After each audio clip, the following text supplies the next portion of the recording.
Welcome to the realm of the wicked women, where our motto is to achieve our goals by any means necessary. Live recklessly, live recklessly, live recklessly. Dear viewers, please refrain from rational consumption. Shower the host with gifts to prevent her from going offline.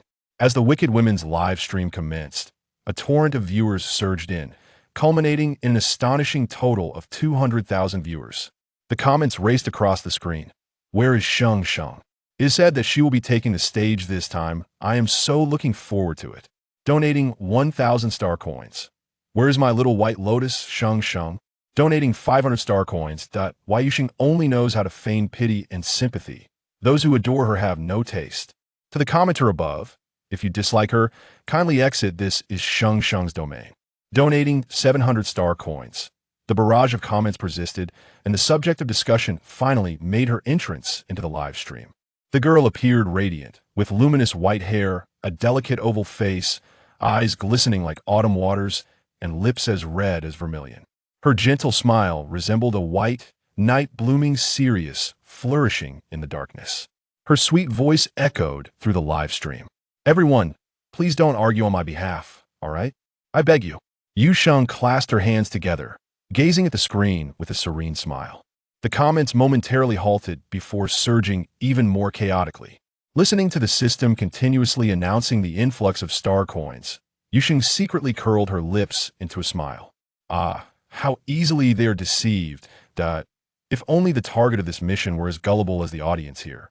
Layers of shimmering pink clouds hung in the light blue sky. Yusheng tilted her head to gaze outside, quietly absorbing the narrative relayed by the system.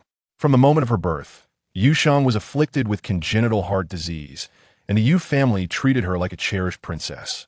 Though her heart was missing a piece, it did not hinder Yusheng's cleverness. From a young age, she delighted in charming the boys who revolved around her, initially reveling in the sensation of being the center of attention. Eventually, having grown weary of this game, Yusheng chose the most exceptional boy to be her fiancé. That boy was none other than the male protagonist of this world, Shunyi. Yusheng, resembling a doll, sweet-tongued and adept at winning hearts, effortlessly ensnared young Shunyi. Just as they were on the verge of their engagement, Yusheng suddenly developed feelings for a dashing playboy. To pursue this playboy, she concocted an excuse of needing to travel abroad for treatment, abandoning Shunyi. Yet Shunyi believed her deception and awaited her return in the country. Yusheng accepted his gifts without hesitation, ignoring his messages, driving Shunyi to the brink of despair. Just as he contemplated traveling abroad to find her, the kind-hearted and sunny heroine appeared. She stood by Shunyi's side, gradually dismantling his defenses and revealing to him the essence of true love. Shunyi began to realize that Yusheng's affection had always been insincere. Meanwhile, far abroad, Yusheng was cast aside by the playboy and sought to return, wishing for Shunyi to take her back, only to learn that he intended to pursue a romance with Jiangyu. The pet she had nurtured since childhood was snatched away, leaving Yusheng discontent. She resorted to every means possible to reclaim Shunyi from Jiangyu's side. However, everything the malicious female antagonist does serves as a catalyst for the relationship between the male and female leads, Shunyi and Jiangyu, whose bond deepens with time. Shunyi gradually uncovers Yusheng's true nature. In her final act of self-destruction, Shunyi decisively dismantles her family's company and confines Yusheng to a psychiatric hospital. Upon absorbing the entirety of the plot, Yusheng let out a sigh. Truly, an excellent hand of cards played poorly.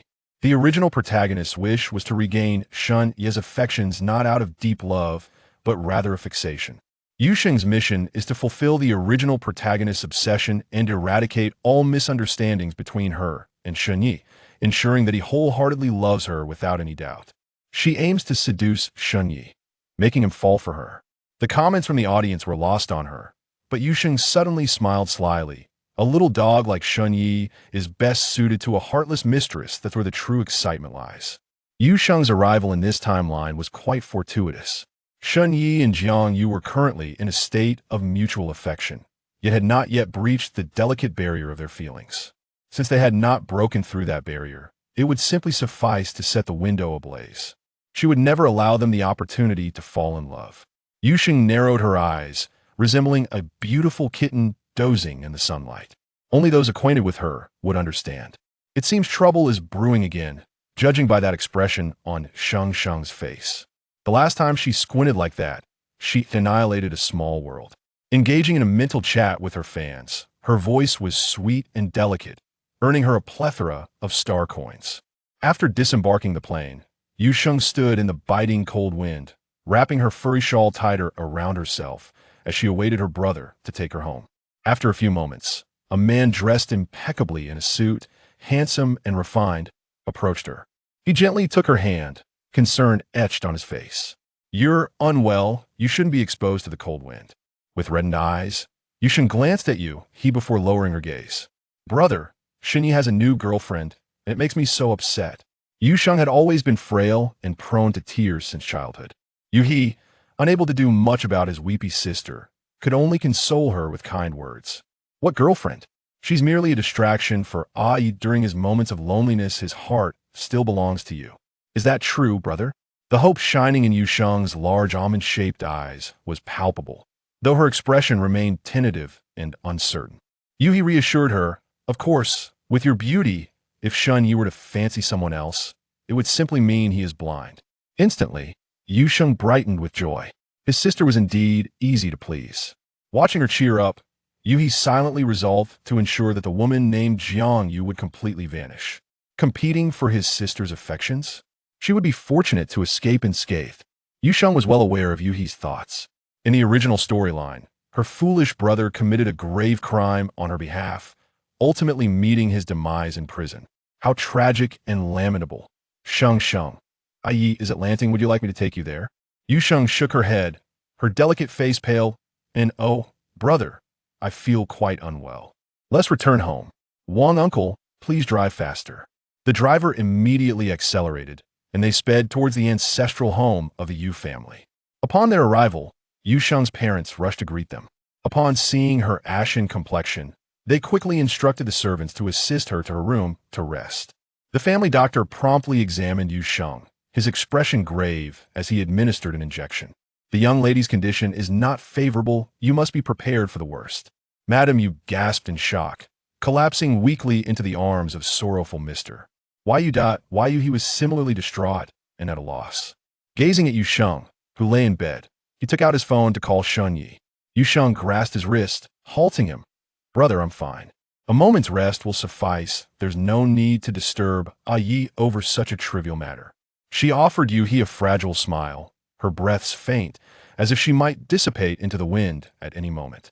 Yuhi and the doctor stepped outside, leaving Yu Sheng to rest in her room. Chapter 2.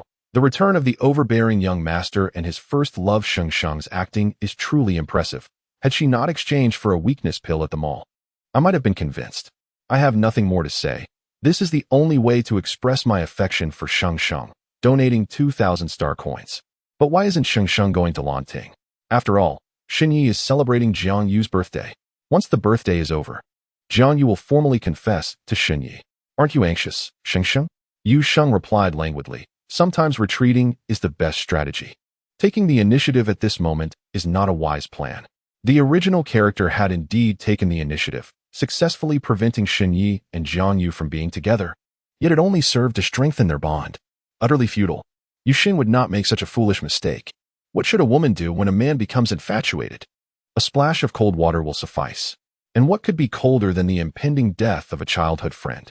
What Yu Xing needed to do now was to divert Shun Ye's attention towards herself. "Shall we make a wager?" she proposed, a mischievous glint in her eyes. The audience, having been tricked by her numerous times yet still lacking memory, responded eagerly, "Sure. What shall we bet on?" "Let us wager that Shun Yi will surely come to see me tonight. If I lose, you may make any request you desire. If I win, I would appreciate a generous gifting of presents, if you please." This was her final task. Upon completing this mission in the small world, she could successfully retire. The star coins, serving as the currency of the time-space management station, were of significant importance to her. The comments split into two factions, one mindlessly supporting Yu Sheng, while the other believed her optimism to be blind. Blind optimism, indeed? Watching her beloved sister on the brink of death, still preoccupied with her former fiancé? Even if Yu Xing were to refuse, what would her doting brother, Yuhi, do? Yu Xing felt a twinge of anticipation. After resting for a while in bed, Yuhi's voice resonated from outside the door. "Sheng Sheng, Guess who has arrived? No sooner had the words left his mouth than a wave of unfamiliar minty fragrance filled Yusheng's nostrils. In the setting of this small world, only Xinyi bore such a scent. This was no challenge at all, another victory. Yusheng felt elated, though her expression betrayed none of it. Her long eyelashes fluttered slightly, and crystalline tears slipped from the corners of her eyes. I.e., a gentle murmur escaped her lips, cautious as if fearing to disturb something precious. Xinyi stood by the bed, his emotions tangled as he gazed at Yusheng. She appeared so fragile and pitiable, much like a flower on the verge of wilting. Yet, in Jiang Yu's eyes, she was portrayed as wicked. He had seen her intimate photos with another man abroad, pictures where she nestled in his embrace, laughing joyfully. Ah Yu. Another call, but Yusheng remained with her eyes shut, tears soaking the pillow. From childhood to adulthood, loving Yusheng had become Xinye's instinct. He could not help but reach out to wipe away the tears at the corners of Yusheng's eyes, saying, "Do not be afraid, I am here." Feeling the warmth of Xinye's palm, Yusheng slowly opened her eyes. Her trembling eyelashes resembled a butterfly poised to take flight. She nuzzled against Xinye's palm, as if savoring the moment, but then, as if reminded of something, she withdrew, her expression tinged with melancholy. I.e., I heard you have a new girlfriend.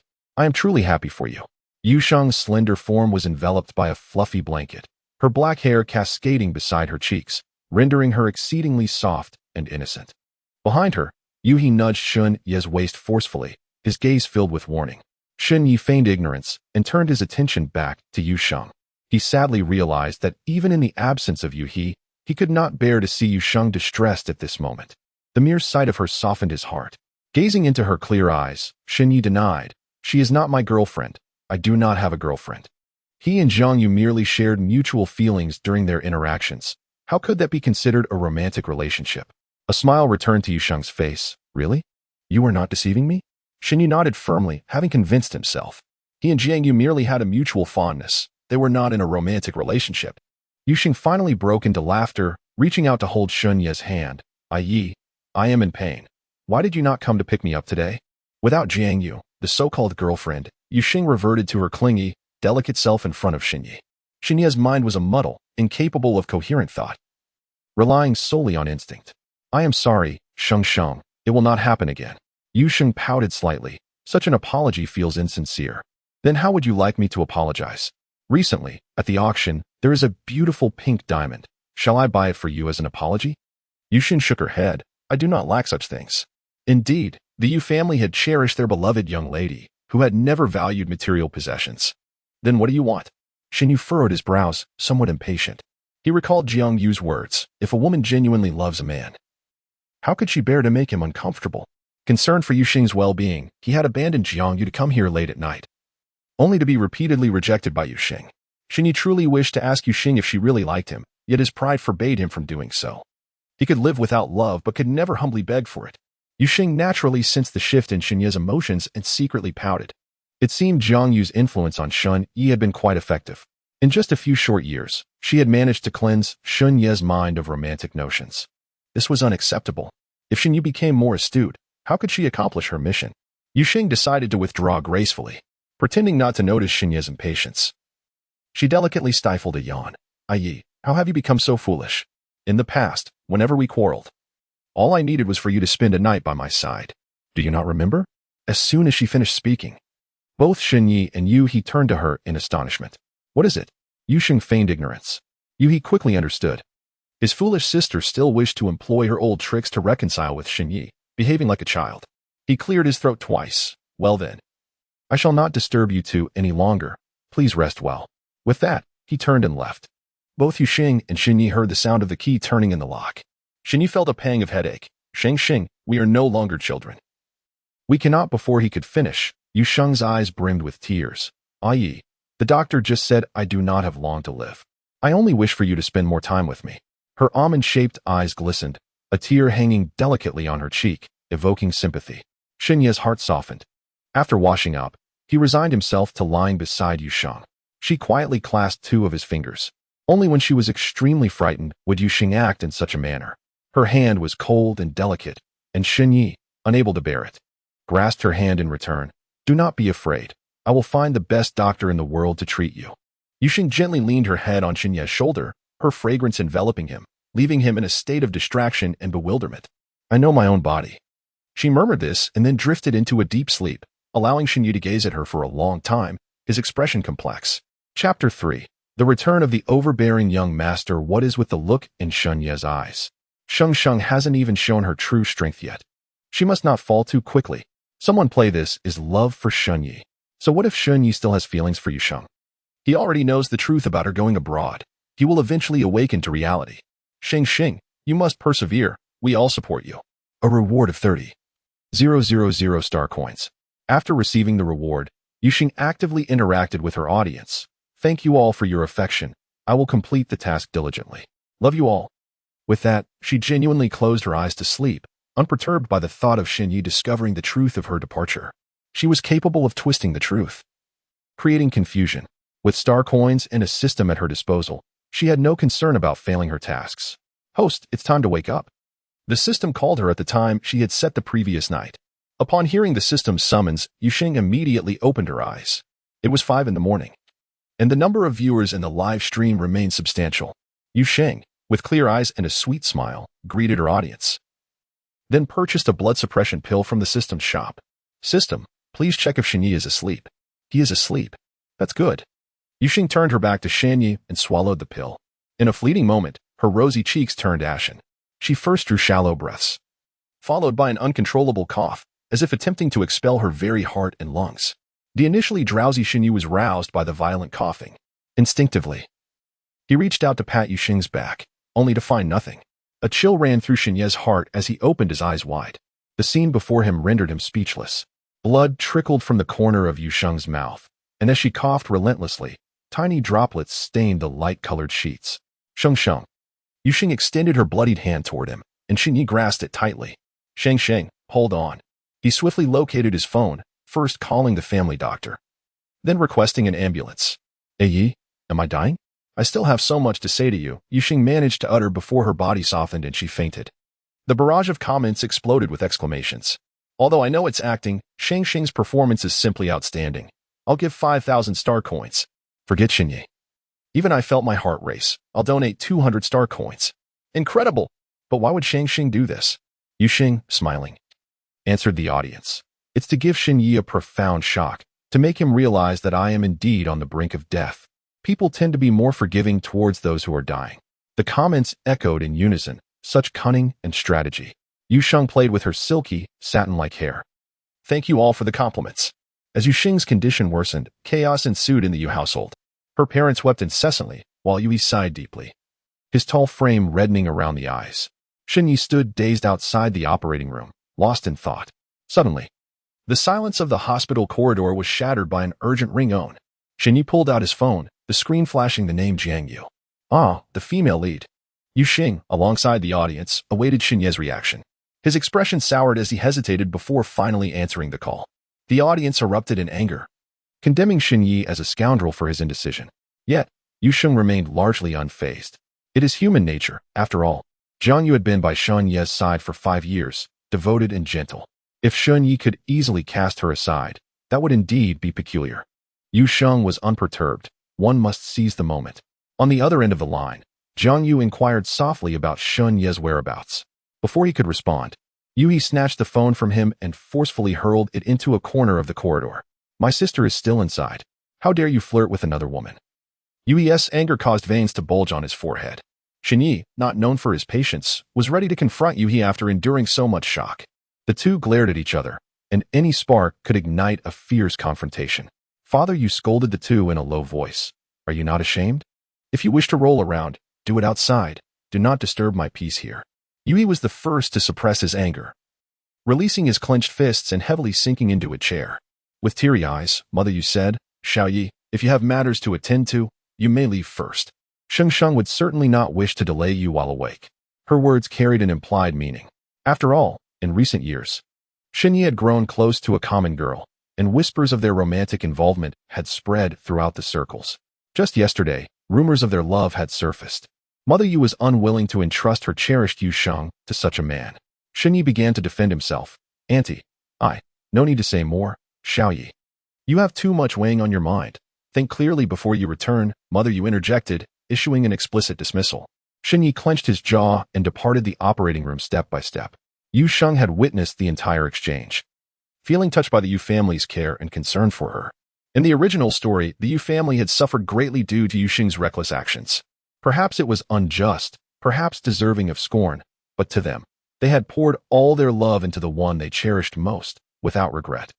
The audience's viewing angle shifted to Xinyi. A driver was waiting for him at the hospital entrance. Once inside the car, Shen Yi called his assistant.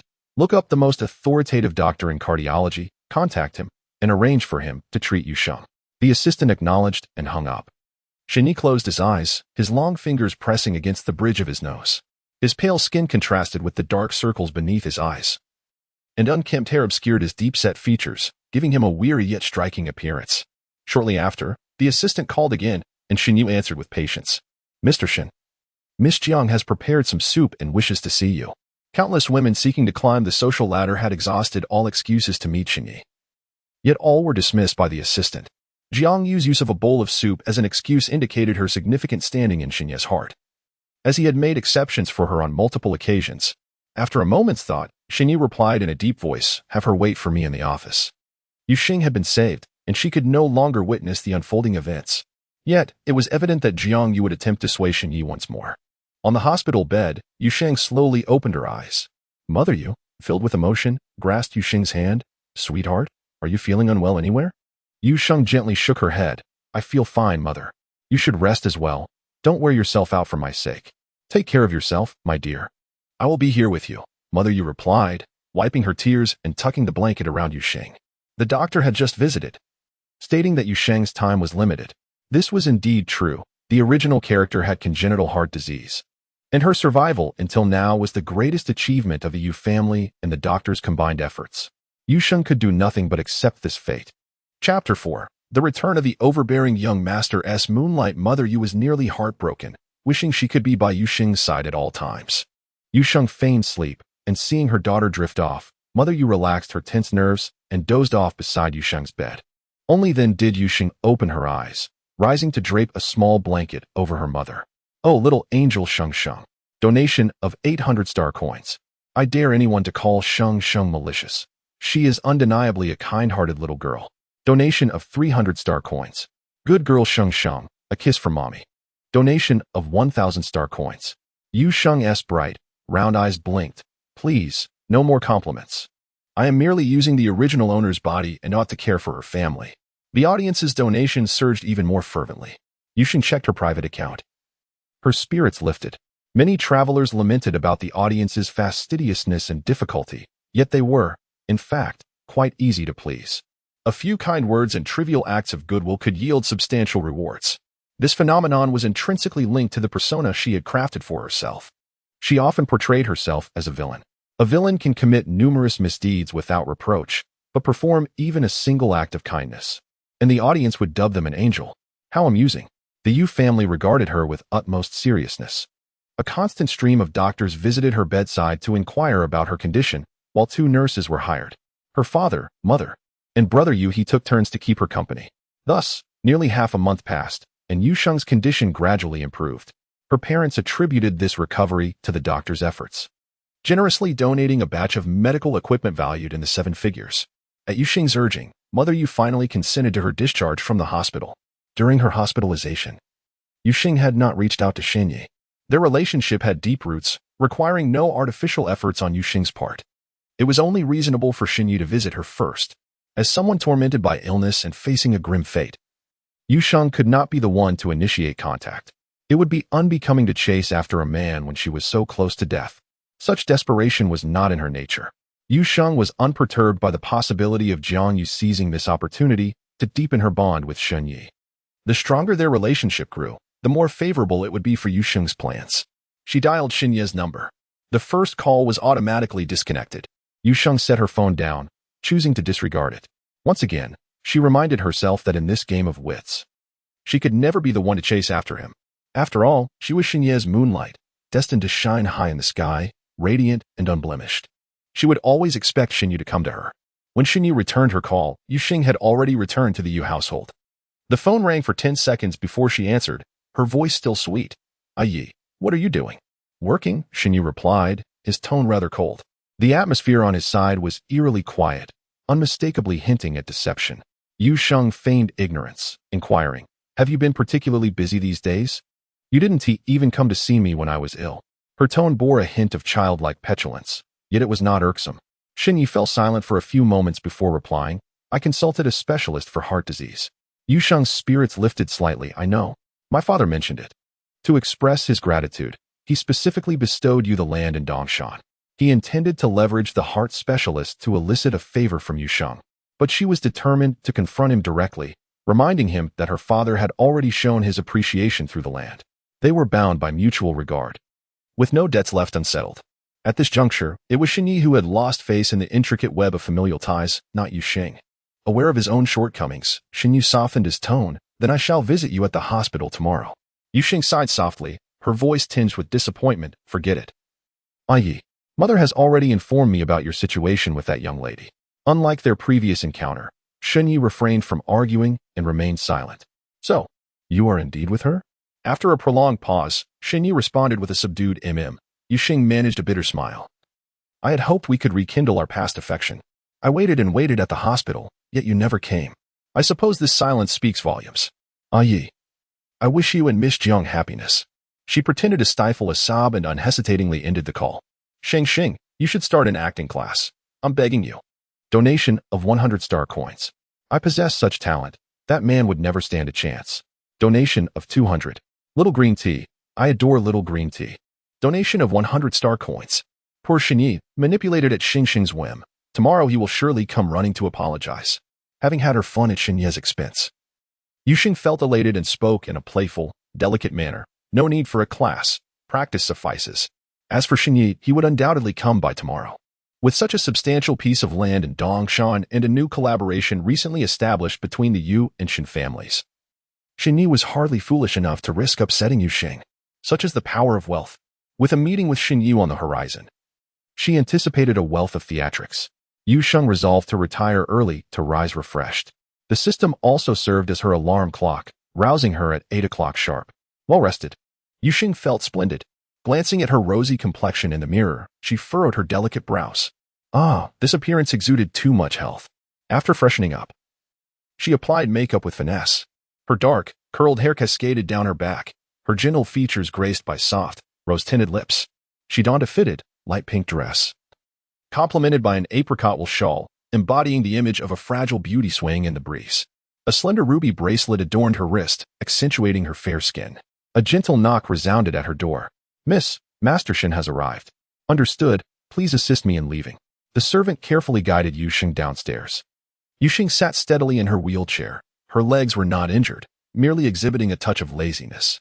As they descended, the servant, seemingly aggrieved on her behalf, remarked, "Miss, Master Shen is truly wicked." Yu Sheng inquired gently, "What happened?" Observing such a tender and beautiful maiden, the servant expressed her discontent with Shen Yi even further. "He actually brought that woman along." "Are you referring to Miss Jiang?" The servant nodded. Yu Sheng raised an eyebrow, a hint of amusement gracing her features. "How intriguing. This Jiang Yu possesses quite the cunning to have Shen Yi accompany her to the Yu residence." Although a rivalry was inevitable between them, Yu Sheng had no intention of provoking her at this moment. However, since Jiang Yu dared to boldly assert her claim, Yu Sheng would ensure that their first encounter remained etched in Jiang Yu's memory. Seated on the sofa was Shen Yi, accompanied by a woman clad in a sleek black suit, her beauty striking, with raven hair and crimson lips, exuding an air of sophistication. They were engaged in conversation, their demeanor intimate, undoubtedly indicating her role as the female lead. Upon noticing Yu Sheng's arrival, Shen Yi rose, his expression neutral. "Are you feeling better?" Yu Sheng offered him a smile. "Much improved. Thank you for your concern." Her tone was courteous yet distant, as if they were merely acquaintances. For a fleeting moment, Shen Yi appeared slightly unsettled. Before Yu Sheng could discern this, Jiang Yu effortlessly extended her hand to adjust his collar, obscuring his face from view. After this, Jiang Yu turned her gaze toward Yu Sheng. "Hello, I am Shen Yi's girlfriend, Jiang Yu." Chapter 5. The overbearing young masteress return. The white moonlight, her smile was radiant and generous, her eyes glinting with a challenge that only Yu Sheng could comprehend. In contrast, Yu Sheng, seated in her wheelchair and clad in soft attire, appeared considerably more vulnerable. Yet, this was precisely the impression Yu Sheng desired to convey. With a glimmer in her eyes, She returned Jiang Yu's greeting with a soft smile. Hello. I've heard mention of you. They say you are quite formidable. The moment her words fell, Jiang Yu's expression soured slightly. Indeed, those within their circle often spoke of her prowess, suggesting that a mere commoner like her had managed to ensnare Shen Yi through cunning and stratagem, not exactly flattering commentary. Prior to this encounter, Shen Yi had consistently informed her that this Yu Sheng, his childhood companion, was in poor health and urged her to be accommodating. Accommodating, indeed. Yu Sheng was certainly no pushover. Jiang Yu linked her arm with Shen Yi's. You flatter me. I heard from Xiao Yi that you are unwell. So we brought some items to visit you. Oh, what a battlefield. The female lead has asserted her dominance. I adore such dramatic confrontations. Let it be more intense. Donating 200 star coins. Go, Sheng Sheng. Donating 100 star coins. Jiang Yu's gaze remained fixed on Yu Sheng, her expression rife with malice. Those in their circle often remarked that Yu Sheng was spoiled. With such provocation, it was certain that Yu Sheng would falter. In a moment, Shen Yi would undoubtedly regard Yu Sheng with disdain as she descended into madness, despite her kind-hearted attempts to reassure Yu Sheng, crafting a tender and caring image in Shen Yi's mind. With such a contrasting backdrop, Shen Yi would surely come to appreciate her virtues. Jiang Yu awaited Yu Sheng's reaction in silence. Yu Sheng gazed at her for an extended period, causing Jiang Yu to feel uneasy and instinctively avert her eyes. After a while, Yu Sheng's eyes gradually filled with tears, and she managed to force a smile. Did Yi tell you this too? She blinked slowly, tears cascading down her cheeks, and instinctively wiped them away with the back of her hand. Indeed, I may not have long to live. The doctor said if I take good care of myself, I might barely last until next year. Yu Sheng lowered her head slightly, her slender neck resembling a wilting flower. Shen Yi's expression shifted drastically as he withdrew his hand from Jiang Yu's grasp and approached Yu Sheng. He squatted down, a hint of urgency in his voice as he inquired, How can this be? Is it possible the doctor made a mistake? Let me take you to a more specialized hospital for another checkup. Jiang Yu bit down hard on her teeth, struggling to maintain her smile. Yu Sheng's words, laced with a hint of malice, seemed to curse her to death. Observing Shen Yi's anxious demeanor, Jiang Yu realized she had underestimated Yu Sheng's significance in Shen Yi's heart. It turned out that even a single word from her was too much. She had played the villain in vain. LOL, I really can't hold back. Shen Yi is such a fool. Look at how distressed Jiang Yu is. Yet he continues to dote on Sheng Sheng. After all, Sheng Sheng is his white moonlight. But Jiang Yu hasn't done anything wrong. Isn't this treatment a bit unfair? Is anyone up there blind? This is the Wicked Woman's live broadcast. If you wish to see the radiant glow of Mother Mary, please head to the Adjacent Angels live stream. Our Sheng Sheng is indeed pure evil. If you're watching her, what morals are you even seeking? A donation of 700 star coins. The barrage of comments was incessant, with star coins and gifts flowing in waves. Yu Sheng was lost in her own drama, unable to extricate herself. She yearned to reach for Shen Yi's hand, but hesitated for a moment, timidly withdrawing instead, her face reflecting profound melancholy. Everyone present understood the significance of Yu Sheng's gesture. In their childhood, Shen Yi had promised to take care of Yu Sheng for a lifetime, and she had relied on him deeply. In times of fear, she would cling tightly to Jiang Yu's hand. Yet now, Shen Yi had a new girlfriend, and they were no longer the same. Yu Sheng hung her head. Tears perched at the corners of her eyes, evoking a blend of vulnerability and stubbornness. No need. Why are you still the same as when we were kids?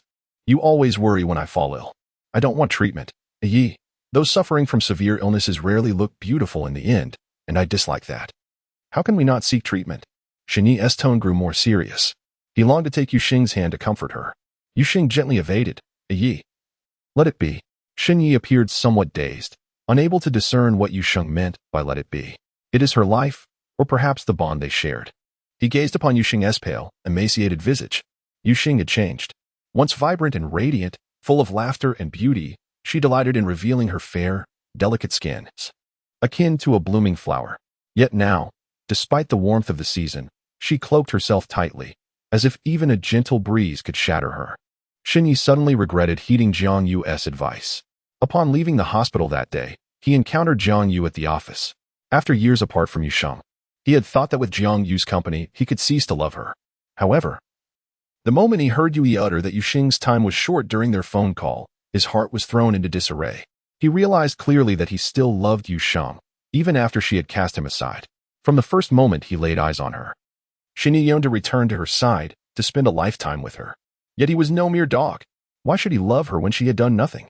Moreover, Shen Yu was uncertain whether Yuxing truly loved him. He poured forth all his worries and entanglements to Jiang Yu, who graciously forgave him for leaving her alone that night in the private room and even devised a plan for him. If you wish to know if she truly loves you, it is quite simple. When one is fond of another, jealousy inevitably arises. Here is what we shall do. I will pretend to be your girlfriend, and you shall introduce me to Yuxing. If she grows jealous, then her love for you is genuine. Shen Yu declined this proposition. He did not wish to provoke Yuxing, whose health was already fragile.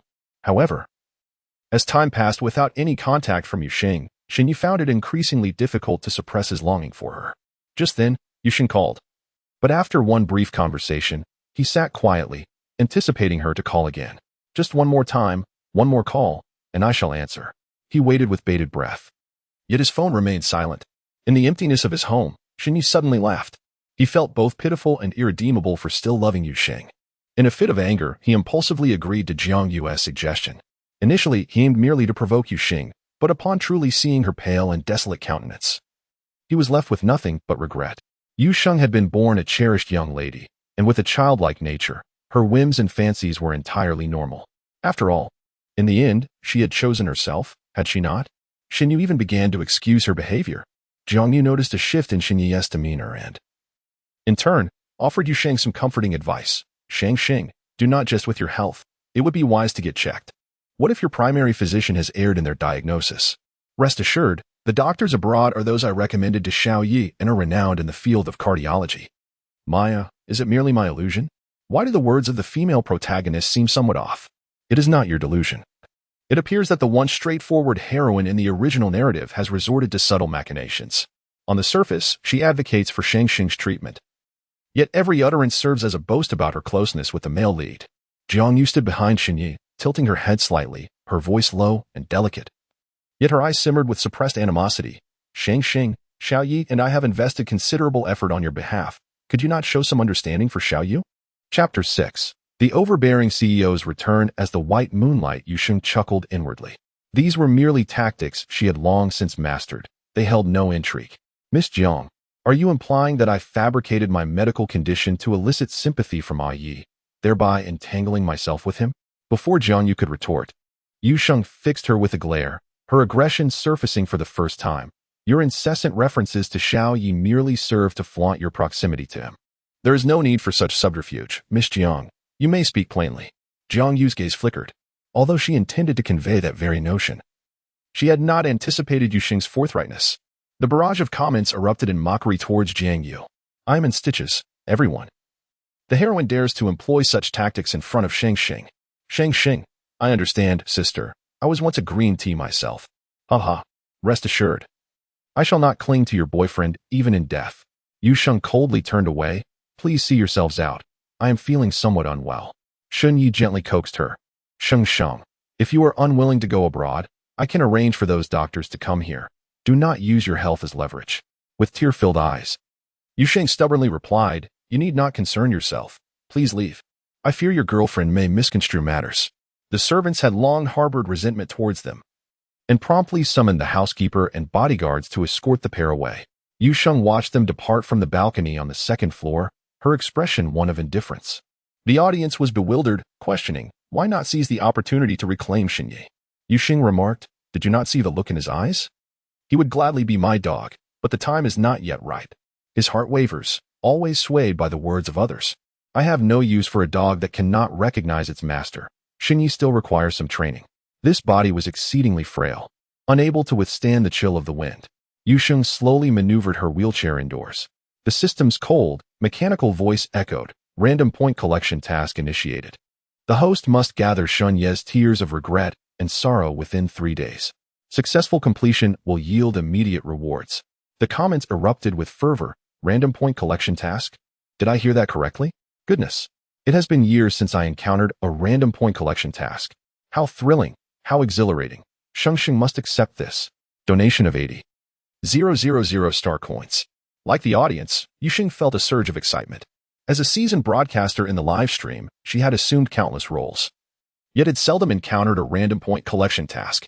In the realm of random integral tasks, the existence of significant dangers is inevitable. Yuxing, intrigued, inquired, What is the reward? The system responded, "This small world contains hidden storylines, which will be unlocked upon task completion." Hidden storylines? Quite intriguing. I shall accept this task. The host has accepted the mission. A countdown of 72 hours has commenced. Should the streamer fail to complete the task, the live stream will be immediately terminated. Yuxing paid little heed to such warnings. The audience, too, dismissed the gravity of the situation, given the current circumstances. Eliciting tears of sorrow from Xinyi appeared to be remarkably effortless. All Shang Xing needs to do is spill blood once more. And Xunyi will surely weep like a dog. Could it be that Yu Sheng has taken a shortcut in this small world? It seems too simple. Our Shang Xing relies solely on her prowess. The upstairs commenter must be unwell. I am utterly tired of the same blood-spilling routine. Yu Xing also felt somewhat fatigued. Employing the same tactic twice would undoubtedly diminish its effectiveness. Xunyi had intentionally brought Jiang Yu to meet her, thereby delineating their relationship. This behavior irked Yu Sheng. Since she sought to draw tears of sorrow from Xunyi, she would ensure he experienced profound heartache. Nothing is more painful than reaping what one has sown. Xunyi could seek a girlfriend. She, too, could find a boyfriend. In a brief span, countless mischievous ideas surged within Yu Sheng's mind. The audience, reveling in the spectacle, eagerly offered suggestions. With a sly smile, Yu Sheng responded, "All right, everyone, don't rush. I have my own rhythm." So excited. Donated 900 star coins. Sheng Sheng, Sheng Sheng, Sheng Sheng, 200 star coins. Yu Sheng rummaged through her phone for a while, before finally locating the number she remembered. "What is it?" A coarse male voice answered on the other end. "Hello, I wish to conduct a simple transaction with you." Yu Sheng's voice was crisp and melodious. The man scoffed. "It's best for a wealthy young lady not to engage in dealings with us desperate individuals," and hung up.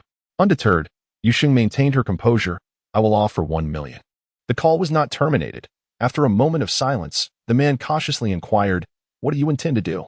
"You are to abduct someone for me within the country and deliver them to my specified location within 2 days." Upon returning home, Yuhi headed straight towards Yu Sheng's door. The door was ajar, yet he hesitated at the threshold, chilled by the air, fearing to enter and risk her health. He inquired with concern, "Sheng Sheng, do you feel unwell today?" Yu Sheng, toying with a string of vibrant pink conch pearls, replied sweetly, "I feel perfectly fine, brother. Please go change your clothes. Be careful not to catch a cold." Yuhi nodded, and in a fleeting moment, noticed the bracelet in Yu Sheng's hand. "Isn't this the 18-year-old coming-of-age gift that he gave you? You haven't worn it in ages. Why bring it out today? Have you reconciled?" Even though a confrontation nearly erupted in the hospital that day, Yui harbored no objections to Yu Xing's association with Xinyi.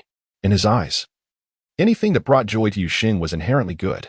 Yui was not as contemplative as Madame Yu. He possessed a certain purity, albeit a sinister one. If breaking Xinye's legs and confining him within the Yu household would bring Yu Xing happiness, so be it. The ostensibly gentle and refined Yui was, in truth, a heartless madman. In this regard, he and Yu Xing bore a striking resemblance to one another as siblings. Yu Xing's gaze dimmed slightly. Her eyes tinged with self-mockery. Xinyu had brought his girlfriend today, a rather beautiful young lady.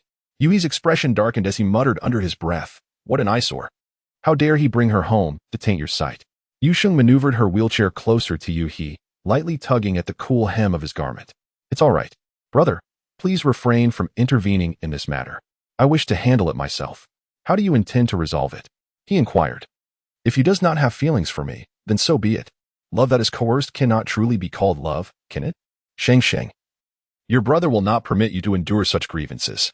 The more understanding she became, the more furious Yu felt. "Brother, please don't act this way. I truly no longer wish to be with him. Do not seek trouble with them, all right?" By the end of her plea, Yu Sheng's voice trembled with suppressed emotion.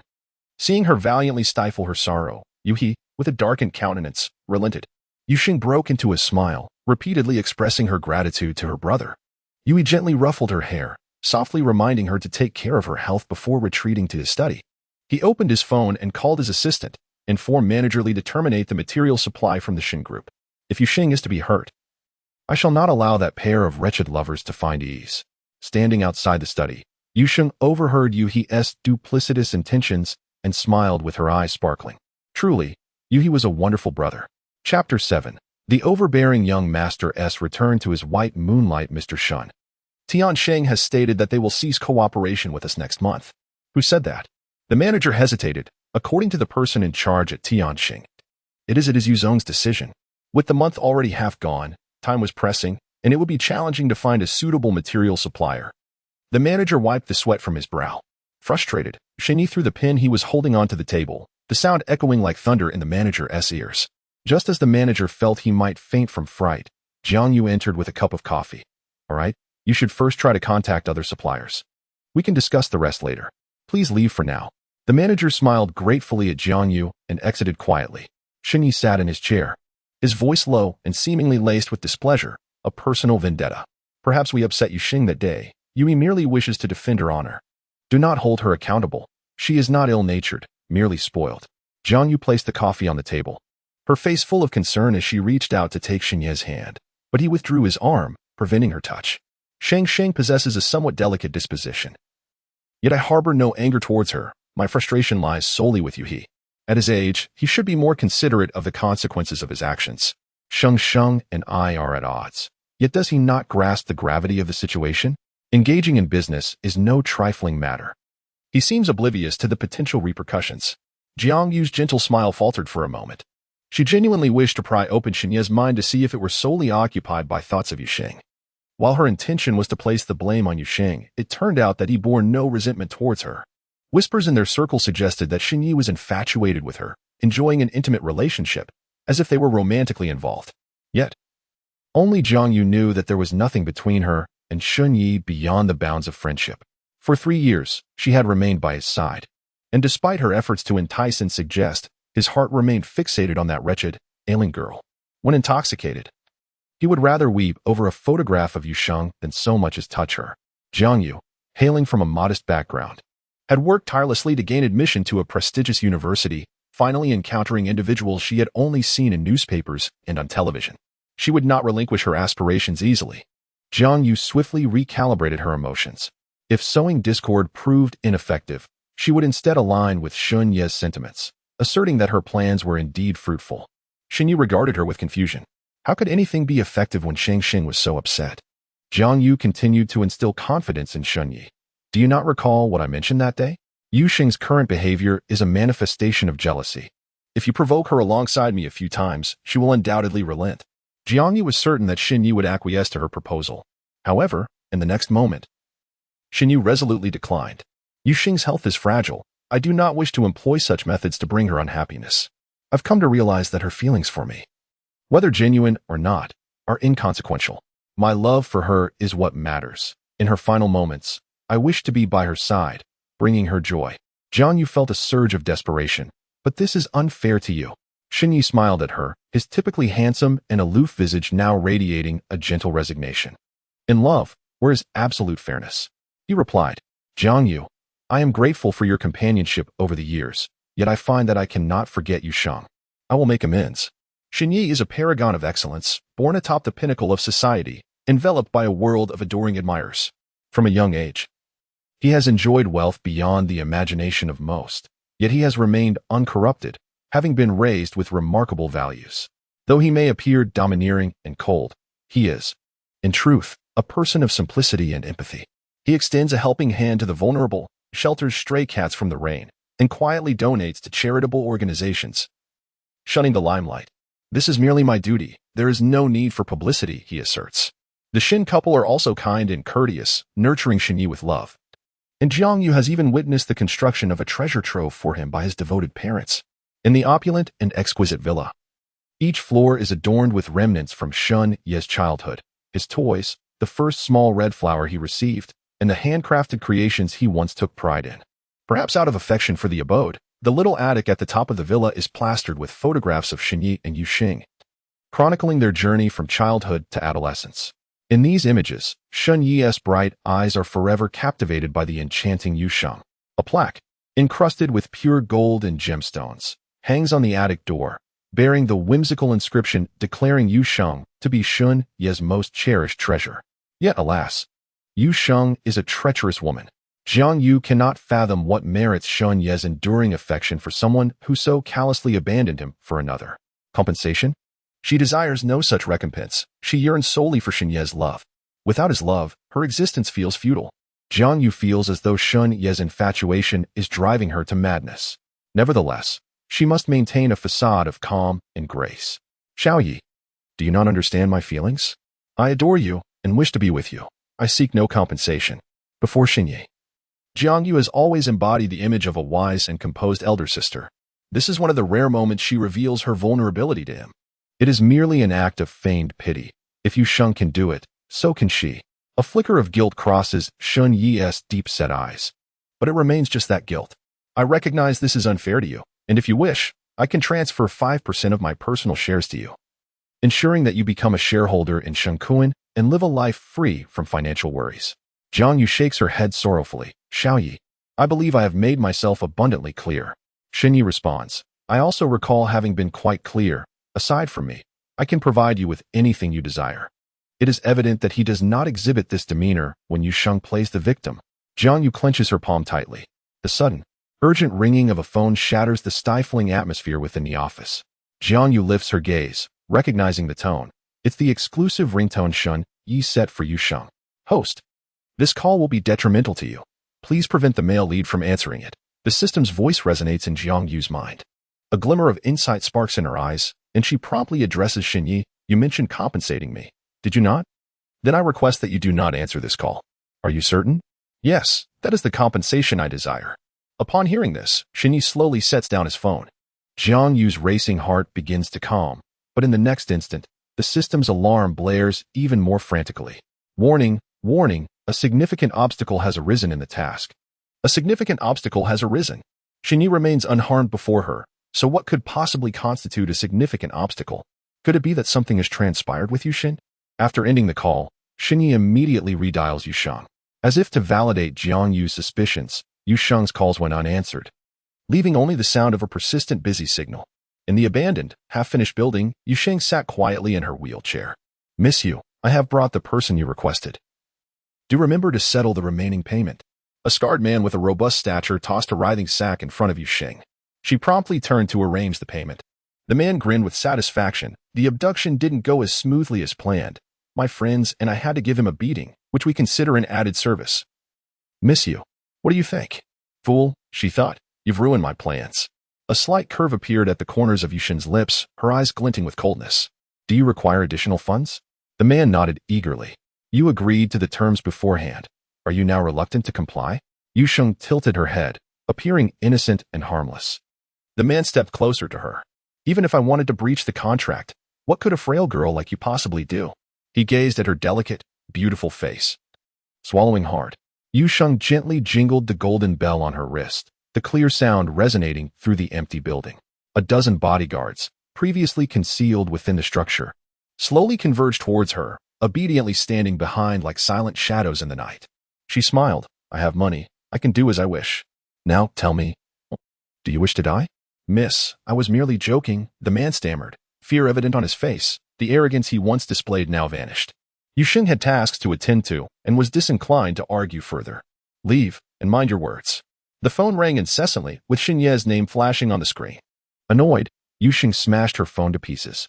She waved her hand behind her, her pale and delicate face alight with excitement.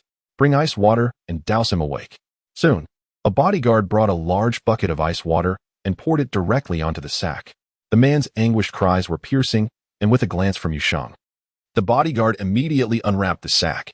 A man crawled out, disheveled and defeated, kneeling before Yu Sheng without lifting his head, pleading, I don't know how I offended you. I was wrong.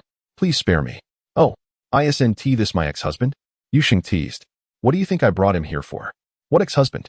In this state, he can only be considered a stain on your record, another remarked. His face was swollen, his speech slurred. Seeing him in such a pitiful state, Yu Sheng chuckled lightly. Jiang Boyu, don't you recognize me?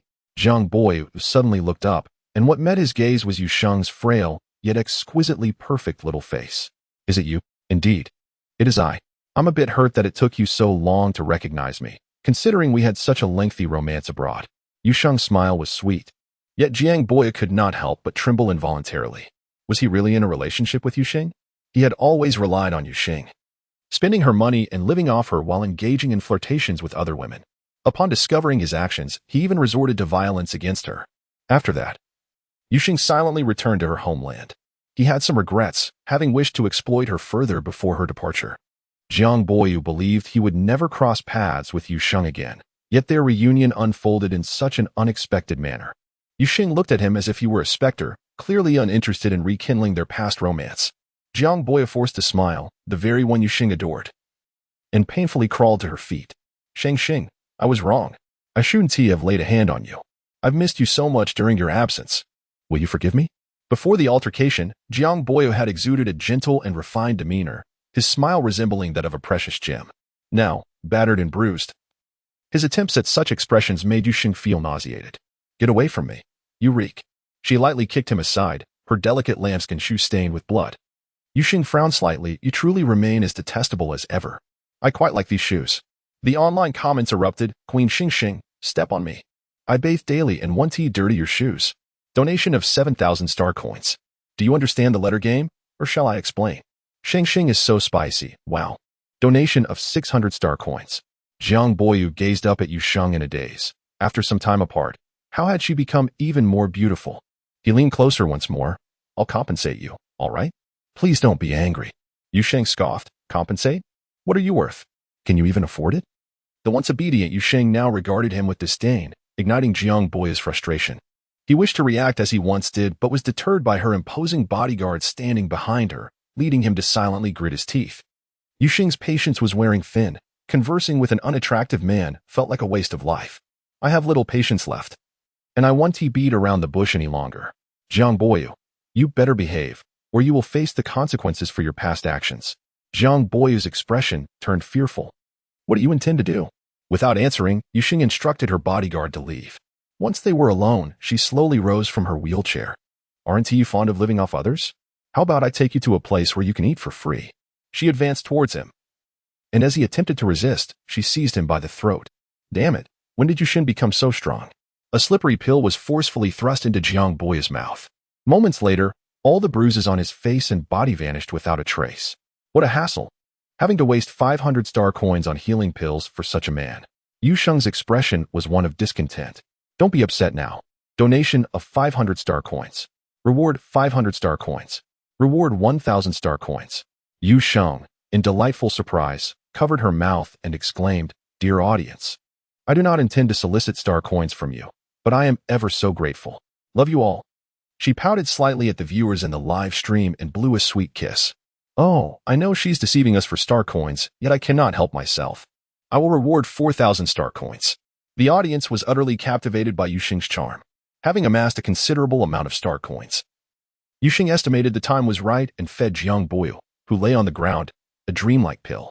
She herself consumed a wound-healing pill. After poking and prodding at her own body for a while, her delicate, fair skin bore ghastly scars, and her petite face was slightly swollen. Though not in the unsightly manner of Jiang Boya, even in despair, Yuxing retained her beauty. After completing these actions, the effects of the drug on Jiang Boya wore off. Just moments ago, in a dream, he had struck Yuxing, and his inner rage had not fully subsided. Seeing her on the ground, covered in injuries, he instinctively believed it to be his handiwork. You little vixen, watch how I deal with you. He lunged at her, gripping her slender neck tightly. Yuxing instinctively attempted to resist, but the hurried footsteps echoed from below. Sheng. Shen Ye's anxious voice reverberated through the building.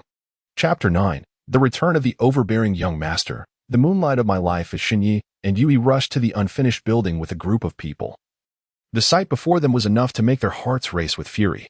Yuxing, clad in a white dress, was drenched in blood, being ruthlessly choked by a man on the ground.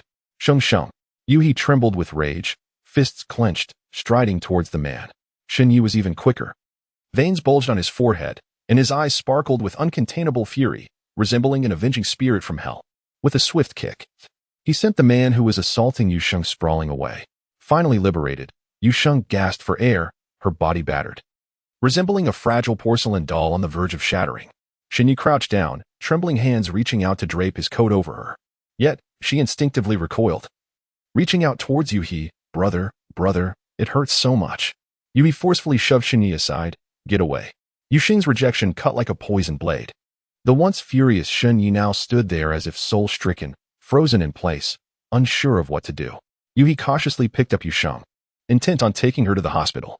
As they passed by Shen Yi, a string of pink pearl bracelets slipped from Yuxing's wrist, falling directly to the dust below. Shen Yi stood silently, as if time had come to a standstill. Only when the sin of Yuxing faded away did he slowly blink. a single crystalline tear falling onto the lustrous pearls. He picked up the fallen bracelet. The deep red coral bead, a gift he had bestowed upon Yu Sheng as an adult present. At that moment, Yu Sheng disdainfully cast aside the unattractive colored beads among a multitude of gifts, akin to a single droplet vanishing into the vast ocean. She had received countless gifts that resonated with her heart, leading Xin Yi to believe she had long forgotten about the string of beads she once dismissed. Unexpectedly, after so many years, Yu Sheng adorned herself with it. What could this signify? Xin Yi found himself in a state of confusion. Overwhelmed by an indescribable pain that pervaded his being, he yearned to inquire about the meaning behind Yu Sheng's actions. He harbored resentment towards Yu Sheng's perceived indifference, towards her enchanting beauty, and towards the way she captivated him with every gesture. Most of all, he loathed the version of himself that refrained from answering the phone. If only he had not ended that call, perhaps Yu Sheng would have endured less suffering. He recalled how she had withdrawn from his touch moments ago. Xin Yi felt as if his heart were being scorched by flames. Only Yu Sheng, only she could rescue him. He desperately wanted to remain by her side, consumed by an almost frantic desire. As Xin Yi unsteadily descended the stairs, an air of trepidation enveloped those around him, rendering them mute. Even Jiang Yu, who had followed in hopes of discovering the unfolding events, felt a sense of dread in the presence of Xin Yi. Only the man, discarded like refuse in the corner, let out a painful groan, drawing the attention of everyone present. "Take him away," Xin Yi commanded in a low voice. The bodyguards responded promptly, hoisting Jiang Boyu, revealing his once complete visage to all. "It's you?" Xin Yi halted, his demeanor darkening as storm clouds gathered. Jiang Boyu had regained full consciousness, trembling violently with fear, unable to comprehend why he had been driven to harm Yu Sheng. Yet, discussing the matter now was futile. Xin Yi's face was a mask of fury, as if he were on the brink of annihilating Jiang Boyu. He wished to plead for mercy, but upon raising his eyes, he encountered a familiar face. Jiang Boyu's expression brightened instantly. However, Jiang Yu hastily interrupted. "Xiao Yi, allow me to handle this." "You?" Jiang Yu replied dryly. "Yes, I would like to contribute more." A flicker of dark light passed through Xin Yi's elongated gaze. "Very well, your meticulous nature is commendable. Since you are willing, accompany the bodyguards to oversee him." Jiang Yu faltered, realizing her intent was misunderstood. "Xiao Yi, what I meant was," she sought to clarify, yet Xin Yi provided no opportunity for explanation. He hurried to check on Yu Sheng, clutching the pearls tightly in his hand, and swiftly turned to leave. Jiang Yu inhaled deeply, her nails digging painfully into her palm. "Take him to Jing Shui." Something was spiraling out of control. Jiang Yu's heart raced. "Doctor, how is my sister?" Yui anxiously grasped the physician's hand. "Miss Yu has sustained minor bruises. Although the surface injuries are extensive, she requires proper care and is not in any mortal danger." A weight lifted from Yuhi's heart. Yu Sheng lay upon the hospital bed, softly reassuring him. "Brother, do not worry. The doctors have assured me that I am fine." Observing the pitiable Yu Sheng, Yui found his myriad of questions lodged in his throat, unable to escape. Ultimately, he merely tidied her hair and said, "Rest well. I shall avenge you." Yu Sheng gently took Yui's hand. "Brother, that last call was inadvertently made to Xin Yi." He hung up. "But it is of no consequence. Do not blame him." Yui's emotional peach blossom eyes reddened. "He treated you that way, and yet you still defend him?" A fleeting glimpse of a black garment passed through the crack of the hospital door, prompting Yu Sheng to silently withdraw her gaze. She insisted on Yuhi making a promise. "Brother, you must promise me." Yuhi was already quite skilled at dealing with matters of retribution on Yu Sheng's behalf, and he half-heartedly acquiesced to her request. Yu Sheng appeared oblivious to Yuhi's indifference. Despite her own condition, she turned her concern towards him. "Brother, you must also take care of yourself and not worry too much about me." Yuhi was easily swayed by her words, stepping out of the ward with a face full of concern. However, his previously softened mood reignited with fury upon seeing the unwelcome figure waiting outside the door. "You dare to show your face again? Do you truly believe that with Sheng pleading for you, I would not take action?" Xin Yi, towering over Yuhi, now bore a hint of desperation in his demeanor. "I wish to see Sheng." Yuhi responded with a punch to his face. "You wish to see her? Yet when she was in danger and called you, why did you not answer?" Xin Yi replied hoarsely, "I am sorry." Yuhi, incensed by his demeanor, was ready to deliver another blow, only to be halted by Yu Sheng, who had appeared behind him. "Brother, you go on with your business. I will talk to him for a bit. It's nothing." Yuhi was filled with an urge to pry open her mind, wondering if it was filled with a foolish infatuation. Unable to persuade her otherwise, he stormed away, leaving only Xinyi and Yuxing standing quietly at the entrance of the ward. Yuxing remained silent, while Xinyi gazed at her, as if he intended to remain there for eternity.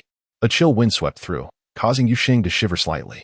Only then did Xinyu cautiously inquire, "May I come in to talk? If you prefer not to, could you please put on your coat?" Yuxing entered the ward without a word, and Xinyi followed behind her, resembling a well-behaved dog. Yet this dog harbored many secrets and had not yet been fully tamed. Yuxing still could not bring herself to welcome him home. Chapter 10. The overbearing young master's return. The white moonlight. The two stepped into the hospital room together. Feeling somewhat fatigued, Yuxing leaned against the head of the bed. "Xinyi, that call was genuinely an accident. You need not feel guilty about it." Xinyi raised his gaze to meet hers, noticing her calm and natural expression, as if the truth were indeed as she claimed. After all these years, he realized that the proud and radiant young lady of the Yu family was quite adept at weaving lies. He lifted the string of pearls, worn by his own body heat. "And what about this?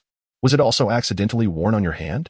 Yuxing blinked rapidly, her long eyelashes fluttering like butterflies poised to take flight. "I have long forgotten who gifted it to me.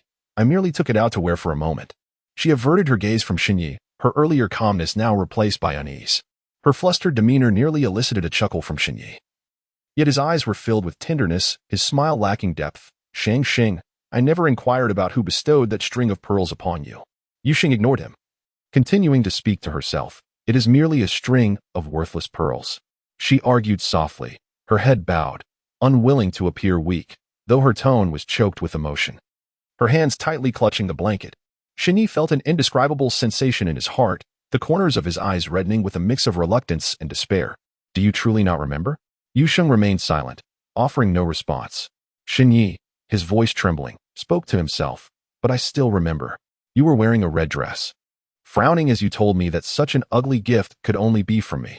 He chuckled softly. "Was it really that ugly?" Yuxing remained unresponsive, curling up tightly and softly weeping. Xinyi moved closer to Yuxing, slowly leaning down to envelop her in his embrace, which was filled with a delicate mint fragrance. Yuxing sobbed softly in his arms. "What do you truly want? You don't answer my calls, and now you show me such tenderness. You have a girlfriend. I refuse to be the third party. Leave." Yuxing raised her tear-stained eyes to glare at him, beginning to struggle fiercely, fearing that she would reopen her wounds. Xinyi reluctantly released her. Yuxing immediately buried herself beneath the blanket, resembling a cautious little creature. Trembling, she pointed towards the door. "Seeing me in such a state, shedding tears for you, brings you joy, doesn't it? Leave. I do not wish to see you." Her rejection cut through Xinyi's heart like a sharp blade, leaving him in unbearable pain. In that moment, he finally faced the consequences of his actions. He could not confess to Yuxing that he was not in a relationship with Jiang Yu. The reason he referred to her as his girlfriend in her presence was to provoke her, to incite jealousy, to compel her to relent. He was meticulous, miserly in his affections, desperately seeking a resolution. Ultimately, he had driven away the beloved whom he had cherished for years. At that moment, Xinyi transformed into a lost and helpless child, weeping by Yuxing's hospital bed. He could not comprehend why. In his desire to be with the one he loved eternally, he had to endure such unutterable pain and turmoil. Ding. Congratulations, host, for completing the point task. Rewards are being distributed. Please decide whether to view them now. Yuxing hesitated for a moment before exchanging for a bottle of drowsiness mist in the shop. A faint aroma wafted through the hospital room, and Xinyi, who was engulfed in despair, soon felt his head spinning. Then, with a close of his eyes, he succumbed to sleep. As he steadied his breath, Yuxing found a comfortable position to lie on the bed. Instantly, hidden narratives unfurled in vivid imagery within her mind, allowing the audience to witness these concealed tales as well. 15-year-old Jiang Yu lay in the murky waters, clad in her school uniform, while the girls who tormented her laughed heartily and departed. The sharp sound of a lock echoed as Jiang Yu found herself trapped in a filthy restroom. Her eyes, devoid of life, resembled those of a long-dead corpse, with only crystalline tears streaming from the corners. Drop by drop, they coalesced into a small river on the ground under the moonlight. A bizarre voice emerged, proclaiming, "I am the life alteration system, capable of defying fate for the host. Do you wish to bind with me?" Jiang Yu, bewildered, looked around and ultimately realized the voice emanated from within her mind. With the innocence of youth still lingering, she cautiously inquired, "Can fate truly be altered? Will they stop bullying me?" The system assured her with a positive response. A spark reignited in Jiang Yu's eyes, and without hesitation, she chose to bind with it. Following the binding, her life indeed improved. Those who bullied her inexplicably faced misfortunes. And rumors began to circulate in the school that Jiang Yu was a harbinger of calamity. Gradually, no one dared to torment her any longer. In tears, Jiang Yu pleaded with the system, expressing her desire for a mundane life filled with friends, love, and hope, rather than existing in isolation. The system's voice was cold and distorted. To rise above others, one must pay a price. Do you not agree? You cannot have it all. If you would rather endure bullying again, living a life worse than that of a beast, you may choose to sever our bond at any time. Fear gripped Jiang Yu at this threat from the system. Weeping, she repeatedly apologized, insisting she did not wish to return to her former life. From that moment on, she shed her past self, which had been steeped in suffering. She flourished, progressing toward the life she had once yearned for. The year she graduated from university, the system presented her with her first task, win over Xinyi. Jiang Yu had someone she cherished, prompting her to decline. The system retaliated with a punishment that brought her to the brink of despair. Failure to complete the task will result in your erasure. After finally attaining such a life, Jiang Yu was unwilling to succumb to death so easily. She compromised once more and agreed to fulfill the task. Through the system, Jiang Yu learned they were characters confined within a narrative, bound by predetermined fates. The system's assistance in altering her destiny served to cultivate her, enabling her to usurp the original protagonist's fortune and ascend as the new heroine of this world. Who, then, was the heroine of this microcosm? Xinye's childhood sweetheart, the eldest daughter of the Yu family, Yu Xing. According to the original plot, they would fall in love, marry, and have 2 children, living a blissful life together. Yet, how mundane and tedious such a storyline is it not? Watching the white moonlight descend into muck is far more exhilarating. The system chuckled lightly, sending a chill down Jiang Yu's spine. Yet, she felt compelled to disrupt the fated bond between Xinyi and Yu Xing. Her desire for survival burned fiercely. She had fought her way to this point and would not succumb easily. Jiang Yu stealthily approached Xinyi and Yu Xing, observing their lives from the shadows. As their engagement drew near, Jiang Yu reconnected with her estranged biological parents. Gazing at her younger brother, whose exterior was both gentle and refined, an idea blossomed within her. She urged Jiang Boyu to seduce Yu Xing. Initially resistant due to his existing girlfriend, Jiang Boyu changed his mind after a clandestine meeting with Yu Xing. Realizing her allure and wealth made refusal foolish. Thus, the siblings swiftly aligned their intentions. With Jiang Boyu deliberately pursuing Yu Xing and with the covert assistance of Jiang Yu and the system, Yu Xing found her affection shifting towards Jiang Boyu. Jiang Yu endowed him with a substantial sum, instructing him to whisk Yu Xing away abroad while she seized the opportunity to draw closer to Xinyi, gradually extricating Yu Xing from his world. In the original narrative, she succeeded. The once youthful sweethearts were shattered by her ambitions, ultimately becoming adversaries. Well, I never would have guessed, Yu Xing remarked, astonished. How terrifying. The protagonist is far too adept at concealing her true nature. I had no inkling she possessed a system as well. What protagonist? She's merely a thief robbing others of their happiness. According to the original plot, Xinyi and Yu Xing were so blissful, yet her selfish desires shattered a pair of lovers. The audience incessantly condemned Jiang Yu, portraying her as a villain of the highest order. However, Yu Xing harbored no such animosity. While Jiang Yu was indeed at fault, her actions were not entirely devoid of human sentiment. In a world teeming with countless souls, no one could be expected to forfeit their life for another's love. Each individual strives desperately to survive. Jiang Yu was simply one among many ordinary people. Surely, Sheng Sheng won't go soft on Jiang Yu? Please, don't be too merciful. Sheng. The comments urged Yu Xing to resolve her conflict with Jiang Yu swiftly, warning against any sympathy. Yu Xing, amused by the absurdity of the situation, laughed heartily. Darling, you are all simply delightful. I shall show no mercy to Jiang Yu. Understanding Jiang Yu's motivations was one matter, fulfilling her own mission was another. As one of the many ordinary individuals fighting for survival, Yu Xing recognized that she must employ any means necessary to endure and thrive. Now, the question remained, who would ultimately outmaneuver the other? System, where's Jiang Boyu now? Jiang Boyu has been taken by Jiang Yu to the Jingshui Villa. Jingshui Villa? Yu Xing recalled it vaguely. The property was located in the suburbs, surrounded by tranquil scenery, an ideal retreat for recuperation, and equally suited for someone to vanish without a trace. In her youth, Yu Xing once expressed her affection, prompting Xinyi to immediately acquire the property in her name. Thus, the place now belongs to Yu Xing. Go, bring me my phone, she instructed, and the system handed it to her. Yuxing dialed Uncle Mao's number. Hello. I would like to report an illegal intrusion into my property. Please investigate as soon as possible. After the call, she painstakingly dragged Xinyi onto the bed, tucked him in, and administered the antidote. Gently, she lifted her hand, her fingers caressing the chiseled features of Xinye's face. A profound affection radiated from Yuxing's expression, her gaze brimming with unspoken tenderness and longing.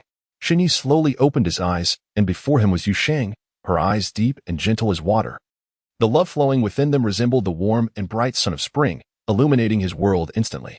Flustered, Yuxing attempted to retract her hand, only to have Xinyi grasp it firmly. Are you being mischievous? I am not. There was a mosquito on your face. As she lied, her bright, expressive eyes dared not meet his. Yusheng moved her wrist slightly, and Xinyi eased his grip, yet he did not release her hand. They had not been this close in a long time. A surge of desire filled Xinye's heart, yearning for time to linger gently, crystallizing in this exquisite moment. Yuxing forcefully withdrew her hand, her expression vexed. Are you a fool, Xinyi? You just sleep whenever you wish. Who is the patient here? Only then did Xinyi realize he was lying on a hospital bed, while Yusheng, the patient, sat beside him. I'm sorry, Sheng. I have been utterly exhausted lately. He was baffled as to why he had inexplicably fallen asleep. Did you bring me to bed? Next time you see me dozing off, just give me a couple of slaps. Don't push yourself.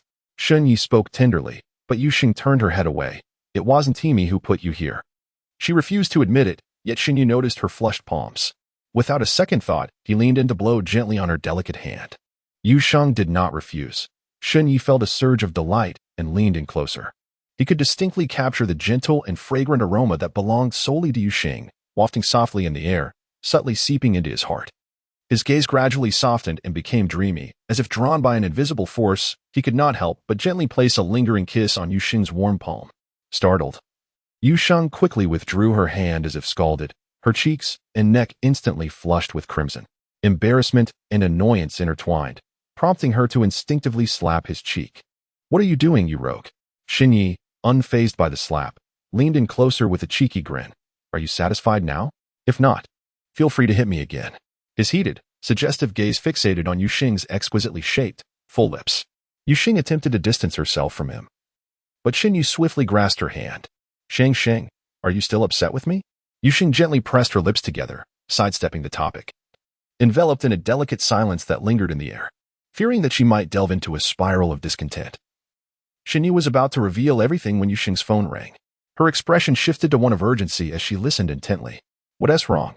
Xinyi softly caressed the back of her hand, offering silent reassurance. It was a call from the police, informing her that someone had unlawfully entered the property at Jingshui. Xinye's demeanor darkened instantly, his gaze sharpening like a drawn sword. Do not be afraid. I will take care of it. Jingshui had once been their cherished retreat, a place where Xun Yi frequently lingered alone, reminiscing about the moments they had shared after Yusheng's departure. It was a realm apart, and he had never considered implicating Jiang Boyu in this matter. Typically, he would not bring anyone to Jingshui for resolution, but this time it had been Jiang Yu's idea. She believed that Jingshui's tranquility and solitude were ideal for Jiang Boyu to escape unnoticed. Xun Yi lifted Yusheng onto the bed. Rest well. I shall return to see you tomorrow. Yuxing clutched his collar tightly. I want to go with you. You are unwell and have just been injured. I am worried about you. Yuxing blurted out, but Jingshui is very important to me. I must go. Her insistence on the significance of Jingshui made Xinyi wonder if she often reminisced about their time together. His mood lightened slightly. Hurry up. What are you thinking? Yuxing urged, nestled in his embrace. Xinyi lowered his head and swiftly pressed his lips against hers, a kiss he had long desired. In Chapter 12, the overbearing young master returns to his moonlight. Yuxing playfully bit his tongue, causing Xinyi to pull back in surprise. She then delivered a slap to the uninjured side of his face. What time is it? You're still thinking of being a rogue. Xinye's exquisitely defined Adam's apple bobbed as he looked at her with a profound gaze. Is this what you call being a rogue? We used to. Yuxing quickly covered his mouth, enunciating each word with urgency. Quickly, let us go. Xunyi enveloped Yuxing tightly in his arms, as if embracing his entire world. All right, let us depart. As they rushed, Xinyi attempted to carry Yuxing as they exited the car. She struggled slightly, insisting. I do not want you to carry me. I want a wheelchair. Understanding her modesty, Xinyi obediently retrieved a wheelchair from the trunk for her to sit in. He pushed her into Jingshui. The police had yet to arrive. The door was ajar, and Yuxing feigned ignorance as she pushed it open. Jiang Yu's exasperated voice echoed from within. Are you an idiot? I didn't team message you. Why did you come back? Jiang Boyu stammered, unable to articulate a response, as Yusheng had long since erased his memories. Jiang Boyu found himself back in the country without any recollection of how he had returned. His silence only served to infuriate Jiang Yu further. Jiang Boyu was difficult to control, having already concocted countless excuses to extort money from her. Jiang Yu suspected that this time he was merely employing another method to threaten her for financial gain. His shamelessness ignited a fury within Jiang Yu, who was already beleaguered by misfortunes. In a fit of rage, she struck him across the face, leaving a vivid mark on his once pristine and delicate features. He quickly rose from the sofa, his voice booming with indignation. How dare you hit me? If it weren't for your insistence that I seduce Yusheng, I wouldn't have ended up like this. You dare to strike me? I will make you pay for this. With a stormy expression, he attempted to storm out. However, as he flung open the door, he let out a scream and collapsed to the ground. Yusheng cast a furtive glance, noticing that Shunye's countenance had turned as dark as an impending storm, suffocatingly oppressive. If he were to wield a blade in that moment, Yusheng couldn't help but speculate that his fury could drive him to commit any extreme act. Shinyu had never anticipated that the truth of the matter would be so disheartening. Gritting his teeth, he was consumed by a murderous rage. Just then, Jiang Yu rushed out of the room, her face reflecting the same horror as Jiang Boyu's upon seeing Shunyi and Yusheng. Shunye's gaze, heavy with wrath, scrutinized them inch by inch, and he bitterly laughed. How splendid! You have conspired against me and Shang Xing. Jiang Yu's complexion turned ashen, her lips trembling. Unable to utter a word, Jiang Boyu seized the opportunity to flee, but Yusheng discreetly extended her foot, causing him to stumble harshly at her side. She looked at him, her eyes glistening with unshed tears, her voice tinged with unmistakable resentment and disappointment. You all conspired together to deceive me? Do you not love me at all? Her heartache was palpable, yet it was not directed at herself. Shinyi clenched his jaw, burying his own pain deeply. As his complex gaze fell upon Yusheng, she was the woman he had once loved, the one for whom she had sacrificed herself. He suppressed his raging fury. He has forsaken you. What is there left to question? He questioned himself, grappling with the tumult of anger and jealousy that threatened to consume him. The tension in the air was palpable, breath slow and strained. Yusheng pressed her hand against her heart, gasping for air, prompting Shinyi to disregard everything else as he knelt before her anxiously. Sheng, breathe, please breathe. He gently patted her frail back, his heart aching. This delicate and pitiable Yusheng left him utterly helpless. Despite his overwhelming anger, he found himself swallowing it down. Suddenly, Yusheng burst into tears. He deceived me. He deceived me. She nestled softly into Shinye's embrace, her scorching tears staining his shirt. He held her tightly, listening to her weep for another man. A surge of resentment toward Yusheng, whom he deemed foolish for her inability to discern true worth, coursed through him. She had forsaken a precious gem for the lure of a mere imitation, only to seek solace in his arms after suffering the consequences. If only she had chosen to remain by his side, she would never have endured such pain. He gently stroked Yusheng's silky hair, whispering, Sheng, do not weep. I shall seek justice for you. Jiang Boyu, aware of Shinye's chilling reputation, felt a desperate urge to plead for his own survival. Mr. Shin, this is not entirely my fault. It is Yusheng's inability to resist temptation, is it not? A mere flirtation from me led her to abandon you. Such a woman, if kept close, would inevitably bring you disgrace. Why do you insist on defending her?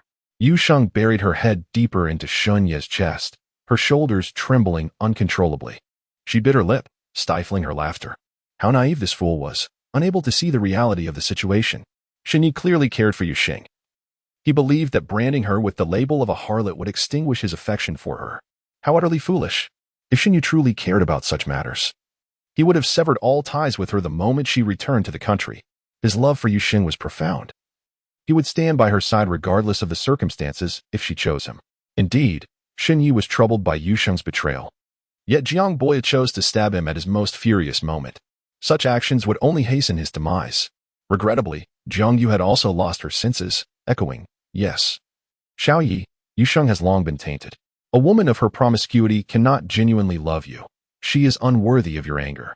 Xiao Yi, after all these years, I have done so much for you. My love for you is genuine. Please, consider me. Her eyes brimmed with desperation as she implored Shinyu to care less for Yusheng.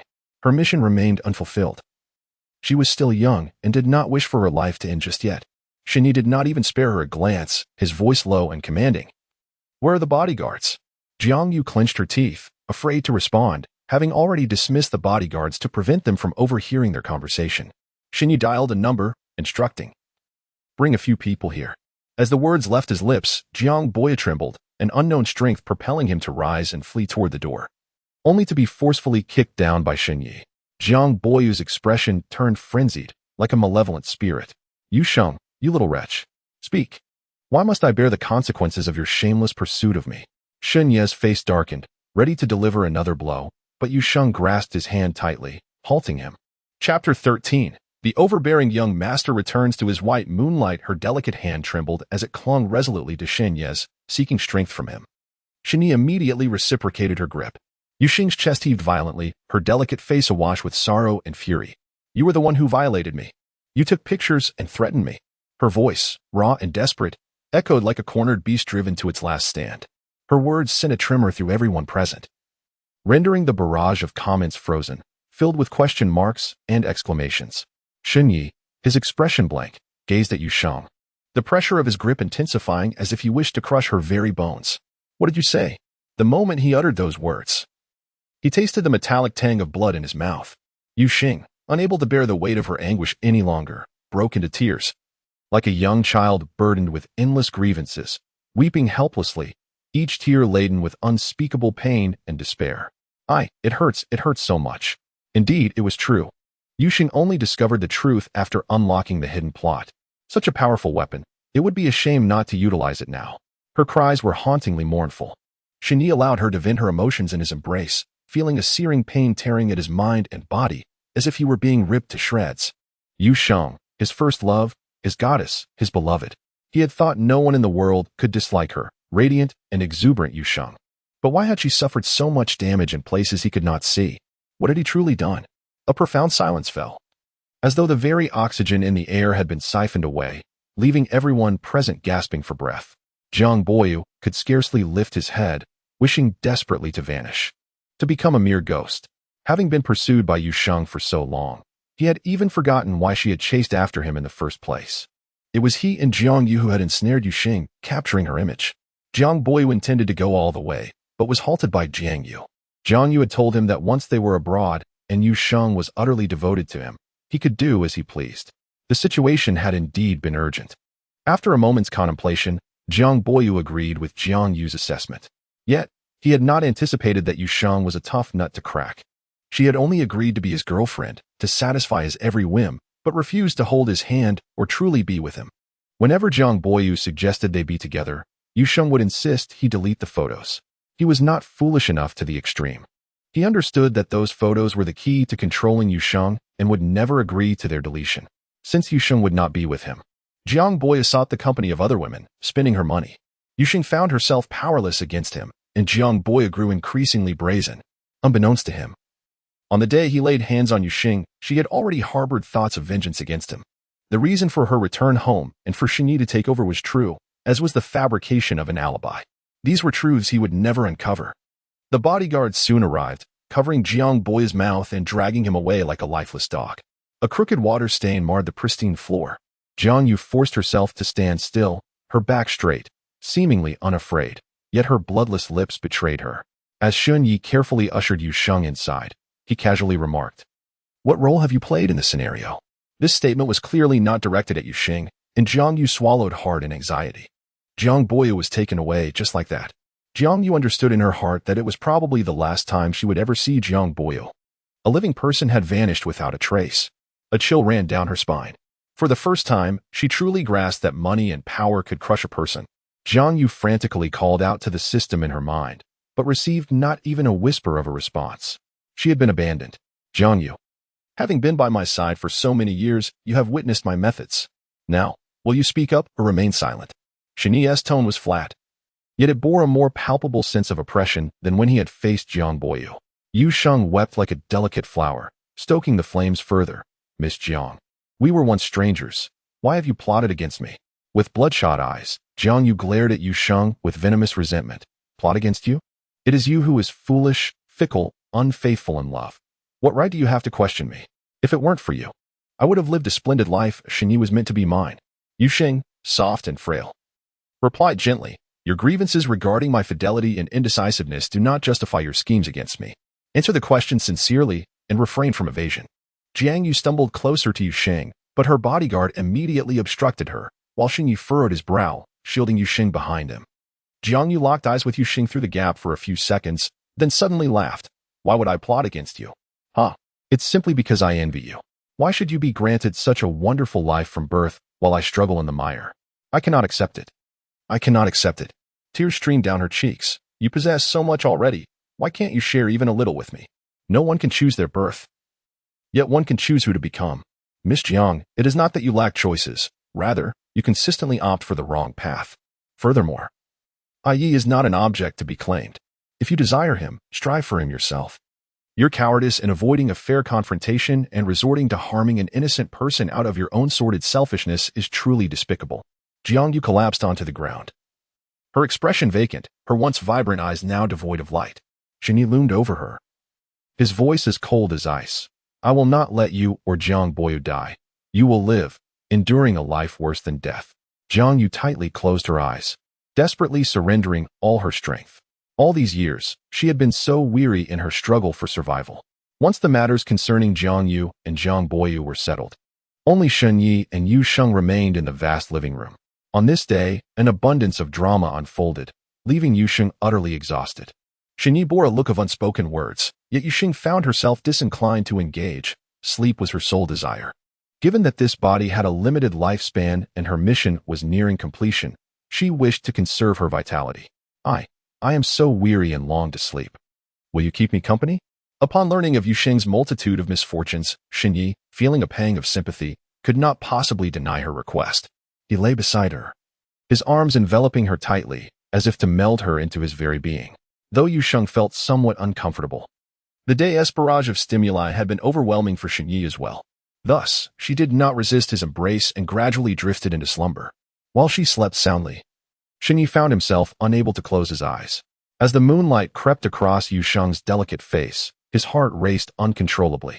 He yearned to consume her entirely, to have her eternally reside within him, ensuring that she would never leave his side. Chapter 14. The Return of the Overbearing Young Master. The white moonlight, Yu Sheng awoke from a long and restful sleep, only to be greeted by the sight of Shen Yi's remarkably handsome face, nearly causing her to gasp in surprise. Fortuitously, her composure held firm. Shen Yi remained in slumber, appearing slightly fatigued yet still exuding an irresistible charm. Yu Sheng felt her heart flutter. It must be said, Shen Yi was indeed strikingly attractive. Although the male leads in her small world were hardly lacking in allure, Shen Yi's looks and physique could undoubtedly place him among the top three. With an air of admiration, she gently caressed his face, as though she were handling a precious piece of art. Due to her position, his shirt lay open, revealing the smooth contours of his muscular physique. Having experienced his embrace the previous day, she could attest to the delightful sensation. Her soft, pink fingertips pressed against his yielding chest muscles, warm and plush, reminiscent of a formidable cotton candy. As Shen Yi's eyes began to flutter open, Yu Sheng unabashedly gazed at him, unblinking, until he truly awakened. "What is it, Sheng? Are you hungry?" Yu Sheng, with her tousled hair nestled against his chest, replied in a soft voice. "Aye, after breakfast. Will you take me home?" Shen Yi nodded in agreement. "During this period, we should refrain from seeing each other. I am unsure how to face you." After a long silence, Shen Yi nodded once more. Though he longed for Yu Sheng to remain by his side forever, he was acutely aware of the myriad unresolved issues between them. In a manner reminiscent of his childhood, Shen Yi tenderly assisted Yu Sheng with her morning routine, styling her hair beautifully, selecting her attire, and preparing her favorite meals. The sight of him in an apron was reminiscent of a nurturing father figure. Alas, she would likely be unable to partake in such comforts with this frail body. Shen Yi gently escorted Yu Sheng to her doorstep, the cold wind softly swaying the edges of their garments. He gently raised his hand, his fingertips tenderly weaving through Yu Sheng's silken strands of hair, carefully wrapping the soft scarf around her neck, layer upon layer, as if he were quietly intertwining all warmth and affection within. His deep, affectionate gaze lingered on Yu Sheng for an extended moment. Sheng, I shall miss you. Please do not leave without a word again, all right?" Yu Sheng removed the leaves that had fallen into his hair and caressed his cool, soft locks. "I understand. We need to have a serious talk, don't we?" Shen Yi's eyes reddened as he affectionately nuzzled his face against her hand. "Then I shall take my leave." After Shen Yi departed, a servant immediately wheeled Yu Sheng back inside. In the living room, Yu He stood by the floor-to-ceiling window. His expression decidedly unappealing. Have you reconciled with him again? Yu Sheng felt no guilt. We have not reconciled. Yu He scoffed, utterly disbelieving her words. Have I not told you to never easily forgive a man? Your softness will inevitably lead to deceit by unscrupulous men. He gently poked Yu Sheng's smooth forehead with his fingertip, exasperated. Yu Sheng felt a twinge of embarrassment. There was likely no one worse than she and Yu He in this world. She pouted at him. All right, brother, I am aware of my own affairs. I cannot make decisions for yours, but I can tell you that our parents have recently taken a strong dislike to that Shen Yi fellow. What a nonsense. Entangled with you even though he has a girlfriend. Yu Sheng hesitated. Since yesterday, he probably, maybe, no longer has a girlfriend. Yu He's eyes brightened. Have you finally made your move? Yu Sheng replied. Brother, what are you so excited about? The comments read, Brother, I said under my careful guidance. My dear sister could never be a pure and kind little angel. Stand proud. Brother, fantastic. She is a little villainous. We are saved. Haha. What is brother so proud of? This is hilarious. Yu He said, I have found that Jiang Yu has been clinging to Shen Yi since you left. That fool Shen Yu has actually indulged her. Finally, those shameless dogs will no longer offend my eyes. For a moment, Yu Sheng felt somewhat dazed. How was it that Yu He seemed more like a malicious supporting character than she did? Her face was filled with confusion. Yu He, in a jolly mood, adjusted his tie. You enjoy yourself. Brother is off to work. After he left, Yu Sheng lay on the soft bed, fervently scrolling through her phone. Having been in this little world for so many days, today was the only time she could truly relax. Not long after reclining, a message arrived from an unknown number. A photograph accompanied by a message. Come alone to Donglin Road 72 in 2 days, or I shall reveal these photos to everyone. The corner of Yu Sheng's mouth twitched. Surely she does not believe that using a new phone number conceals her identity? The system blandly commented, foolish. However, the female protagonist is different. She managed to escape from Shen Yi's grasp in such a brief period. Yu Sheng bit her lip, feeling that she was given no respite whatsoever. She has already seized a portion of the female protagonist's fortune, and with the system's assistance, the heavenly path will surely clear a way for her. Yet, the original body is the true female protagonist. The system remarked, that is precisely why you continue to prevail. Yu Sheng scoffed, my victories have nothing to do with the heavenly path. They are entirely attributed to my own wit and intelligence. The system fell into a dubious silence. Yu Sheng was unwilling to engage in a quarrel with the artificial intelligence. She swiftly captured a screenshot of the message and sent it to Shen Yi. Wearing a smile yet feigning panic, Yi, I am so frightened. What should I do? Eh? Isn't Shang Shen capable of handling this herself? Yu Sheng retorted assertively. Having a man to rely on is rather advantageous. It provides Shen Yi with an opportunity to demonstrate his worth, and he would surely relish it. She was not the original protagonist, so she had no qualms about preserving the dignity of the Yu family or hesitating to trouble Shen Yi and his family. For years, she had endured the repugnant company of Jiang Boyu alone, suffering much indignity. Had she been the original protagonist, when Jiang Boyu revealed those photographs, he should not have existed in this world any longer. Ultimately, the original protagonist had been coddled too well, lacking the ruthlessness inherited from the Yu family. Shen Yi quickly replied, assuring her that she need not worry about this matter, as he would handle it. Yu Sheng expressed her gratitude. Thank you, Yi. Without you, I truly would not know what to do. Shen Yi responded with an adorable dog emoji. Yu Sheng replied with a playful pat on the dog's head. Their banter resembled that of a young couple in the throes of love. Yu Sheng enjoyed a couple of leisurely days at home, during which Shen Yi seemed to suddenly become engrossed in chatting on social media. Each morning, upon awakening, Yu Sheng would find herself inundated with over 99 messages. She had never noticed how clingy Shen Yi could be. Shen Yi informed her that he had resolved the issue, and Yu Sheng, feeling restless at home, prepared to venture out for some amusement. However, she was unexpectedly seized as soon as she alighted from the car. Chapter 15, The Arrogant Young Master's Return. The white moonlight, I truly can't believe this. Didn't Shen Yu say he had taken care of everything? Yu Sheng was at a loss for words. The system leisurely commented, after all, she has stolen half of the female protagonist's fortune. Yu Sheng snapped, get lost. The system fell silent. Yu Sheng was forcefully thrown into a vehicle, the impact causing her to grimace in pain. She had purchased a small blade from the system and clutched it tightly in her hand. The weapons acquired from the system's marketplace would not harm the purchaser. Yu Sheng remained quietly seated in the car, choosing not to resist for the time being. The intruder had stolen the female protagonist's fortune, leading the heavenly path to regard the intruder as the true protagonist.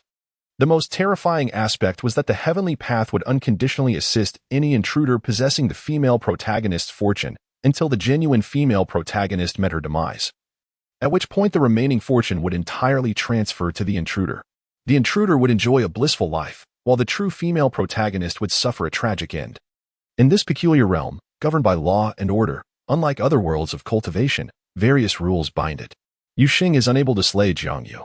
Should she commit such an unlawful act, the heavenly Tao would instantly deem the heroine unworthy. Consequently, Yu Sheng would forfeit all her heroic fortune. Without the protection of the heavenly Tao, her frail body would likely succumb to Jiang Yu's retaliation. She must retrieve her fortune in a manner deemed appropriate by the heavenly Tao, otherwise, she faces a certain demise. Within the confines of her carriage, she awaits in silence. Shrouded in darkness, time stretches interminably, and Yu Xing feels as though her bones might crumble under the strain. After what seems like an eternity, someone forcefully grasps her hand, dragging her to another location. Yu Xing, we meet again. Jiang Yu's voice resonates in her ear.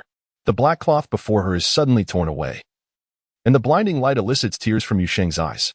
Dust clings to her face, a comical yet pitiable sight of contrasting hues. Yet, she remains expressionless. Her tone icy. What do you want? What else could I possibly desire? Jiang Yu's smile carries a hint of bitterness. I am dying, so I must find a scapegoat. Yu Sheng narrows her amber eyes. Do you intend to kill me? Jiang Yu presses her lips together in silence. But what will that change? Shen Yi still doesn't he love you? Jiang Yu, incensed, points an accusatory finger at Yu Sheng. It's all your fault. If not for you, I wouldn't he be in this wretched state.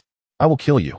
As her words fall, a thunderclap echoes from the heavens, akin to the wrath of a deity, striking down with precision. The flash illuminates Jiang Yu's face, casting her once radiant complexion into an unnatural pallor. A smile graces Yu Sheng's lips. With ill intentions, seeking to harm others, Jiang Yu, the false heroine, is now disqualified. As the thunder reverberates, Yu Xing's previously dormant phone vibrates violently.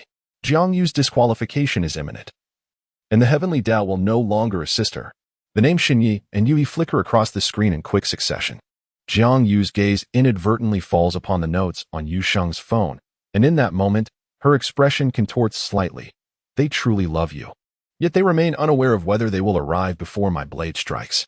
Fixating on Yu Xing, she retrieves a small, sharp fruit knife from behind her. However, Yu Xing does not react as Jiang Yu anticipated. She displays no sign of fear. Jiang Yu furrows her brow. Aren't you afraid? Yu Xing dismissively laughs. You a murderer? Fear nothing. Why should I, a victim, feel fear? If you have the courage, then do it. She raises her long neck, like a white crane awaiting its fate. Jiang Yu, incensed by Yu Xing's nonchalance, loses her grip on reason. Why? Why does she seem so unfazed? The blade was undeniably in her own hands. In a moment of reckless fervor, Jiang Yu found herself too late to react as the knife plunged into Yu Sheng's abdomen. Crimson blood seeped from the corners of Yu Xing's mouth, while the wound on her abdomen bled profusely, staining the ground beneath. Jiang Yu suddenly collapsed to the floor, her gaze hollow and her face a mask of terror. Above, dark clouds loomed ominously, as if ready to unleash an inky deluge upon the world. The wail of police sirens pierced the air. The heavens had utterly forsaken Jiang Yu, the false heroine. Yu Sheng, having lost too much blood, succumbed to unconsciousness before the authorities arrived. When she awoke, the first sight that greeted her was the sterile white walls of a hospital, the air thick with the reassuring scent of disinfectant. Her throat felt parched and cracking. A slight movement tugged at her abdominal wound, eliciting a sharp cry of pain. The sound roused Shen Yi, who had been dozing by her bedside. He blinked in disbelief at Yu Sheng, their gazes intertwining in the air. After what felt like an eternity, he managed to force a bitter smile, one that was more painful than tears. As Yu Xing spoke, his tears flowed freely. She gently patted his tousled hair and whispered, "Water, I need water." In a flurry, Shen Yi hurriedly used a cotton swab to moisten her lips before bringing a cup to her mouth. He meticulously adjusted the angle, preventing Yu Sheng from quenching her thirst fully. Had her hand not been firmly restrained, she would have snatched the cup for herself. The two were situated closely, their breaths softly brushing against each other's skin. Suddenly, a furious voice erupted from outside the hospital room. "Shen Yi, what are you doing to my sister? She is just an unconscious patient." Yuhi's anguished roar pierced the air as he rushed into the room, forcefully pulling Shun Yi away from Yusheng. After berating Shun Yi, Yuhi sensed something amiss. Turning around, he locked eyes with Yusheng. In that moment, tears streamed down his face, just like Shun Yi's. Two men clad in white shirts stood by the bedside, weeping openly, causing the doctor who entered the room to feel his heart nearly stop. Please step aside. Family members. Step aside. Shall he, quickly, we have a patient in need of resuscitation. The doctor, trembling with fear, bravely approached the bedside, only to be met with Yusheng's wide-eyed stare. Hello, doctor? Good day. Shun Yi and Yuhi were unable to communicate. Leaving Yusheng to fend for herself, could you please inform my parents? Just tell them I've awakened. Of course, of course. The doctor, wiping his brow, hurried out. Shun Yi's emotions had calmed somewhat as he sat by the bed, tightly gripping Yusheng's hand. Yuhi, unwilling to be outdone, sniffled as he grasped her other hand. Xing, I'm so sorry. It was my failure to manage this situation that caused you such severe harm. His eyes were sunken, the whites bloodshot, and stubble adorned his jaw, a clear sign of many sleepless nights. Without dealing with Jiangyu, no precautions would suffice. The heavens would assist her, and no one could intervene. Yusheng gently reassured, do not blame yourself. No one could have anticipated that Jiangyu would escape. Look at me. I am perfectly fine now. Please, do not be hard on yourself. Shun Yi pressed his forehead against the back of Yusheng's hand. Resembling a forsaken puppy that had been cast aside by its master yet subsequently reclaimed, he appeared heartbroken and pitiable. Chapter 16. The overbearing young master's return. Oh, finally. Sheng has awakened. Donation, 7,000 star coins. Indeed, she has been in a coma for a week. I thought she might never wake up. Donation, 9,000 star coins. Our daughter has suffered. Let us compensate her well. Donation, 100,000 star coins. The audience expressed their concerns in unison. Yusheng smiled brightly. Thank you all. I am well. So there is no need for worry. At that moment, the system came online, its monotonous voice breaking the silence. Congratulations, host, for completing the additional task and successfully reclaiming the protagonist's fortunes. The reward has been dispatched. The system's perpetually dismal tone momentarily led Yusheng to believe it was delivering her final rites. However, the prospect of a reward brought her joy. What is the reward? Pray, do tell. The original host lost half of her fortune value, leading to a corresponding deduction of half her lifespan by the heavenly path. Now with Jiangyu, who had stolen the fortunes, deceased, the fortunes belonging to the original host have returned to you. Yusheng's smile faltered. You cannot mean. Indeed, host. The reward provided by the system is precisely half of the original host's lost lifespan. Haha, host, are you happy now? Yusheng's eyes dimmed. Haha, how delightful indeed. The live streaming room prohibited the host from ending her life at will. Undeterred, Yusheng inquired, how long was the original host's lifespan? 60 years. Yusheng rolled her eyes and fainted. At just 25 years of age. It meant she would have to linger in this world for a full 35 years before she could retire successfully. Is there any possibility that? There is none. Yusheng retorted, TSK, let me finish my thought. The system responded, the host is a manipulative deceiver. I must log off now. Having said that, the system became unresponsive, regardless of Yusheng's pleas. Furious, Yusheng consumed a healing pill and proceeded to wreak havoc in her hospital room. It was then that Xing Yi rushed in, tenderly embracing Yusheng and gently patting her back. What troubles you, Sheng? Please share your worries with me. Do not be angry. It is detrimental to your health. Yusheng, infuriated, directed her ire at Xing Yi. Leave. I do not wish to see you. You are utterly annoying. It was because of him that she was destined to linger in this world for many more years. Her eyes reddened with resentment. Yusheng's temper was inexplicably fierce. But fortunately, Xing Yi had grown accustomed to comforting her in her moments of anger. He led her to a clean area, provided her with a chair to sit, and called for a nurse to tidy up the aftermath. Yusheng bit her lip, aware that her anger was irrational and unfounded. Yet, she found herself unable to restrain her emotions. After retirement, her account was brimming with star coins, enabling her to summon countless handsome men to serve her, allowing her to languish in idleness without undertaking any tasks. As these thoughts swirled in her mind, tears streamed down her cheeks once more. Xing Yi, perplexed yet patient, endeavored to soothe her turbulent emotions. As she wept, a flicker of clarity emerged within Yusheng. Staying in this little world wasn't so bad after all, especially with the exquisite Xing Yi yet to be fully embraced. Contemplating a future with him, Yusheng resolved to leave a favorable impression on Xing Yi. At the very least, she could not afford to act irrationally. Thus, she attempted to place the blame on Xinyi. Through her sobs, she exclaimed, "Why did you even date Jiang Yu when she treated me so poorly?" Xinyi, who had been gently comforting her moments before, fell into an eerie silence. The audience's comments began to emerge, murmuring, "Of course, it was to make you jealous. Xinyi, a man with many ulterior motives. Come on, everyone. Let us chant together, dog man, dog man, dog man." Xinyi remained silent, prompting Yusheng to persist with her inquiries.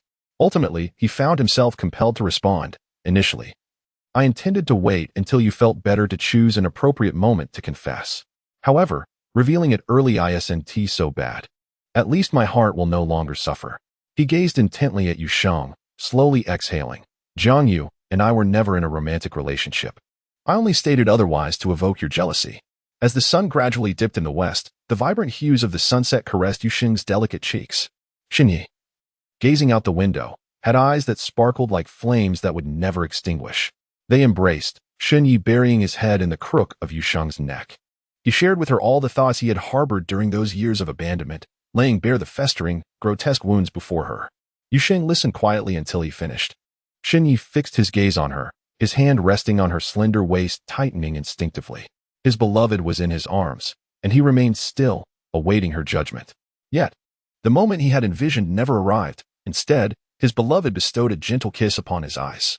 The curtains fluttered in the cold wind, mirroring the tumult of Xinyi's heart. He heard Yusheng's light laughter. "Yi, why are you so foolish? Someone like you would engage in a prison game?" Xinyi's ears flushed crimson as he buried himself deeper into her embrace, ensuring no one witnessed his vulnerability. "When Jiang Yu showed me the photo of you being held by Jiang Boyu, I nearly lost my mind. At that moment, I resolved to find you and break your legs, ensuring you could never leave me." His tone was earnest, which sent Yusheng into fits of laughter. "Hello, you seem like a stray dog, frightened by the world around you. Even when kind-hearted souls offer you nourishment, you only bare your teeth. Deep down, you long for someone to gently caress your head, don't you?" Xinyi playfully nibbled at the delicate nape of Yusheng's neck, inquiring if she would ever leave him. Yusheng scrunched her small face and replied, "I want tea." It was the truth. She wasn't deceiving him. Though her heart did not harbor love for Xinyi, she could endure living alongside him for over 30 years simply for the sake of his handsome visage. Gradually, Yusheng began to recover.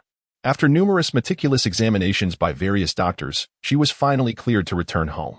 As for Jiang Boyu, she remained unaware of his fate. She learned of Jiang Yu's outcome through the news.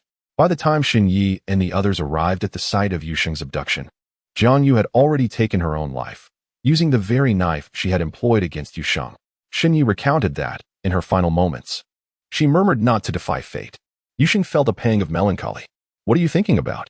Xinyi, with a flushed face, emerged from her clothing, tiny beads of sweat adorning his nose. Yusheng teasingly brushed her fingers across his full lips, cautioning him against asking too many questions, lest he forfeit the rewards of the evening.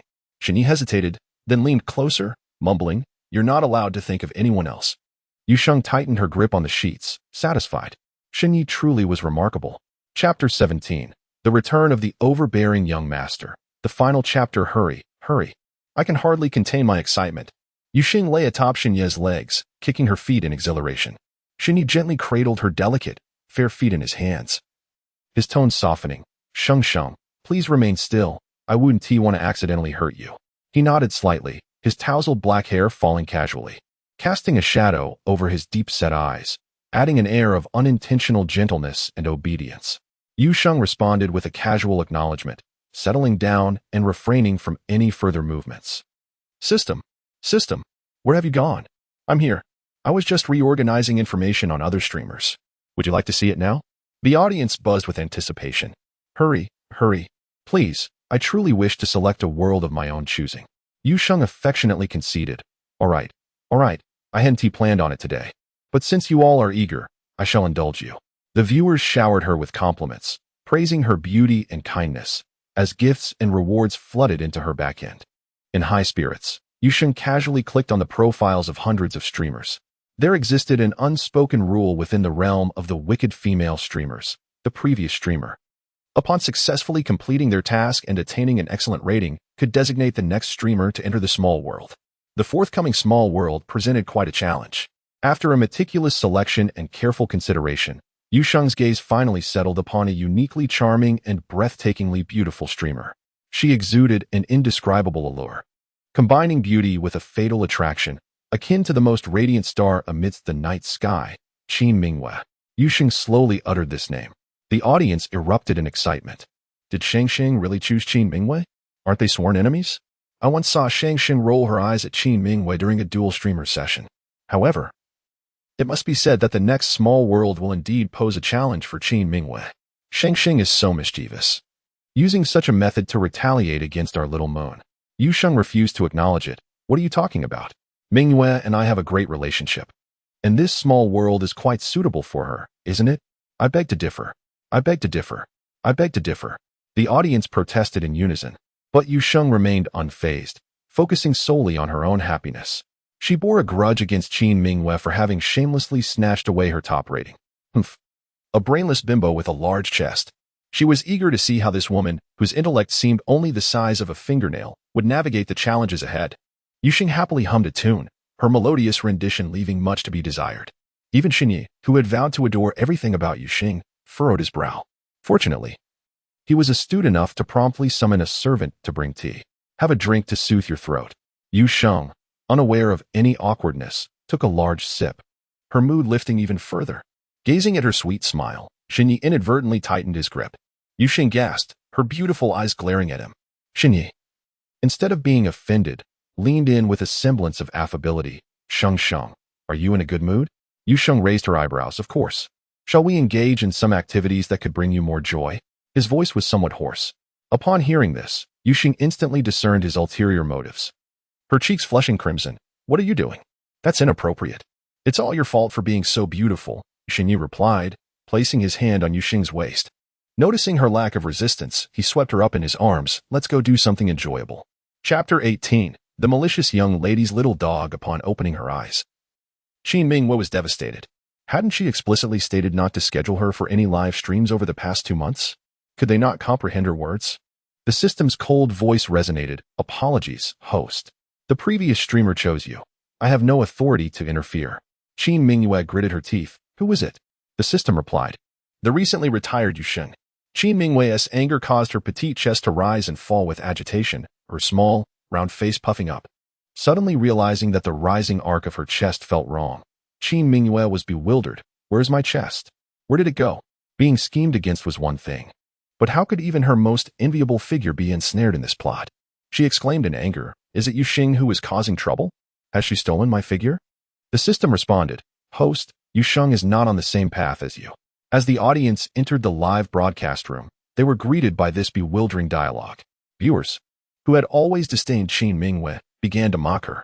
Indeed, Qin Mingwei is nothing more than a fool who relies solely on her figure to seduce men to accomplish her tasks. Don't fret. Yeah. You are not entirely out of options. There's always the option of a dead end. Some of Qin Mingwei's loyal fans defended her. Haters, scram. If you don't like it, go away. Donation of 700 star coins. No matter how much you complain, RAA has consistently ranked among the excellent employees. Your anger only amuses us. Donation of 5,000 star coins. Qin Mingwei noticed the harsh comments and narrowed her eyes, retaliating directly. So what if I rely on my figure? I possess those qualities. And that is far superior to you, who can only spew nonsense. Don't think I wouldn't dare to insult you just because you're ugly. Hurry up and leave. I'm allergic to both stupidity and ugliness. The insulted audience member immediately reported Qin Mingwei to the time-space administrator. Before she could retract her haughty expression, she was struck by an electric shock. She writhed in agony on the ground, her body convulsing. 10 minutes later, when the shocking ceased, Qin Mingwei managed to rise awkwardly, her expression a portrait of disarray. She stood trembling, her large fox-like eyes filled with fierce defiance. Raising her hand, she gave the screen the middle finger. To the one who reported me, you better reincarnate immediately. I hope I never cross paths with you again. With a cold huff, she fiercely wiped away her tears. Little Moon is so cool. Donation of 4,000 star coins. Wonderful. She's a tough cookie. We're saved. Donation of 900 star coins. Yeah, please don't push yourself too hard. You still haven't found your meal replacement. Donation of 600 star coins. After reading all the comments, Qin Mingwei disdainfully remarked. Meal replacement? Who could possibly be as perfect as I am? Rest assured, I will live until retirement. I need to stay alive to deal with you, Shang. System. Transmit the plot. The system silently delivered the storyline into Qin Mingwei's mind. Qin Mingwei was born into a wealthy family. Her mother passed away at her birth, leaving her as the sole heir. Her father, having deeply loved her deceased mother, showered Qin Mingwei with affection, indulging her to the point of recklessness. Due to work commitments, her father was often away from home, so he decided to adopt a child from an orphanage to keep Qin Mingwei company. He chose the protagonist, Yu Lingmiao. Unlike Qin Mingwei's bold and flamboyant nature, Yu Lingmiao was timid and kind, a quiet and bashful girl. Qin Mingwei held disdain for Yu Lingmiao's meekness, considering her unworthy. Thus, she deliberately made things difficult for Yu Lingmiao. From retrieving a necklace in the icy lake during winter to locking her in a small dark room whenever she displeased her, such antics were commonplace.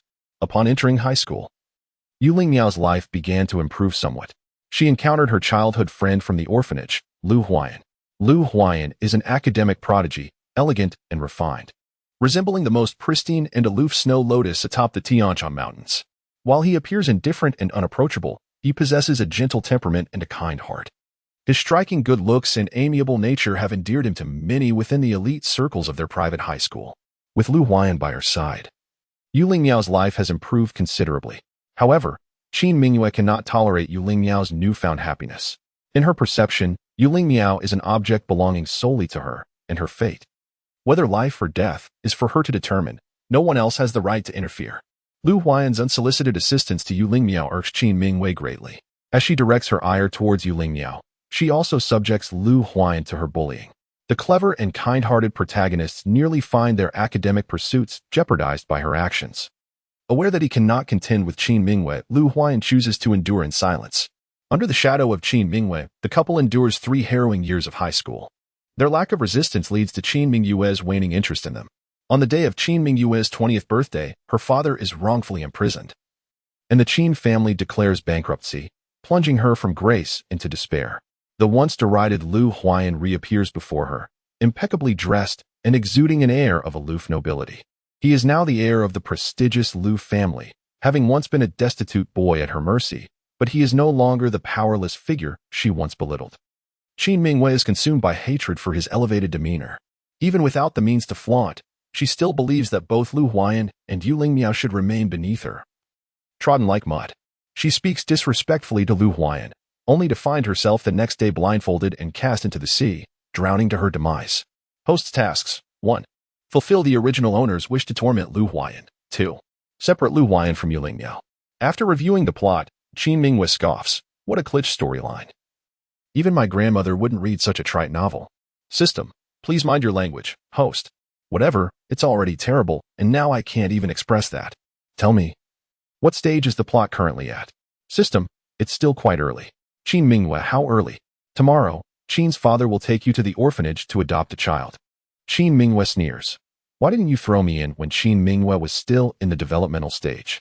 System. There were some unforeseen events. The efficiency of the legendary Yuxing is simply too remarkable. As soon as she made her selection, the live stream was executed immediately. Qin Mingwei, when she returns, I shall ensure she receives her just desserts. Fuming, Qin Mingwei hurriedly trotted into the bathroom, eager to catch a glimpse of her reflection.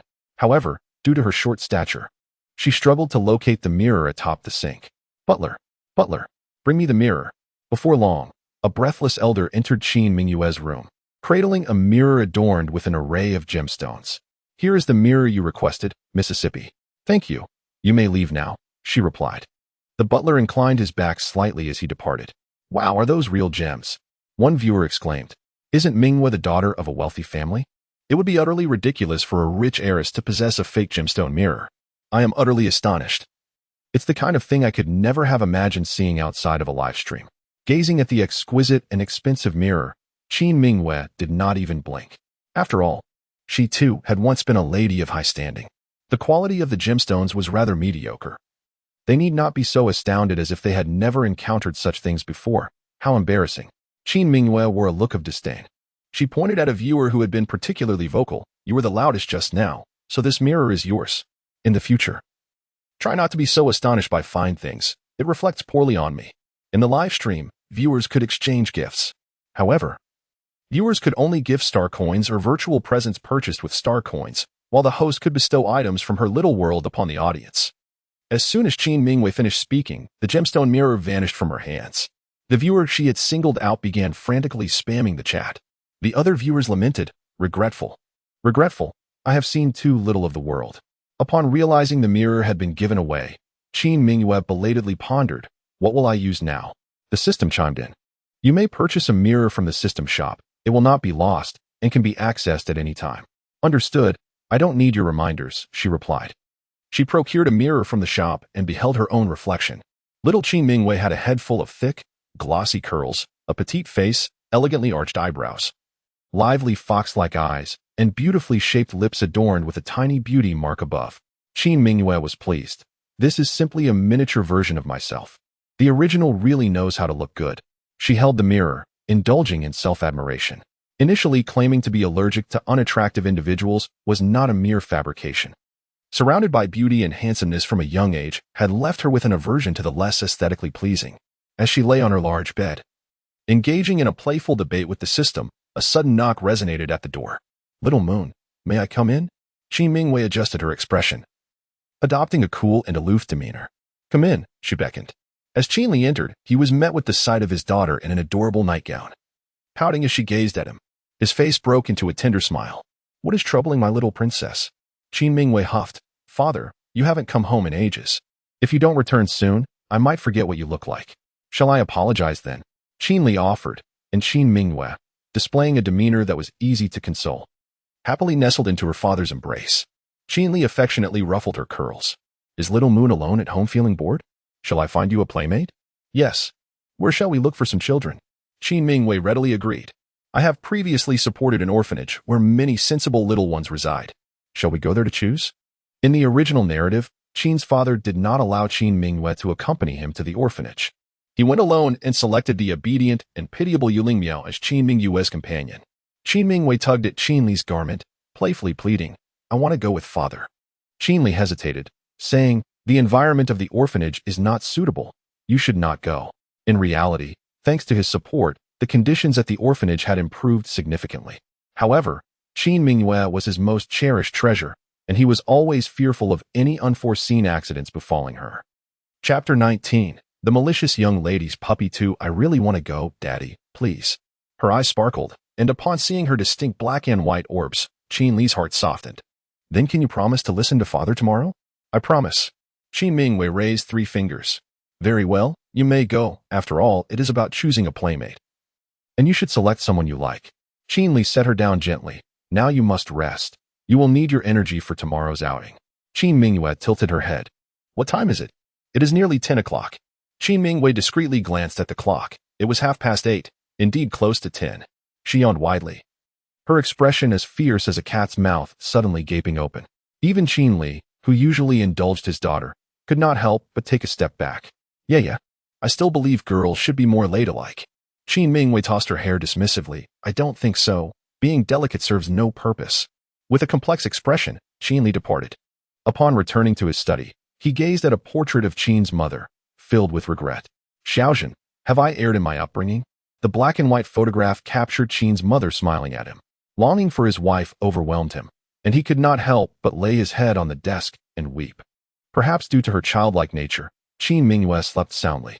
A servant quietly entered, attending to her face washing and teeth brushing. Their movements were swift. And soon Qin Mingwei was dressed and ready. She bounced out of her room, calling Daddy. Her little curls were fashioned into 2 small horn-like pigtails, revealing a chubby and exquisitely adorable face. She wore a creamy white, floral-collared blouse paired with light blue, lantern-style shorts, complemented by pure white calf socks and delicate white ballet shoes. Standing at the top of the staircase, she called to her father with a sweet smile, resembling a radiant little angel. The viewers watching the live stream were utterly enchanted, showering her with gifts. Qin Li felt his heart, which had been heavy with gloom the previous night, come alive once more. He instinctively raised his voice. Come here, darling, let Daddy give you a hug. Qin Mingwei dashed towards him, but as Qin Li opened his arms to embrace her, she bypassed him entirely. Dad, you smell of smoke, and I dislike it, she exclaimed before swiftly running away, leaving Qin Li alone, his heart shattered into pieces. Perhaps it was time to quit smoking. Being rebuked by his own daughter was hardly a solution. Mingwei, you are about to encounter the protagonists, Do you not feel apprehensive? Qin Mingyue furrowed her brow. What is there to fear? The ones who should be afraid are they. The protagonists are merely children at this stage. They are still subject to my whims. Encountering her, Qin Mingyue would spell misfortune for the protagonists of this miniature world. An audience member advised her, Mingyue, be cautious this time. Do not ruin the protagonists. Rest assured, I shall handle everything. Qin Mingyue replied with a wicked smile. The orphanage was rather distant, and just as Qin Mingyue was about to drift into slumber, the vehicle came to a halt. Qin Li gently cradled her in his arms. Mingyue, wake up. We have arrived at the orphanage. Drowsily, Qin Mingyue opened her eyes and, upon realizing she was in Qin Li's embrace, insisted on being set down. After all, she was a wicked supporting character. Her entrance must leave the young protagonists with a profound psychological scar. Qin Mingyue raised her chin and ambled towards the orphanage, resembling a cat surveying its territory. Mr. Qin. Miss Qin, welcome. The director of the orphanage greeted them with a broad smile. Qin Li remained expressionless, offering a curt nod. The director elaborated on the facilities, subtly hinting at the need for additional funding from Qin Li. He listened intently. He genuinely wished to contribute to the welfare of the orphanage's children. Dad, I want to see the little ones first. Without waiting for Qin Li's response, Qin Mingyue bolted away, for the system had alerted her to a captivating spectacle unfolding in a classroom. With her short legs propelling her forward, she hurried along. Mingyue, be careful not to fall. Slow down. Qin Li attempted to keep pace. The director chuckled and stood in his way. Rest assured, Mr. Qin, the children here are well behaved. Miss Qin will not encounter any peril. Having visited this orphanage several times, Qin Li knew the children were indeed quite well-mannered. So he opted to follow Director Zhang on a tour instead of pursuing Qin Mingyue. Inside the classroom, a throng of children clamored together. Qin Mingyue's eyes darted around before she nimbly climbed onto a table and then onto the windowsill. A small boy, dressed in tattered clothing and seated on a chair, was surrounded by the others. What are you doing standing there? Didn't the director say to hide? Hurry up, even if you're in the classroom. Miss Qin will not choose you. The orphans chastised him, even shoving him, yet the small boy kept his head down, offering no resistance. Host. The bullied little boy is the male lead, Lu Huayan. Qin Mingyue watched with great interest. How tragic, she murmured. A slender little girl suddenly trembled as she stood protectively in front of the boy. Her small face was pale, yet her eyes shone with astonishing brightness. Please do not bully my brother Huayan. The female lead has made her appearance. Qin Mingyue clasped her cheeks, exclaiming, such a touching display of friendship. The thought of tearing them apart in the future fills me with delight. The barrage of comments overwhelmingly supported her. Qin Mingyue. The limited edition mischievous little darling, simply charming, donated 700 star coins. I salute the adorable Queen Mingyue. So cute. Donated 500 star coins. The system chimed in. Quiet down and watch the show. The climax has yet to unfold, so save your theatrics for later.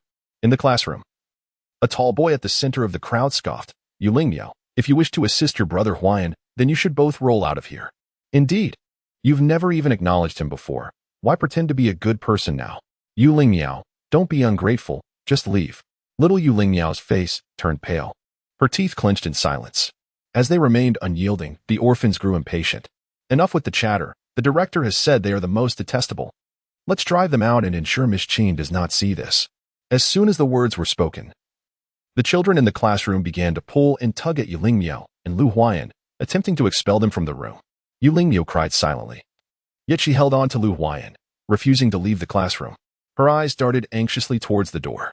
At that moment, the director's furious voice echoed from outside the classroom. What is happening in there? Upon hearing the director's voice, a glimmer of hope flickered in Yu Lingmiao's eyes. Qin Mingyue did not miss the captivating change in Yu Lingmiao's expression. Ah, so she possesses someone after all. How intriguing. Chapter 20. The vicious young lady's little dog. The children hastily returned to their seats, afraid to make a sound. The only noise in the classroom was Yu Lingmiao's sobs, growing louder and drawing attention. Qin Li's expression darkened. Director Zhang, drenched in sweat, hurriedly attempted to explain, it's just children playing around.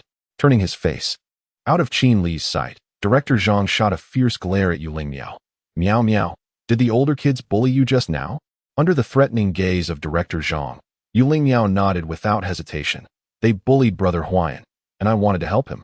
Lu Huayan, standing amidst the crowd, silently glanced at Yu Lingmiao, saying nothing as he lowered his head again. Director Zhang's face darkened, and the children in the classroom trembled with fear. The label of bullying was now affixed to them. This entire adoption plan was doomed. It was all Yu Lingmiao's fault. She had ruined everything. A well-behaved little boy's face flushed with anger. He was once the most promising child to be selected, but all hope was dashed due to Yu Lingmiao's commotion. The young boy, filled with fury, rushed before Yu Lingmiao and forcefully shoved her to the ground. What are you pretending for? When Lu Huayan was eating leftovers like a dog, I never saw you share your meal with him. Now, you feign concern for others. Yu Lingmiao, defiantly lifting her chin, confronted him. How do you know I never shared my food with Brother Huayan? You bullies know nothing. Yu Lingmiao, silence yourself. Director Zhang's face shifted through shades of red, blue, white, and purple, resembling a painter's palette. At that moment, she genuinely wished to strangle Yu Lingmiao. Qinli, a hidden giant of considerable influence, possessed wealth and resources, as well as a complex, unfathomable network of connections that far exceeded the ordinary imagination. Mr. Qin remarked that the children here exhibited poor character. Who would dare adopt a child from this place? Who would be willing to support this orphanage? She acknowledged that there were indeed some troublesome children in the orphanage. Yet what about the others? They had not participated in bullying. They were merely timid and cautious, failing to assist those being bullied. What would become of these children? Would they starve alongside the few troublemakers? Director Zhang now sincerely regretted her decision. If only she had not taken in the calamity that was Yu Lingmiao. As Director Zhang had anticipated, Qinli looked at Yu Lingmiao with admiration, poised to make his decision. However, Qin Mingyue's voice rang out from above, "Daddy, I have more questions to ask." Her voice was both crisp and sweet, standing out amidst the drab children like a fragrant peach, effortlessly capturing everyone's attention. Sitting on the windowsill, the sunlight cast a soft golden halo around her, making her appear angelic. Tell me, was it true? When you were eating leftovers, did she share her food with you? Lu Huayan remained silent, too afraid to meet Qin Mingyue's gaze. She, like the sunlight, was blindingly radiant, and a mere glance felt like it could burn him. He shrank back, resembling a frightened little creature. Qin Mingyue pressed on. Speak up. A good child who tells the truth will be rewarded. When Lu Huayan accidentally met Qin Mingyue's eyes for a fleeting moment, he immediately averted his gaze, as if scalded. Qin Mingyue let out a small hum of discontent, seemingly losing interest in the timid Lu Huayan. Not going to speak? I have plenty of ways to deal with disobedient children, she declared, jumping down from the windowsill. As she passed by Lu Huayan, she accidentally stepped on his foot. Grabbing Qinli's hand, she declared without hesitation, "Daddy, let us go. Don't you like these children?" Qin Mingyue strode forward without a backward glance, her melodious voice resonating clearly throughout the classroom. I once had someone I admired, but alas, he turned out to be a timid soul who could not speak. How dull. As Qin Mingyue moved farther away, Lu Huayan's pupils constricted, and he abruptly lifted his head, fixating on her silhouette bathed in sunlight. Did she confess to liking him? Lu Huayan's lips parted and closed several times, yet no sound emerged. It had been many years since he had fallen out of favor with the Dane, and he had not been chosen for a long time. Why would an angel select him? Was it out of pity? Yu Lingmiao clutched Lu Huayan's pant leg tightly, her eyes filled with desperation. If she could not be adopted, then neither should Lu Huayan, even if they suffered in the orphanage. Yu Lingmiao would ensure she had a companion in her plight. As Qin Mingyue's figure nearly faded from view, Lu Huayan could still hear her enchanting voice. Daddy, let us visit another orphanage. Perhaps I will find someone I like, and I shall share all the good things in the world with him. Lu Huayan clenched his fists tightly and glanced at Yu Lingmiao. Without hesitation, he shook off her grasp and sprinted towards the sunlight, towards Qin Mingyue. This might be his final chance. Even if scorched by the sun, he yearned to grasp it tightly. Qin Mingyue and her father were blocked at the classroom door by Dean Zhang, who was pleading with Qinli not to withdraw funding from the orphanage. Lu Huayan's sudden appearance startled her. What are you doing here? Go back. Lu Huayan's pale face bore an intensity in his dark eyes, as if flames were igniting within. If I speak now, will you listen? He had not uttered a word in ages, his voice gravelly. He gazed at Qin Mingyue with hope, even desperation. Yet, under his gaze, Qin Mingyue shook her head resolutely. A gust of wind seemed to whisk away the courage Lu Huayan had painstakingly summoned. He lowered his head slightly, a torrent of emotion swirling in his eyes, akin to a flame about to extinguish, its glow gradually dimming. A bitter ache filled his heart. Indeed, it seemed he was merely a source of amusement. Heaven had never favored him. A wave of acidity washed over his nose, and tears threatened to betray him, risking his composure before so many. Gritting his teeth, Lu Huayan stepped into the classroom. I already offered you a chance. You did not cherish it. Now you have but one more opportunity with me. Qin Mingyue's voice was sweet as honey, like a beacon of salvation.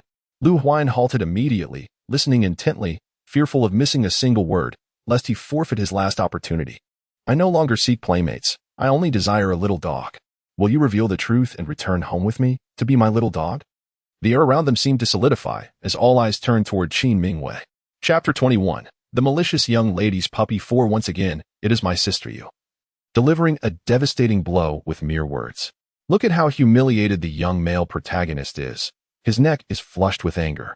Sister Yu possesses an extraordinary ambition. Upon their first encounter, she served the male lead an unforgettable lesson, making it abundantly clear that she is not to be trifled with. Lu Huayan's earlobes and neck turned crimson, his breath quickening, embodying the essence of indignation. Qin Mingyue reveled in her handiwork, delighted by the outcome. Indeed, being the wicked female antagonist was exhilarating. Even the male lead was at her mercy, subjected to her whims of humiliation.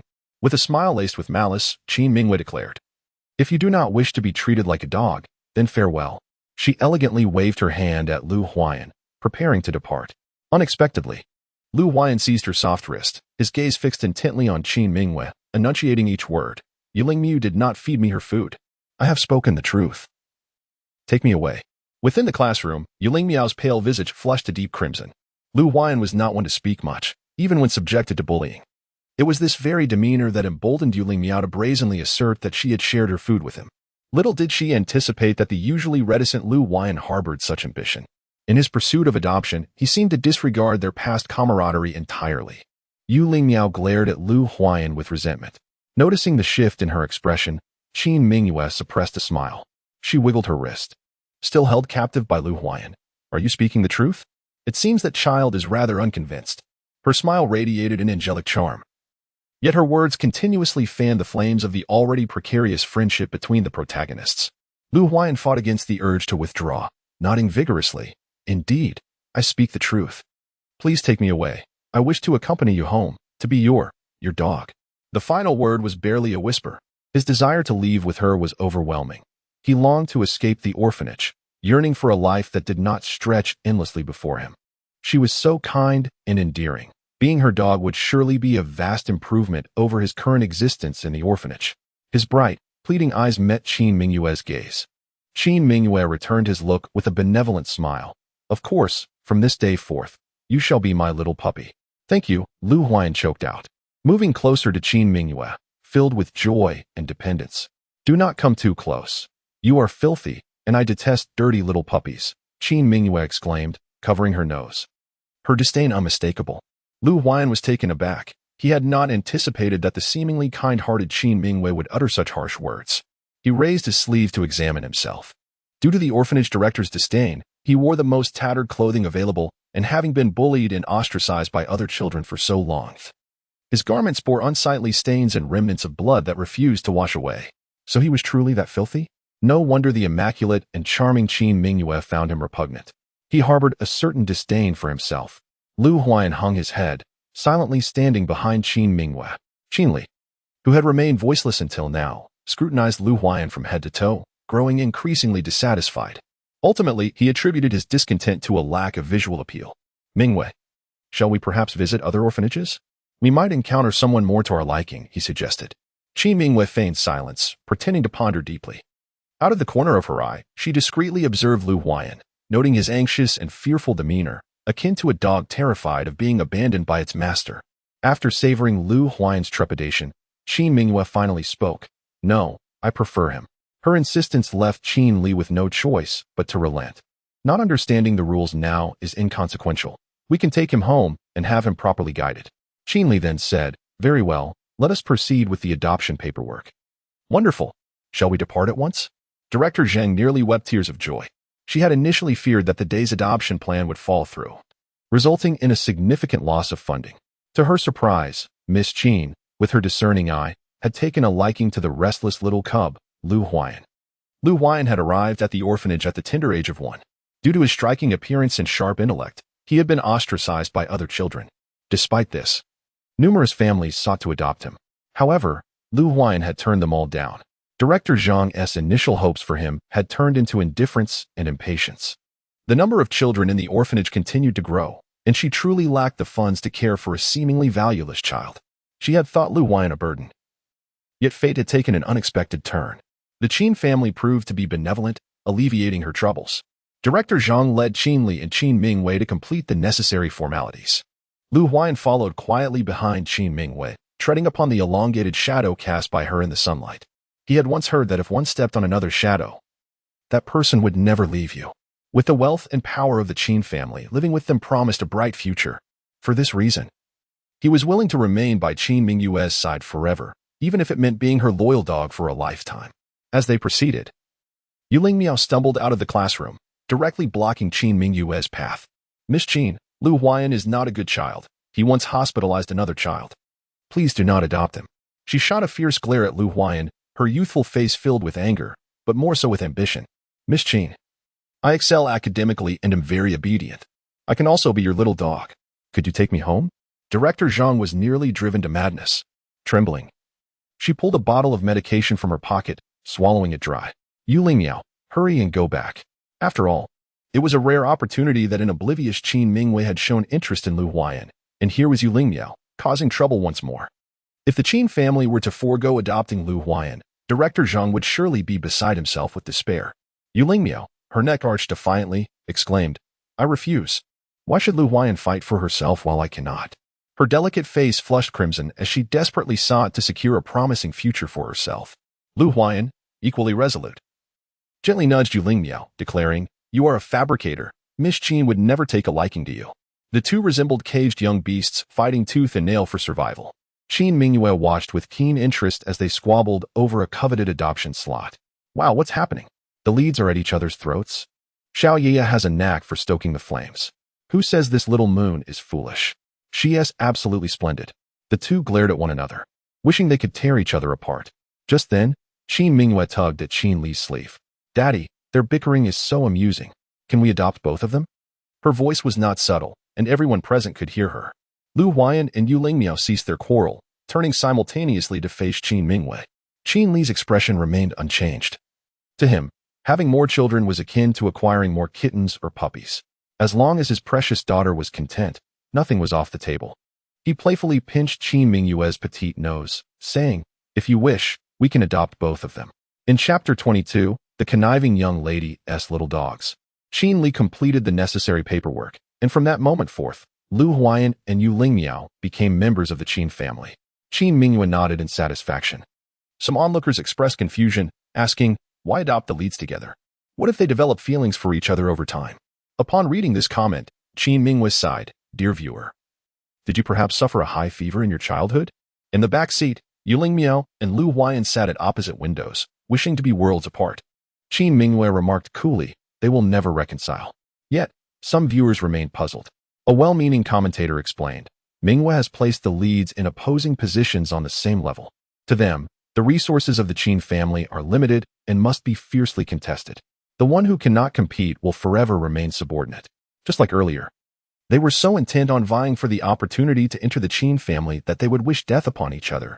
How could feelings possibly arise? Qin Mingyue observed the comments quietly, offering no commentary. In truth, the earlier viewer had spoken quite accurately. Before arriving at the orphanage, Qin Mingyue had already resolved to adopt the leads together. She first sowed discord between them, implanting the notion that each viewed the other as an adversary, and then ensnared them together, ensuring they would see one another day and night. Both Yu Lingmiao and Lu Huayan were ambitious souls unwilling to be overshadowed, and Qin Mingyue, standing atop the hierarchy of the food chain, orchestrated their fates. She merely needed to let slip a modicum of resources from her fingers, sufficient to bring the two to a state of violent conflict, witnessing each other in their most disgraceful and unscrupulous forms, driven by self-interest. Even if love existed, it would be precarious, easily scattered by the slightest breeze. Qin Mingyue desired nothing more than for them to engage in a life-and-death struggle, a means to placate the fury that resided within the original owner's heart. She excelled at sowing discord. As they journeyed halfway, Qin Li's phone rang. He spoke briefly before hanging up. With a hint of regret, he turned to Qin Mingyue. Darling, your father has some matters to attend to. Would you allow the driver to take you home first? Qin Mingyue felt little turmoil within but feigned reluctance, saying, Then, Daddy must return early to keep me company. She planted a kiss on Qin Li's cheek. He wore a paternal smile, gently ruffling her hair. The driver delivered the 3 children to the Qin residence, where they were greeted at the doorstep by the butler and 2 servants. Qin Mingyue walked into the house as if it were second nature, while Lu Huayan and Yu Lingmiao, resembling frightened little dogs, closely trailed behind her. The butler cast a troubled glance at Yu Lingmiao and Lu Huayan. The master had instructed him to bring back 1 child to serve as a companion for the young lady. The room was ready, but how could he accommodate 2 children? Qin Mingyue sensed the butler's dilemma. "Uncle, where will they be staying?" The butler replied, "There is only 1 room on the 3rd floor." The Qin residence boasted 5 stories, with Qin Mingyue and Qin Li residing in the opulent penthouse. The 1st floor served as a storage space, the 2nd for the butler and servants, the 3rd for guests. The 4th housed a study and various vacant rooms. As Qin Mingyue popped a grape into her mouth, its juice trickled down her plump little arm, prompting a servant to swiftly wipe it clean. She pointed at Lu Huayan and declared to the butler, "This one is my little dog, while the other is merely an afterthought." The little dog's room would be arranged on the 4th floor, where the abundance of books would surely delight him. As for herself, she would take residence on the 3rd floor, alongside the servants. Once Qin Mingyue finished speaking, the expressions on Yu Lingmiao and Lu Huayan shifted subtly.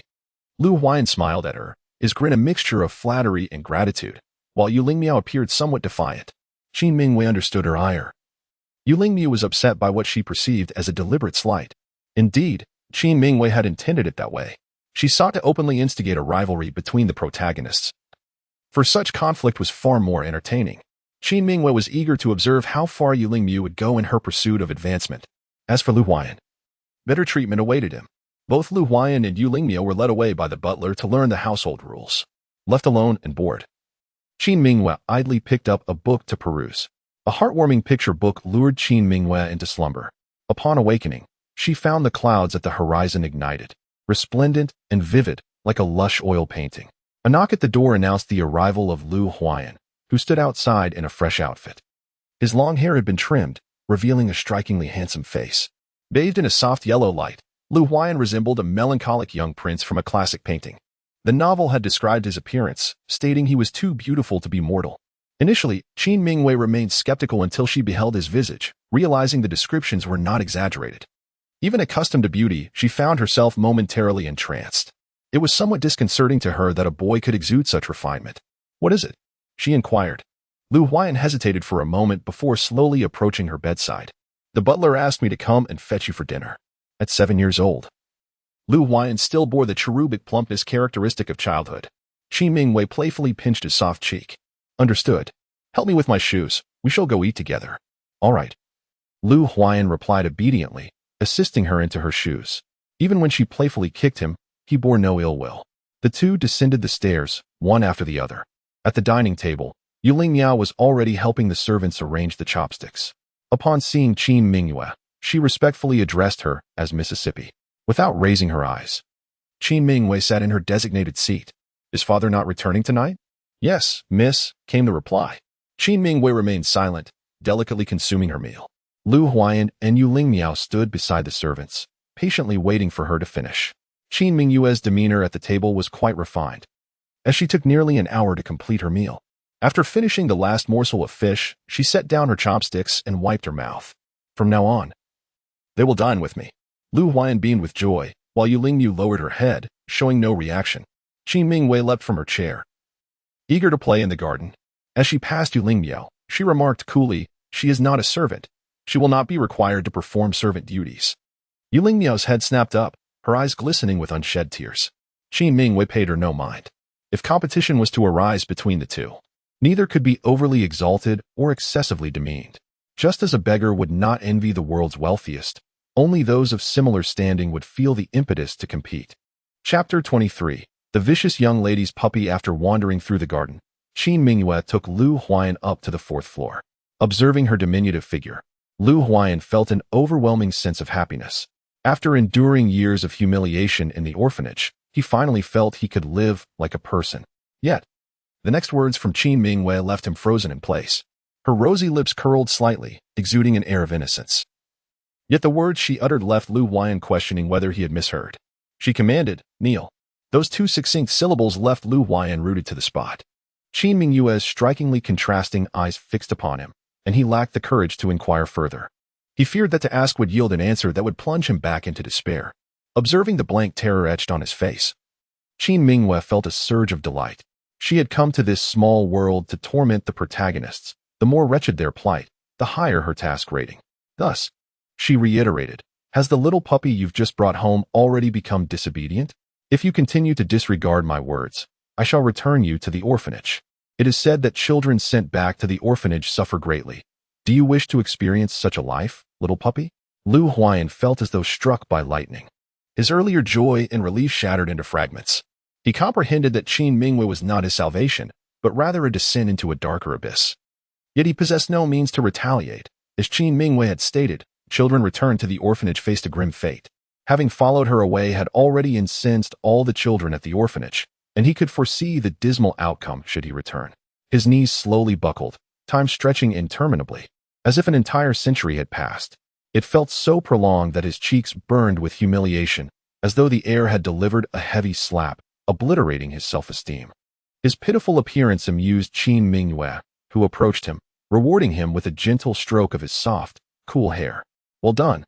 A little puppy must embody the essence of a puppy. If you obey, I shall spare you from punishment." Her warm fingers glided to Lu Huayan's delicate ear, giving it a light pinch. "You are my favorite little puppy. You must always heed your master's commands." Qin Mingyue was deliberate in her actions, intent on shattering his happiness just as he began to feel it. The pain was intensified that way. Lu Huayan bowed his head deeply, his ears flushed crimson, unsure whether from shyness or anger. Qin Mingyue, however, had no time to concern herself with the boy's emotional well-being. She relished the thought of him growing into a sullen wretch. Retracting her hand, she pointedly instructed Lu Huayan, "Choose a book you fancy and come to my room to read it to me." Qin Mingyue required some auditory distraction to fall asleep at night, and Lu Huayan's slightly childish voice was rather pleasant to the ear. Having stated her demand, she departed without delay. Lu Huayan remained alone, kneeling in the vast study. And after a considerable period, he finally pushed himself upright. The bookshelf loomed too high for him, and he selected a volume from the bottom shelf, a collection of essays. When he eventually found Qin Mingyue's room, she had donned a cute bear-themed pajama set and lay in bed, glaring at him in displeasure. "Why so slow? I have been waiting for you for quite a while." She possessed an undeniable charm, resembling a delicate rice dumpling, albeit with a dark core.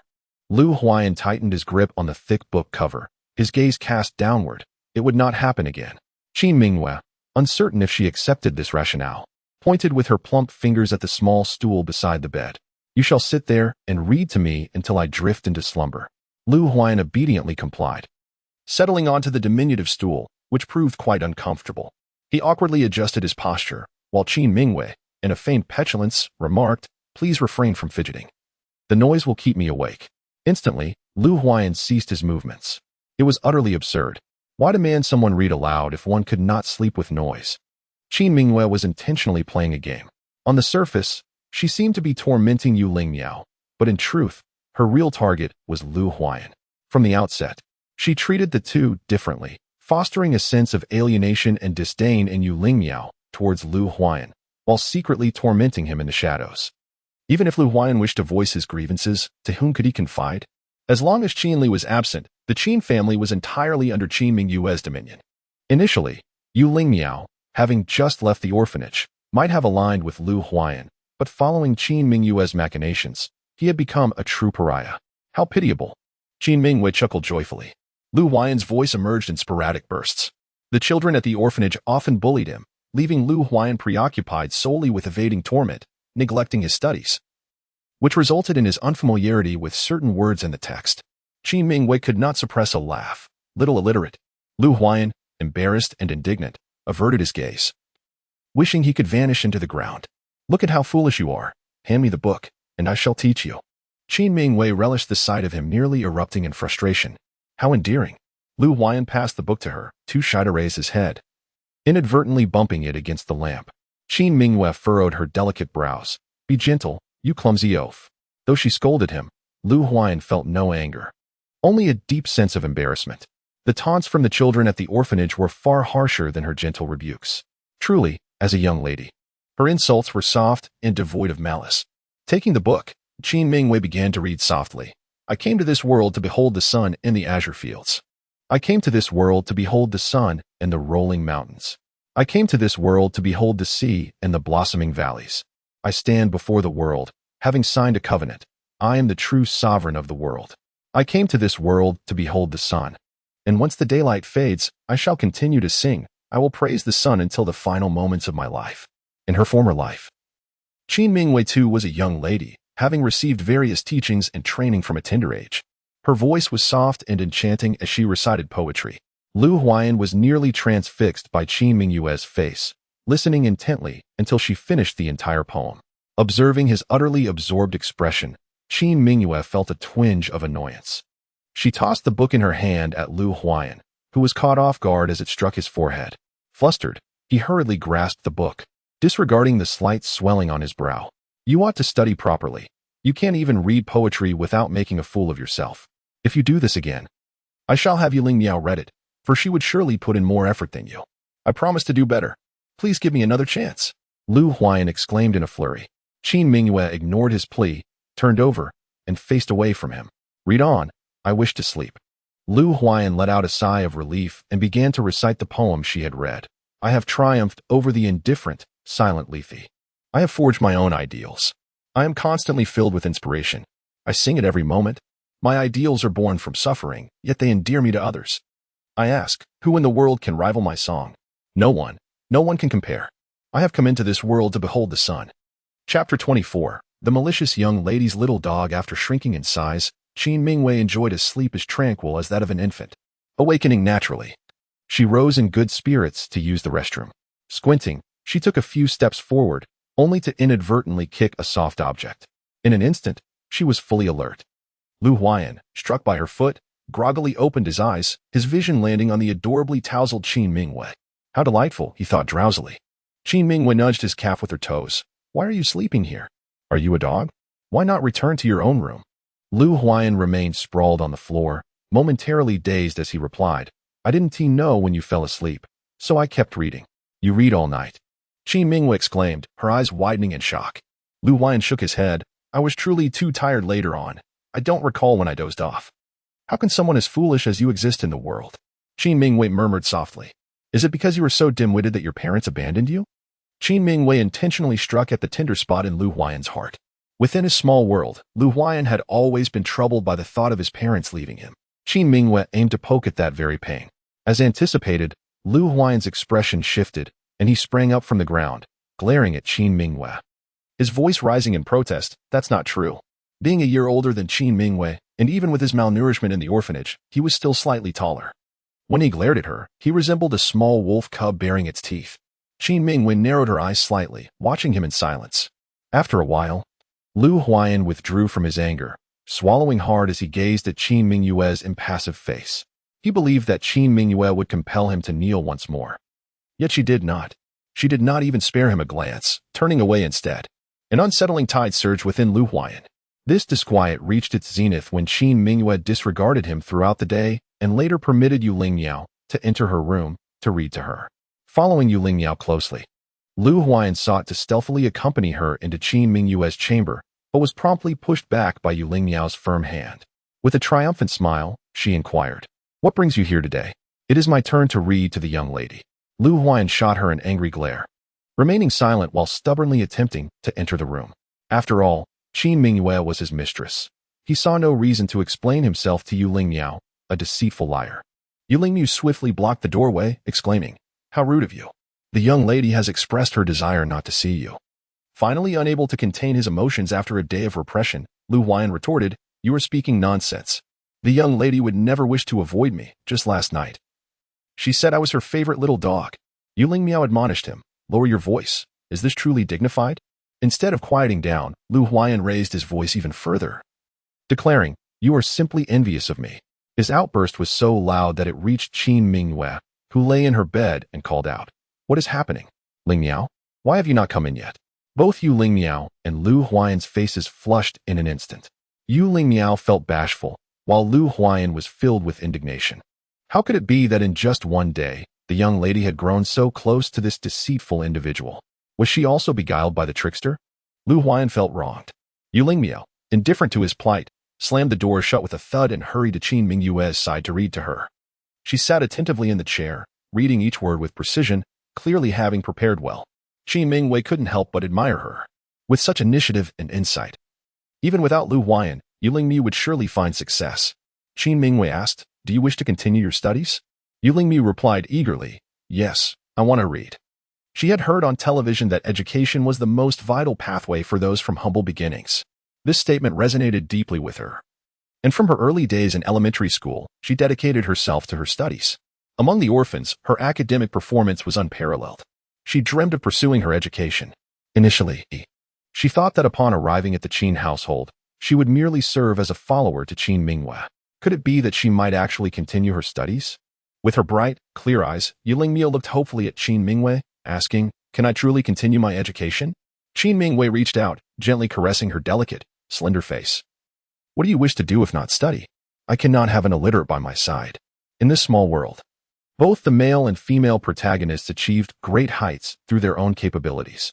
Lu Huayan was destined to return home and inherit the family business. If the female lead could be of assistance to him, the Qin family would undoubtedly ascend to even greater heights. Go ahead and read. You may return to your own room to sleep in an hour. All right. An hour later, Qin Mingwei succumbed to a deep slumber, allowing Yu Lingmu to quietly depart. The corridor lights remained illuminated, and Lu Huayan leaned against the wall of Qin Mingyue's bedroom, appearing solitary and somewhat pitiable. Yet, Yu Lingmu felt no sympathy for him. She would forever remember how ruthlessly Lu Huayan had wrenched her hand away, devoid of any compassion. With his head lowered, he did not glance in her direction, prompting Yu Lingmu to roll her eyes as a mischievous idea crossed her mind. She deliberately coughed a couple of times, drawing Lu Huayan's impatient gaze. "Miss said she would send me to school," she proclaimed with a smirk, nonchalantly uttering those words. Lu Huayan's pupils constricted, and he clenched his teeth, managing to maintain his composure. Observing his demeanor, Yu Lingmu felt a twinge of fear. Initially, Lu Huayan had not been so taciturn. In the orphanage, when the other children bullied him, he would seize the ringleader and beat him mercilessly. It was only after nearly killing a child during one such incident that the headmaster imposed severe punishment upon him. From that moment on, Lu Huayan transformed into the brooding, indifferent figure he had become, allowing others to trample upon him. Yu Lingmu fled. Alone in the corridor, Lu Huayan sat in desolation, his heart heavy with sorrow. He comprehended fully that Qin Mingwei was using Yu Lingmu to convey that he must show her utmost respect and refrain from any actions that might displease her. For he was her dog, a creature meant to keep its master content. Lu Huayan felt a pang of sadness. The reason he had chosen to come to the Qin family was his desire to live as a human being. Yet from the very beginning, Qin Mingwei had made it clear that upon entering her household, he was relegated to the role of a dog. Deceived by Qin Mingyue's angelic visage, Lu Huayan longed to be human, but now he found himself confined to the status of a mere dog. Chapter 25, The Malicious Young Lady's Little Dog. The following morning, Qin Mingwei was met with a despondent little dog. He tugged pathetically at her pant leg, pleading, "I'm sorry, I was wrong to shout at you. Will you forgive me?" Perhaps it was the early hour, or perhaps the sunlight was gentle, but Qin Mingwei appeared once more as a gentle and endearing presence. She placed her hand upon Lu Huayan's head and said, "If I have said something to upset you, you should feel free to express why, rather than releasing your emotions through anger." Lu Huayan nuzzled her palm gently, murmuring, "It won't happen again." Qin Mingwei crouched down to meet his gaze, asking, "So, have we reconciled?" His heart inexplicably raced, and he nodded emphatically, "Yes." Thus, the three of them lived in a cacophony of bickering. A significant part of their day consisted of Lu Huayan and Yu Lingmu employing various little antics to garner Qin Mingyue's attention. All she needed to do was choose the one among them that pleased her most. Soon, the day of August 30th arrived, a day that was ordinary for Qin Mingwei, yet held a special significance as it marked Lu Huayan's birthday. In the evening, the birthday gift that Qin Mingwei had customized for Lu Huayan arrived. Lu Huayan sat on the sofa, engrossed in an animated series.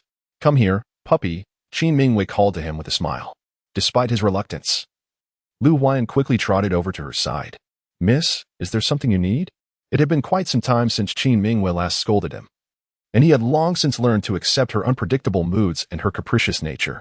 Thus, his life in the Qin household remained relatively stable.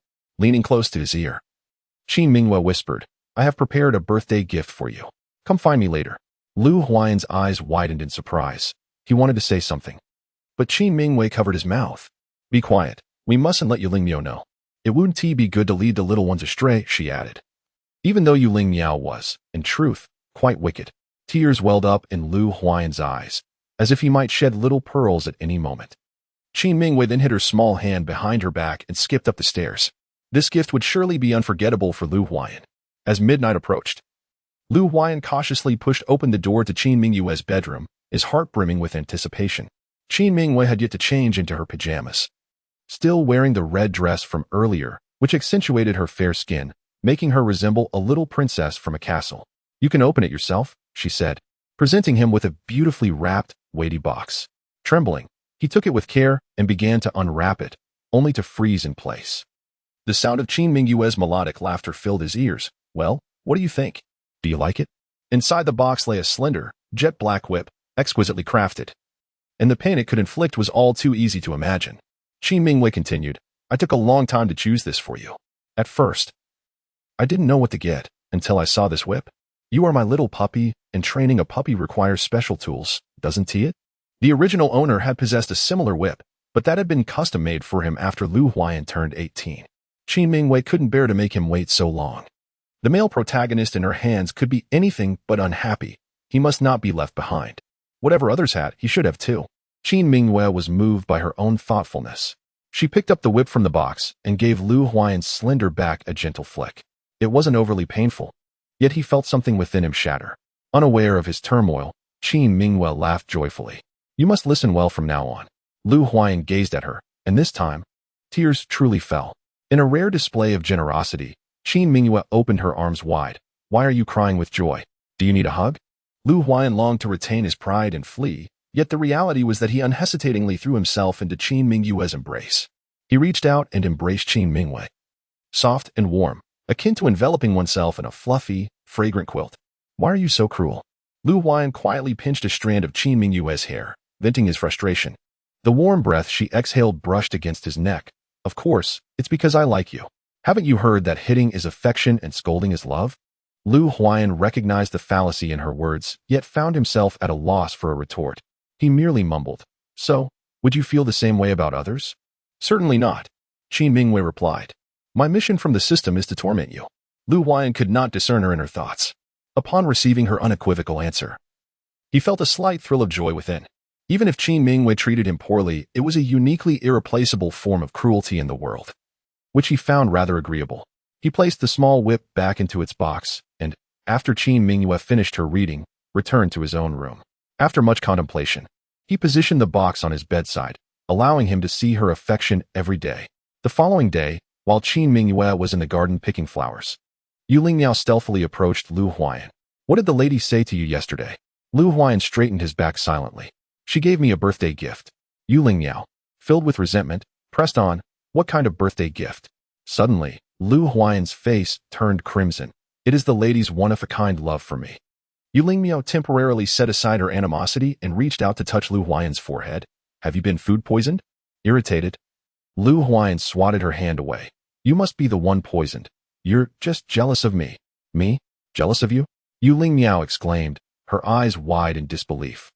As though she were confronting a lunatic, she resolved to keep her distance from him henceforth, uncertain if foolishness was contagious.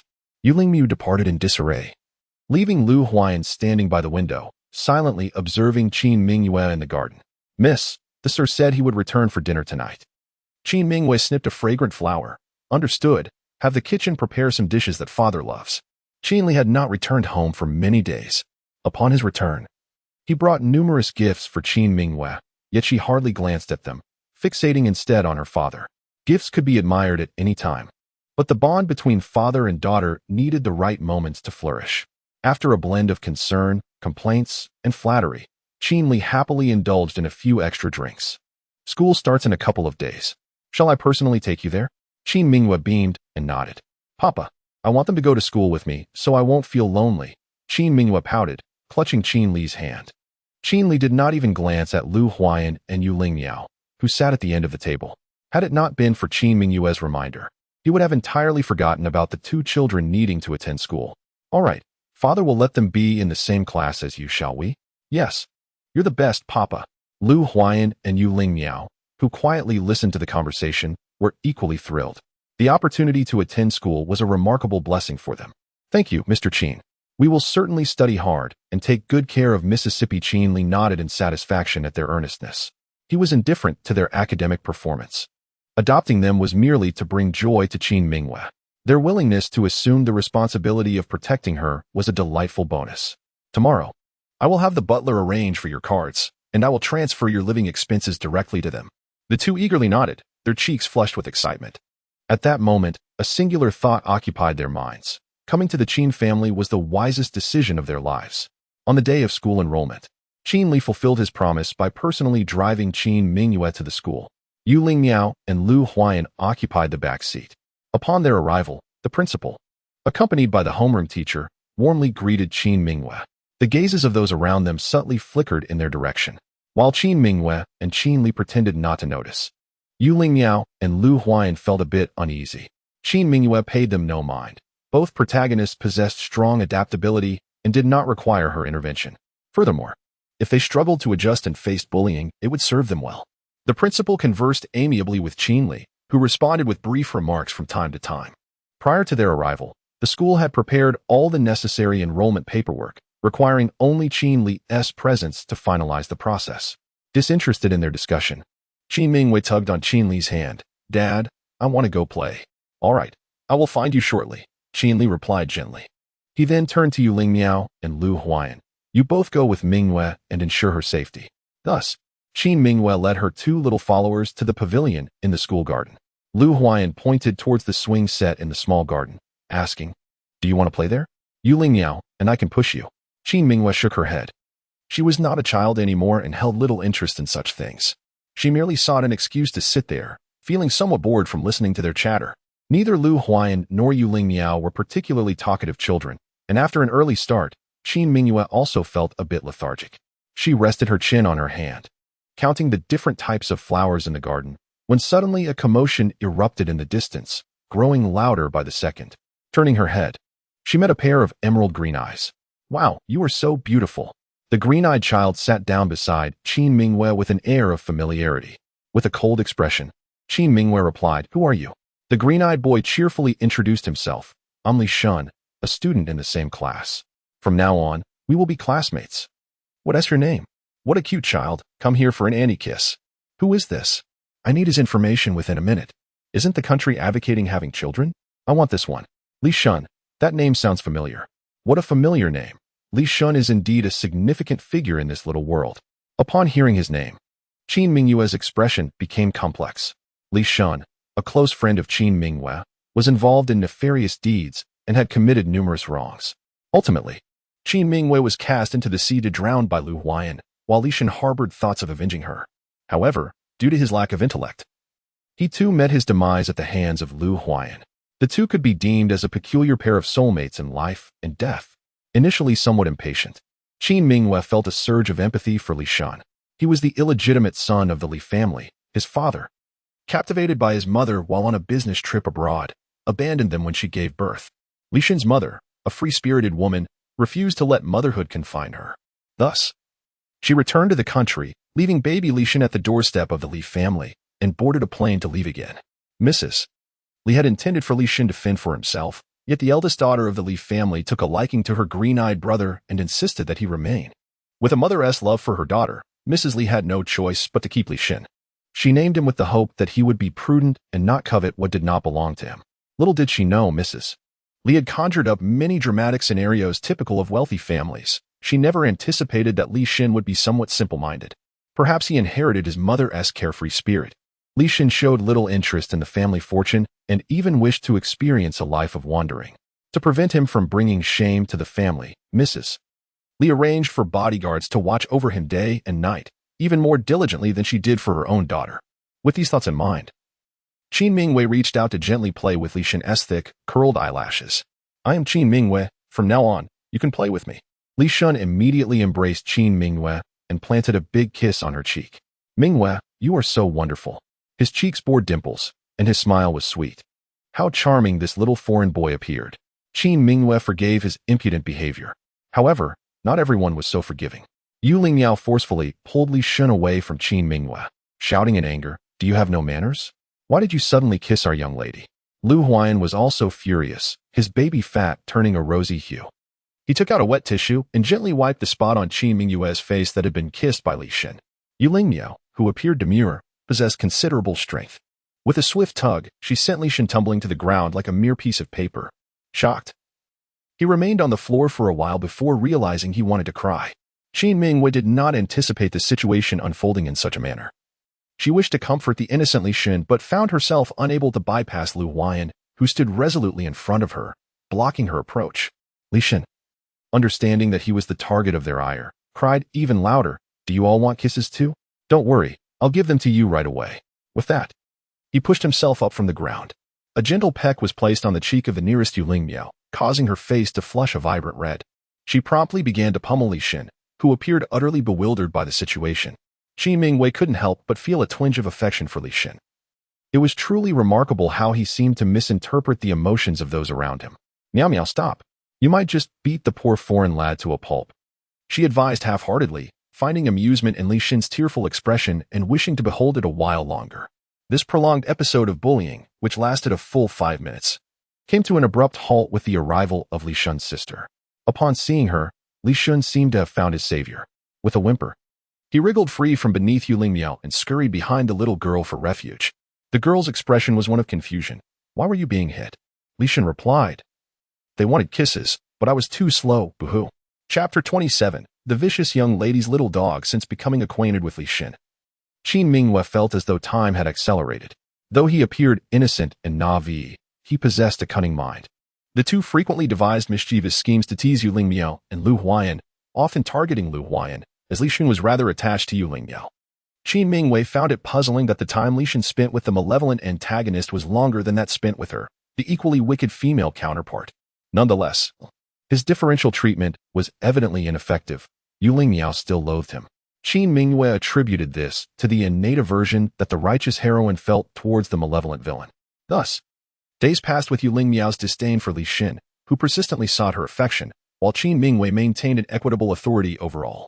Gradually, Lu Huan became Qin Mingyue's most loyal servant. The four of them ended up at the same high school. Albeit Yu Lingmiao and Lu Huan were placed in advanced classes while Qin Mingyue and Li Xin languished in the regular ones. This arrangement followed them all the way to university. As the years progressed, Qin Mingyue transformed from the chubby little girl of yore into a tall, striking young woman, creating quite a stir at the onset of her college life. Almost daily, she received harassing messages from boys under the influence of their own misguided impulses, which became increasingly tiresome for her. Before she could devise a plan to address this predicament, news of Lu Huan's involvement in a fight reached her first. In the office, 3 boys bore bruises and battered faces, their condition no better than Lu Huan's. The instructor inquired sternly what prompted the altercation. The boys exchanged furtive glances towards Qin Mingyue. Hesitating to speak, Lu Huan remained tight-lipped as well. Observing their evasive stares, Qin Mingyue began to piece together the likely scenario. She drew Lu Huan behind her and calmly stated, "Teacher, our Lu Huan is an exemplary student. It must be that these 3 provoked him beyond measure, leading to his loss of control. Since they were unwilling to reveal the truth here, perhaps a call to the authorities would elicit a confession when the police arrived. They're all youths, lacking the mature mindset of adults, and the mere mention of the word alarm sends them into a flurry." One of them hastily interrupts Qin Mingyue, exclaiming, "I will speak." Qin Mingyue fixes her gaze upon him, demanding, "Then speak." The boy stammers, his voice laden with guilt, We said some insulting things about you." Qin Mingyue lets out a cold laugh, gripping Lu Huan's hand as she strides towards the exit. "Teacher, the truth of the matter is clear now. You should know who deserves punishment and how it should be administered, correct?" The instructor's expression is far from pleasant. Qin Mingyue's reputation is well known throughout the school, a powerful young lady with a fiery temperament. She had not anticipated that this group of students would be foolish to such an extent. "The school will handle this matter appropriately, rest assured, classmate Qin." Qin Mingyue offers a slight smile, her demeanor softening. "Lu Huan has been injured. I wish to take a day off to tend to his wounds at home." Lu Huan is a model student, esteemed for his academic excellence and upright character, making him a favorite among teachers. They are pained by his injury. The teacher nods repeatedly in agreement. Qin Mingyue summons a driver to pick them up. Throughout the wait, Lu Huan attempts various small gestures to capture Qin Mingyue's attention. However, Qin Mingyue, consumed by her own anger, pays him no heed. Lu Huayan stands behind her, his face bruised and his school uniform torn, resembling a pitiful giant. Utterly devoid of his former aloof, scholarly demeanor. Upon returning home, Qin Mingyue heads straight to the study. Lu Huayan's eyes dim, and he obediently kneels in her room. After a few moments, Qin Mingyue ascends with a whip in hand. The slender whip stings painfully upon contact. A gift she had presented to Lu Huayan on his first birthday. Have I ever told you that a puppy that bites indiscriminately is not a good dog? Qin Mingyue tilts Lu Huayan's chin with the dark handle of the whip. His eyes brim with sorrow, and he murmurs a feeble defense. They spoke of you first. In response, Qin Mingyue strikes him across his still slim back. Lu Huayan lets out a muffled groan. I do not care. Why are you so eager to defend me? In truth, Qin Mingyue is equally exasperated with those boys and contemplates having the bodyguards at home handle them with a sack and a beating. Yet, she is surprised to find that Lu Huayan is intuitively aligned with her thoughts in this regard, continuously bringing trouble upon himself. Crack. Another lash lands. Lu Huayan suddenly lifts his head, his eyes filled with sorrow and a barely perceptible hint of grievance. I just don't want them to speak of you like that. Why should they say such things about you? As the dawn breaks, Qin Mingyue gazes at him, observing the anger and slight distortion of his face. It dawns on her that Lu Huayan has changed. He is no longer the easily manipulated, timid boy who would shy away whenever he approached her. Qin Mingyue rests her head on her hand, beginning to reflect on her actions. Have I been too kind to Lu Huayan? So he now behaves so recklessly and dares to raise his voice at me? Lu Huayan, consumed by sorrow, barely registered Qin Mingyue's words. The audience in the live stream, however, caught every nuance. Is the host perhaps misinterpreting the situation? If minor conflicts every 3 days and significant confrontations every 5 days are considered good treatment, then you certainly have a point regarding the male lead. Dear viewers, I rarely side with the male lead. But today I must speak a word of reason. Having endured alongside Ye Ye for many years without descending into madness is a testament to his resilience. What nonsense. You must all be fake fans. Hasn't Ye Ye treated the male lead well enough? She only occasionally strikes him, not forcing him to rummage through trash for sustenance. Exactly. Ye Ye, don't doubt yourself. That's just how men are. Sometimes, a little discipline is necessary. Seeing Qin Mingyue remain silent, Lu Huayan felt a wave of panic. He was not afraid of her striking him. He feared her indifference even more. He crawled closer to her, a hint of trepidation in his voice as he boldly asked, Why are you not speaking? The fragrant scent emanating from him was tainted by the metallic tang of blood, growing ever closer. For the first time, Qin Mingyue scrutinized Lu Huayan with utmost care. She recalled the expression he wore moments ago. His anger seemed so justified, as though he inherently believed she was something meant to be protected by him. Lu Huayan's profound gaze remained fixed upon her, attentive and earnest. It felt as if, long ago, he had regarded her in precisely that manner. Suddenly, memories flooded Qin Mingyue's mind, such as how Lu Huayan had initially shown aversion to Li Shan, only to retract his inexplicable hostility upon realizing Li Shan's affection for Yu Lingmiao, or how, in days gone by, he would discreetly discard the love letters penned by young boys. Qin Mingyue had once thought Lu Huayan was merely protective. Yet, upon reflection, those behaviors seemed to bear an alternative interpretation. Lu Huayan, do you perhaps have feelings for me? She mused, a smile gracing her lips, her alluring fox-like eyes captivating. From that day forth, Lu Huayan began to avoid Qin Mingyue. Even Yu Lingmiao noticed the change. She had once approached him in secret, cheerfully inquiring, Are you planning to leave the Qin family?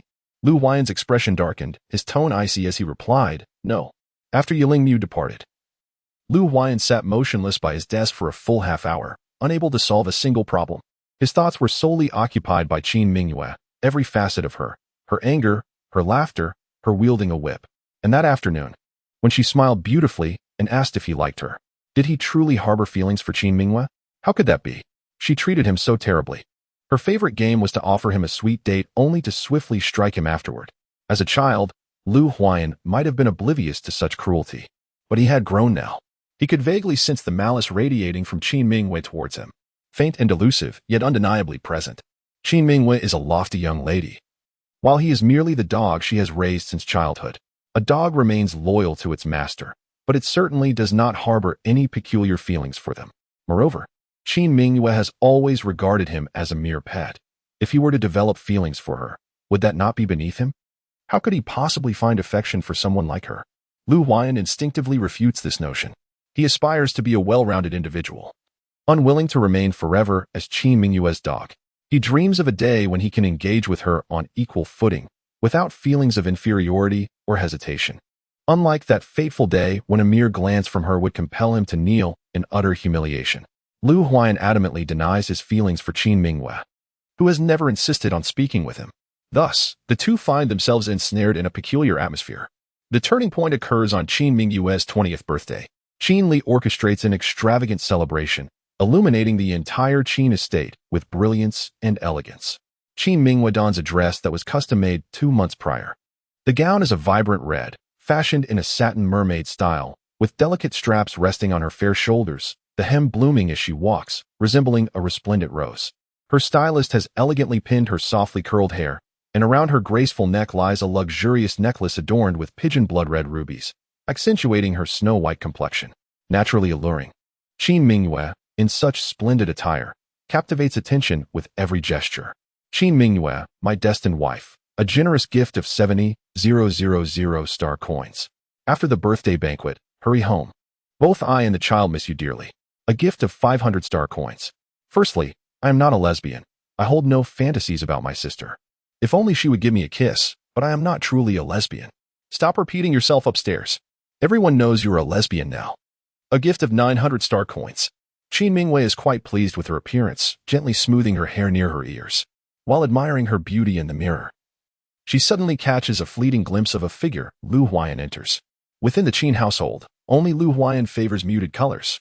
Silence lingers outside the door, and Qin Mingyue remains patient, counting in her mind. Just as she reaches 9, Lu Huan pushes the door open. His gaze flits about. He examines the vanity, then the flowers in the room, but he avoids looking at Qin Mingyue. A subtle smile plays on Qin Mingyue's red lips as she coos softly. It seems my hair is caught in the zipper. Could you help me with that? I'll find someone else to assist you. Lu Huan replies, his demeanor, along with his voice, tense. Qin Mingyue, applying lipstick before the mirror, appears relaxed and at ease. All right, please call Su Ziming in for me. I appreciate your help. Her demeanor was nonchalant, as if she were utterly indifferent to who could approach her closely. Upon hearing Su Ziming's name, a shadow crossed Lu Huan's brows. Su Ziming, the betrothed of Qin Mingyue, as rumored by Qin Li. Lu Huan stood still for a considerable time before ultimately turning to leave. Qin Mingyue raised an eyebrow, somewhat taken aback. Had she misjudged the situation? The comments section informed her, "Darling, you are not mistaken. That lad is indeed fond of you. You are far from him, and have not seen clearly. We, however, see it plainly. He is nearly grinding his molars in longing." Pretending to be aloof, Lu Huan, unaware of what she is portraying. If I had such a stunning owner, I would leap forward and plan a passionate kiss. As it was her birthday, Qin Mingyue was in good spirits, cheerfully engaging with the audience, who generously showered her with star coins. Before long, Lu Huan returned with Su Ziming. Su Ziming was strikingly handsome, with sun-kissed skin and eyes that sparkled with affection, his smile radiating warmth. Most importantly, he was well-behaved.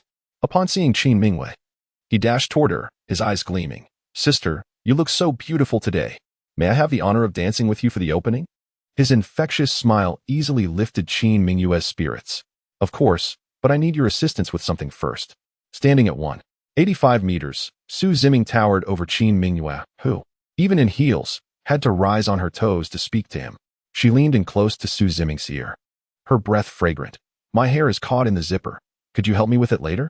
In the mirror, their heads were close together, as if Qin Mingyue had bestowed a kiss upon Su Ziming's cheek. Su Ziming obediently nodded and turned to look behind Qin Mingyue, only to see her smooth back and the absence of a zipper on her dress.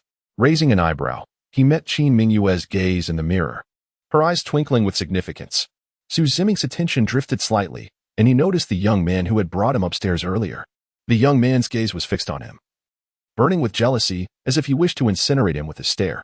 Su Ziming shivered under the intensity of that glare. He glanced back at Qin Mingyue and decided to stoke the flames of their playful tension.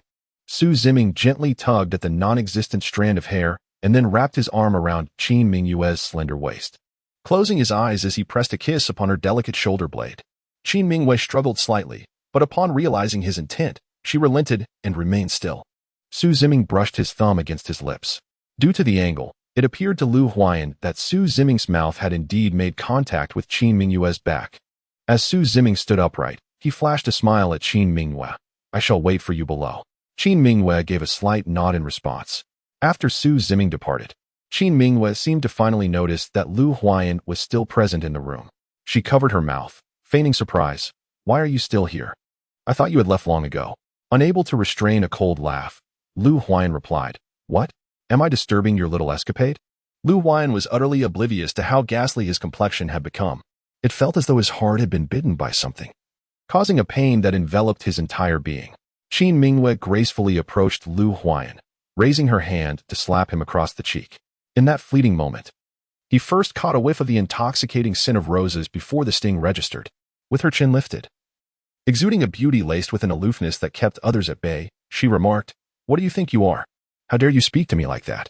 Lu Huayan clenched his teeth, his gaze flickering as an unnameable jealousy threatened to consume him. Yet, he knew he was nothing to Qin Mingyue, merely a dog she had adopted from the orphanage. Never before had he loathed his identity as much as he did in that moment.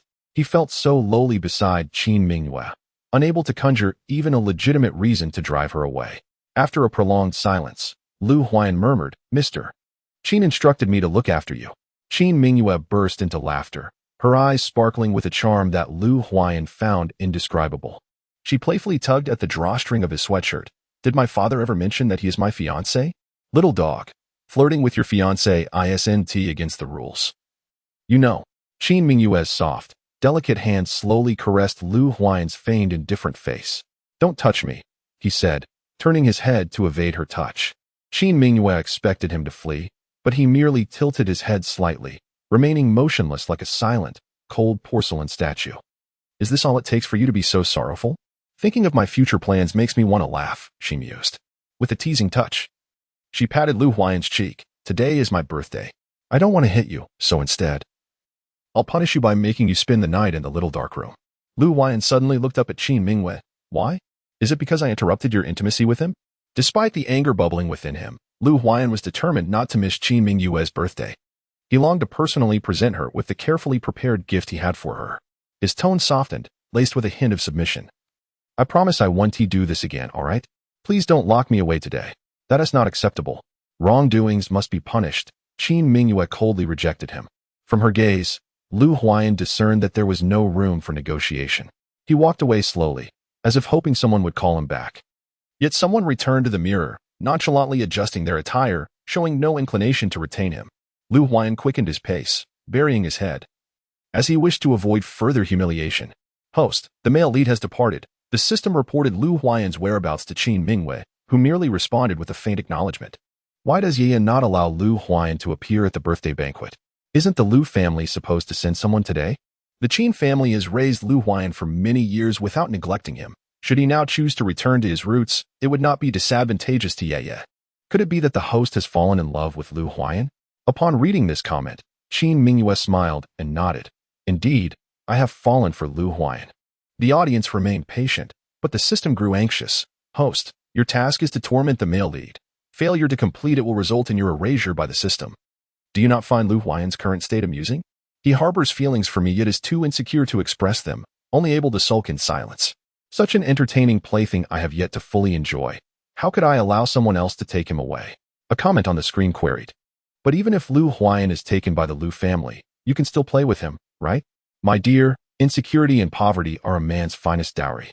Once Lu Huayan becomes the young master of the Lu family, his entertainment value will diminish significantly. How does the host wish to play? Qin Mingyue's alluring fox-like eyes glimmered with mischief. What if I first make Lu Huayan fall in love with me, only to cast him aside completely afterward? The barrage of comments criticizing Qin Mingyue for being love-struck abruptly quieted. When it comes to tormenting, our little Ye truly excels. A tribute of 400 star coins. This sounds delightful. Lu Huayan is now an innocent puppy, and after Ye unleashes her series of moves, won't it cost him dearly? Ye, you're so wicked. I love it. We want beautiful, wicked women. We want beautiful, wicked women. As the banquet commenced, Qin Mingyue gracefully descended the long spiral staircase, leaving all in attendance awestruck by her beauty. Host, that is the male lead's older brother. A large red arrow pointed to a young man in a fitted suit amidst the crowd. He was exceptionally tall, his thick hair meticulously styled, his face completely exposed. With phoenix-like eyes and thin lips, he appeared cold and unapproachable. Qin Mingyue thought to herself, goodness, he's stunning. In truth, Lu Huayan bore a striking resemblance to this man, with 7 parts similarity. However, Lu Huayan's eyes were bright and dog-like, exuding youthful charm, distinct from his brother's intimidating presence. All the peers at the banquet were eager to approach Qin Mingwei, hoping to invite her to dance the opening waltz. So what if she had a fiancé? It was merely hearsay. Even if it were true, the marriage had not yet occurred, allowing for the possibility of competition. Just then, Su Ziming appeared at Qin Mingwei's side. His hair slightly disheveled. With a gentlemanly gesture, he extended his hand toward Qin Mingwei. "Miss Qin, would you honor me with a dance?" Qin Mingwei smiled gracefully and placed her hand in Su Ziming's. As the music swelled, the distance between them closed. Qin Mingwei, ever sensitive to scents, immediately caught the unfamiliar fragrance lingering on him. "Which beauty have you charmed at my birthday party this time?" she teased softly. Su Ziming gave a wry smile.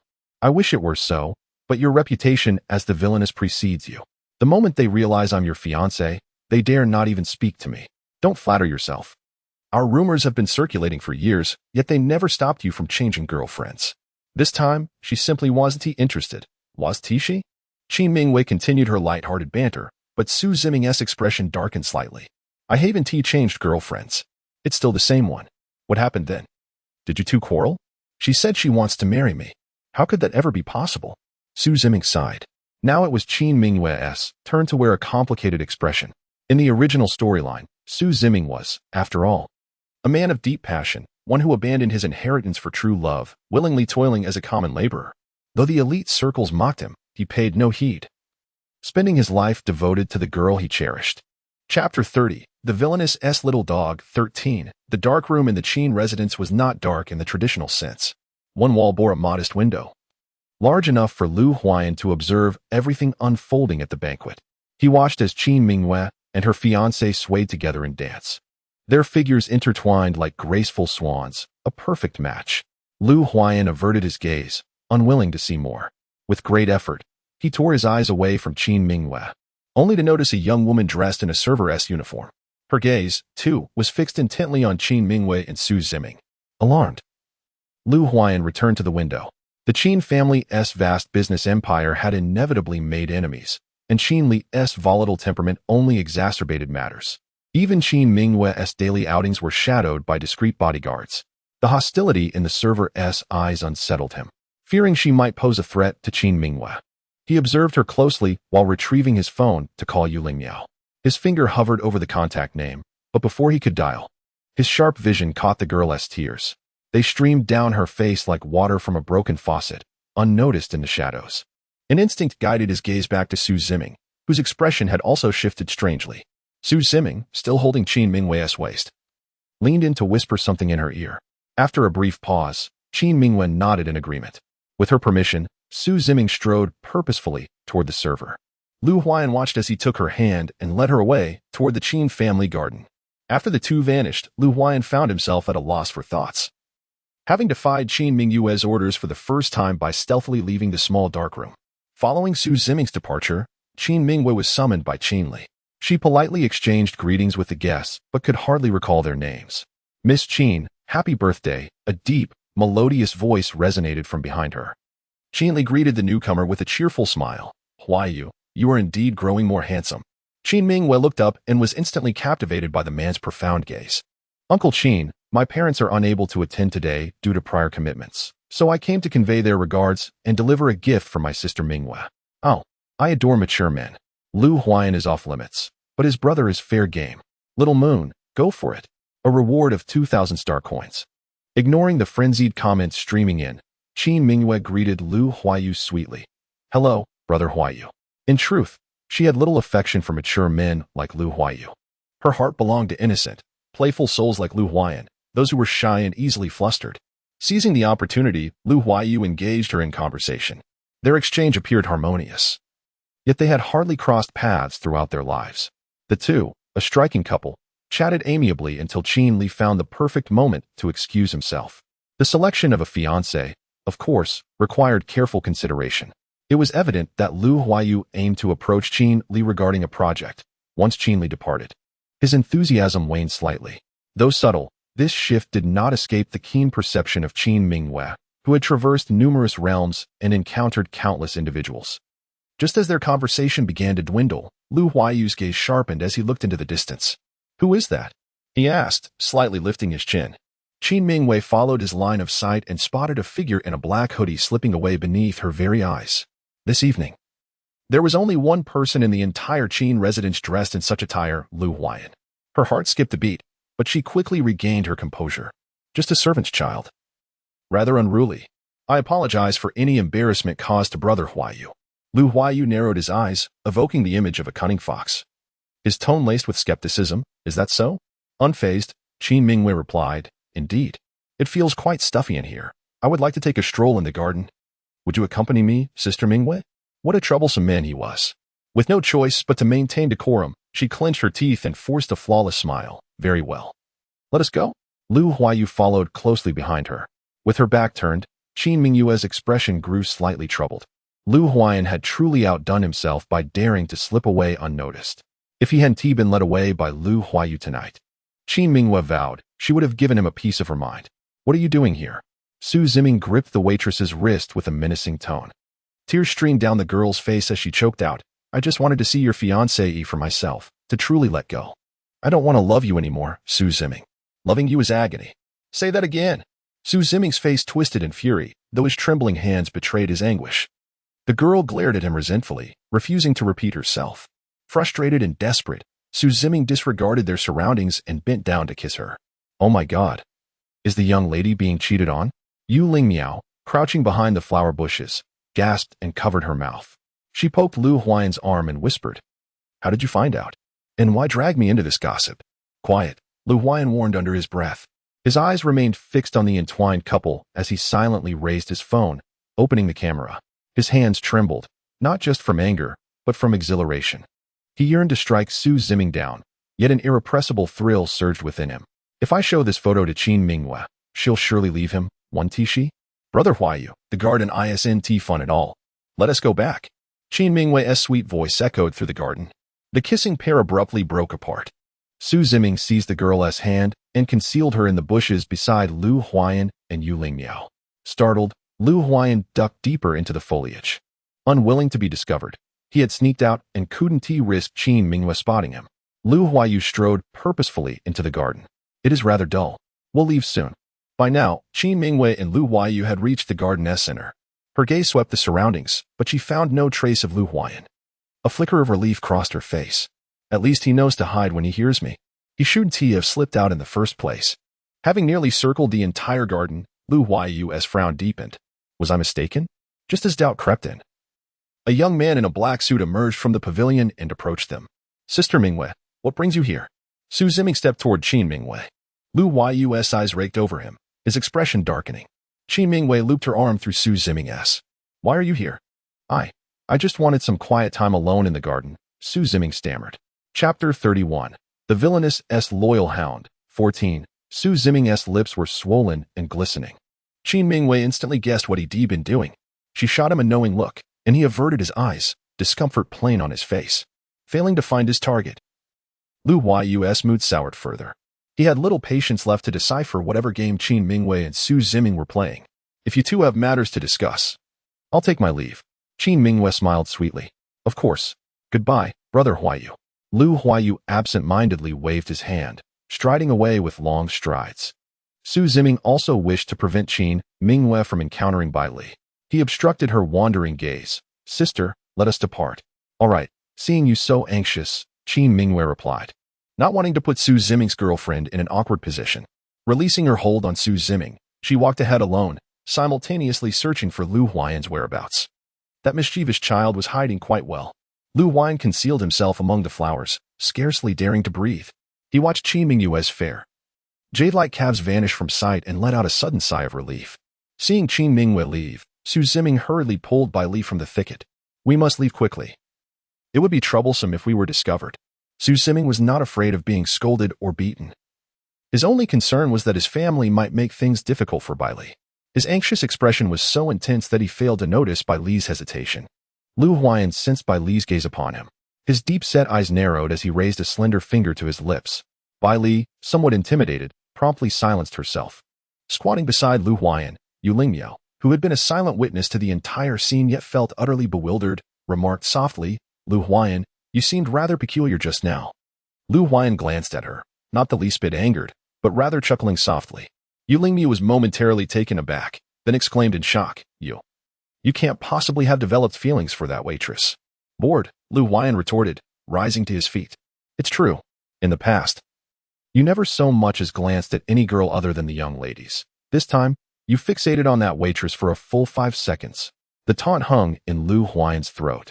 Observing Yu Lingmiao's foolish expression, he earnestly confessed, Indeed, I have developed an affection for her. I've heard your social circle is quite extensive. Could you possibly assist me in acquiring her contact information? What? You've lost your mind, Lu Huayan. She has a boyfriend, doesn't she? We just saw that. Yu Lingmiao's eyes nearly bulged out of her head as she scrutinized Lu Huayan, questioning whether this childhood friend had morphed into a pervert. Do you possess some peculiar proclivity? Yu Lingmiao inquired cautiously, her tone tinged with trepidation of offending Lu Huayan's pride. In the night's embrace, Lu Huayan's face was strikingly handsome yet aloof. He raised an eyebrow, his gaze flickering. So what if she has a fiancé? One can simply employ means to acquire her. Yu Lingmiao crossed her arms defensively, involuntarily shuddering. You should cease these words. I will not assist you in such unscrupulous endeavors. Despite her protestations, the following morning, Lu Huayan received a string of unfamiliar phone numbers from Yu Lingmiao. Searching through WeChat, he discovered a contact belonging to the waitress.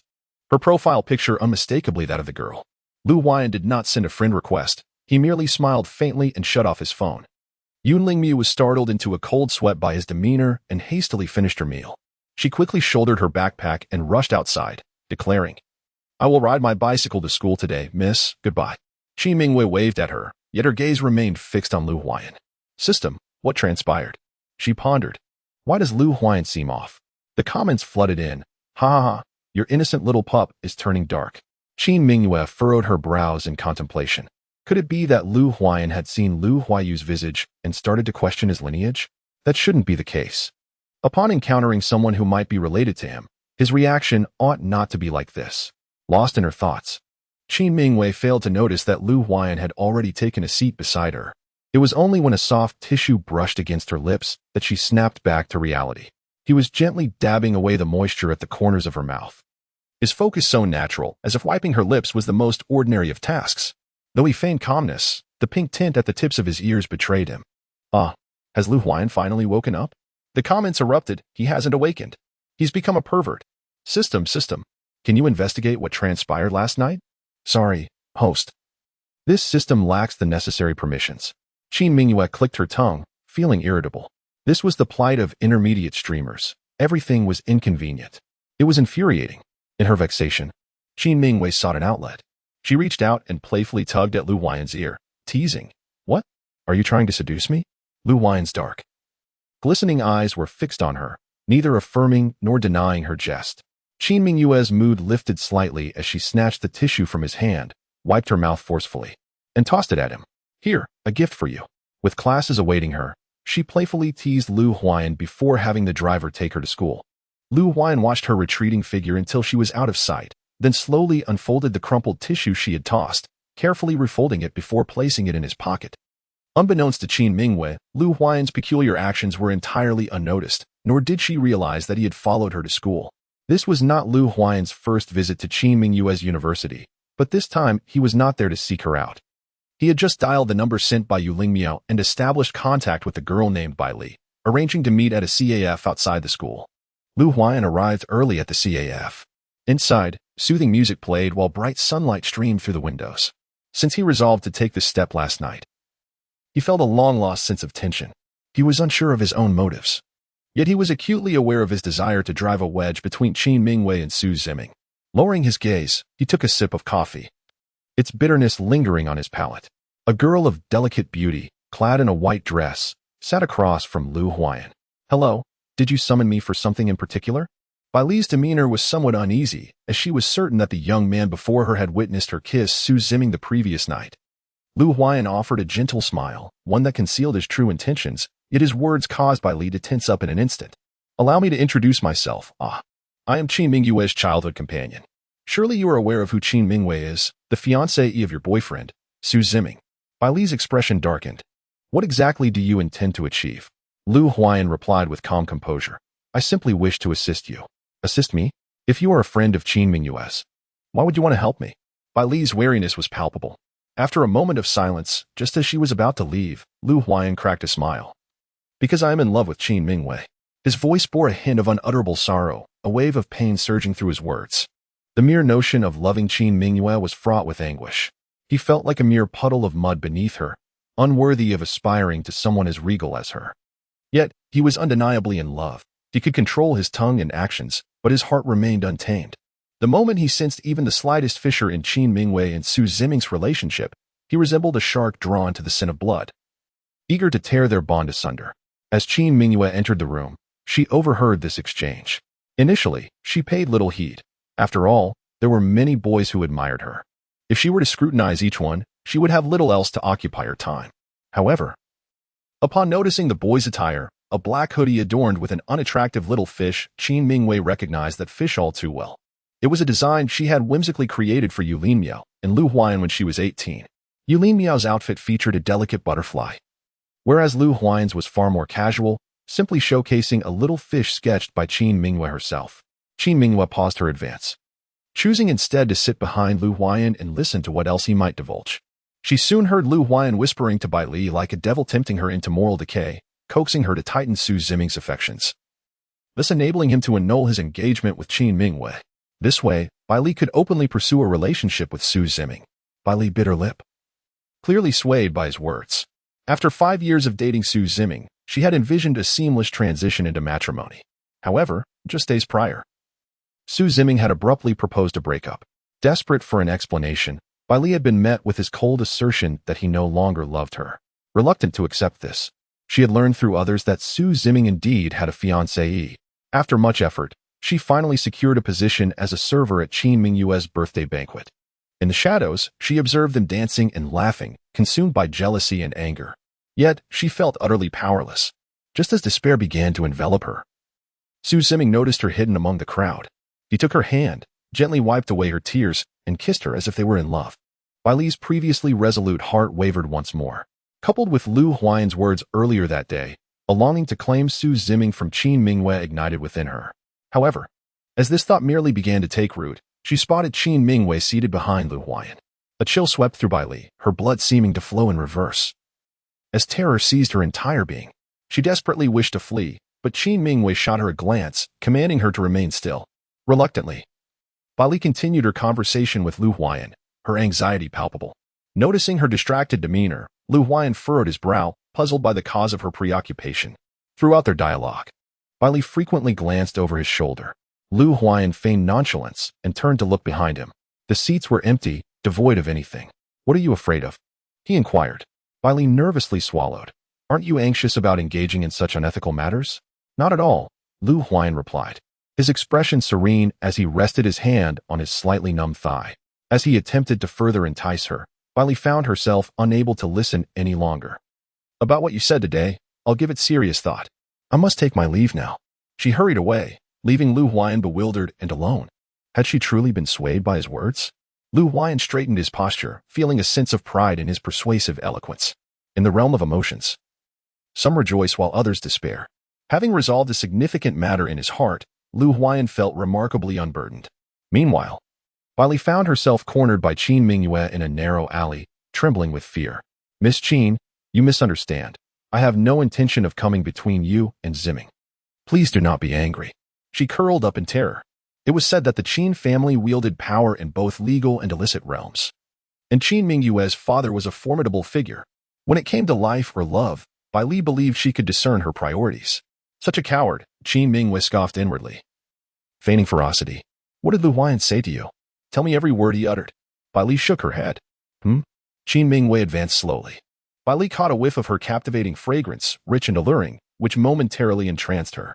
"Will you speak?" Bai Li snapped back to reality, grimacing. "It's not that I don't want to share. It's just that I genuinely cannot recall every single word." "Then focus on the key points," Qin Mingyue instructed. Turning on her voice recorder, Bai Li recounted how Lu Huayan had invited her earlier that morning, along with everything they had discussed in the CAF. Upon finishing, Qin Mingyue nodded in satisfaction. "All right, you may go." Bai Li grasped the hem of her garment, clumsily yet with a touch of grace, slipping through the narrow gap in front of Qin Mingyue.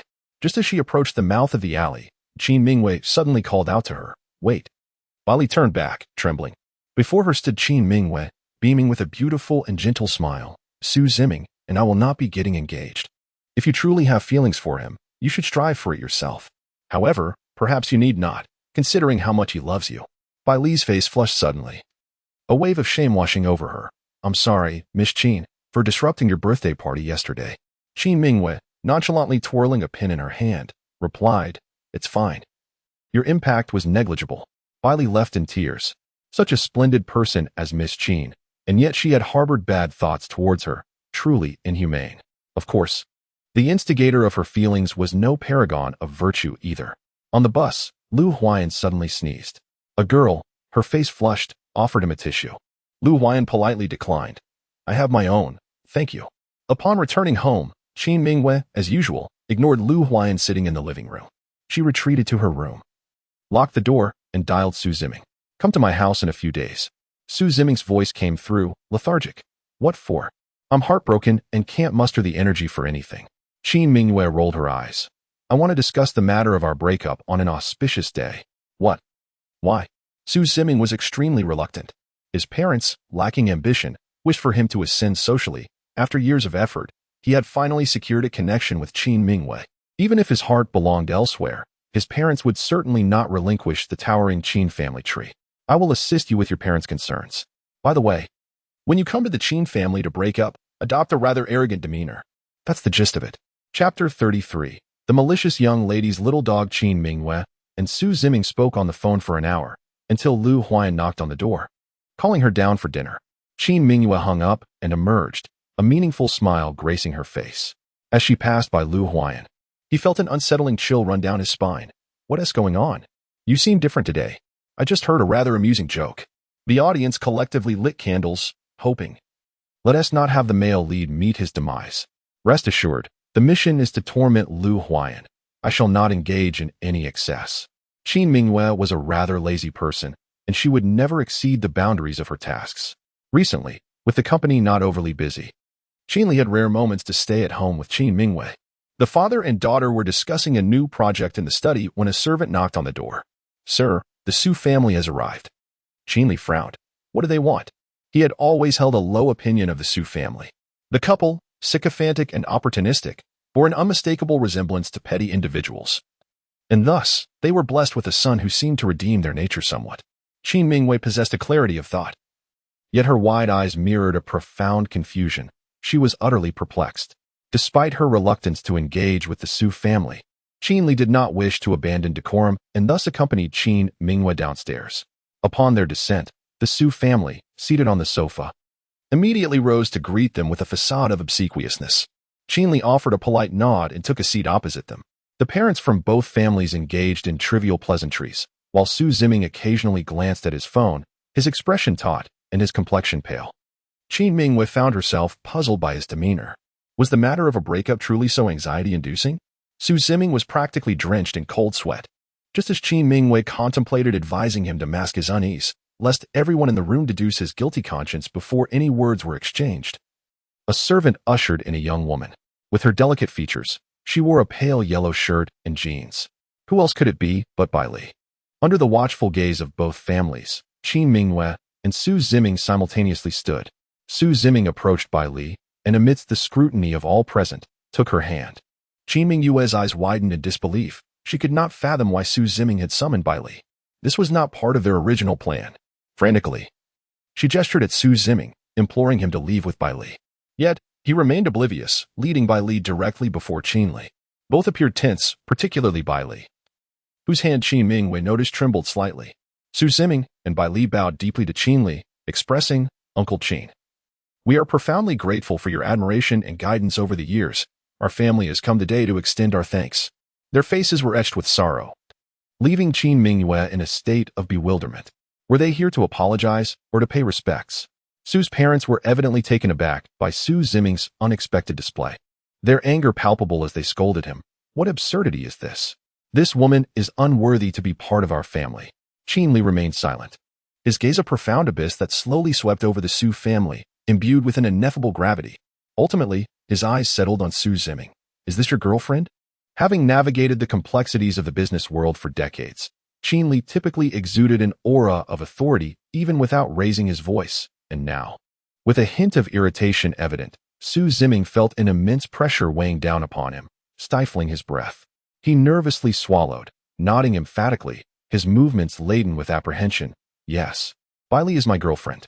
I sincerely apologize for not informing you beforehand, allowing for such misunderstandings to persist. I am willing to bear any consequences. In her heart, Qin Mingwei applauded Su Ziming. Truly, he was a man of courage, willing to forsake his family legacy for love. The living room fell into a profound silence, the tension thick enough to hear a pin drop. Qin Mingwei was in the throes of her emotions when the system alerted her. Host, the male lead, is approaching. As Lu Huayan entered, he was greeted by the sight of Qin Mingwei, her face awash with sorrow, weeping with her delicate frame trembling as though she had endured the harshest of life's blows. Why? She quietly questioned, her voice tinged with a heartbreaking sob. You never mentioned having a girlfriend. Unable to contain himself any longer, Lu Huayan strode over to Qin Mingwei, wrapping his arms around her with utmost care, as if cradling the most precious treasure in the world. The damage had been done, and he had achieved the outcome he desired. Su Ziming was Qin Mingwei's fiancée, yet he had been unfaithful to her. Why not separate them? It was his fault that Qin Mingwei was so heartbroken. But he harbored no regrets about colluding with Bai Li to dismantle the relationship between Qin Mingwei and Su Ziming. As a lady of privilege, Qin Mingwei deserved a far better fate. Lu Huayan sought to rationalize his despicable actions. Qin Li's gaze swept over Lu Huayan as he embraced Qin Mingwei. His teeth clenched in frustration. Witnessing Qin Mingwei's distress, Su's parents were filled with rage, wishing they could eliminate both Su Ziming and Bai Li immediately. Su's mother attempted to seize Bai Li, but Su Ziming held her protectively in his arms. Frustrated by his wife's impotence, Su's father scowled, stating, I will not consent. My daughter-in-law can only be Mingwei. Qin Mingwei felt nauseated by his words. With reddened eyes, she resolutely rejected, No, I will not settle for what remains of others. You may leave, and do not return to the Qin family. There will be no further unions between our families. Su's mother turned pale with anger. Miss Qin, even if you and Ziming are incompatible, you cannot prevent him from marrying someone else. With a cold snort, Qin Mingwei retorted, You know well what is in your hearts. Su Ziming already has a girlfriend. Why pretend otherwise? Today, I shall make it clear, should Su Ziming dare to pursue any other woman in our circle, I will break his legs. Her words effectively extinguished Su family's aspirations of seeking a more advantageous alliance. Su's parents glared at Qin Li, hoping he would intervene and at least not hinder their attempts to mingle with others in their circle. Yet, Qin Li wholeheartedly supported Qin Mingwei's stance. He had loved Qin Mingwei's mother deeply and had remained faithful throughout the years, harboring a deep disdain for those who toy with emotions. A silence enveloped the group as they sat in the living room. Qin Mingwei scrutinized Su Ziming and Bai Li. The plan had never included Bai Li's involvement. What was Su Ziming truly after? Qin Mingwei found herself bewildered. But in the next moment, clarity struck her. Bai Li suddenly burst into tears, exclaiming, I have been in a relationship with Su Ziming for 5 years. When I learned he had a fiancée, I intended to walk away. But it was he who incited me to disrupt Su Ziming's engagement with Miss Qin. He stated that once they annul their engagement, I would be able to be with Su Ziming forever. Bai Li, already possessing a delicate and charming appearance, now looked even more poignant, resembling a weeping pear blossom. Chapter 34, The Malicious Young Lady's Little Dog. The wrath of Su's father and mother suddenly focused entirely on Lu Huayan. What do you mean? Why would you do this? Before the Su family became affluent, they sold pork. Despite enjoying a life of privilege for over a decade, Su's mother had not entirely shed her fierce temperament. She reached out, intending to strike Lu Huayan. Qin Mingwei signaled to a servant, who promptly intercepted Su's mother. Lu Huayan maintained a cold demeanor, appearing utterly unfazed. Though only Qin Mingwei noticed his slightly hurried breath. What evidence do you have? If there is none, I could sue you for defamation. He fixed his gaze on Bai Li. Bai Li quickly retrieved her phone, found a number, and dialed. As seconds ticked by, no phones rang in the living room, causing Bai Li to feel flustered. Meanwhile, Lu Huayan let out a sigh of relief. He had called Bai Li using a different SIM card, which would be discarded after use, leaving no trace. To prevent the situation from deteriorating further, Qin Li intervened. All right, let this matter rest here. Since Su Ziming has a girlfriend, let there be no further dealings with the Qin family. I will inform everyone of today's events, and you shall not attempt to meddle with other families' daughters. The faces of Su's parents turned ashen, Their dreams of grandeur shattered in an instant. In stark contrast, Su Ziming exhaled deeply, relieved. The servants escorted the Su family out. Su Ziming grasped by Li's hand, unwilling to part. He turned to Qin Mingwei, "Sister, I have some matters I wish to discuss with you." Lu Huayan suddenly tensed, gripping Qin Mingwei's garment tightly. His brow furrowed. "What qualifications do you have to speak with the young lady after your infidelity? Leave at once." Qin Mingwei raised an eyebrow slightly, surprised. It was the first time she had heard Lu Huayan use such coarse language. It seemed he had been driven to desperation. Su Ziming retorted defiantly, "Do you despise my change of heart, or do you harbor your own ulterior motives?" Lu Huayan's gaze turned cold. His clear voice laced with suppressed fury, "I have protected the young lady since childhood, ensuring she never suffers. A person like you is unworthy to be beside her. And who is worthy of being by my sister's side? You?" Su Ziming scoffed, "An orphan with no family background? Do you think you are deserving?" Veins bulged on Lu Huayan's forehead, his eyes reddening. "As long as the young lady believes I am worthy, then I am." Su Ziming ceased his argument. Turning instead to Qin Mingwei, "Sister, may the three of us speak privately for a moment?" Lu Huayan looked at Qin Mingwei. His thick lashes distinct and his dark eyes filled with a hint of pleading. "Please don't go, young lady. They surely harbor ill intentions." Qin Mingwei meticulously pried open his fingers, rose to her feet, and approached Su Ziming. "Let us go." Lu Huayan attempted to follow, but was summoned by Qin Li. "Come with me to the study." Qin Li's tone was somber, as if a storm were brewing. "How was my performance?" Su Ziming finally shed the burden from his shoulders. Slowly sinking into the chair, his expression revealing a rare sense of ease. Qin Mingwei nodded in satisfaction. She did not inquire why Su Ziming had brought Bai Li along. The answer was abundantly clear. Su Ziming, unwilling to see his beloved girlfriend turned into a weapon for another, had brought Bai Li to undermine Lu Huayan. Just before parting, Su Ziming blinked his lively eyes, a playful smile gracing his lips as he softly asked, "Sister, do you truly like Lu Huayan?" Qin Mingwei took a delicate sip of her tea, her gaze icy and devoid of warmth. "Not at all. I merely seek amusement. Shall I continue to lend you a hand?" Su Ziming's face radiated an uncontrollable excitement and anticipation. Without hesitation, Qin Mingwei declined. After all, Lu Huayan was destined to become the young master of the Lu family, and she feared that Su Ziming's growing resentment might lead to dire consequences once Lu Huayan reclaimed his position. Unbeknownst to her, Qin Li had been discussing matters with Lu Huayan in the study, and for an entire week, Qin Mingwei had not laid eyes on him. Even Yu Lingmiao came to express her concern. "Miss, where is Lu Huayan? Has he finally been expelled from the Qin family?" Qin Mingwei answered honestly, "I do not know." As if summoned by fate, the moment she finished speaking, a battered Lu Huayan walked through the door. Strangely, despite his disheveled appearance, as if he had just emerged from a fierce tempest, his scarred face radiated an inexplicable excitement. For years, mocking Lu Huayan had become Yu Lingmiao's habit. She instinctively remarked, "Oh, have you been experiencing life by rummaging through garbage like a beggar?" Lu Huayan paid her taunts no mind. He turned to Qin Mingwei, his eyes shining like the brightest stars in the night sky. Inwardly, Qin Mingwei queried the system, "What is happening? Has the male lead been recognized by the Lu family ahead of schedule?" The system replied, "Not at all. It is all your father's doing." Curious. Qin Mingwei pressed for more details, but the system remained tight-lipped. It was a kind-hearted observer who revealed, "Your father wanted to expel Lu Huayan from the Qin family. But Lu Huayan refused, pleading with your father, expressing his lifelong wish to remain by your side. Unable to contain his anger, your father tossed him into a venue for underground fighting, where Lu Huayan nearly lost his life. Only then did your father relent, allowing him to stay close to you. Oh, how pitiful. Yeah, please treat him kindly in the future." Qin Mingwei rubbed her forehead. "I have said countless times, love-struck minds are forbidden from watching my live streams. I feel a profound ache for Lu Huayan. Failure to complete his tasks will lead to obliteration within the live stream. Who will empathize with me?" Qin Mingwei harbors a deep-seated animosity towards the live stream.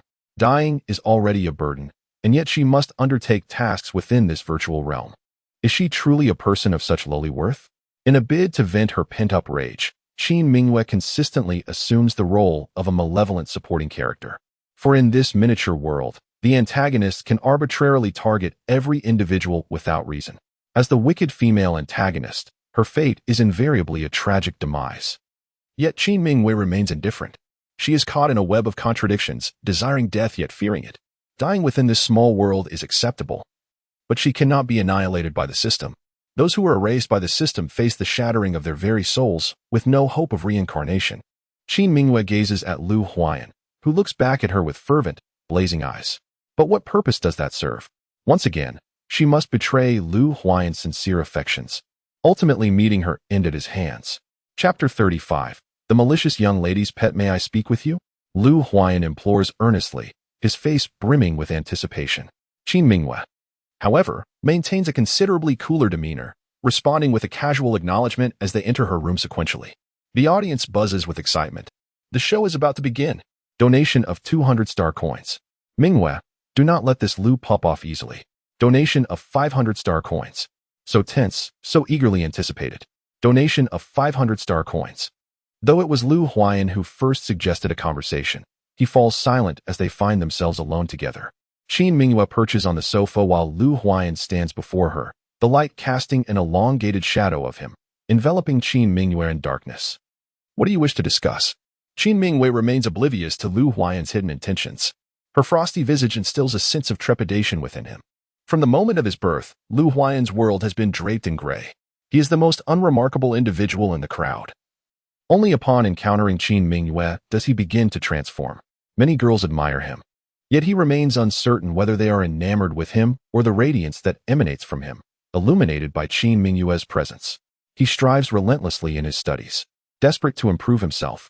In his youth, Lu Huayan believed that by fulfilling all of Qin Mingyue's commands, he could remain by her side forever. However, Su Ziming's arrival shattered his illusion. Qin Mingyue does not desire a mere obedient pet. Her status demands that the individual by her side be the most exceptional person in the world. Previously, he hesitated to speak the truth, convinced that Qin Mingyue was toying with him. Yet, upon witnessing her intimacy with another man, Lu Huayan realized that what he could not bear more than being mocked was seeing anyone else beside her. He resorted to underhanded tactics to drive Su Ziming away. And he succeeded. However, this victory only deepened his unease. He was uncertain whether Bai Li had left any evidence or if Qin Mingyue would choose him. He did not wish to covet a place by Qin Mingyue's side. He merely yearned to remain near her forever. For an entire week, he watched his blood seep from his body. On the arena, there was a bell. Mr. Qin had said that if one could no longer endure, they could ring it. To ring it would signify a willingness to leave the Qin family. Thus, even when close to being beaten to death, Lu Huayan never touched that bell. He obediently knelt by Qin Mingyue's feet, as he had done countless times before. That day, you asked me if I liked you. Do you still wish to hear my answer? His cheeks flushed crimson, imbued with a childish innocence. Qin Mingyue gazed at him silently, a myriad of complex emotions flickering in her eyes. Seizing the moment of Qin Mingyue's silence, Lu Huayan boldly reached for her hand. I like you. He dared not ask Qin Mingyue if she would be with him. Confessing to her had consumed all his courage. He relinquished the choice to Qin Mingyue, waiting quietly and anxiously, as if the sword of Damocles hung above him, ready to fall at any moment. The hues of the setting sun deepened, casting a warm glow upon Lu Huayan's long, thick eyelashes, which fluttered in timid embarrassment. Qin Mingyue's face was bisected by shadows, one side shrouded in darkness, the other illuminated by sunlight. Her slender fingers gently traced Lu Huayan's features, finally resting upon his rosy, full lips.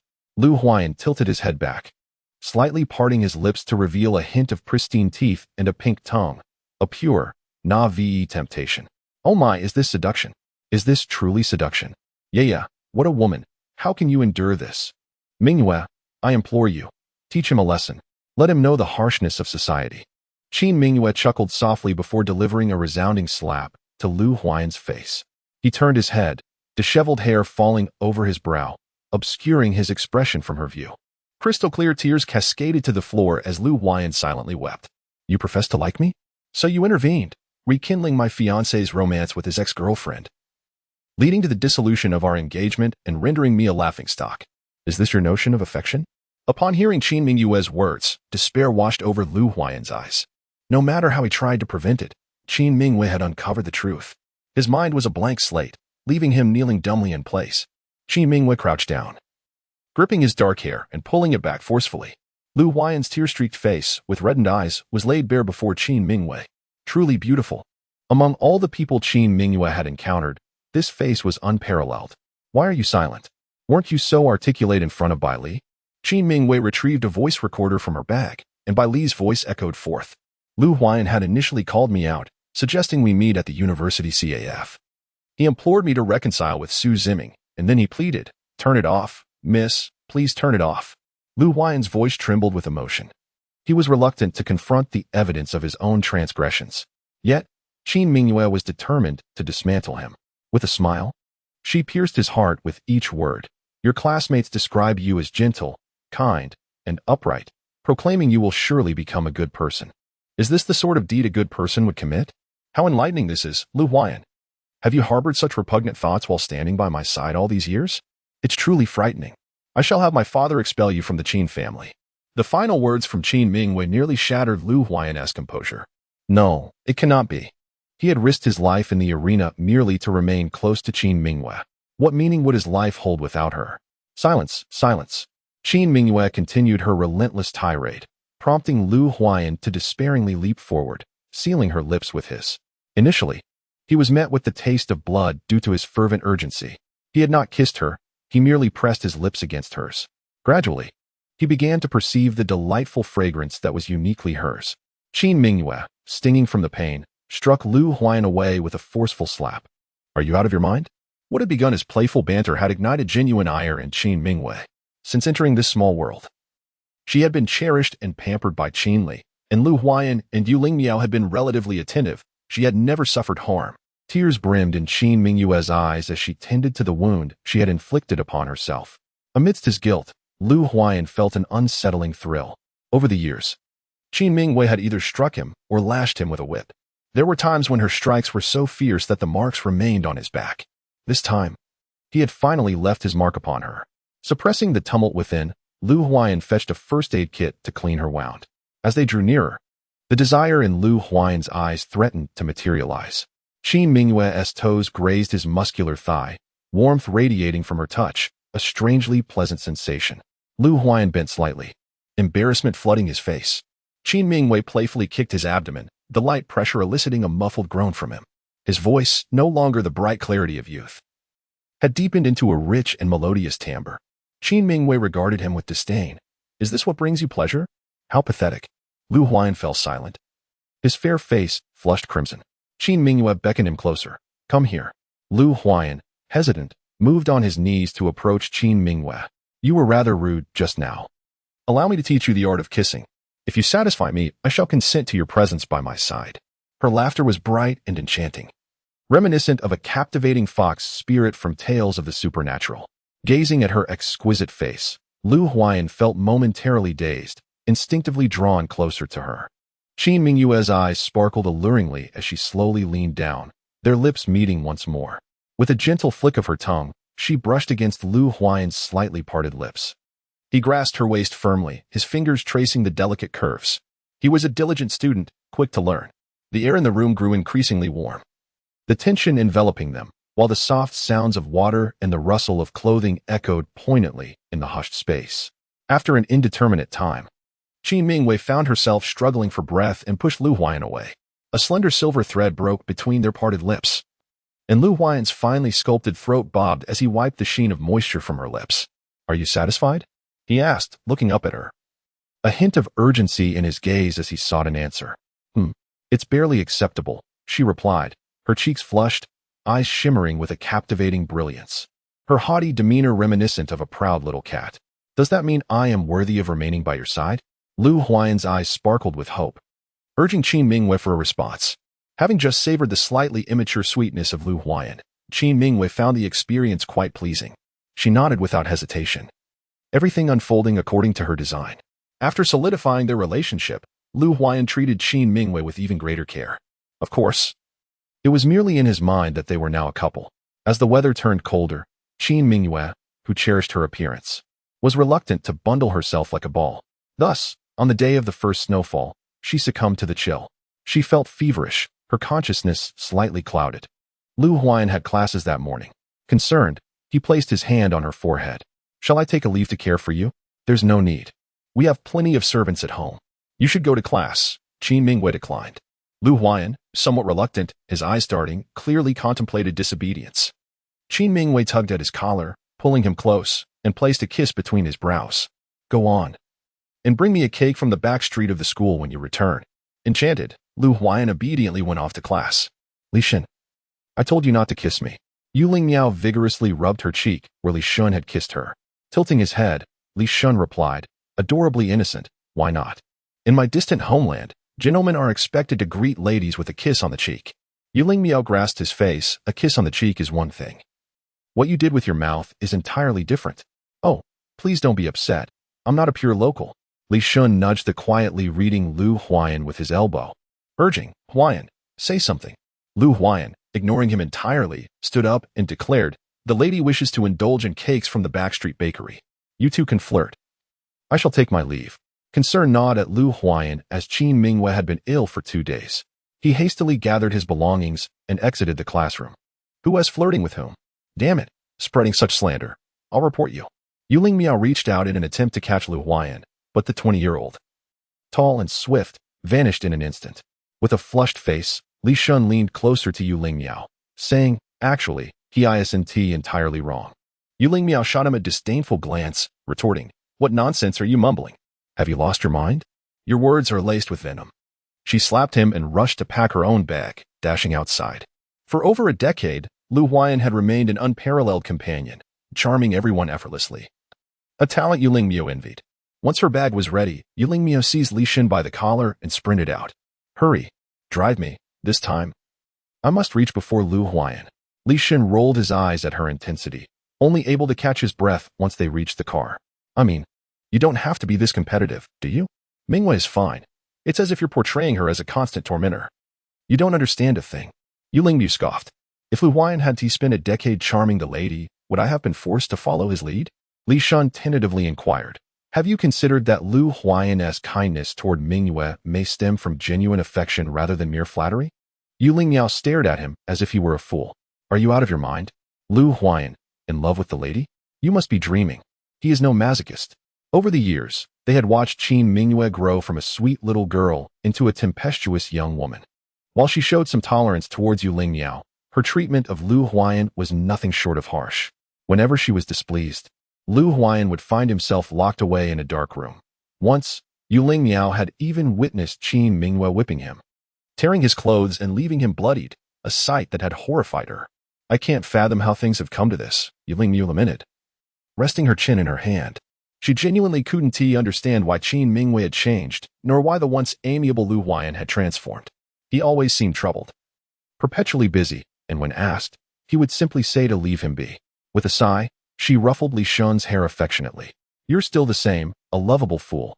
Li Shun smiled faintly, his gaze steeped in unspoken thoughts. Upon returning home in haste, Yu Lingmiao found Qin Mingwei's bedroom door locked. How infuriating. Once again, Lu Huayan had beat her to it. Yu Lingmiao tentatively tapped on the door.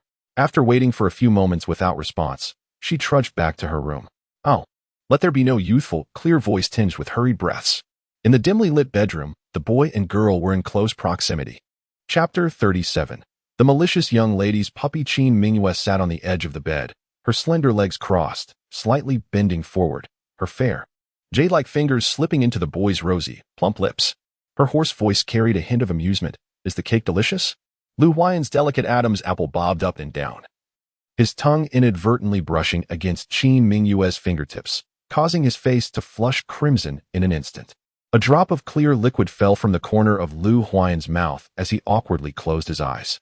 At least I didn't waste so many star coins on you. This is what I ought to see. Ah, this scene is simply splendid. Beautiful, captivating, more please. Qin Mingwei casually withdrew her finger, glistening with a layer of liquid. Lu Huayan took her hand and led her to the washroom to clean her up. He kept his gaze lowered, too shy to meet Qin Mingwei's eyes. His bashfulness only made Qin Mingwei more eager to tease him. What are you pretending for? Isn't this what you desire?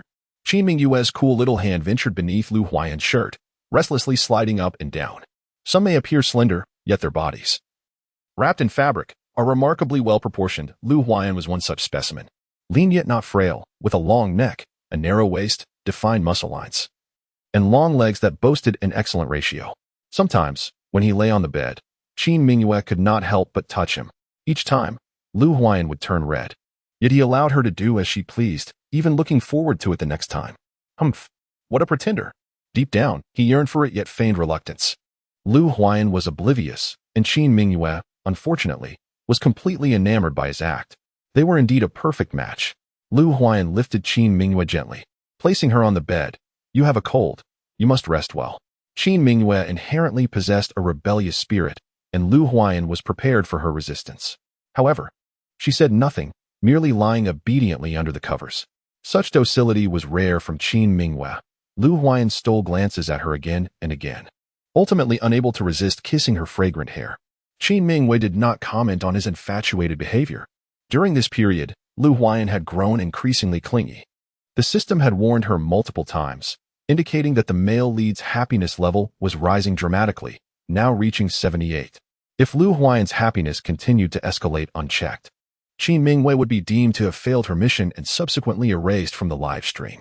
Today, Lu Huayan's happiness level increased by another 2, causing the entire live stream room to glow with a vivid red light. The audience fervently showered star coins, eager to preserve Qin Mingyue's life. However, Qin Mingyue herself exhibited little reaction, instead engaging in flirtation with Lu Huayan with great delight.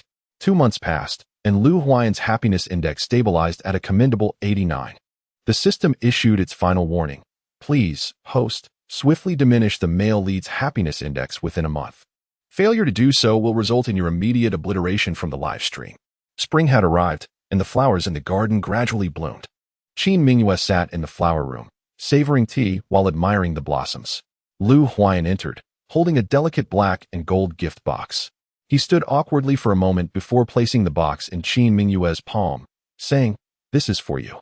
The box bore the insignia of a renowned luxury brand. Qin Mingyue, not in haste to open it, took a slow sip of the slightly bitter yet sweet tea, asking, "What made you decide to give me a gift?" Lu Huayan took a seat beside her, replying, "The other day, when you were looking at magazines, you mentioned you liked this." Qin Mingyue had expressed fondness for many things, and upon opening the box, she discovered a small rabbit carved from jade. The exquisite material was of high-quality purple glass jade, and the tiny figure looked enchanting nestled in her pale hand. As Qin Mingyue toyed with the cool rabbit, she sensed her delight, which in turn brought joy to Lu Huayan. They sat together in the glass room, the warm sunlight illuminating the flowers within, making them appear even more vibrant. In the daylight, Qin Mingyue could even discern tiny specks of dust floating in the air. Lu Huayan had been particularly busy lately. He had embarked on his entrepreneurial journey during his university years and now owned a modest yet prosperous studio with significant growth potential. Being an exceptionally astute individual was inherent to his character, as it was necessary for the male lead of this small world. However, having been overshadowed by Qin Mingyue since childhood, he was somewhat oblivious in matters of the heart. He refrained from speaking about his minor troubles, feeling they were not worthy of Qin Mingyue's attention, while she chose not to inquire, simply due to her indifference. They continued to converse while admiring the flowers, sharing gentle kisses as their feelings deepened. A profound tranquility enveloped them, reminiscent of a serene passage of time. Qin Mingyue maintained her nightly habit of listening to audiobooks, while Yu Lingmu was engaged in experiments with her teacher and would not return that evening. Thus, the task of reading fell to Lu Huayan. Perhaps fatigue overcame him, for he fell silent midway through. Qin Mingyue, still awake, turned to see Lu Huayan had dozed off at the edge of the bed. His eyes were closed, and his brow furrowed as if troubled by unsettling dreams. Once assured of his slumber, Qin Mingyue summoned the system. "Please provide me with Lu Huayu's recent itinerary." The system displayed Lu Huayu's schedule for the past month before her. After a long examination, Qin Mingyue ultimately selected a particular date. After completing her tasks, she opened the system's store, glanced at her star coin balance, and purchased an item called the Event Manipulator. It was evident that she was up to something. The audience was filled with anticipation. She nearly spent all her star coins. Yeye is really going all out this time, tipping 900 star coins. Poor streamer. Spending all her coins on just one item, 50,000 star coins. Don't worry, Mingyue, we're still here for you. Tipping 6,000 star coins. Honestly, I don't quite understand why she would want to date Lu Huayan. If the streamer continually suppresses him, the male lead's happiness wouldn't be so high, and she wouldn't have to pay such a hefty price now. Dear viewers, have you ever heard the saying, the higher you stand, the harder you fall? If Lu Huayan remains in a state of oppression, he may become numb to the pain inflicted by the outside world. He is now almost within reach of happiness. And at this moment, shattering his hopes and revealing that everything before was a lie would be the most effective way to destroy a person. In fact, Qin Mingwei excels at sowing discord and delivering a slap before offering a sweet date. Lu Huan has already tasted the sweetness in advance. But Qin Mingyue's slap will soon come. Chapter 38. The malicious young lady's little dog. In the small, tidy office, Lu Huan was engrossed in reviewing documents. The office door swung open from the outside, and a casually dressed young man sauntered in. Lu Huan remained focused, not even lifting his gaze. Yanqi, shut the door. Yanqi stretched out his leg and kicked the office door, which slammed shut with a heavy thud. Lu Huan frowned slightly, although our studio is still relatively unknown. You should still be mindful of the impression you make. If the door breaks, you'll have to pay for it. I heard you spent all your savings the other day just to buy your girlfriend a little rabbit. Is that why you're trying to deduct money from your employees? His friends had already teased him about this matter numerous times, yet Lu Huan maintained an open attitude. If it makes his girlfriend happy, it's worth every penny. In the previous moment, Lu Huan had been serious and earnest, but when discussing Qin Mingwei, a smile involuntarily crept onto his lips.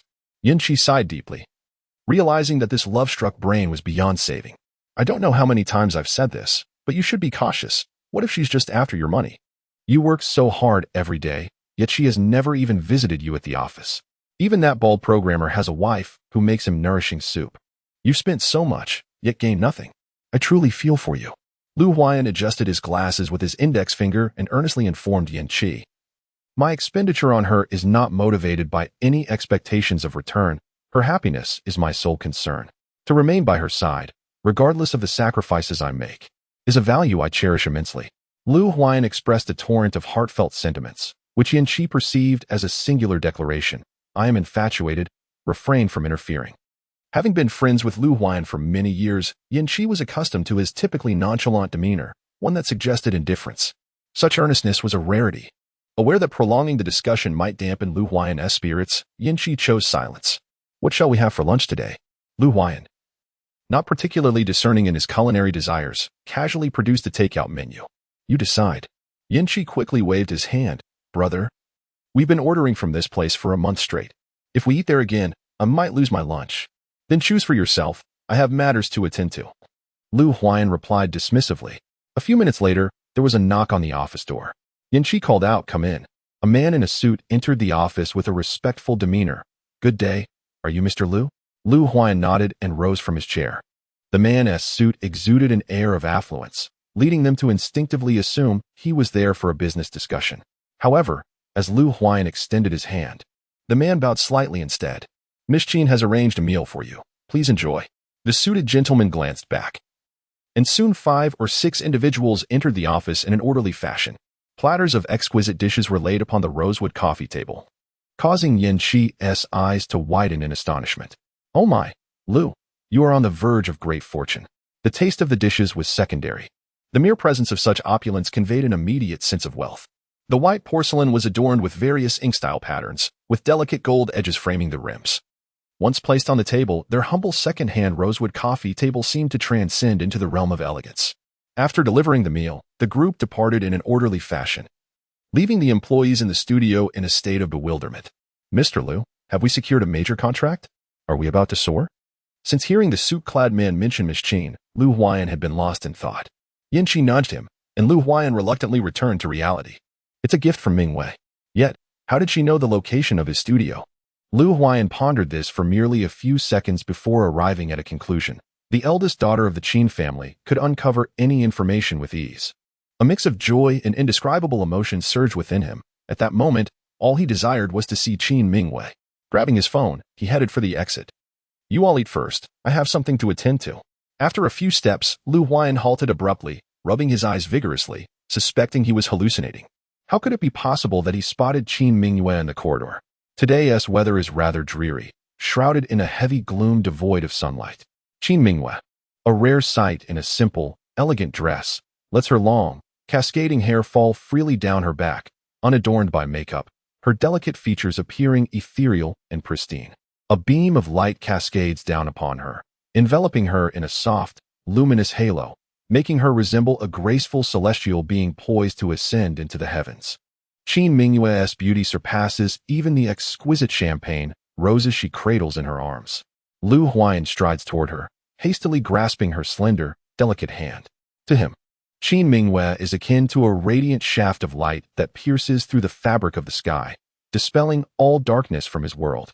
Fearing her departure, he clings to her with all his strength. Today, Qin Mingwei exudes warmth. She does not scold him for his fervent grip, but instead gazes at him with a gentle smile. She offers him the bouquet of stunning roses. Little pup, I'm in a good mood today. Shall we go on a date? Lu Huayan tenderly caresses the soft petals, his heart fluttering as this marks his first experience receiving flowers. Qin Mingwei curiously surveys the surroundings of the studio as Lu Huayan leads her into the office. This is the studio I established since my university days. Would you like to meet my companions? Of course. Inside the office, the staff devours their meals with abandon. Upon seeing Lu Huayan return, they eagerly wave at him, their mouths stuffed with food, uttering incoherent sounds akin to famished creatures. Suddenly, Lu Huayan blocks the doorway, feeling somewhat embarrassed for Qin Mingwei to witness this chaotic scene. Unaware, Qin Mingwei inadvertently bumps into his back. Her brows furrow. Why did you stop abruptly? That hurt. Lu Huayan, ignoring the ravenous employees, turns to her with concern and gently blows on her forehead. I'm sorry. It was my fault for halting so suddenly. Go away. I don't need your blowing, she retorts, rolling her eyes playfully, adeptly slipping past him into the office. The sudden appearance of an extraordinary beauty at the office entrance leaves everyone momentarily speechless. Yin Qi, sipping freshly squeezed juice, freezes, oblivious as the juice drips onto his attire. It is only when Lu Huayan knocks on the door that their senses are jolted back. This is my beloved Qin Mingwei. He introduces her to his colleagues, then leans in to whisper to her, these are my employees. Qin Mingwei greets the staff with a warm smile, disregarding Lu Huayan's intimate edition of my beloved. Chapter 39. The malicious young lady's little pup Qin Mingwei possesses an undeniable charisma. When she wishes, she can draw everyone's attention to her. At this moment, she sits among the employees like the sun at the center of a solar system, engaging them with her radiant smile. Lu Huayan has never witnessed such enthusiasm from his team before. Even the shyest girl in the studio blushed as she conversed with Qin Mingwei. Yin Qi had unknowingly sidled up to Lu Huayan, his expression a mix of complexity. Lu, I must admit, I was rather reckless earlier, speaking without thought. In truth, you are not at all infatuated. If I had such a beautiful and charming girlfriend, I wouldn't hesitate to procure her anything she desired, even if it meant acquiring a six-figure rabbit or plucking stars from the sky for her. Does your sister-in-law have any siblings? No, my girlfriend is an only child. Lu Huayan settled beside Qin Mingwei, his voice laced with a hint of grievance as he quietly asked, weren't we supposed to go on a date? Why are you chatting so much with them? The audience, aware of the truth, shed tears, urging Lu Huayan to cherish the dwindling days of happiness. Qin Mingwei, however, found such sentiments disagreeable. What do you mean by cherishing the few remaining good days? Isn't returning to a wealthy family and living as a young master a good life? The barrage of comments included a sharp critique. For someone nearly starving in the desert, giving them a piece of gold won't save their life. But I am here to take his life, Qin Mingwei replied, her large eyes wide and innocent. Host, Lu Huayan has left, the system notified. Qin Mingwei grasped Lu Huayan's hand, their fingers entwined, leaning against his shoulder, smiling sweetly. Huayan and I will take our leave for now. Next time, we'll bring you all some treats. Goodbye. The employees felt a sense of reluctance. Lu Huayan, in high spirits, unhesitatingly led Qin Mingwei away. As they sat in the car, Lu Huayan playfully pounced on Qin Mingwei, showering her face with kisses. Where shall we go for our date? Qin Mingwei swept her hair back, leaning down to share a long kiss with him. There's a new hot spring at Nanshan. Let's go there. Ever obedient to Qin Mingwei's wishes, Lu Huayan promptly activated the navigation, and the two made their way to Nanshan. Upon arriving at the hot spring, Qin Mingwei deliberately refrained from booking a private room and instructed Lu Huayan to change first. He complied and headed to the changing room. Host, Lu Huayan has arrived. The system announced. Qin Mingwei set her phone aside, feigning casualness as she lifted her gaze and met Lu Huayan's eyes. With a smile, she greeted him, Brother Huayan. What a coincidence. Are you here to have some fun too? Lu Huayan nodded slightly, his tone neither warm nor cold. I've been working too hard. I'm here to unwind. It was expected that Lu Huayan, rumored to prefer gentle and demure ladies, would look down upon someone as audacious as Qin Mingwei. Nevertheless, she did not dwell on his attitude and engaged him in light conversation. Eventually, Lu Huayan displayed signs of impatience, which was precisely the effect Qin Mingwei sought. Just as Lu Huayan was about to take his leave, Qin Mingwei unexpectedly stepped closer to him. Brother Huayan, I actually have something I want to show you today. Lu Huayu took 2 steps back, his demeanor growing colder. Speak plainly. What do you wish to show me? Just wait a moment. The two stood at the entrance of the men's changing room. Shortly thereafter, Lu Huayan emerged, clad only in a pair of slightly oversized black shorts. Qin Mingyue dashed towards him, linking her arm with his and guiding him before Lu Huayu. Huayan, this is my brother whom I've known since childhood. Lu Huayan paused for a moment, taken aback by the striking resemblance to his own face, before politely greeting Lu Huayu. Hello, I am Mingyue's boyfriend, Lu Huayan. Qin Mingyue observed Lu Huayu with a cheerful smile, not missing the fleeting look of astonishment in his eyes. After a brief moment of surprise, Lu Huayu quickly regained his composure. Hello, I am Lu Huayu. He nodded at Lu Huayan. The disparity in his demeanor towards Lu Huayan compared to his attitude towards Qin Mingyue was starkly evident. What a coincidence. Your names are so similar, Qin Mingyue remarked casually. Lu Huayu's dark gaze fell upon Qin Mingyue, as if he were attempting to penetrate her very soul. Unfazed, she met his gaze, not retreating, but rather offering him a meaningful glance in return. Brother Huayu, we'll take our leave now. See you next time, she said, taking Lu Huayan's hand, inadvertently revealing the small red birthmark on his back to Lu Huayu's view. My heavens, Lu Huayu's gaze was as if he were ready to kill. I'm so afraid he might suddenly lash out and harm Mingyue. After spending countless years searching for his biological brother, only to find him right under his nose, anyone would be driven mad by this. Mingyue just provoked him on purpose. She truly has no fear. Qin Mingyue chuckled softly. Kill me? He lacks the capability. She currently held the upper hand with Lu Huayan. System, the event timeline can commence now. Push the impending bankruptcy of the Qin family to 3 days from now. Why 3 days later? Wouldn't it be more effective to do it now?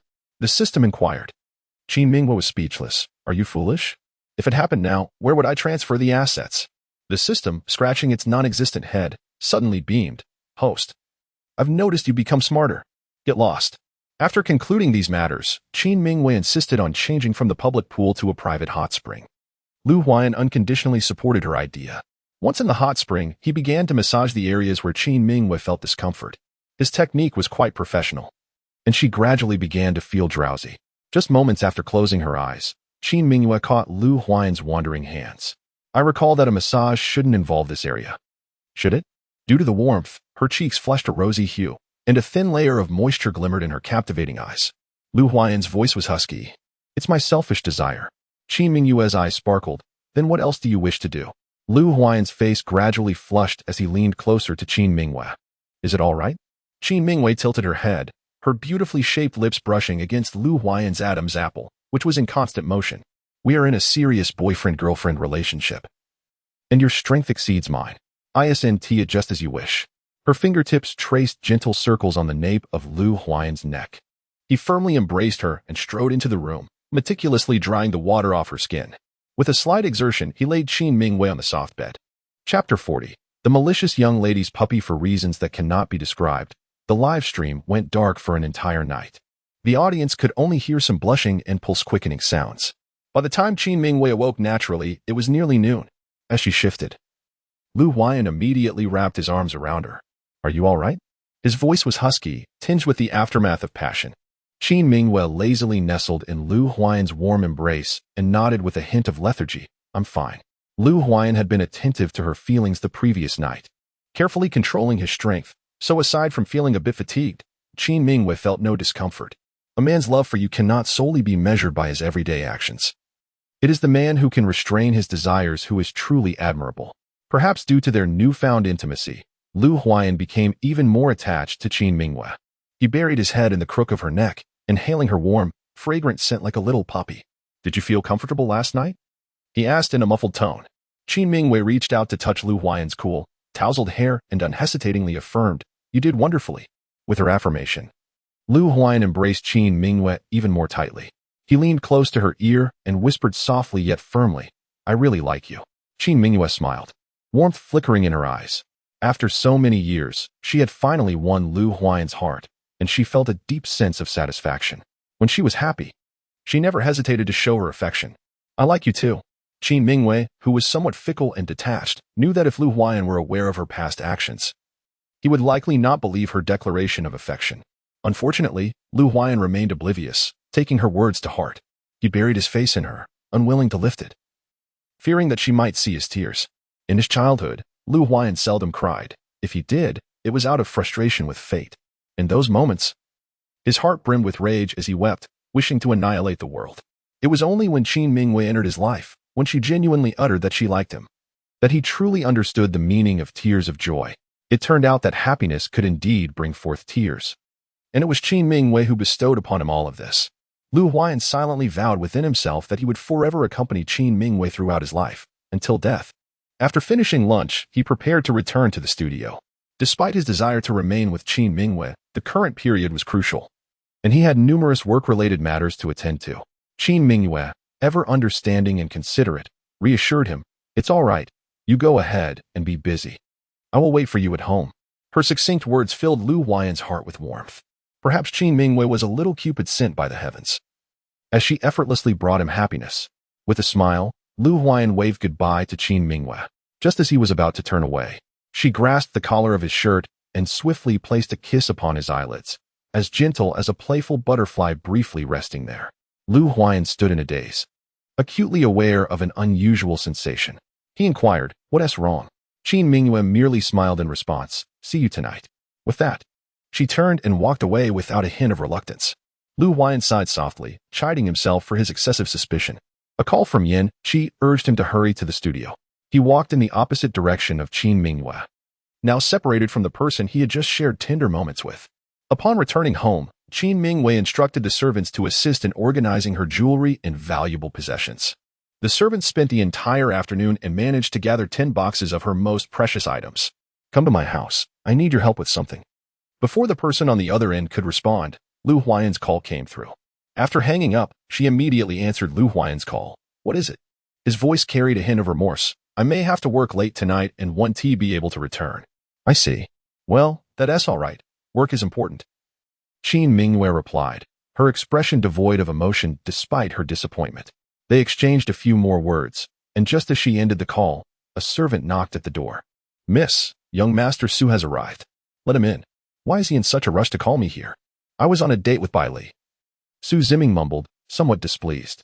Qin Mingwei, dismissing his complaints, pointed to the 10 large boxes in the room and said, "Take all of these. Tell him they are my wedding gift to you." Su Ziming's eyes lit up as he eagerly approached, casually opening one of the boxes, only to freeze in place. "You mean to say you're giving me this box of porcelain worth 9 figures as a wedding gift?" Qin Mingwei replied nonchalantly, "Choose whatever you like from these boxes, and leave the rest for me. It's merely to make the act seem more genuine." Su Ziming, feeling anxious, asked, "What on earth is happening? Has something gone wrong with Uncle Qin's company?" Qin Mingwei's expression turned somber. "There have been some issues with my father's company. I don't understand much, but I must relocate some valuable items as soon as possible." "How could this be?" Su Ziming stammered in disbelief. Qin Mingwei pressed her forehead, clearly indicating her reluctance to discuss further. "Very well then." Su Ziming did not persist but promptly summoned 2 trucks to transport all 10 boxes away. Qin Mingwei remained alone at home. On the 3rd night, Qin Li returned with a stormy expression. He paid no heed to the now largely empty dwelling, his thoughts consumed solely by Qin Mingwei. "Yeah, pack your belongings. The flight has been arranged for you to travel abroad." "I refuse. Is something amiss with the company?" Qin Li furrowed his brow slightly. "Who informed you?" He had made every effort to keep the news from leaking, wishing to spare Qin Mingwei unnecessary worry, yet somehow she had learned of it. Audience comments. "How could she not know? This entire situation has been orchestrated by your beloved son. No one understands the criminal process better than the criminal himself." "Old Qin, do not fret over Mingwei for now. Perhaps you should be more concerned about your own aging health, facing years of imprisonment." "What nonsense. Am I a heartless wretch? Old Qin has treated me so well. I would never allow him to languish in jail." Qin Mingwei believed herself to be carefree, not lacking in compassion. Qin Li had genuinely cared for her for over 2 decades. To send him to prison for the sake of a mission would be utterly inhumane. Complete the mission and act with integrity. This was the principle Qin Mingwei had set for herself. Qin Li continued to urge her to go abroad, but Qin Mingwei resolutely rejected his pleas and confidently assured him, "Father, do not worry. I have a plan. You must not be foolish. What plan could you possibly have?" Qin Li's face was etched with skepticism.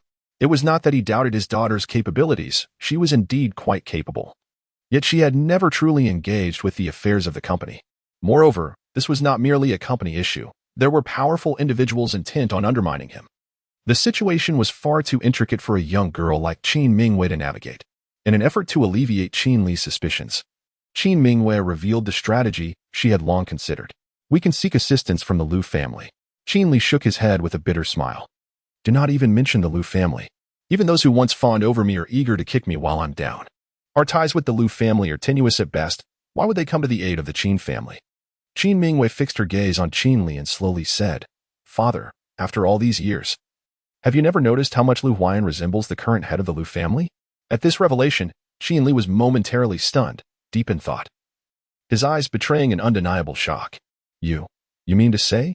20 years prior, the matriarch of the Lu family had given birth to twins in a hospital, only to have their youngest son maliciously abducted by enemies. Heartbroken, Madame Lu had seen the Lu family expend immense resources in search of him, yet they had never succeeded. Are you certain? Qin Li asked, his voice tinged with urgency. Qin Mingwei asserted with certainty. I am positive that the last time I went to the hot springs with Lu Huayan, I encountered Lu Huayu. His expression was quite peculiar, which led me to harbor some doubts regarding their relationship, prompting me to conduct a slight investigation. The previously preserved missing person notice indicated that the youngest son of the Lu family has a red birthmark on his back, and Lu Huayan bears a similar mark. Upon hearing this, Qin Li immediately made a decision. Mingwei, refrain from getting involved in this matter. Allow your father to handle it. Qin Mingwei linked her arm with Qin Li's, playfully appealing as she did in her childhood. Father, I share a good rapport with Lu Huayan. In due course, he could advocate for the Qin family. You recently put him through quite an ordeal. It is commendable that Lu Huayan holds no resentment. Qin Li's expression became somewhat strained. Ahem, you were already aware? When he returned to the Qin residence, he was bruised and battered. Only a blind person would fail to notice. Qin Mingwei replied with a hint of exasperation. Qin Li wished to counter her remarks, but was silenced by Qin Mingwei's insistence. Very well, it is settled. I shall visit the Lu family, and you should rest at home. My daughter has grown up, Qin Li said, his face beaming with pride as he stroked Qin Mingwei's curly hair. Qin Mingwei nestled against his shoulder, which, though no longer broad, still provided a sense of comfort. Indeed, I have matured. It is now my turn to protect you. All right, Qin Li replied, his voice thick with emotion, clearly on the verge of tears. Not wishing Qin Mingwei to witness his vulnerability, he hastily ascended the stairs. Qin Mingwei surmised that he had retreated to the study to converse with her late mother, selecting a day when Lu Huayu would be at home. She stood outside the door, attentively absorbing Qin Li's guidance. If the Lu family gives you trouble, do not allow them to bully you. Only after he finished did Qin Mingwei enter the car. The driver sped along the road, while she rolled down the window, allowing the cool breeze to caress her face. She had once relished extreme sports, savoring the exhilarating rush of adrenaline. However, after a fatal car accident, she completely abandoned such pursuits.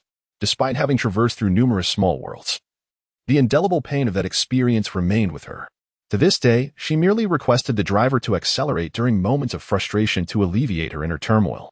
Before long, they arrived at the Lu family residence.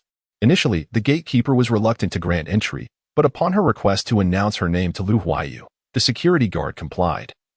And in the next moment, he ceased to obstruct Qin Mingwei's vehicle. Upon her arrival, a servant promptly came to guide her. After approximately 10 minutes of walking, Qin Mingwei finally entered the Lu family's living room. After spending additional time navigating to the reception room, her patience was nearing its limit. Inside the reception room, Lu Huayu sat behind an imposing mahogany table, his demeanor remaining as cold and imposing as ever, even in casual attire. Miss Qin, what brings you here? Following their previous encounter at the hot springs, Lu Huayu's demeanor towards Qin Mingwei had turned decidedly frosty. The Qin family's affairs had spread throughout their social circle. Yet Lu Huayu feigned ignorance, insisting Qin Mingwei articulate her purpose directly. Mingwei, too, played the fool, pretending not to notice the sliver of sweatshirt peeking from beneath the bathroom door. Without ceremony, she seated herself opposite Huayu. Let me be frank, the Qin family is in trouble. I've come to seek your assistance. A shadow flickered through Huayu's eyes, his lips curling into a faint, sardonic arc. As I recall, the Lu and Qin families have never shared any particular rapport. On what grounds does Miss Qin presume to command me? Is it because your audacity exceeds the ordinary? Brother Huayu, must we dance around the truth? She brushed aside his veiled mockery, her composure unshaken. Surely you've already investigated. You know exactly who Lu Huayan is. Feigning ignorance spoils the game, doesn't it? Huayu's expression darkened, storm clouds gathering. Is the world truly so coincidental? When your family adopted Huayan, did no ulterior motive cross your minds? Unhurried, Mingwei withdrew a sheaf of documents from her bag and slid them across the table. Not everyone calculates 10 steps ahead like you, President Liu. I advise against measuring others' goodwill by the yardstick of your own self-interest. Huayu leafed through the adoption records with deliberate leisure, only lifting his gaze upon reaching the final page. Miss Qin intends to trade the Qin family's kindness in raising Huayan for the Liu family's intervention? Mingwei arched a brow. Should it not suffice? Even a dog ought to prove its worth to the household. Huayu's glance flickered imperceptibly toward the bathroom before retreating. Rumor holds that you and Huayan were close. In your estimation, is his affection for you so cheaply priced? The barrage of onlookers condemned Huayu's cunning, branding him inhuman. Mingwei laughed behind her hand, amusement glittering. You jest, President Liu. If a paltry thread of sentiment can purchase a lifetime of wealth, I call it a splendid bargain. How pragmatic. Huayu's chuckle was inscrutable. Mingwei braced her palms against the rosewood desk, its unyielding surface sending a jolt through her. Yet her smile remained flawless, a rose, radiant and thorned, untouchable by cowards. So, Brother Huayu, shall we strike this deal? The decision isn't mine to make. Only one person holds the right to speak on this matter, no longer masking his intent. He turned toward the bathroom. Huayan, come out. Tell us, how do you rate this transaction? Chapter 42, The Villainous Heiress' Loyal Hound, 25, Mingwei World. Panic flashing in her eyes. Her voice wavered, its former confidence fraying. How could Huayan be here? You're deceiving me. Huayu's tone frosted over. Huayan, will you hide? Or will you pretend you heard nothing today, content to return to Qin Mingwei's side as her devoted hound? With Qin Mingwei's understanding of Liu Huayan, it seems highly probable that he wishes to remain shrouded in darkness, pretending as if nothing has transpired, and to continue accompanying Qin Mingwei by her side. However, Liu Huayu's words are as piercing as a sharp blade, striking directly at Liu Huayan's heart. He will forcefully drag Liu Huayan into the light of day, compelling him to confront the harsh and unyielding reality. Qin Mingwei feels an overwhelming sense of compassion for Liu Huayan. Initially, she had not intended for matters to progress so swiftly, yet fate has provided the perfect catalyst. Perhaps it is best to resolve everything today. After a while, Liu Huayan, with a pallid complexion and tear-reddened eyes, gradually emerged from the shadows. He avoided looking at Qin Mingwei, resembling a soulless husk, devoid of vitality. Brother, let us proceed as she suggests, Liu Huayan murmured submissively before Liu Huayu, for the sake of Qin Mingwei. Liu Huayu's expression was complex. Having spent 2 entire days with Liu Huayan, not even once had he called himself brother in Liu Huayan's presence, yet for a woman, he was willing to concede. Liu Huayu felt a heavy constriction in his heart, frustrated by Liu Huayan's naivety. She seeks to exploit you, and you willingly allow it. How can you be so foolish? After a prolonged silence, Liu Huayan finally reacted, lifting his head, his once clear eyes now filled with anguish. He gazed deeply at Qin Mingwei, his voice trembling. I owe Miss Qin a debt of gratitude, and now it is time for me to repay it. Qin Mingwei's chest rose and fell rapidly as she bit her lip, unwilling to reveal even a hint of vulnerability. It is only natural to have a beginning and an end. The young Master Liu is deeply loyal and will undoubtedly be rewarded in the future. Although it is Liu Huayan who has been wronged, he awkwardly averted his gaze from Qin Mingwei. Indeed, from the moment of his birth, he was taken away by the enemies of his parents, enduring torment in the orphanage until he encountered Qin Mingwei. He once believed she was his lifelong savior. Yet even her kindness over the years had ulterior motives. Qin Mingwei is genuine, yet her affection is superficial. He is neither exceptional nor possesses a commendable character. How could he possibly have captured the favor of the esteemed Miss Qin? Suddenly, Liu Huayan began to grasp many truths. He had thought that Qin Mingwei loved the authentic him, but in reality, she was no different from other women. They are enamored with the illusory halo that surrounds him, adoring the identity of Liu Huayan. It dawned upon him that this was what Qin Mingwei referred to as love. He felt like a naive fool, believing that even a mere token of her attention warranted his heart laid bare at her feet. Yet, what Qin Mingwei sought was not his genuine affection. It was wealth and abundance of wealth. Liu Huayan's sincerity held no value. A chilling sensation enveloped him, and the world spun around him. Huayan, Huayan. Suddenly, darkness engulfed his vision, and Liu Huayan collapsed heavily to the ground. Before consciousness slipped away, Liu Huayan felt as though he had reverted to the silent reticent child he once was in the orphanage. He beheld the figure of Qin Mingwei standing still, as beautiful as ever. Yet, she no longer reached out to take his hand, and Lu Huayan instinctively shrank back into the crowd. Meeting again was not destined for a happy ending. Perhaps it would have been better had they never crossed paths at all. This time, Qin Mingwei did not speak to him, but turned and walked away. Lu Huayan smiled softly and closed his eyes. How wonderful, how splendid. This could be the finest conclusion for them. A crystalline tear slipped from the corner of his eye. The system's jubilant notification chimed. The male lead's despair trauma value has reached the required threshold. Congratulations to the host for completing the task. Qin Mingwei sat silently in the car. The audience in the live stream, usually full of jokes, fell into a worried silence. They expressed their concerns. Will the male lead truly be tormented to the brink of collapse by Ye? How frightening. The look in Lu Huayan's eyes before he fainted was one of utter despair. It seemed as though he no longer wished to live. Ye is ruthless. With just a simple move, she has the male lead suffering immensely. Qin Mingwei managed a slight smirk. Of course, one must consider who I am. I am a top-quality streamer, consistently on the list of outstanding employees. Tasks like this are merely trivial. Are you okay, Ye? The audience inquired with concern. Without a mirror, Qin Mingwei could not see how haggard she looked. But the viewers were acutely aware. The image of those desperate, pained eyes flashed through her mind, causing her to momentarily freeze. She turned her head, resting against the car window. The cold wind seemed to seep into her very soul. Qin Mingwei no longer forced herself to claim she was fine. Instead, she closed her eyes and quietly sought to calm her emotions. After completing her task, she would continue to live under the identity of Qin Mingwei until her lifespan concluded. In the future, she could do as she pleased, free from the constant dread of being erased from the live stream. What could be better than that? Qin Mingwei reassured herself. Upon returning home, she was greeted by the anxious figure of Qin Li, pacing in the living room, his face filled with concern. How did it go? Qin Mingwei looked up, proudly informing him. It's settled. The Lu family is willing to assist the Qin family. Yet, Qin Li sighed.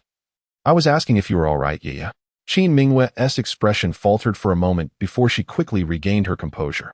I am well, very well. You have always been so strong-willed. If you do not wish to speak, your father will not press you. If you feel uncomfortable here, you are free to go out for a walk. I will always be here for you. Ye, do not be sad, do not be afraid. Your father will protect you forever. Qin Mingwei's eyes glistened with unshed tears. Her biological father had never treated her well. Their marriage was merely a business alliance, devoid of affection, and after she was born, they each pursued their own lives. Qin Mingwei, having been neglected since childhood, resorted to various rebellious acts to capture her parents' attention. Yet, her parents consistently delegated the aftermath of her actions to assistants, never once showing genuine concern for her. Ultimately, when Qin Mingwei met her untimely demise in a reckless car race, it remains uncertain whether her parents shed even a single tear for her. Perhaps they merely exchanged complaints instead. Qin Li, although not her biological father, embodied the familial affection that Qin Mingwei had longed for. In his presence, she allowed herself a fleeting moment of vulnerability, momentarily lowering her defenses.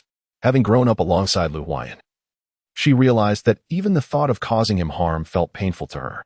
However, she felt compelled to act thus, as her desire to survive seemed incompatible with the possibility of a future with Lu Huayan. After a brief, quiet embrace with her father, Qin Mingwei swiftly composed herself. Father, may I go out for a while? My task is complete, and this place no longer feels comfortable for me.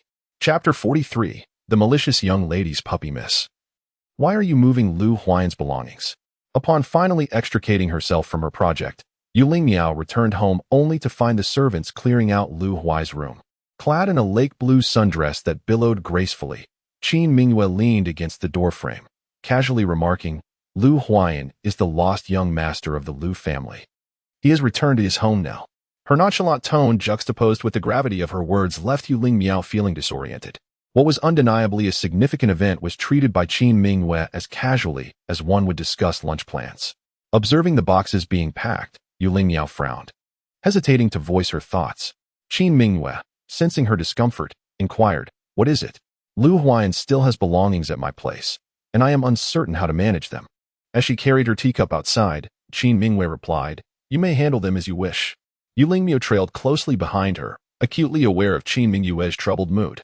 After a moment's contemplation, she finally spoke, But those are the birthday gifts Lu Huayan intended for you. Perhaps fearing that Qin Mingyue might not recall, Yu Lingmiao added.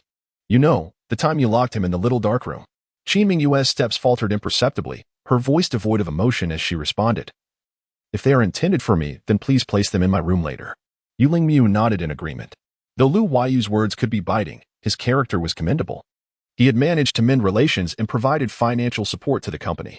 The Qin family was in a state of disarray, and Qin Li had been preoccupied with various corporate matters, hardly present at home.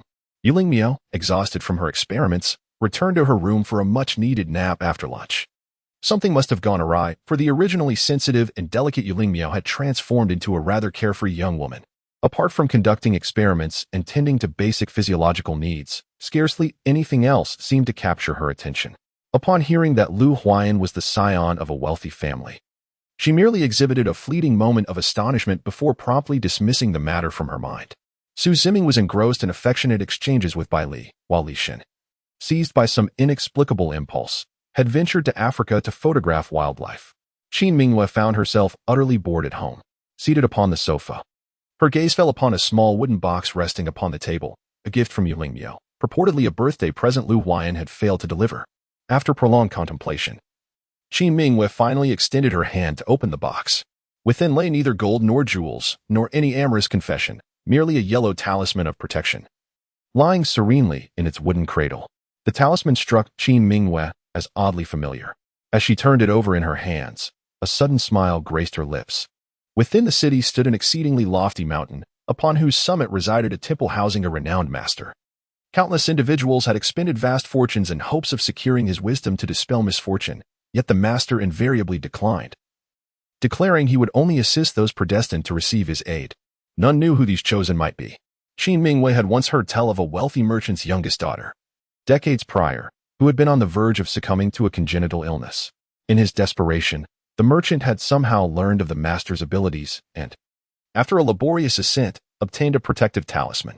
Miraculously, upon wearing it, the merchant's daughter had recovered.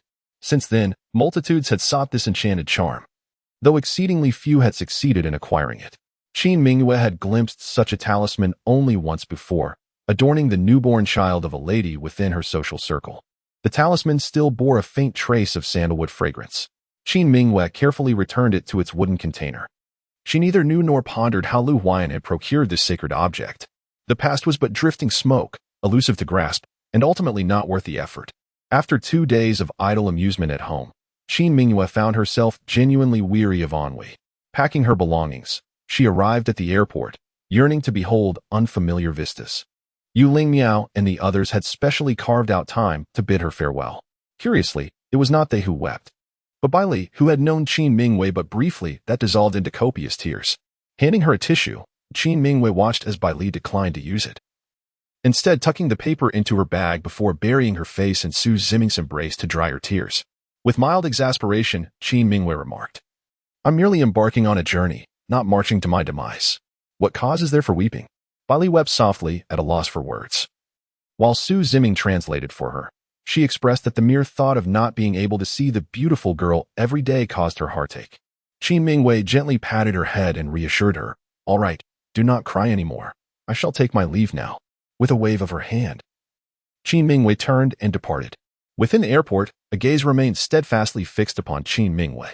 She could feel it, yet chose not to investigate or concern herself, for it was of no significance. Upon disembarking, as Qin Mingyue arrived at her hotel, a call from Li Shen came through. Mingyue, are you out having fun? When will you come to Africa to visit me? Initially, Qin Mingyue intended to politely decline, as she truly could not endure the harsh conditions of Africa. However, Li Shen sent her numerous photographs, all captured by him. The blazing sun, the boundless grasslands, and the vibrant array of wildlife, each image brimming with the vitality of life. Merely gazing at them, Qin Mingyue felt the dry scent of grass and the earthy aroma of the land flooding her senses. Li Shen continued to persuade her. You must come. It's truly delightful here, and the night sky is breathtakingly beautiful. As she slowly scrolled through the images, she remained noncommittal. Until the end of the call, Li Shen uttered the words that struck her most profoundly. Mingyue, do you know? Every day here, I feel a sense of freedom. His tone was unprecedentedly relaxed, as if he had discovered a true sanctuary for his spirit, standing in the opulent suite of a lavish hotel, with the bustling streets beneath her feet and the city lights that never dimmed. Qin Mingwei found it hard to fathom why she would subject herself to hardship in a place like Africa. Hence, she acquiesced to Li Shin's invitation. "I've booked a flight for the day after tomorrow. You'll come to fetch me." Li Shin cheered. "Wonderful. Mingwei, I knew you were my best friend. People say I've lost my mind coming to Africa, forsaking proper matters to be wild and carefree, yet only you are willing to accompany me." Qin Mingwei replied, "Not really. There's no need to be overly sentimental." She merely felt weary of her current life and yearned to experience a different way of living. Li Shin, ignoring her retort, remained jubilant. "I'll be there promptly to pick you up. Remember to prepare some essentials." He meticulously listed the necessities for Qin Mingwei, who diligently noted them down. Ready to shop the following day, a new life was about to begin. Chapter 44. The Malicious Young Lady's Puppy 3 years later. "Qin, good morning." A golden-haired, blue-eyed man greeted Qin Mingwei with friendliness. "Li Shin, go away and stop bothering me." Qin Mingwei was in a frenzy searching for something and had no desire to engage with this eccentric. Ever since being rejected by Yu Lingyao last year, Li Shin's mental state had been rather unstable. Not only had he dyed his hair golden, but he also proclaimed he would never return to the city that had caused him sorrow. Initially, Qin Mingwei had offered him some comfort, but he had since become inextricably attached to her, much to her exasperation. "Have you seen my earrings?" Li Shin sprawled lazily on the sofa, replying nonchalantly. "I haven't seen them." Qin Mingwei kicked him lightly. "If you haven't seen them, go find them. The award ceremony is about to start." The temper of the photographer Qin is quite formidable. Li Shin, with a hint of sarcasm, discovered Qin Mingwei's golden earrings nestled within the thick carpet. After neutralizing the poison, Qin adorned herself with the earrings and smiled at Li Shin, remarking, "It seems this might just be a display of skill." During her 2 years in Africa with Li Shin, Qin Mingwei developed a passion for photography. Initially, her captures were haphazard, but she later honed her knowledge and techniques. Li Shin, utterly captivated by her talent, persistently encouraged her to enter photography competitions. Curious about her own abilities, Qin submitted her photographs for consideration. Perhaps it was her innate talent and aesthetic sensibility, for a few months later, she received an invitation. Her work had garnered an award, inviting her to the ceremony. This accolade is well regarded in the industry and carries significant prestige. With time on her hands, she decided to attend the event. After applying some lipstick, Qin Mingwei linked her arm with Li Shin and stepped out. The venue for the award ceremony was conveniently close to her residence, and they arrived within a 10-minute stroll. Passers-by frequently turned their heads to admire them. Li Shin, tall and striking, possessed chiseled features complemented by the unique softness of Eastern beauty. He had made a special effort to dress well for the occasion, enhancing his handsome demeanor. In contrast, Qin Mingwei opted for minimal makeup, merely refreshing her light lipstick before leaving. Her long, dark curls were simply tied back, and she wore a light brown jumpsuit layered with a black coat, creating a minimalist ensemble that balanced her stunning visage, adding to her serene presence. At the award ceremony, as a recipient, Qin Mingwei took the stage to speak. The bright lights illuminated her, and she exuded poise and brilliance. She appeared even more radiant than before, brimming with confidence and vitality, her every gesture imbued with charm. Upon concluding her speech, the audience erupted in applause. Qin smiled and nodded graciously before taking her seat, only to find Li Shin mysteriously absent from the spot beside her. Patiently, Qin awaited the end of the ceremony, declining offers from several individuals wishing to exchange contact information, and exited the banquet hall alone. The wind tousled her hair as she pulled at her collar, feeling a chill. Footsteps approached from behind, growing ever closer. Before she could react, a warm coat was gently draped over her shoulders. Years had passed, yet nothing seemed to have changed. Qin Mingwei breathed in the rich, soothing scent of sandalwood in the air, allowing the person behind her to draw near until his warm chest pressed against her back. It has been a long time, she mused, the night enveloping them in a seductive embrace, the dazzling lights casting an intimate glow, as if they were a couple whispering sweet nothings. "It has indeed been a while, Lu Huayan," she replied without turning. The warmth of his breath caressed her delicate skin as he inquired, "Are you looking for Li Shin?" "I know where he is. What do you need him for?" She retorted, "I simply wish to be alone." Qin Mingwei refrained from expressing her innermost thoughts, quietly standing in Lu Huayan's embrace. It was Lu Huayan who could no longer contain himself. He stepped back and, with a gentlemanly gesture, extended his hand to Qin Mingwei. "Shall I take you to find him?" he offered. After several years apart, Lu Huayan had grown taller, his features more refined and serene, bearing a resemblance to Lu Huayu. Walking alongside him, Qin Mingyue jokingly remarked. You've changed so much. If Lu Huayu were here now, I might struggle to distinguish between you two. After a moment, Lu Huayan inquired, is that so? Qin Mingyue nodded. Their separation had been rather undignified, and their reunion lacked any formal pleasantries. Lu Huayan led her into a narrow alley, where Li Xinjin was passionately kissing a red-haired beauty. The scene was so provocative that Qin Mingyue found it difficult to look.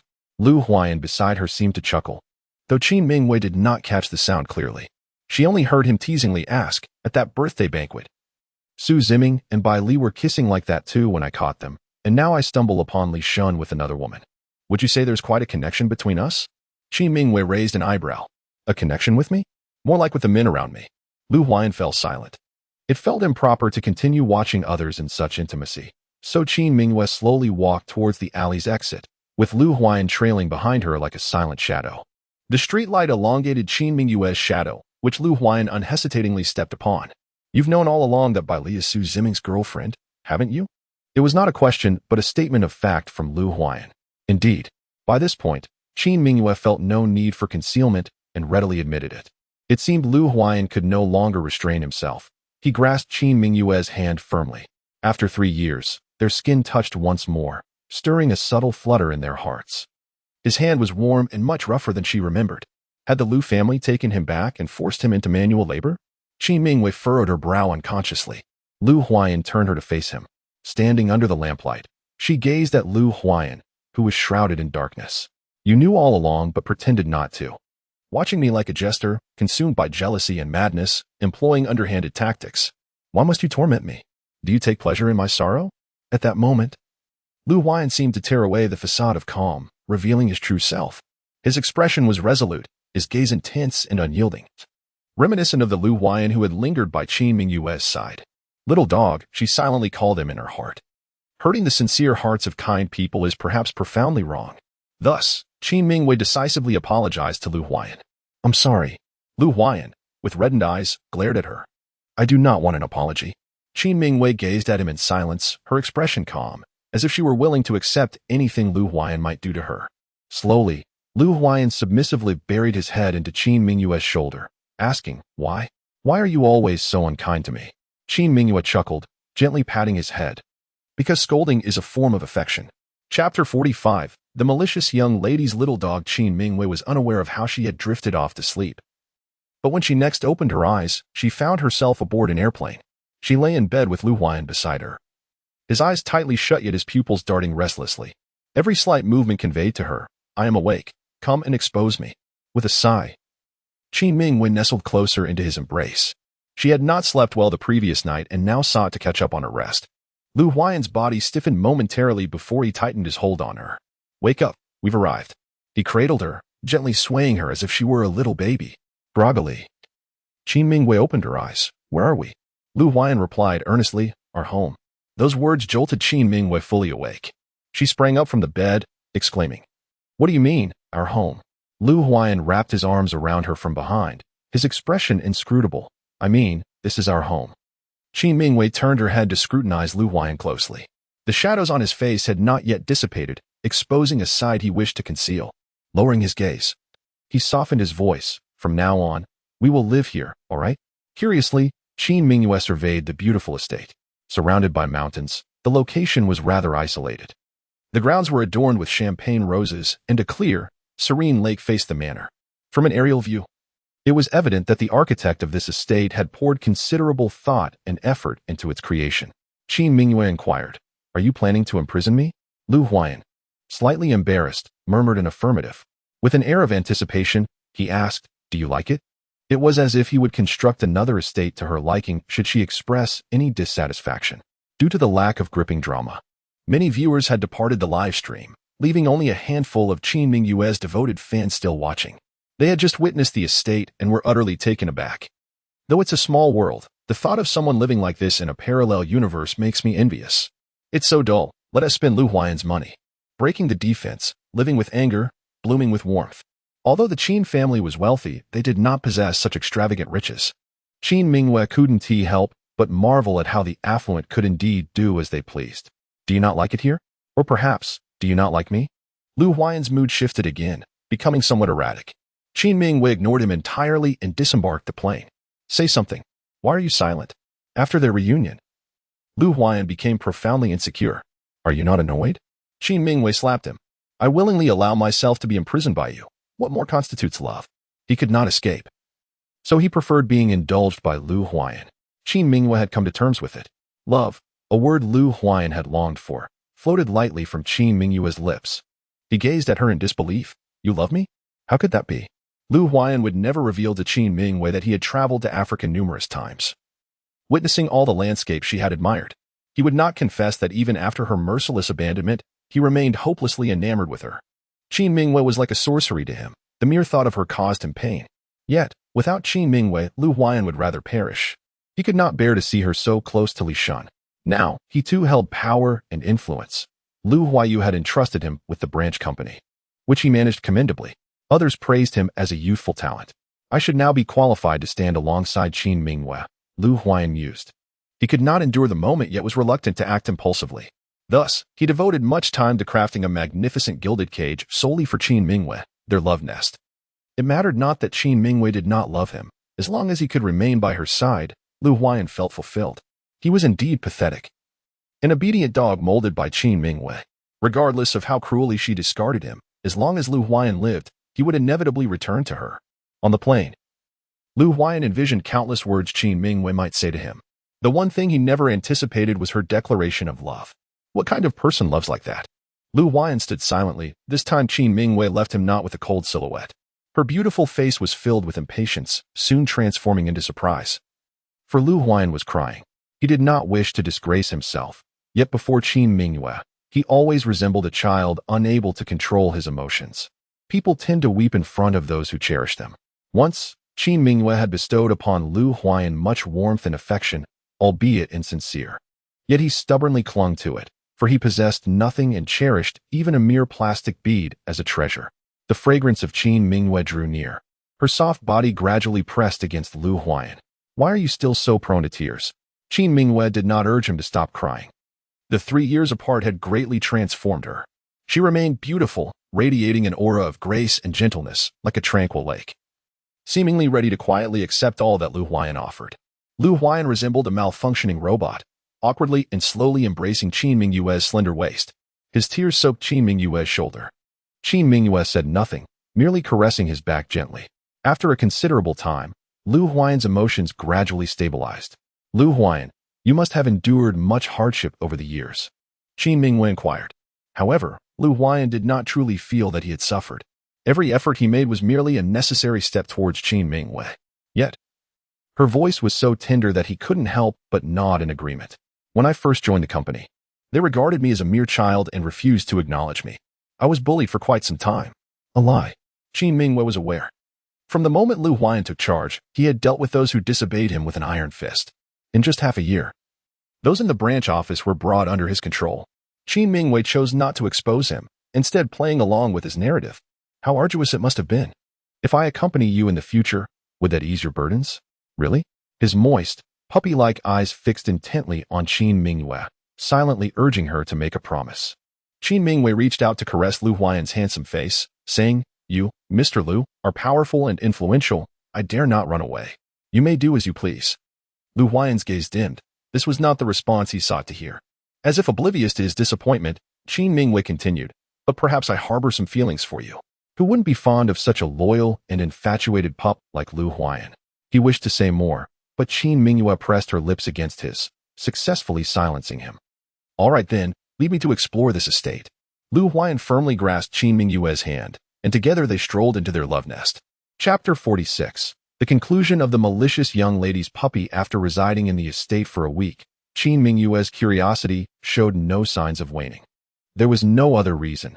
Everything within this place resonated with her desires, keeping her in a constant state of excitement.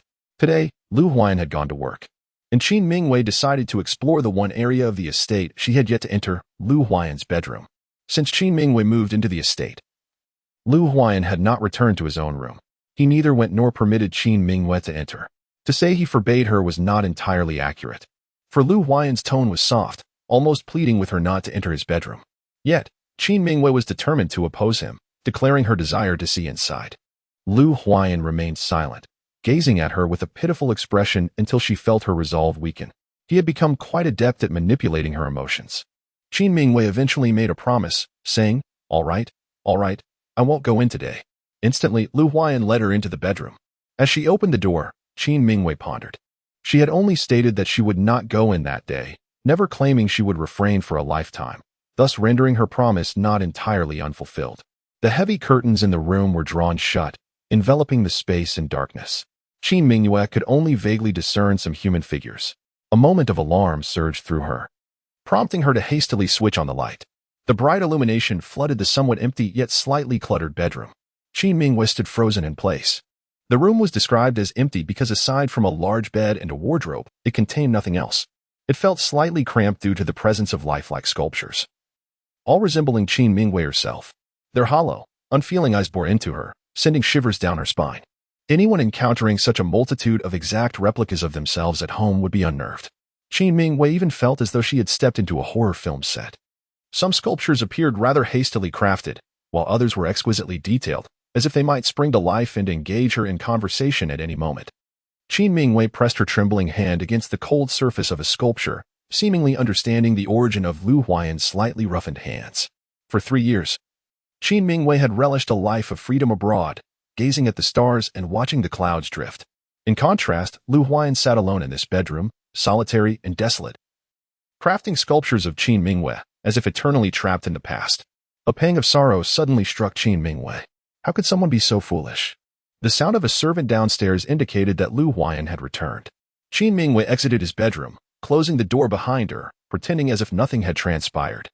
It was rare for her to be considerate. Since Lu Huayan wished to keep his secrets, she too would feign ignorance. There was no need to reopen old wounds. "Darling, I've brought you the cake you love," Lu Huayan said, placing the cake and a spoon before Qin Mingwei. With her by his side, Lu Huayan had recently become much gentler, often seeking her company. Even when she scolded him, he would remain, changing positions to stay close to her. His large eyes, adorned with long, thick eyelashes, combined with his deep black pupils, rendered him earnest and dependable. She thought to herself that he would likely make a wonderful father one day. "Lu Huayan, do you want a child?" Qin Mingwei blurted out, her heart racing. What? Lu Huayan stared at her, wide-eyed, suddenly feeling heat rise to her cheeks. Qin Mingwei kicked him playfully. "It's nothing. You didn't hear anything, and I didn't say a word." She lowered her head to eat the cake, but could not ignore Lu Huayan's intense gaze. His long fingers traced up her delicate, fair calf, moving toward her knee. "Qin Mingwei, would you be willing to bear a child for me?" Qin Mingwei was at a loss for words, burying her head in silence. Yet, Lu Huayan seemed to have already discerned her innermost thoughts, reaching out to lift Qin Mingwei onto the bed. The mere thought of a child, bearing both his and Qin Mingwei's blood, calling him daddy, sent waves of excitement coursing through Lu Huayan. His eyes glimmered with a rosy hue as he passionately implored, "Mingwei, let us have a child." Qin Mingwei remained silent, yet her hand entwined around his neck. As the sun gradually descended, the night deepened. Qin Mingwei, glistening with fragrant perspiration, lay atop Lu Huayan, panting softly. Her skin, warm and smooth like exquisite jade, radiated a gentle glow in the encroaching darkness, captivating Lu Huayan utterly. After a brief respite, Qin Mingwei nestled beside Lu Huayan. A slight discomfort tugged at her lower abdomen, prompting her to turn away from him. Lu Huayan inched closer, his palm resting on her gently rounded belly. "Mingwei, do you think we might already have a child?" His voice, husky and infused with desire, was undeniably alluring. Qin Mingwei, overcome with fatigue, responded with a perfunctory, "Yes, we are expecting." Lu Huayan enveloped her in a contented embrace. A while later, he carried her to the bathroom to cleanse their bodies. Though she was awake, Qin Mingwei felt utterly drained and offered no resistance as Lu Huayan tended to her. Once they had bathed, Lu Huayan cradled Qin Mingwei and lay side by side in bed. The intimacy of their position provided him with a profound sense of security, and he gradually succumbed to slumber. For reasons unknown, however, Qin Mingwei found herself restless. She summoned a long-dormant system. "I recall I have yet to select the next World S anchor. Please present their profiles." This segment was what she eagerly anticipated after completing her tasks. To her surprise, the system responded, "Apologies, host. But this time the substitute anchor for the small world has been designated by the main system." Qin Mingwei raised an eyebrow. What kind of favoritism is this? How can one be appointed by the main system? The system's cold, mechanical voice was laced with resignation. It is not favoritism. It is Qing Wan, who has been penalized by the main system for her lackadaisical attitude. Qing Wan. A vision of a delicate and refined female anchor surfaced in Qin Mingyue's mind. Ha ha. I am truly amused. The little bird has been punished again. Punishing our little bird is rather excessive. She merely enjoys her beauty sleep. Nonetheless, I genuinely have not seen Qing Wan in ages. That is because she has evaded 3 live broadcasts. Qing Wan must indeed have some connections. If any other anchor dared to skip a broadcast, they would be swiftly obliterated, unlike her, who was only lightly reprimanded by the main system. However, this was not the entire truth. Qin Mingyue harbored a complex sentiment. She had heard the truth from other anchors. Qing Wan was among the first anchors bound to the live broadcast platform. Having completed numerous tasks, she once nearly perished in a small world due to an error by the main system, which led her to become somewhat lethargic and slothful.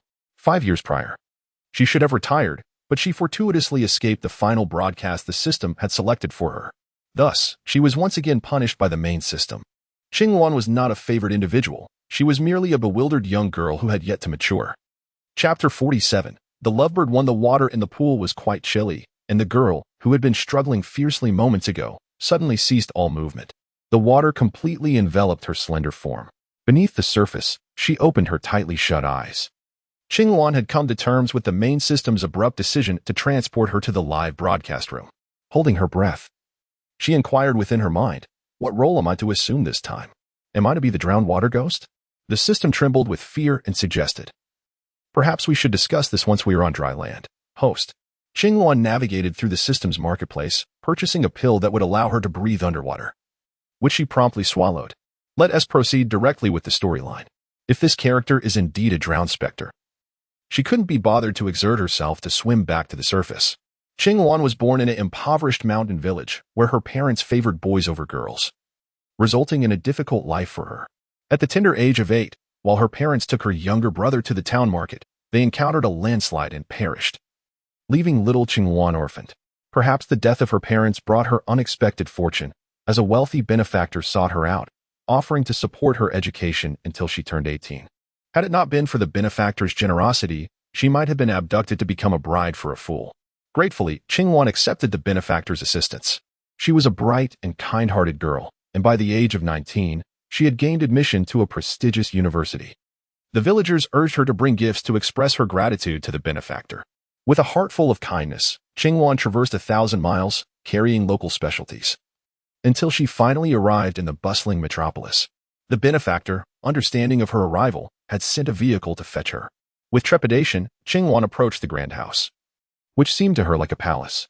Upon learning that Qing Wan was new to this place and unfamiliar with its ways, the kind benefactor invited her to stay in his home until the school year commenced. Naturally timid, Qing Wan did not know how to refuse, and thus she settled into the benefactor's residence. The benefactor had a son named Fu Qingzhou, who was as gentle as jade and possessed an extraordinary demeanor. Upon their first encounter, Qing Wan felt as if she were in the presence of a celestial being. She gazed at him, captivated, albeit a bit impertinently. Fu Qingzhou, however, was not angered. Instead, he smiled warmly and said, "You must be Qing Wan. It is a pleasure to meet you, having never encountered someone so handsome." Qing Wan blushed and nodded shyly. Her unintentional timidity would soon lead her into great peril. The following day, she found herself cornered in the servants' quarters by Fu Qingzhou's fiancé. As the slap struck her face, Qing Wan remained dazed, bewildered as to how she had offended this beautiful lady. "You wretched girl, daring to entice my fiancé. Just look at yourself, filthy and possibly diseased. How revolting. I did not seduce young Master Fu." Qing Wan defended herself. However, Fu Qingzhou's fiancé was a complete control freak, psychologically twisted, unable to tolerate any kindness directed at Fu Qingzhou from any girl other than herself. Behind everyone's back, she tormented Qing Wan and warned her that if she dared to tell anyone, she would kill her. Qing Wan, already timid, did not wish to trouble Fu Qingzhou or his parents and silently endured the inhumane torment until the final incident, when Fu Qingzhou's fiancé deliberately pushed her into the swimming pool. Qing Wan could not swim and drowned in the pool. Upon witnessing Qing Wan's tragic demise, Fu Qingzhou's fiancé remained unfazed. She wept pitifully, summoning the Fu family, claiming that Qing Wan had accidentally fallen into the pool and drowned. Mr. and Mrs. Fu believed her. But Fu Qizhou did not. He refused to allow Qingwan's body to be cremated and insisted on reporting the incident to the police for investigation. Ultimately, the truth was revealed. Without hesitation, Fu Qizhou annulled his engagement with his fiancée and personally laid Qingwan's ashes to rest. The youth stood before the tombstone, head bowed, his slender figure upright.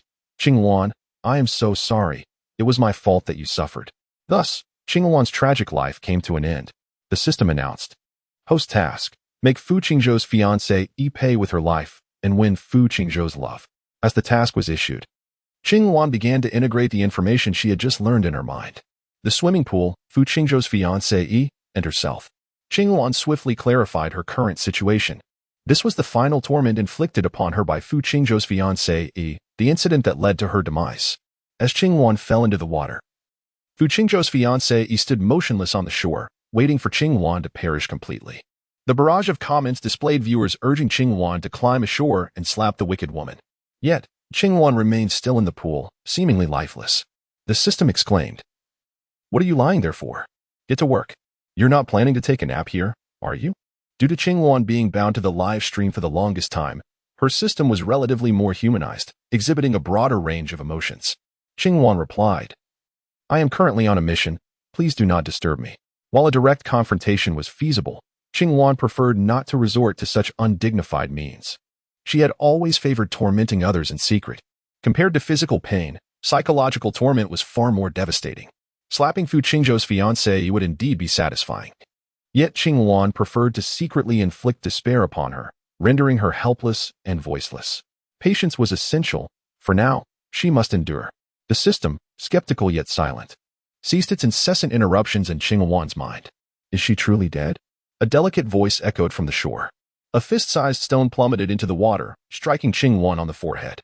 The excruciating pain surged through her, causing her to scream internally, yet her body remained unresponsive. Blood and pool water mingled, transforming into a pink hue that swirled around Qingwan's lifeless body. It was at this moment that Fu Qingzhou's fiancé finally believed that Qingwan was truly dead. Do not blame me. After all, it's your own folly. How dare a country bumpkin from the mountain seduce Qizhou? Your demise is a blessing. It prevents the squandering of resources. With you gone, a spot at that prestigious university will be vacated, allowing someone far more valuable than you to pursue their education. Qingwan, your death serves a greater purpose than your existence ever could. Fu Qingzhou's fiancée spoke with a sweet voice, yet her tone dripped with disdain and indifference, devoid of any fear of committing murder. In her previous life, the original owner had perished, allowing Fu Qingzhou's fiancée to usurp her position and attend the same university as Fu Qizhou. Perhaps this was the very reason she had relentlessly tormented Qingwan. How despicable. Qingwan silently took note of this. After waiting by the shore for what felt like an eternity, far exceeding the limit of any person's ability to hold their breath, Fu Qingzhou's fiancée finally departed. It seemed she was off to summon others. Qingwan cautiously lingered in the water for a while longer. And only when the sound of her footsteps had completely faded did she seize the opportunity to crawl ashore. She carefully evaded everyone, darting through the back gate of the garden and into the house. Chapter 48. Lovebird 2, what are you doing? Planning to steal something?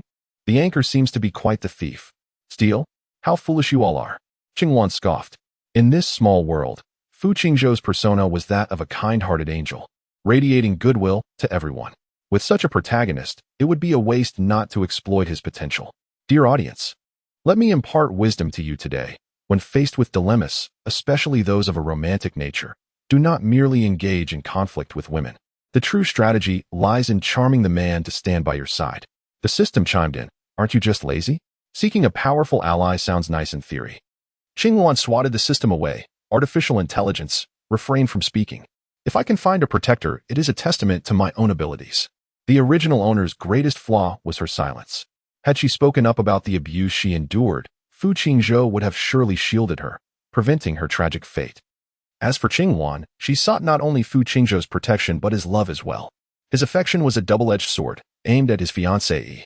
To be despised and loathed by one's beloved is perhaps the deepest agony. The blood and tears she shed in the pool today would one day be repaid 1,000-fold. As she conversed with the audience, she stealthily approached Fu Qingzhou's bedroom door.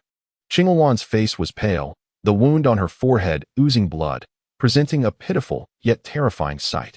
Her thin garment, soaked and transparent, clung to her form as she spoke in a small, feeble voice. "Young Master Fu, could you please open the door?" Fu Qingzhou was seated at his desk, engrossed in a book. Qingwan's anxious voice echoed from outside, accompanied by urgent knocks on the door. Fu Qingzhou was enveloped in a shroud of confusion. He pondered how she, so timid in demeanor, could possibly be knocking on his door at such an ungodly hour. "Young Master Fu, please, open the door," the persistent knocking continued. And Qingwan's voice grew sharp and filled with despair, akin to a small creature cornered with no escape. After a moment's contemplation, Fu Qingzhou closed his book and rose to approach the bedroom door. As the door swung open, a soft, icy body collided with him, catching him off guard. Instinctively, he enveloped the trembling figure of the girl in his arms. Qingwan clung to him as if he were her last lifeline, her pale hands grasping the collar of his shirt with unwavering tenacity. "Please save me, I don't want to die." Her doe-like eyes, once sparkling with innocence, were now brimming with fear and trepidation. Having stayed at the Fu residence for 20 days, Qingwan typically kept her head bowed low. This was the first time Fu Qingzhou truly beheld her face, which, though generally sweet and charming, was now marred by sheer panic, stirring a deep sense of concern within him. He instinctively softened his tone. "What troubles you? Has someone bullied you?" With tears brimming in her eyes, Qingwan nodded, her small face nuzzling against his chest like a drenched creature seeking warmth, evoking an instinctual desire to cradle her gently in his hands. "Please, release me for a moment to compose yourself, and then we can discuss this properly, all right?" Despite his ignorance of the circumstances, Fu Qingzhou endeavored to soothe her anxiety. Yet, Qingwan remained tense, unwilling to loosen her grip. With a sigh of resignation, Fu Qingzhou embraced her and led her into the room. The late summer night brought cooler temperatures than the day, and Qingwan, whose health was already frail, shivered uncontrollably after being submerged in cold water for more than 10 minutes.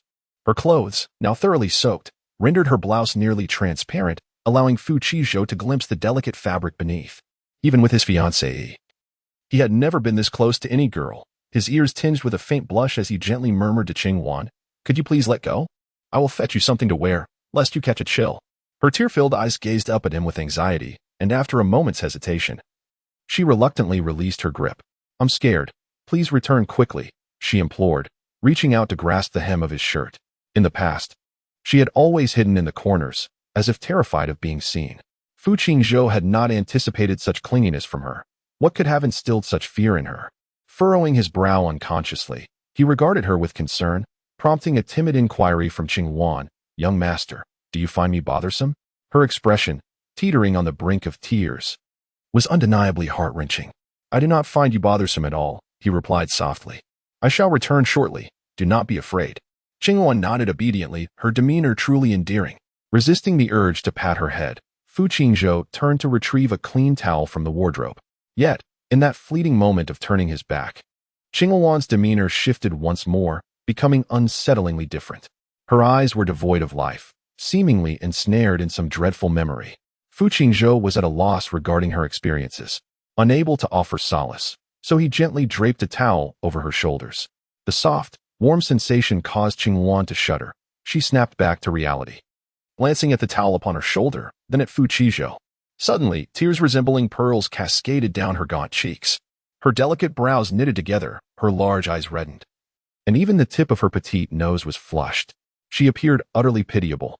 "Young master, I'm sorry," she uttered in a soft, sweet voice, stirring something within Fu Qingzhou's heart.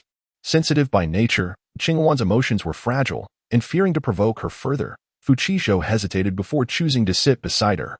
A faint floral fragrance emanated from him, gentle and enchanting. Indeed, he was an angel, exuding a natural allure that surpassed that of her own mission. Qingwan marveled inwardly. Fu Qingzhou softly inquired, "What has happened? Tell me, and I shall take charge on your behalf." Qingwan bit her full, red lips, hesitating for a long while. Finally, her slender fingers rested upon the towel, and with a small, deep breath, she summoned the courage to remove both the towel and her thin shirt.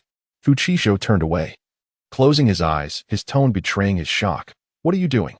"Young master, please look at me." Qingwan's voice trembled with a hint of tears, sounding so forlorn.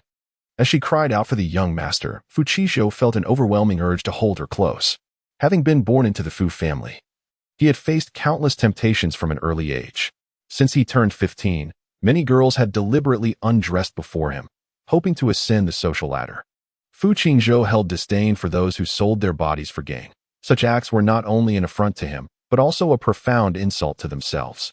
He had not anticipated that Qing Wan, seemingly innocent and devoid of guile, would resort to such actions. With patience, Fu Qingzhou urged her, "Put your clothes back on, or I shall have someone drag you out."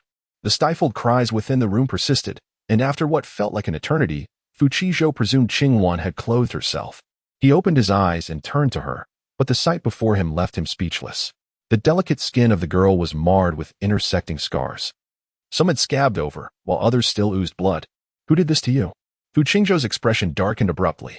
In that moment, he disregarded any notion of propriety and approached to inspect Qing Wan's injuries.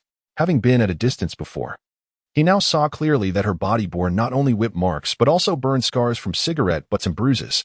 Judging by their appearance, these scars had been inflicted within the past month, and Qing Wan had only arrived at the Fu residence 20 days prior. This indicated that she had been mistreated by those within the Fu family.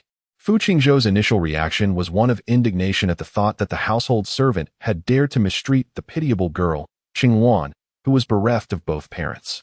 He gently assisted her in donning her garments, maintaining a gentlemanly distance that ensured he did not touch a single inch of her skin.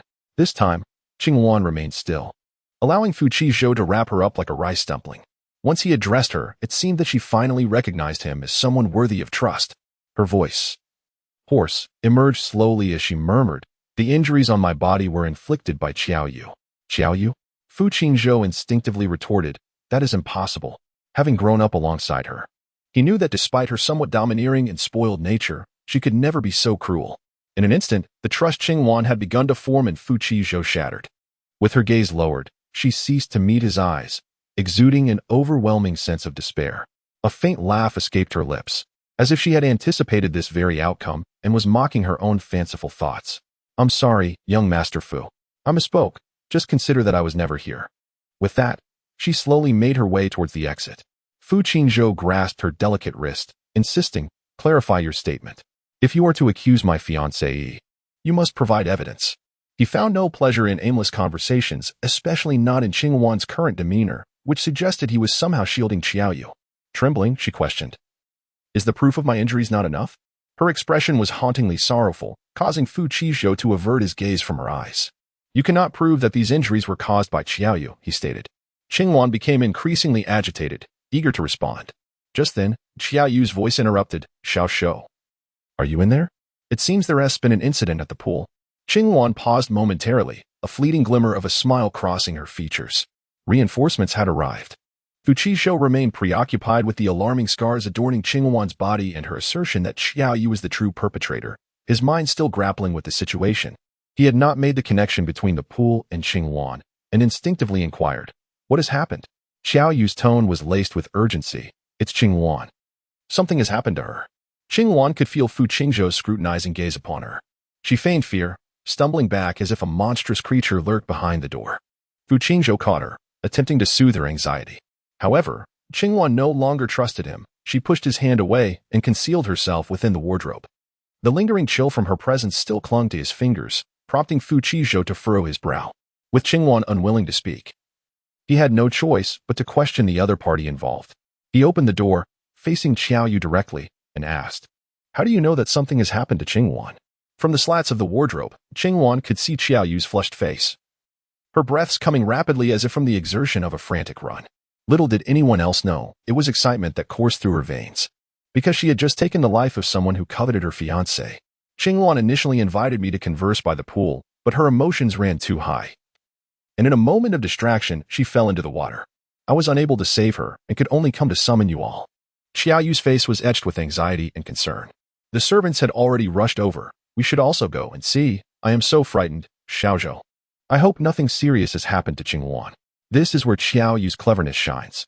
The Fu family has surveillance, capturing them entering the pool one after the other. Sooner or later, this matter will be uncovered.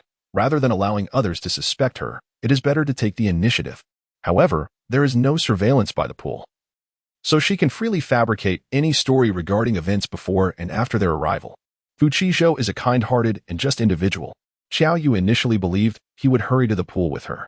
Yet, Fu Qingzhou did not rush. Instead, he regarded her with a scrutinizing gaze. What did she invite you to the pool for? What could have stirred her emotions to the point of slipping into the water? For a fleeting moment, Xiao Yu's face displayed a blank expression. She had not anticipated that Fu Qingzhou would pose such inquiries. However, after a brief moment of panic, she regained her composure. With some difficulty, she uttered, "Because Qingwan likes you, she asked me to keep my distance from you. Xiaozhou, Qingwan is still young. Please do not hold it against her." Xiao Yu was quite understanding. The comments flowed. "What a white lotus. How good at pretending. Oh my. I see the shadow of an old friend in her. Stop bringing up your sister. Just focus on the live stream." Qingwan observed her performance, pouting slightly as she shook her head. This goes against her character. It contradicts her persona. The words she spoke were utterly foolish. A pampered young lady. Her cultivated image since childhood was not that of a knowledgeable and understanding older sister. It was unnecessary to utter those overly understanding words, only adding to the suspicion. Qingwan could discern this, and naturally, Fu Qingzhou sensed that something was amiss. "Xiao Yu, why are you defending Qingwan? This is not like you." Xiao Yu stammered, struggling to respond. "What do you mean? I'm not usually this ill-tempered. I simply dislike other girls getting too close to you. But now the situation is different. It seems that Qingwan is truly in trouble. Let us hasten to check on her." As she spoke, she attempted to grasp Fu Qingzhou's wrist. He evaded her touch. For a moment, Xiao Yu's expression darkened, but she regained her composure when Fu Qingzhou looked at her. Before proceeding, Fu Qingzhou discreetly glanced at the wardrobe. Then he closed the door and followed Xiao Yu to the pool. Qingwan remained oblivious, as she had already succumbed to slumber. There was a time when Qingwan nearly perished in the small world. It was the main system that revived her. Since then, her health had deteriorated, making her prone to excessive sleepiness.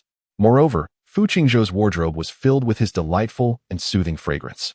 As she inhaled deeply, Qingwan gradually closed her eyes and drifted into a peaceful sleep. Fu Qingzhou followed Xiao Yu to the side of the pool. The water lay still, devoid of any human presence. Xiao Yu's gaze sharpened, and she involuntarily exclaimed, "How can this be? Where's Qingwan? I distinctly saw her take her last breath." The latter part of her sentence trailed off as she suddenly remembered Fu Qingzhou's presence beside her. "What do you mean by distinctly?"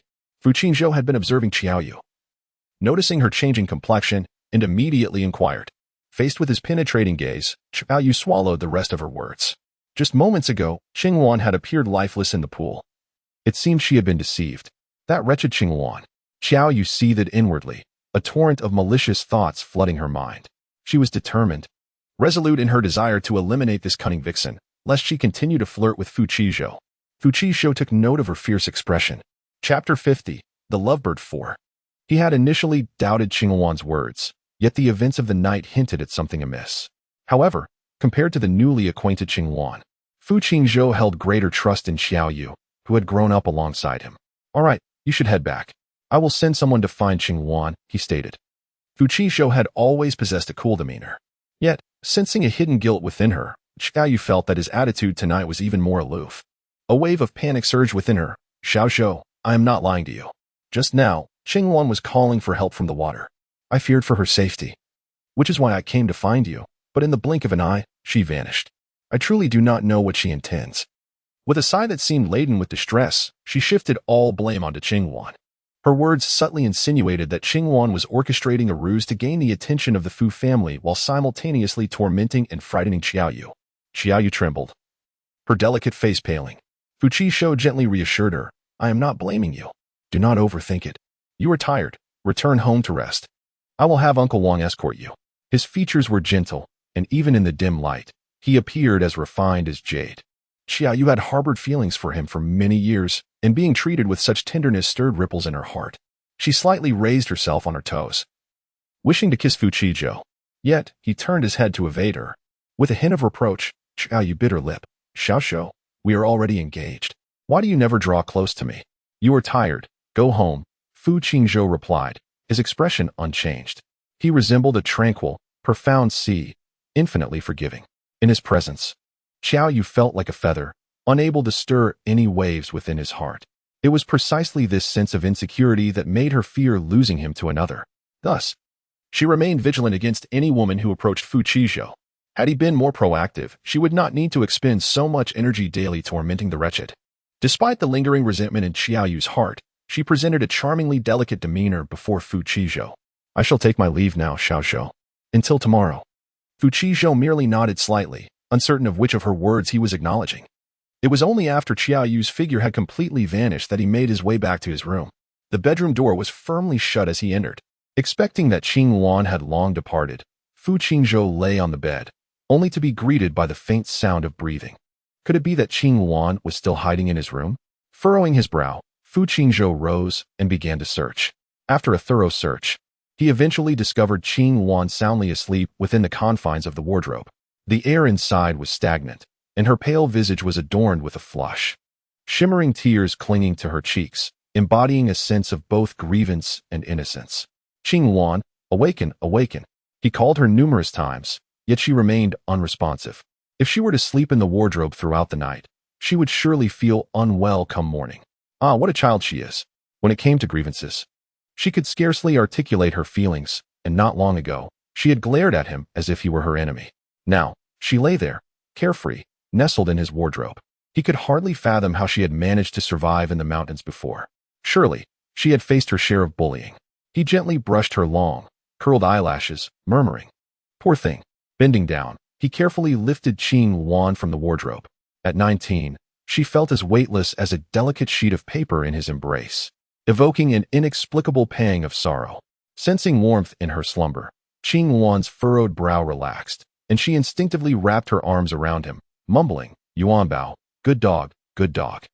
A fissure finally appeared on Fu Qingzhou's calm countenance. Good dog? He had meant well, yet she likened him to a mere canine. A sense of frustration welled within him. However, despite his irritation, his actions remained gentle. He carried Qing Wan back to her own room, but just as he was about to lay her down on the bed, she unexpectedly clung to him, refusing to let go. Fu Qingzhou suspected she was feigning sleep. He called her name several times, yet she did not respond. Reluctantly, he attempted to pry her hands away.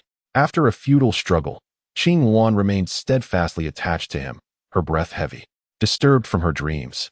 She expressed her displeasure by tightening her grip, declaring, "No more fussing. If you keep this up, you shall be punished by not eating tomorrow." With that, she playfully bestowed a resounding kiss upon his cheek, proclaiming, "Mama loves you. Now sleep, dear."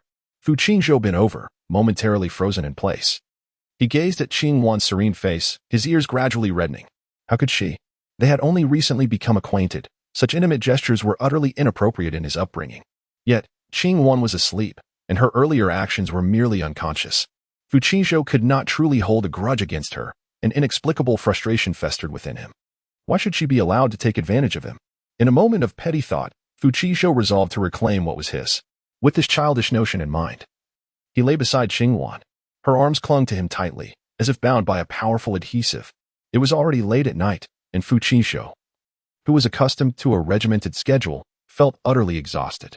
As sleepiness enveloped him, his mind became a muddled haze. He could no longer concern himself with adjusting Qing Wan's position and slowly closed his eyes, drifting into unconsciousness. The last thought that crossed his mind was which of the two, Qing Wan or Qiao Yu, was lying about the events of the evening. Unfortunately, he fell into a deep slumber before he could discern an answer, unaware that Qing Wan, who should have been sound asleep, had opened her eyes. Her expression was clear and composed, far from that of someone just awakening. "Hey, is the little bird not asleep?" "The little bird's acting is remarkable. I couldn't even tell you were feigning sleep." Qing Wan stifled a small yawn, thinking to herself that with all the commotion, she was certainly awake, not a corpse. She gazed intently at Fu Qingzhou's face, and after a moment, her delicate fingers pressed into his rosy lips, creating a small indentation. Her voice, ethereal and soft in the night, echoed, "What a beautiful face. Dear audience, I adore it." Longtime viewers of Qing Wan knew well that her old habit had resurfaced. Upon encountering a handsome man, she would become utterly distracted, neglecting her meals and fixating solely on charming him, employing her persistent tactics. Logically, she should have been living a blissful life with numerous handsome suitors, yet she found herself perpetually alone. Unfortunately, Qing Wan harbored a more fatal flaw. Once she secured the affections of a handsome man, she would swiftly lose interest and grow distant. The streamer's profile indicated that she had been tragically betrayed by a former boyfriend, leading to a disastrous end. Yet, Qing Wan seemed oblivious to her past.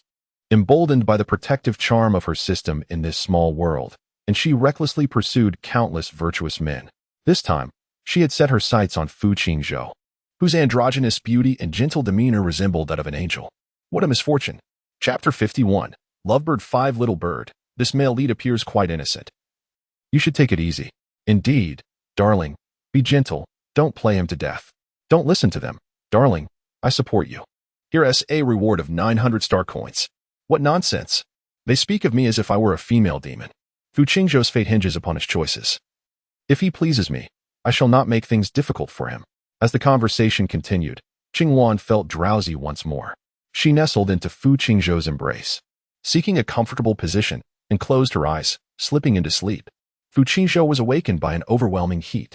In his dreams, it felt as though he was cradling a blazing fireball, drenched in sweat as he struggled to awaken.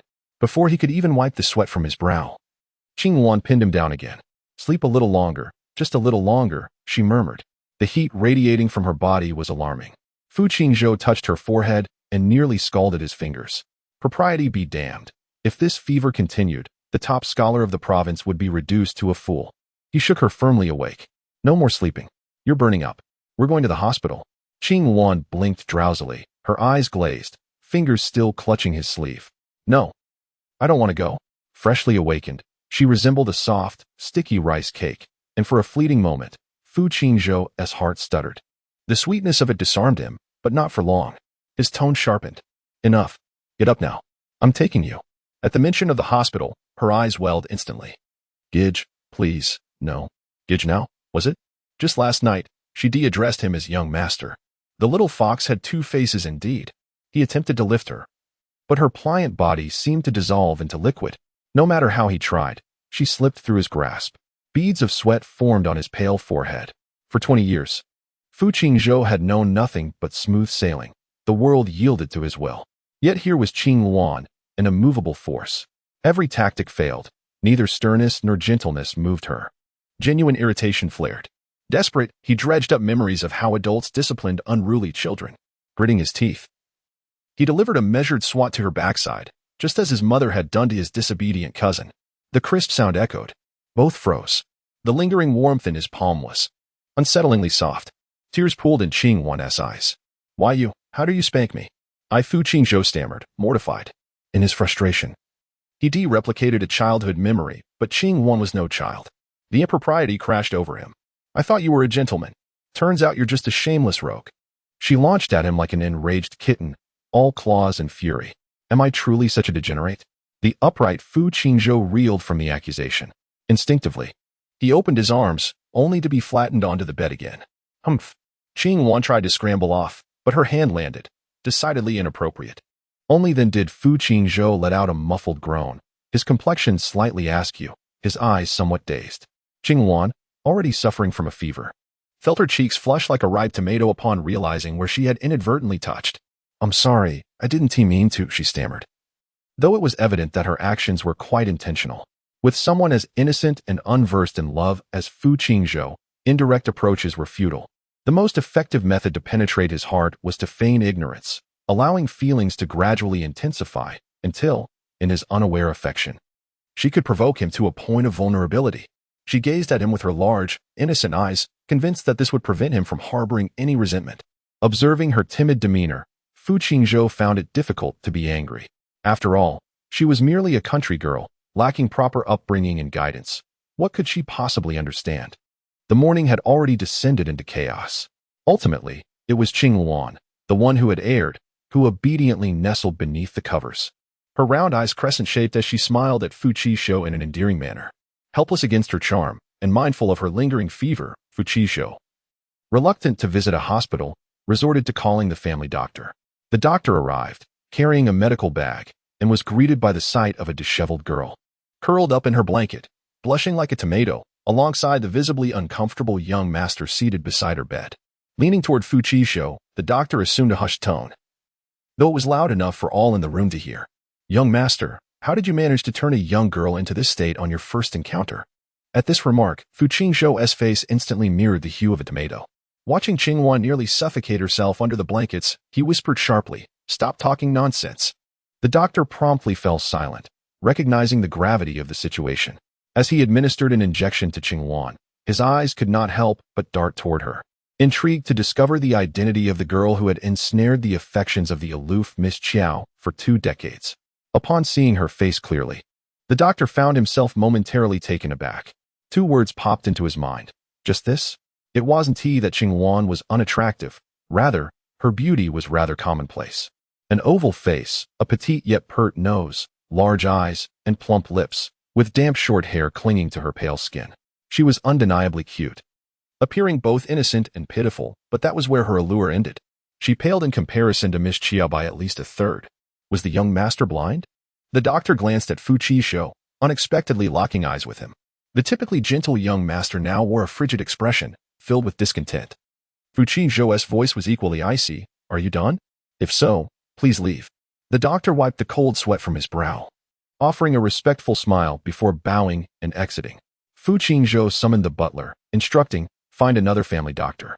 There was no need to keep a servant so lacking in discernment, especially one who disrespected his father's guests. After the earlier commotion, Qingwan had exhausted her energy and now lay languidly on the bed. Her slender eyelashes veiled her vibrant eyes, rendering her somewhat fragile and pitiable. It was akin to witnessing a boisterous child finally settle into quietude, filling Fu Qingzhou's heart with a profound sense of relief.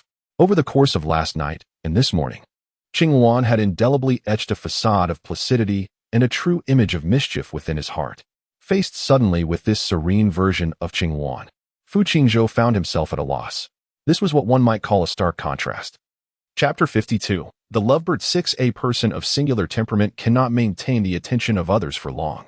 Human nature is inherently drawn to the beautiful, the intriguing, or the paradoxical.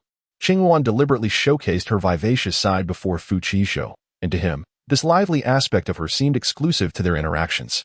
Everyone detests double standards, primarily because they are not the beneficiaries.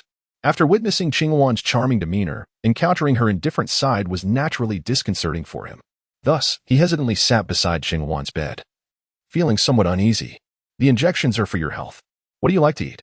I'll have the servants bring you something shortly, all right? He endeavored to cheer her up. Unable to articulate his sentiments in a more straightforward manner, he resorted to this childlike approach. What an opportune moment. If not now, when would he express his vulnerability? Qingwan's dark, luminous eyes regarded Fu Qingzhou as she reached out to grasp his hand.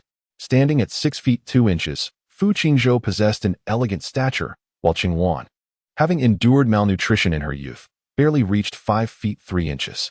It had never struck him until this moment, as her delicate hand could merely encircle his thumb, just how petite and endearing she truly was. Upon clasping his hand, Qingwan seemed to garner some newfound courage. She gazed out the window, her expression tinged with solitude. When I was 8, I fell gravely ill. Surprisingly, my parents, who had never shown me much affection, appeared quite anxious.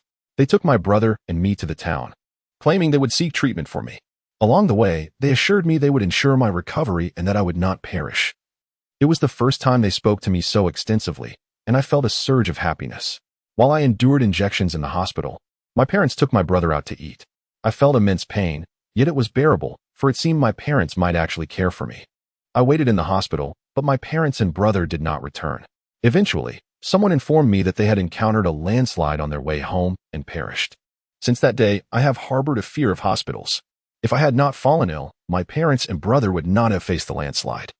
Her voice was soft and faint, as if she were not speaking to Fu Qingzhou but rather to herself, attempting to reconcile with a harsh reality. Even Fu Qingzhou, an outsider to her narrative, discerned the truth. In reality, her parents had intended to leave her, ill, in the hospital while returning home with her brother, only to meet their tragic fate. Did Qingwan truly fail to comprehend this? It was merely self-deception. After speaking, Qingwan fell silent for a moment, then lifted her gaze to meet Fu Qingzhou's.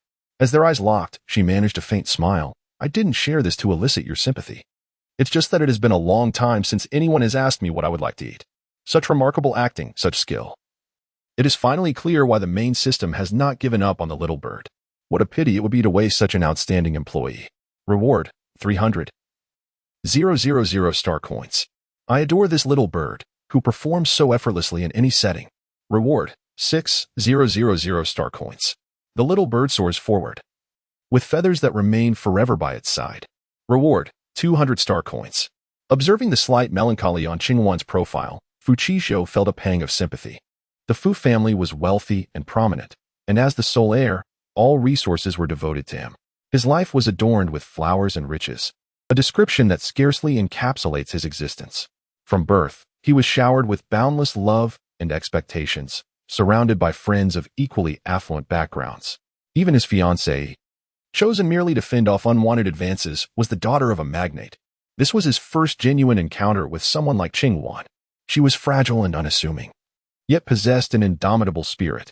Orphaned at a young age, she lived alone in a remote, underdeveloped village. Despite the severe lack of educational resources, she emerged as the top scholar in her province, a feat that could not be described as anything less than genius. Having endured so much hardship, her current words, "It has been a long time since anyone asked what I wanted to eat," felt like a soft whisper, yet they struck a chord within Fu Qingzhou's heart. A bittersweet ache. He realized that there were indeed girls like Qingwan in the world. She had suffered, yet she did not wallow in self-pity. Thus, all her tribulations would gradually dissipate around her. Fu Qizhou could no longer restrain himself. He reached out and grasped Qingwan's hand. What he held was not merely a girl, but a stubborn, resilient, and radiant soul. Humans possess an innate admiration for strength, and when a strong individual bears a tragic past, it only deepens their allure. The minute cracks in a fine jade stone evoke a greater tenderness and appreciation from those who understand its value. In this moment, Qingwan was that subtly flawed gem. "Young master, you're squeezing me too hard," Qingwan frowned. Fu Qingzhou snapped back to reality, feeling a twinge of regret. "I apologize. I wasn't paying attention." Qingwan shook her head, dismissing it with indifference. With sincerity, she stated, "Please do not look at me with such eyes. I dislike it. I know what you are thinking, but I do not feel sorry for myself at all. What I desire is simply respect, for everyone to regard me as a person." Her words carried deeper meanings. Yet at that moment, Fu Qingzhou seemed oblivious. His mind was occupied with other thoughts. A person like Qingwan, if nurtured properly, would undoubtedly achieve greatness in time. The entirety of the Fu family's business would eventually be entrusted to Fu Qingzhou to manage. Fu Qingzhou believed that the Fu family greatly needed an individual like her, and he too was in want of a capable and devoted subordinate. "Do not refer to me as young master any longer. Simply call me brother as you did last night." He gazed at Qingwan with anticipation, eager to hear her tender utterance of brother. However, upon the mention of the previous night, Qingwan's expression shifted. It was only then that Fu Qingzhou realized their unfortunate parting from the night before. "The young master is indeed the young master. Last night, it was my folly. Let us disregard what transpired." Instead of calling him brother, she had chosen to address him with formalities. Observing Qingwan's demeanor, Fu Qingzhou ventured a question. "Are you upset that I stood by Qiaoyu? Miss Qiao is my fiancée, and you," before he could complete his thought, Qingwan interrupted him coldly. "There is no need for further explanation. I am aware. Miss Qiao is your fiancée, and I am merely a common girl you have known for a short time. How could I ever deserve your trust?" Her words were laced with barbs, leaving Fu Qingzhou at a loss. Once again, she had erected barriers between them, and he could not discern which of his remarks had provoked her ire. Yet, it was best for a patient not to harbor anger. He could only offer a resigned explanation. "You are correct. Qiaoyu is my fiancée, but that does not equate to a lack of trust in you. However, you possess no evidence. Should I punish Qiaoyu simply because you claim she has wronged you?" The system chimed. "Host, Qiaoyu is approaching. She is expected to arrive at your room in 2 minutes." Chapter 53. The lovebird. It was as if sleepiness had summoned a pillow to rest upon. Qingwan sighed inwardly. Casting a glance at Fu Qizhou, she thought, "You seek evidence? I shall provide it forthwith." With heightened emotions, Qingwan sprang from the bed and pushed Fu Qingzhou toward the door. "Leave. I do not wish to see you." The foreline in her hand began to bleed, and Fu Qizhou, concerned for her well-being, shielded her hand. The two were entangled, and Fu Qizhou intended to relent. Yet he heard Qiaoyu's voice approaching. The once furious Qingwan suddenly fell silent. In a flurry, she redirected Fu Qingzhou into the bathroom. "She must not see you leave my room. Otherwise, she will kill me. I implore you, whatever you witness, do not make a sound, all right?" The fierce Qingwan now resembled a frightened kitten. Her fear was palpable, and Fu Qizhou, wishing to avoid further agitation, nodded in agreement. Qingwan hurried back to her bed, perhaps overwhelmed by fear, leaving the bathroom door ajar. Through the narrow crack, Fu Qizhou beheld the proud visage of Qiaoyu as she approached Qingwan's bedside. Their voices were hushed, yet Qingwan remained tense, her body curling defensively, a posture of wariness. Fu Qizhou did not hear what the two women were discussing. He only observed the rising agitation in Xiao Yu's demeanor, while Changwan appeared utterly terrified. She whispered something softly, but in the next moment, a resounding slap landed heavily on her face from Xiao Yu. Fu Qingzhou never anticipated that events would unfold in such a manner. He instinctively desired to intervene. Yet his gaze met that of Qingwan. Her large eyes brimmed with tears as she urgently shook her head, silently pleading with him not to step forward. Xiao Yu continued her assault, each slap landing mercilessly, turning Qingwan's pale face a vivid red, with even a trace of blood seeping from the corner of her mouth. Qingwan refrained from retaliating, fully aware that Fu Qingzhou was observing.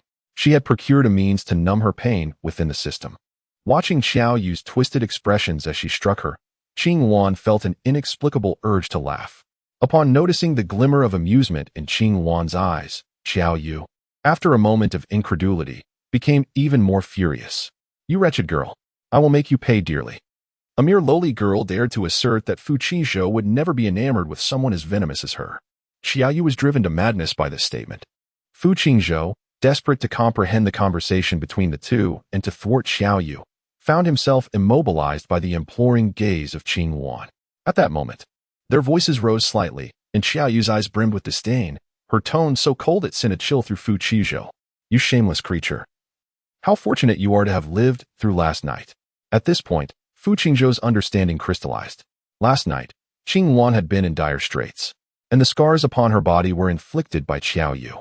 In the face of Xiao Yu's tyranny, Qingwan appeared so fragile, lacking any recourse. Her only hope for survival lay in supplicating Xiao Yu. She knelt, bowing her head to obscure her expression, her voice laden with despair. "Miss Xiao, I was wrong. Please spare me. I will no longer reside in the Fu household. I beg you, I wish to live." Tears streamed down her face, her disheveled hair concealing her countenance, leaving the onlookers unaware of her expressionless demeanor.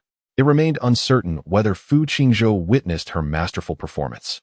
Surely he must have, as the angle of the door was meticulously calculated to ensure his view. Xiao Yu looked down upon Qingwan, relishing the sight of her first supplication. "Spare you? Oh, Qingwan, how naive you are. In my grasp, you have but one fate. Last night was merely a stroke of luck for you. Henceforth, we shall take our time." A malicious smile curled her lips as the sharp heel of her stiletto pressed down upon Qingwan's hand, still connected to and for. The needle seemed to pierce into her very bones.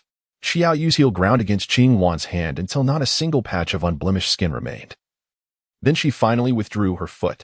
"As long as you survive, this shall be your daily existence. Then perhaps it would be better to perish. For what purpose does a being such as yourself serve in this world?" Qingwan lay prostrate on the ground, her silence betraying a soul stripped of vitality. Observing her in such a pitiful state, akin to a mere dog, Xiao Yu felt a flicker of satisfaction. She hummed a tune as she exited the room. Once she had departed, Fu Qingzhou swiftly emerged from the bathroom, secured the door, and returned to Qingwan's side. Despite having witnessed the entirety of Qingwan's torment, he was still taken aback by her harrowing condition. She lay on the floor, one hand mangled and bloodied, her once fair face swollen and marred by intersecting finger marks. Even more unsettling was her expression. Her large eyes were vacant, devoid of spirit, resembling those of a dying person, reluctant to seek medical attention. Qingwan compelled Fu Qizhou to summon a home physician once more. During the wait, he attempted to lift her from the ground, but she resisted.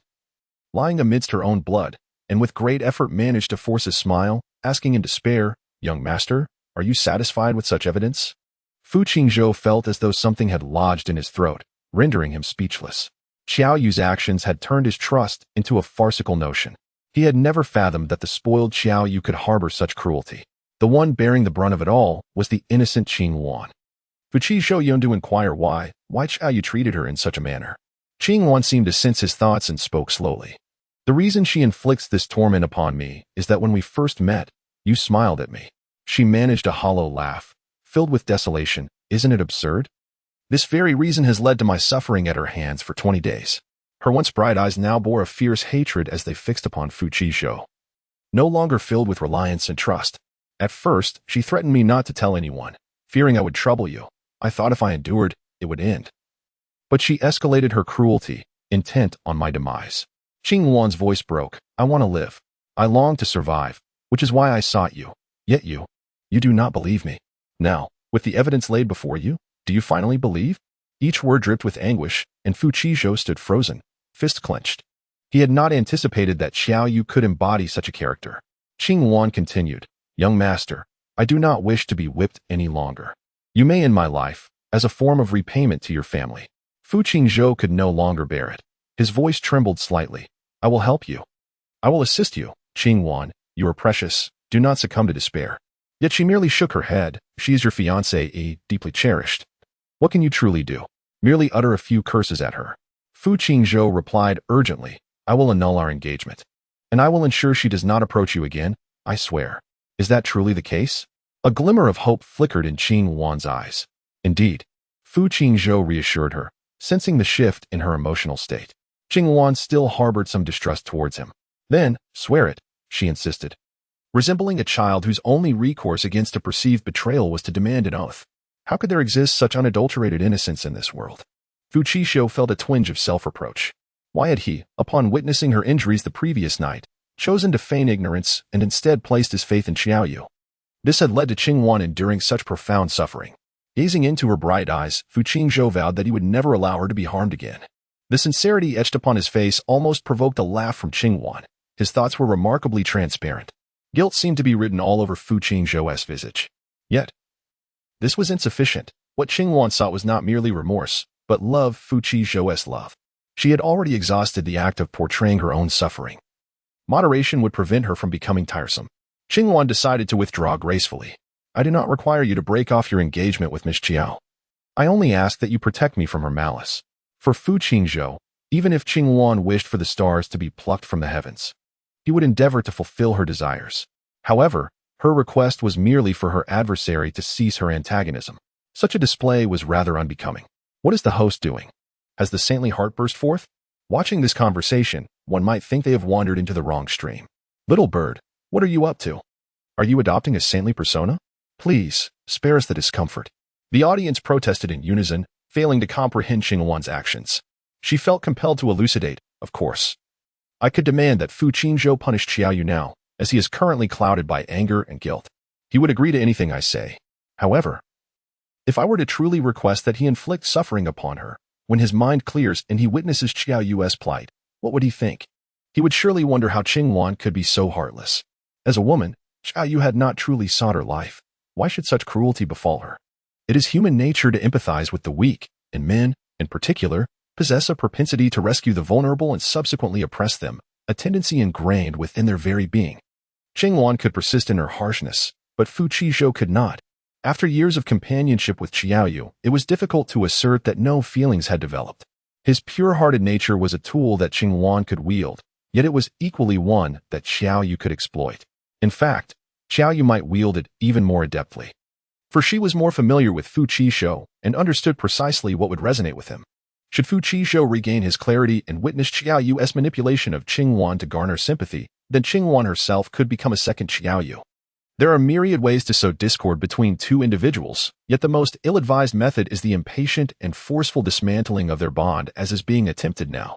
The Azure Phoenix was resolute in her desire to keep these two individuals together, wishing for Fu Qingzhou and Xiao Yu to share each other's company day and night. She longed for him to personally unveil her flawless facade and witness the darkness and decay that lay beneath. The adage hearsay is but a shadow, while seeing is believing resonated with her. No amount of words from Qing Wan could rival the truth that Fu Qingzhou would perceive with his own eyes. Yet, the reality he would ultimately see was merely the truth Qing Wan wished him to behold. As events unfolded, Qing Wan's foresight proved accurate. Upon hearing her request, a look of tender affection graced Fu Qingzhou's face, as if he were pondering how there could be someone as naive as Qing Wan in this world. Little did he realize, the truly innocent and foolish one was he. Is there anything else you desire? Qing Wan shook her head. Having lost my parents at a young age, I consider myself fortunate to have received the support of Uncle Fu. Miss Qiao's ire towards me stems from you, and while I cannot help but feel anger, upon reflection, she too faces her own struggles. Although the young master appears gentle, he harbors a cold demeanor, leaving Miss Qiao with a profound sense of insecurity, which likely led her to vent her frustrations upon me. It is a revelation that even someone as seemingly perfect as Miss Qiao grapples with unfulfilled desires. And this thought alleviates my heartache considerably. Her demeanor was one of pure innocence, every word subtly fanning the flames of discord. After hearing her sentiments, Fu Qizhou, who initially held mere discontent towards Qiaoyu, found himself harboring a growing disdain for her. Born into privilege, she was infinitely more fortunate than Qingwan. Yet her dissatisfaction led her to unleash her grievances upon an innocent girl. Such behavior was malicious and contemptible. The doctor had yet to arrive, and Qingwan's hand was still oozing blood. It is said that one forgets the pain once the wound has healed. Yet, Qingwan seemed to speak on behalf of her tormentor even before her scars had fully formed. Upon first encountering her, he had deemed her a fool, only to discover that her folly was indeed genuine. Gently, Fu Qizhou placed his hand upon the soft crown of Qingwan's head. Her short hair, at that moment, playfully tousled outward, giving her an endearingly innocent appearance. With her uninjured hand, she grasped the fabric of his clothing. Let us maintain our distance in public, as if we are strangers. Please, treat Miss Qiao with more kindness. Perhaps her mood will improve, and she will cease to torment me. Fu Qizhou tenderly arranged her disheveled hair, yet remained silent. Qingwan's innocence was striking. No abuser would relent simply because the victim implored for mercy or kindness. They would only escalate their cruelty. He resolved firmly that Qiaoyu must not be allowed to come into contact with Qingwan again. The doctor soon arrived, and as preparations were made to tend to her wound, Qingwan's gaze remained fixed upon her injured hand. Don't other girls close their eyes tightly when tending to wounds? Aren't you afraid? I am not afraid, she replied, for this momentary pain pales in comparison to the fear of a wound festering and never healing. She wished to witness firsthand the meticulous treatment of her wound before she could feel at ease. The doctor, remaining silent, commenced with the most fundamental disinfection. However, at the moment the cotton ball made contact with the back of Qingwan's hand, a warm hand covered her eyes. Do not look, Qingwan replied calmly. I am not afraid of pain. You need not shield my eyes. Fu Qizhou responded, Indeed, you are fearless, the bravest girl in this world. Yet please allow me a moment to express my concern for you. Both Qingwan and the doctor exchanged surprised glances at Fu Qizhou. Wasn't he supposed to be the upright, kind-hearted angel who knew nothing of love? How could his demeanor be so ambiguous without any prior advances? Qingwan murmured. Is this task truly not a leniency from the main system? Chapter 55, Lovebirds 9. He is so warm. I adore him. After years of encountering intense male leads, it has been ages since I have come across such a normal one. Wow, he truly is an angel. Isn't. This should be a piece of cake. The person above is quite ignorant. This little world is notoriously difficult. Many streamers have failed countless times here. Why is that? Because the male lead is an angel radiating holy light. No streamer has ever succeeded in winning his heart.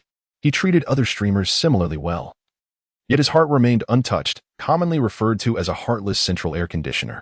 The remarks in the bullet screen ignited the long-dormant competitive spirit within Qingwan.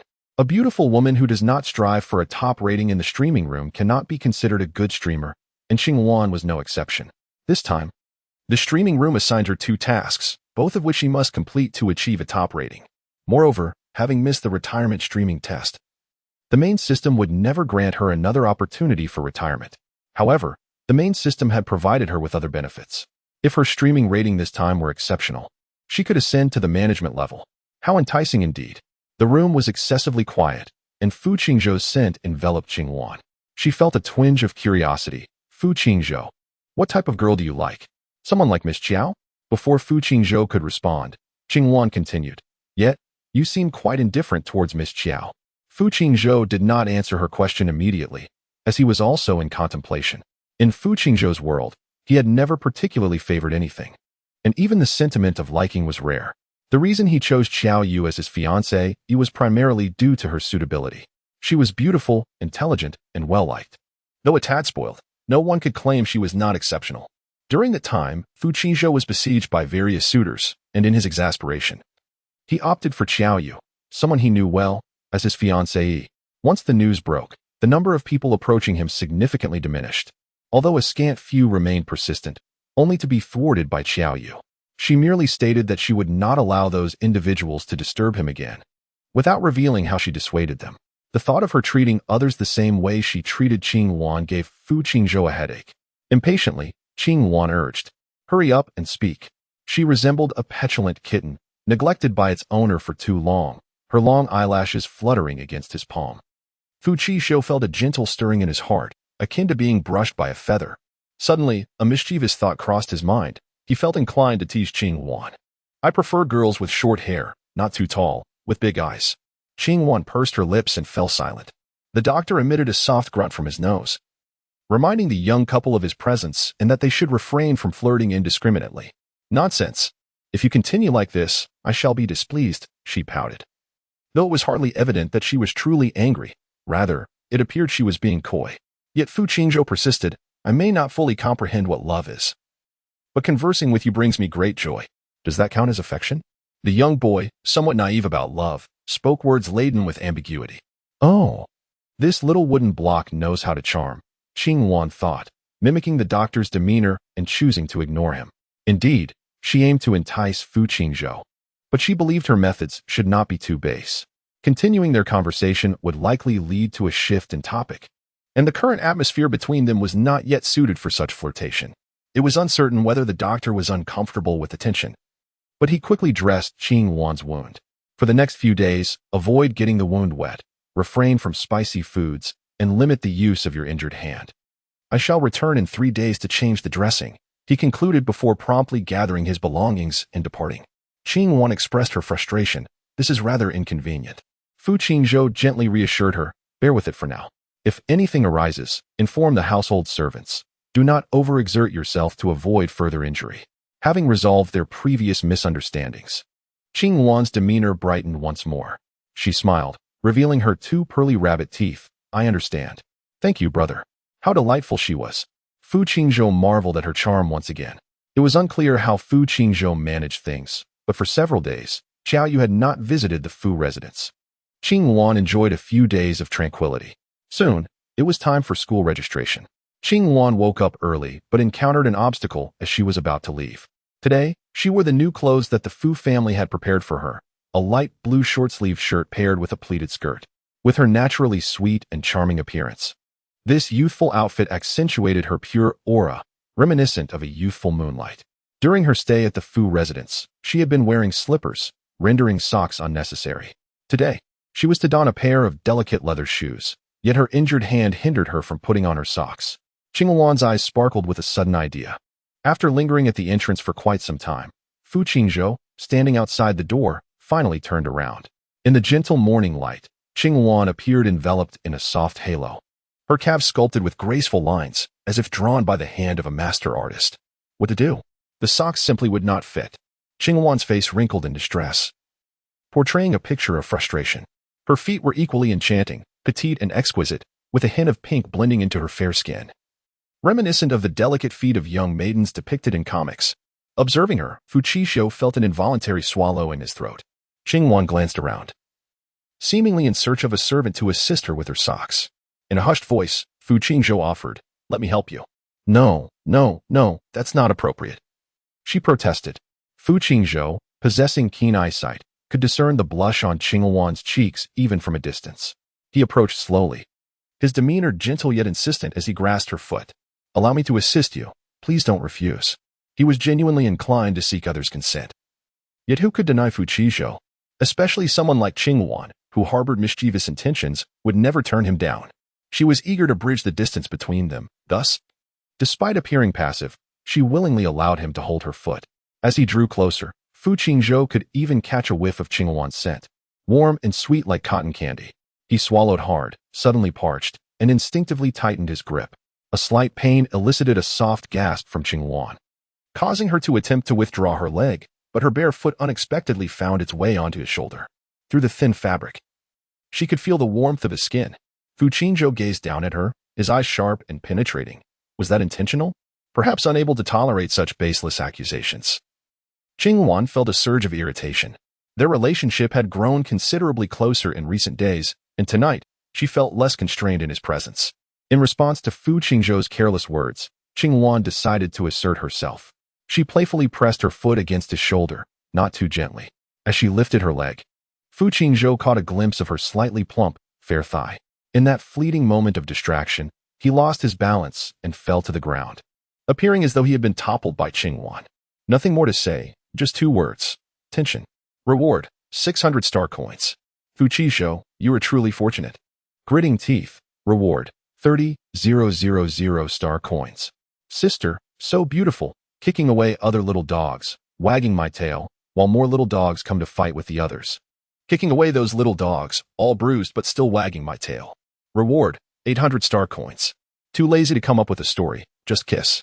Reward, 1,000 star coins. The steward and the servants swiftly gathered around, expressing their concern for Fu Qingzhou. Young master, are you all right? Let me help you up. The ground is cold, please don't sit there. With so many people around, Qingwan felt a bit shy.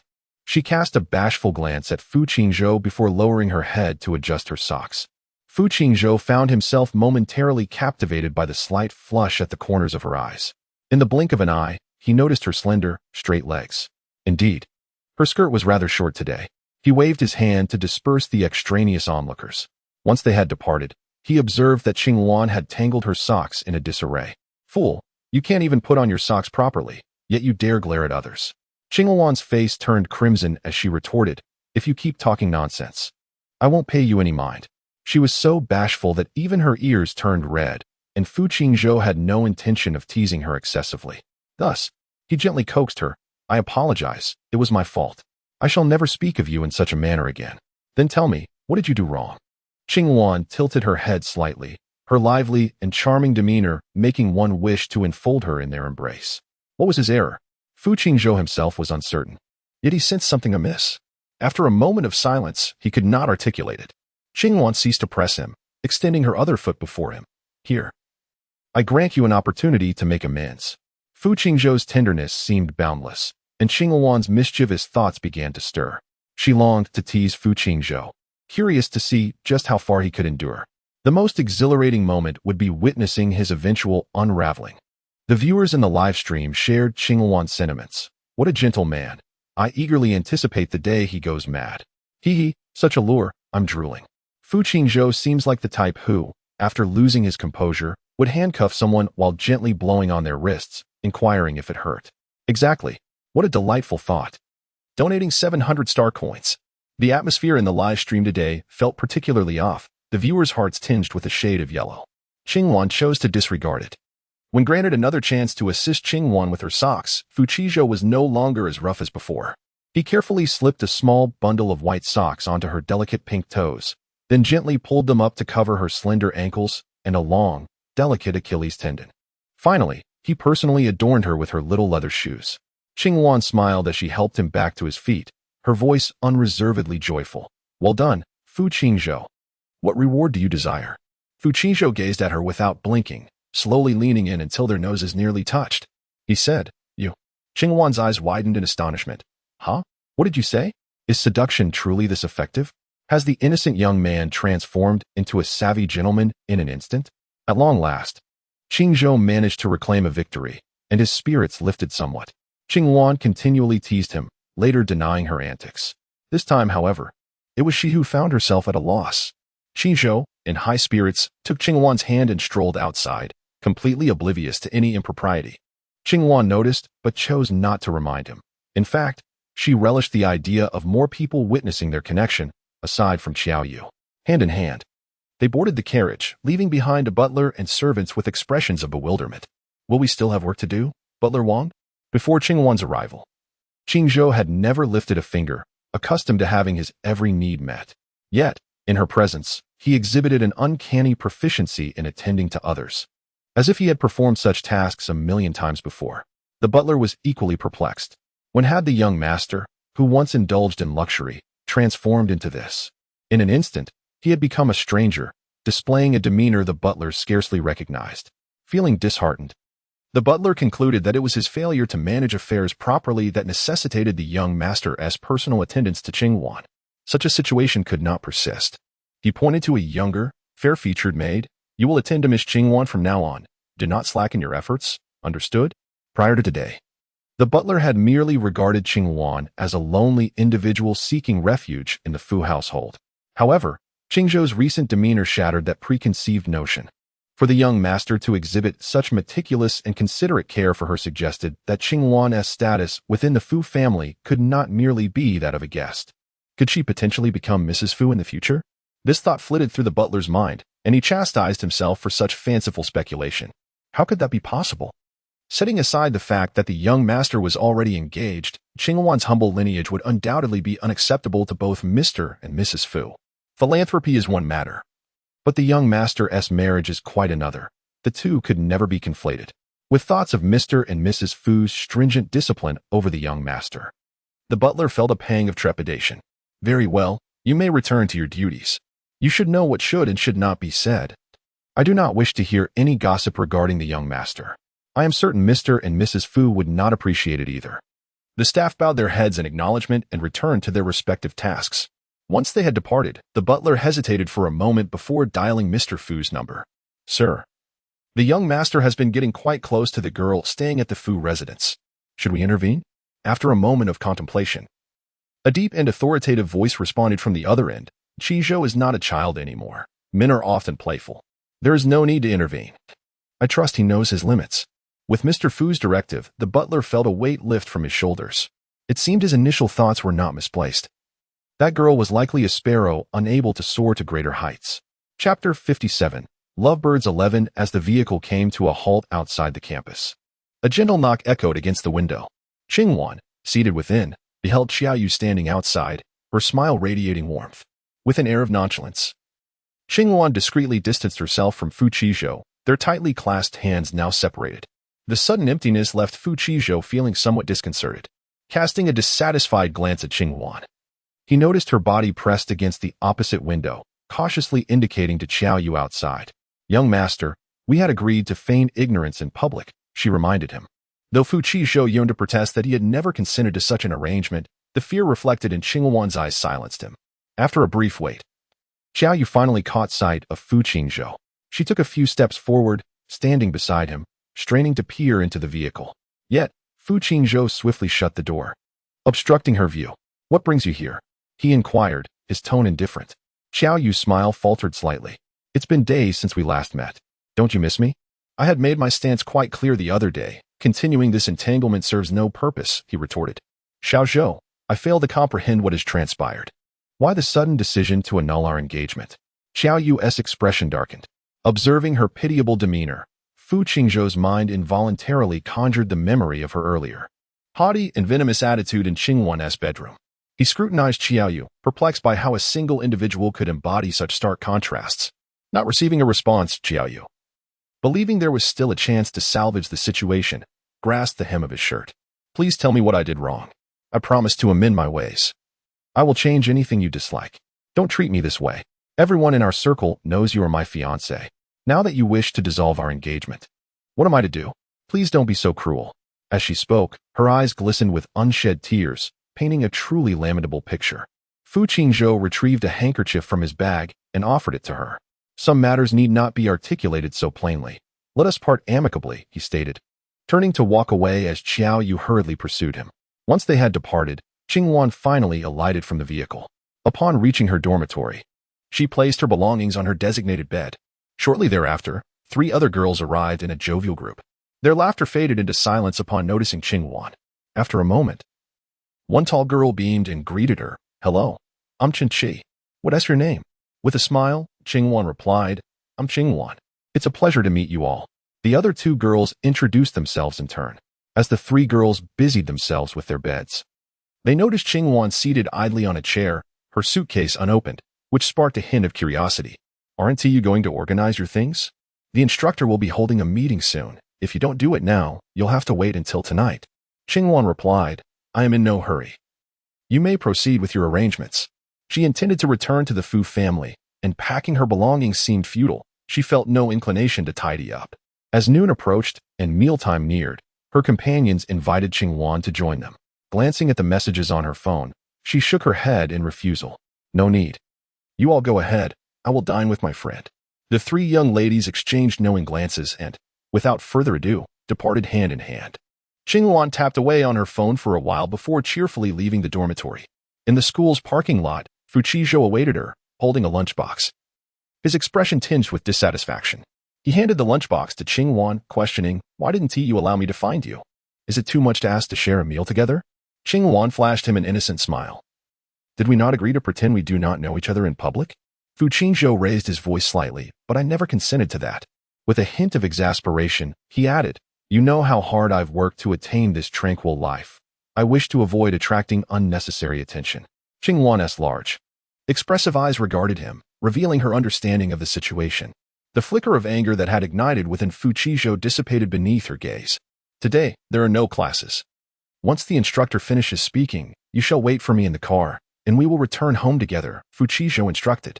Qingwan's expression wavered, as though she struggled to articulate her thoughts. He sensed that her next words might be unwelcome. Sure enough, she hesitantly replied, Mr. Fu suggested I stay with the Fu family for a month to acclimate to this environment. With the semester commencing, I shouldn't impose on you any longer. Fu Qingzhou's countenance darkened. Are you avoiding me? Qingwan quickly denied it. Certainly not. Why would I hide from someone as wonderful as you? I simply fear being a burden. No one dared to oppose a figure like Fu Qingzhou, yet Qingwan did so precisely to carve out a semblance of space in his heart. Nonetheless, even in rejection, one must choose their words carefully. Bluntness could only harm their relationship. Upon hearing her words, Fu Qingzhou's demeanor softened somewhat. He affectionately ruffled her hair. I am not afraid of inconveniences. You need not relocate to the dormitory. You shall continue residing with the Fu family. No one will dare speak ill of you. With his assurance, Qingwan cast aside her hesitation, her face lighting up with joy. You are truly kind, young master. You are the second best person I have ever met in my life. Her remark was intentionally playful, but Fu Qizhou did not respond with delight. Instead, he inquired, And who is the best person in this world to you?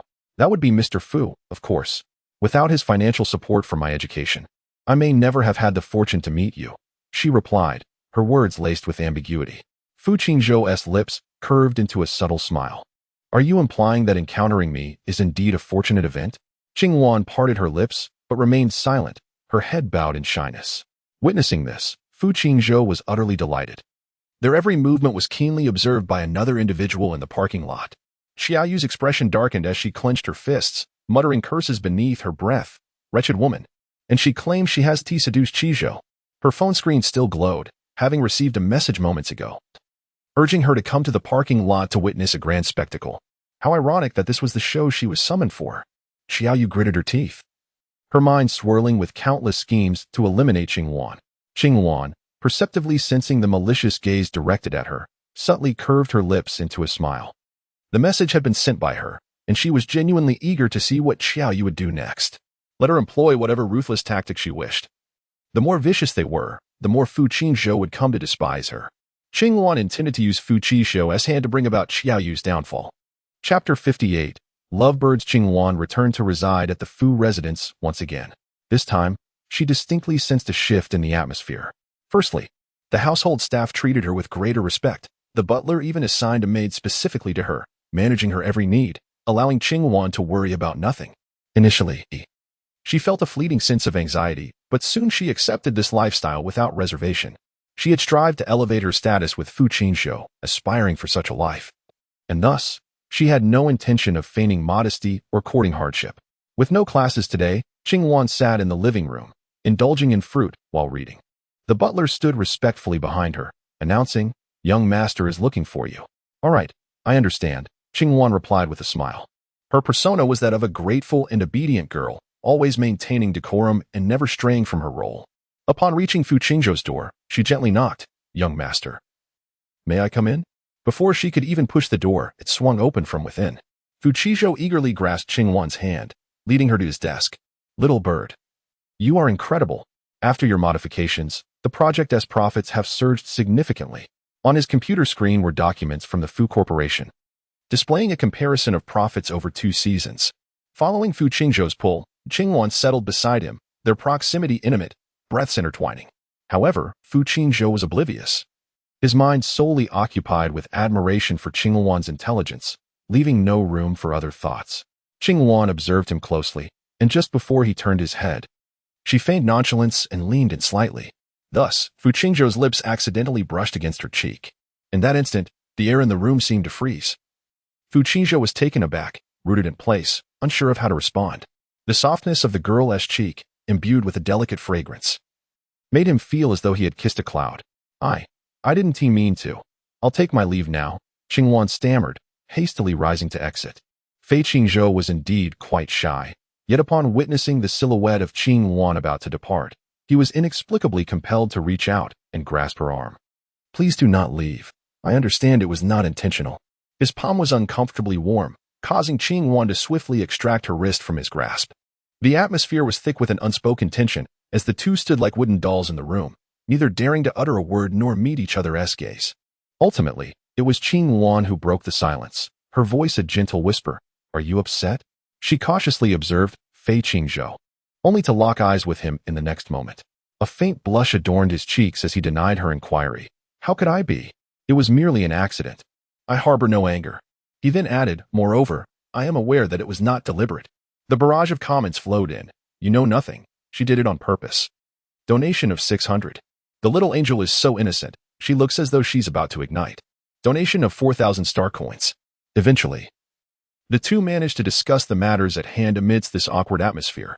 As Qing-Wan prepared to leave, Fei Qizhou specifically instructed her not to depart in the morning, waiting for him to accompany her to school. However, she reminded him, but our schedules are different tomorrow. I have class at 8, while you start at 10. Fei Qizhou dismissed her concern. It's of no consequence. We can travel together, and it will spare the driver any trouble. What he thought internally remained a mystery known only to him. The next morning, Qing-Wan, still drowsy, groggily boarded the vehicle. Curse this early class, she lamented. It had been years since she last assumed the role of a student, and she found herself quite unaccustomed to it. Observing her evident fatigue, Fei Qizhou resignedly allowed her head to rest upon his shoulder. Qing-Wan nuzzled against him, her voice soft. Thank you, young master. If you wish to sleep next time, you may rest your head upon my shoulder as well. Fei Qizhou gently covered her eyes with his hand, his tone soothing. Do not speak, just sleep. Heeding his words, Qing-Wan obediently closed her eyes. Upon arriving at school, Qing-Wan felt a surge of energy. With no classes scheduled for him, Fei Qingzhou remained in the car, attending to business matters on his laptop. Goodbye, young master. See you later, she exclaimed, her eyes sparkling with joy. The transformation from the dull Chang-Wan who first arrived at the Fei household to this radiant version was stark. The one who had polished away her dullness was none other than himself, and this thought lifted Fei Qingzhou's spirits slightly. He waved at her with a smile. Off you go, we shall meet again shortly. Qing-Wan sensed that Fei Qingzhou's fondness for her was steadily increasing, and she anticipated completing her task soon. She walked briskly towards the classroom, but upon entering, an unsettling feeling washed over her. Several pairs of eyes fixated on her, laden with malice and mockery. Qing-Wan spotted her 3 roommates in the crowd. Their faces were equally disdainful as they regarded her, their lips moving in hushed whispers that were clearly not of kind nature. System, please investigate the situation, she commanded. The system promptly responded. It was Xiaoyu who took action. She has posted about you on the confession wall, claiming you are the interloper in her relationship with Fu Qizhou, complete with evidence. You have become quite the celebrity on campus, host. Qing-Wan felt no anger. Instead, she smiled lightly. A considerable amount of time had passed since that day in the parking lot. She had assumed Xiaoyu was too intimidated to act, but it seemed she had been biding her time for a grand strike. Aren't you angry, host? The system inquired. What is there to be angry about? She speaks the truth. I did intend to intrude upon her relationship with Fu Qingzhou. If he acts unkindly, then I shall respond in kind. There is nothing more to discuss. It is simply a matter of who possesses the superior skills. A flicker of excitement danced in Qing-Wan's eyes. After a prolonged period of idleness, she finally had an endeavor to engage in. This morning, Qing-Wan had only one early class at 8. Fu Qizhou waited in his car until noon but did not catch sight of her. He attempted to call her, but the line was unreachable. Could something have happened? Furrowing his brow, Fu Qizhou opened the car door, intending to search for her. However, he was intercepted by Xiaoyu just a few steps away. Xiao, are you looking for Qing-Wan? Upon recognizing Xiaoyu, Fu Qingzhou's expression turned somewhat frosty. Yes, how do you know?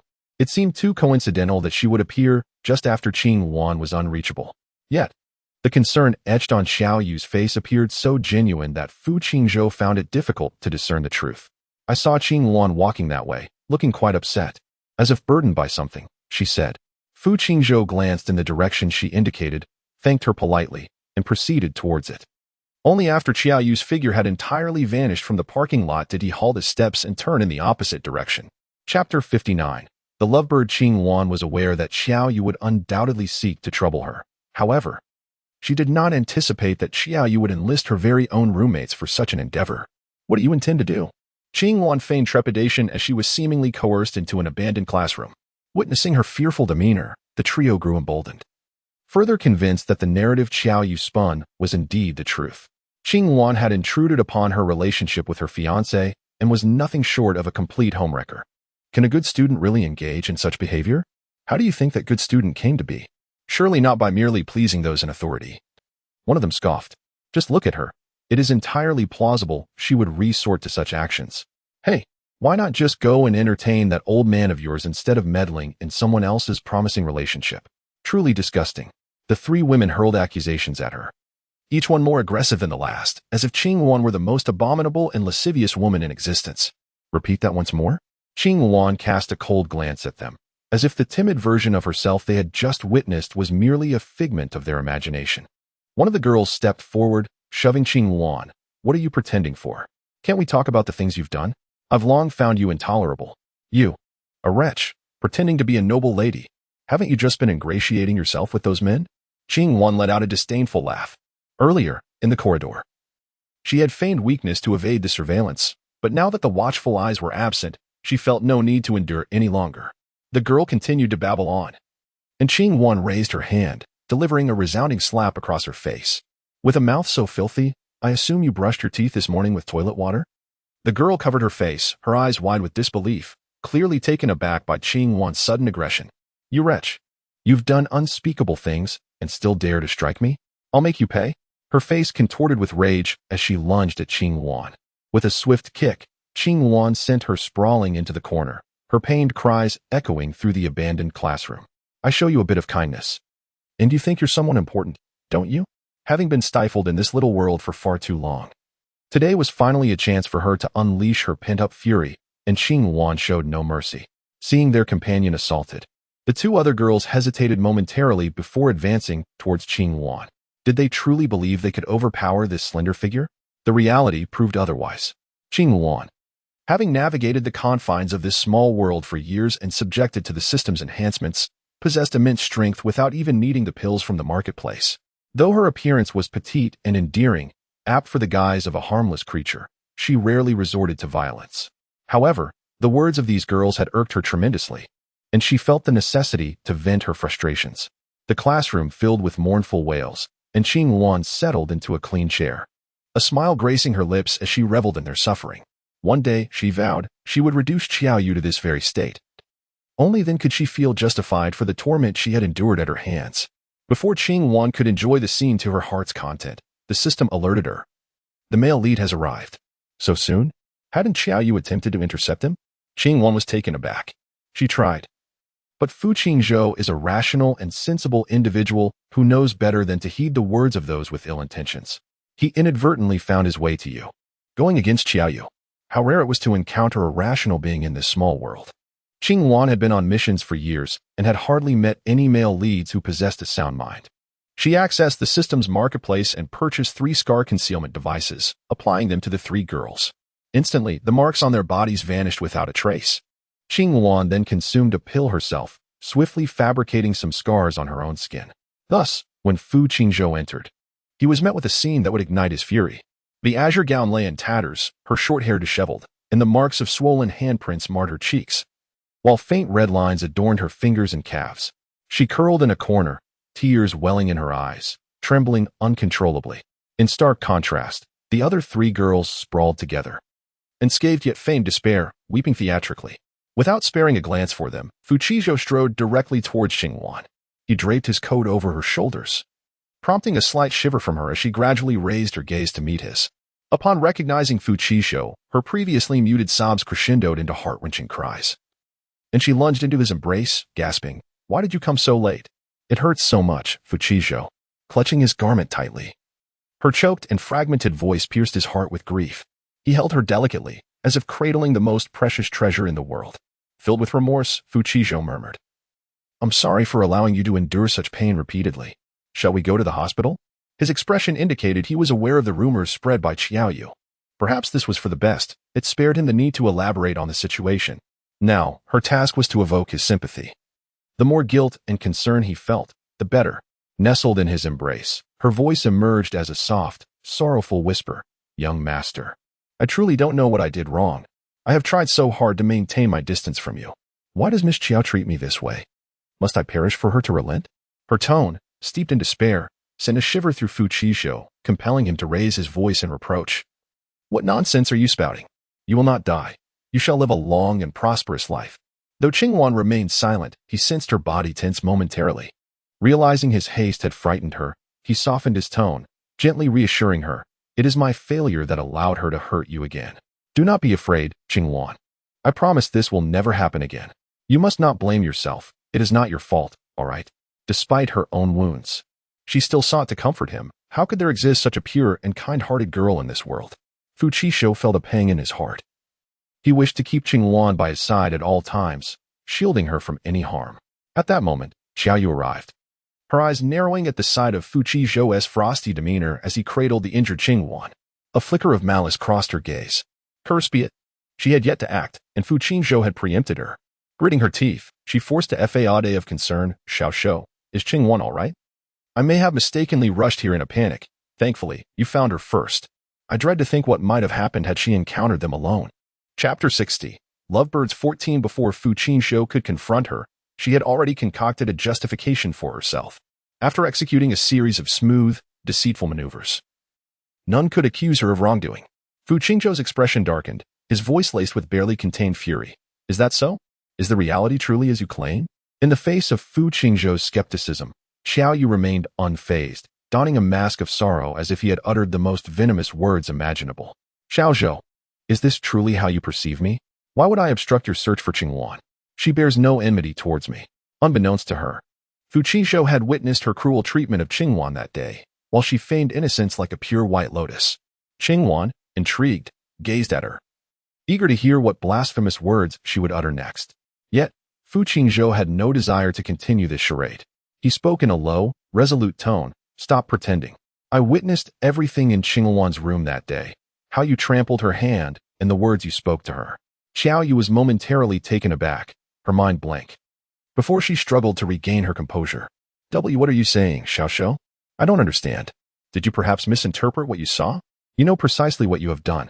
Those actions, should I choose to report them, would certainly land you in a cell for a few days.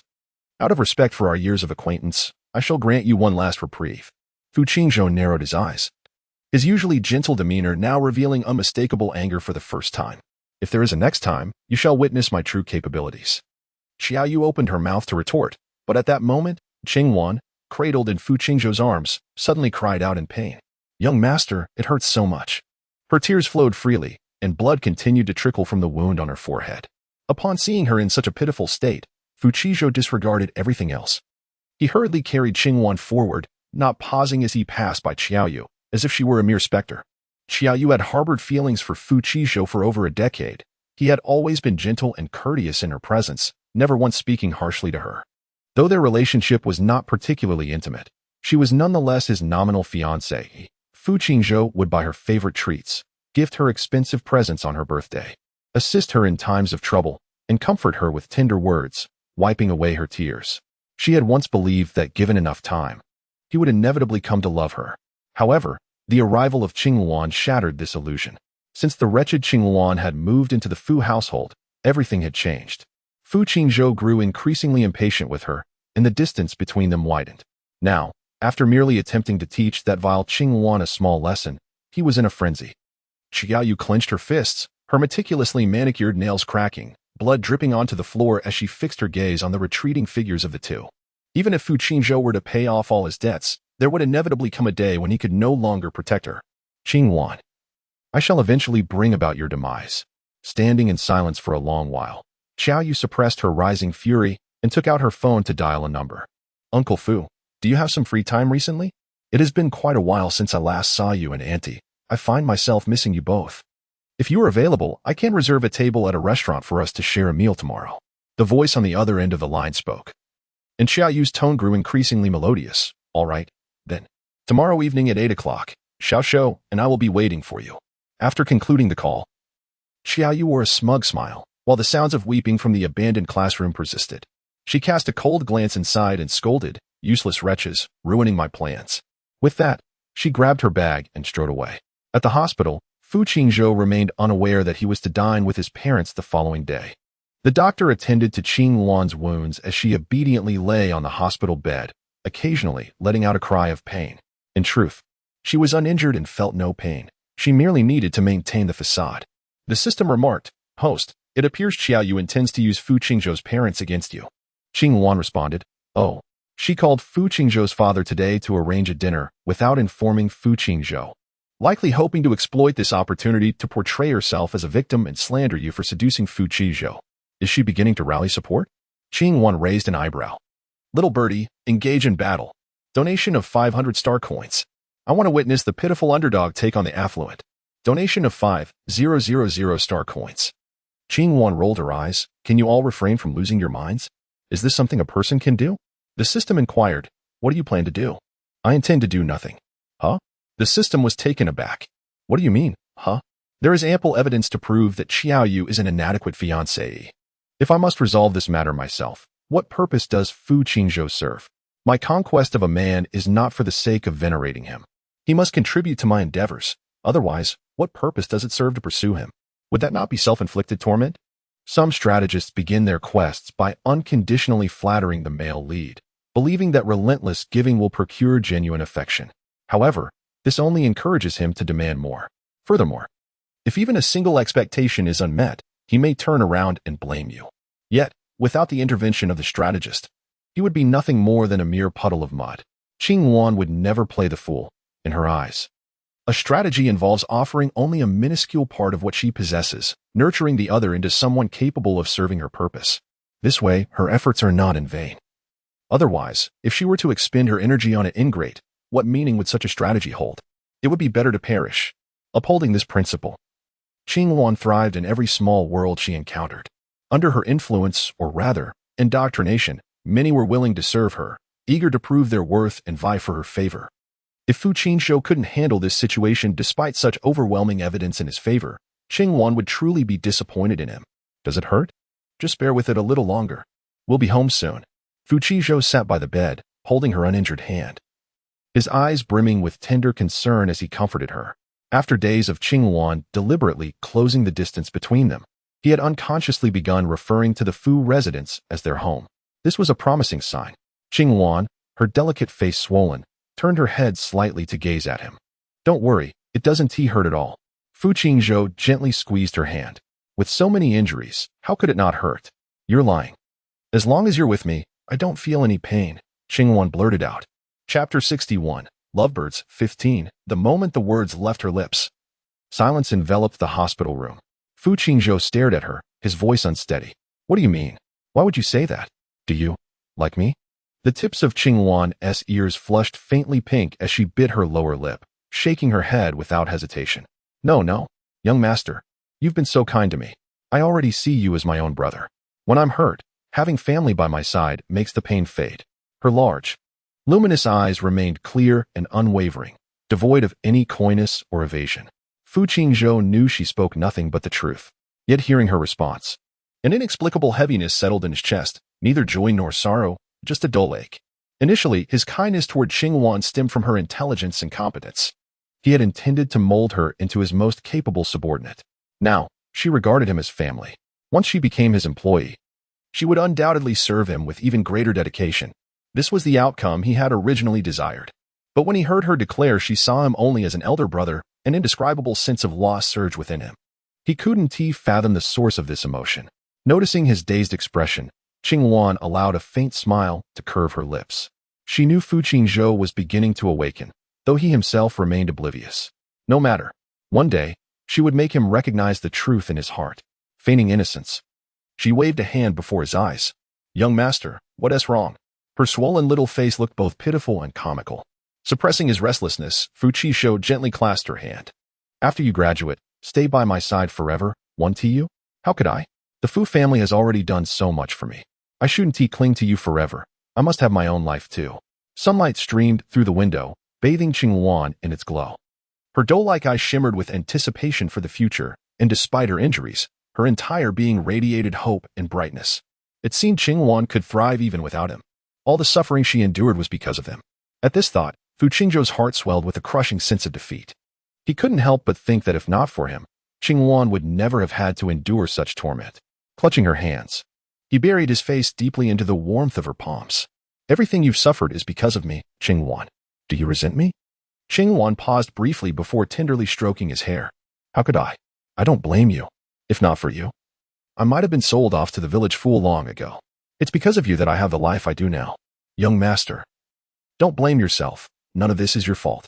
Her voice, soft and soothing like a clear mountain stream, instantly calmed the restless turmoil in Fu Qingzhou's heart.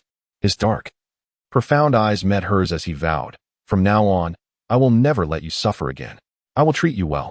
Qingwan smiled and nodded firmly. I believe you. After such an emotional ordeal, Qingwan was exhausted. On the way back, she leaned against Fu Qingzhou's shoulder and drifted into sleep. When they arrived at the parking lot, he didn't wake her. Instead, he gathered her into his arms and carried her all the way to his bedroom. Indifferent to the curious gazes of the servants, gently, he laid her on his bed, tucked her in, and smoothed her disheveled hair, watching her peaceful slumber. Fu Qingzhou found himself unable to leave. Yielding to his heart, he sat beside her, quietly gazing at her until, unknowingly, his own eyes fluttered shut. And he too fell asleep beside her. The ringing of his phone jolted Fu Qingzhou awake. The bedroom was dim, the curtains drawn tightly.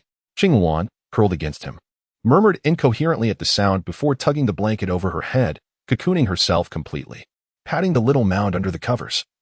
Fu Qingzhou took his phone and stepped onto the balcony. Hello? Father, is something the matter? His voice was hoarse, still thick with sleep. Fu Qingzhou's father sounded surprised. As a child, Fu Qingzhou had been mischievous, but once he matured, he shed all childish tendencies and became a serious young man. For over 20 years, his routine had been impeccable. By this hour, he would normally have already finished breakfast. Qingzhou, are you feeling unwell lately? His father asked casually, though Fu Qingzhou detected the underlying implication. Explaining would be troublesome, and Fu Qingzhou had no desire to burden his father with trivial matters. So he simply went along with the assumption.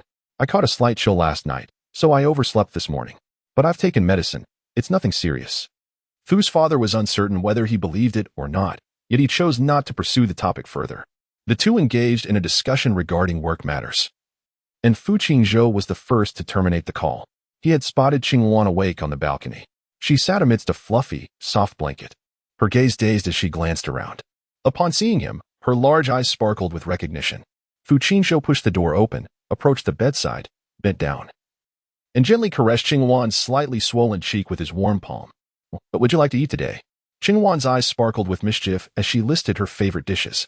Fu Qingzhou diligently noted them all down. Very well, I understand. You should rise and prepare yourself while I inform the steward. Qingwan nodded obediently.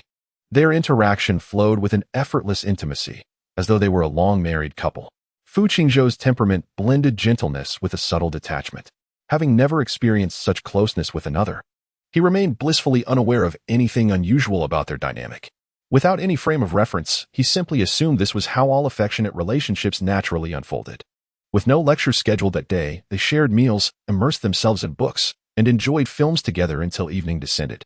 At precisely 8 o'clock, as servants were arranging dinner upon the table, Fu Qingzhou's phone abruptly rang.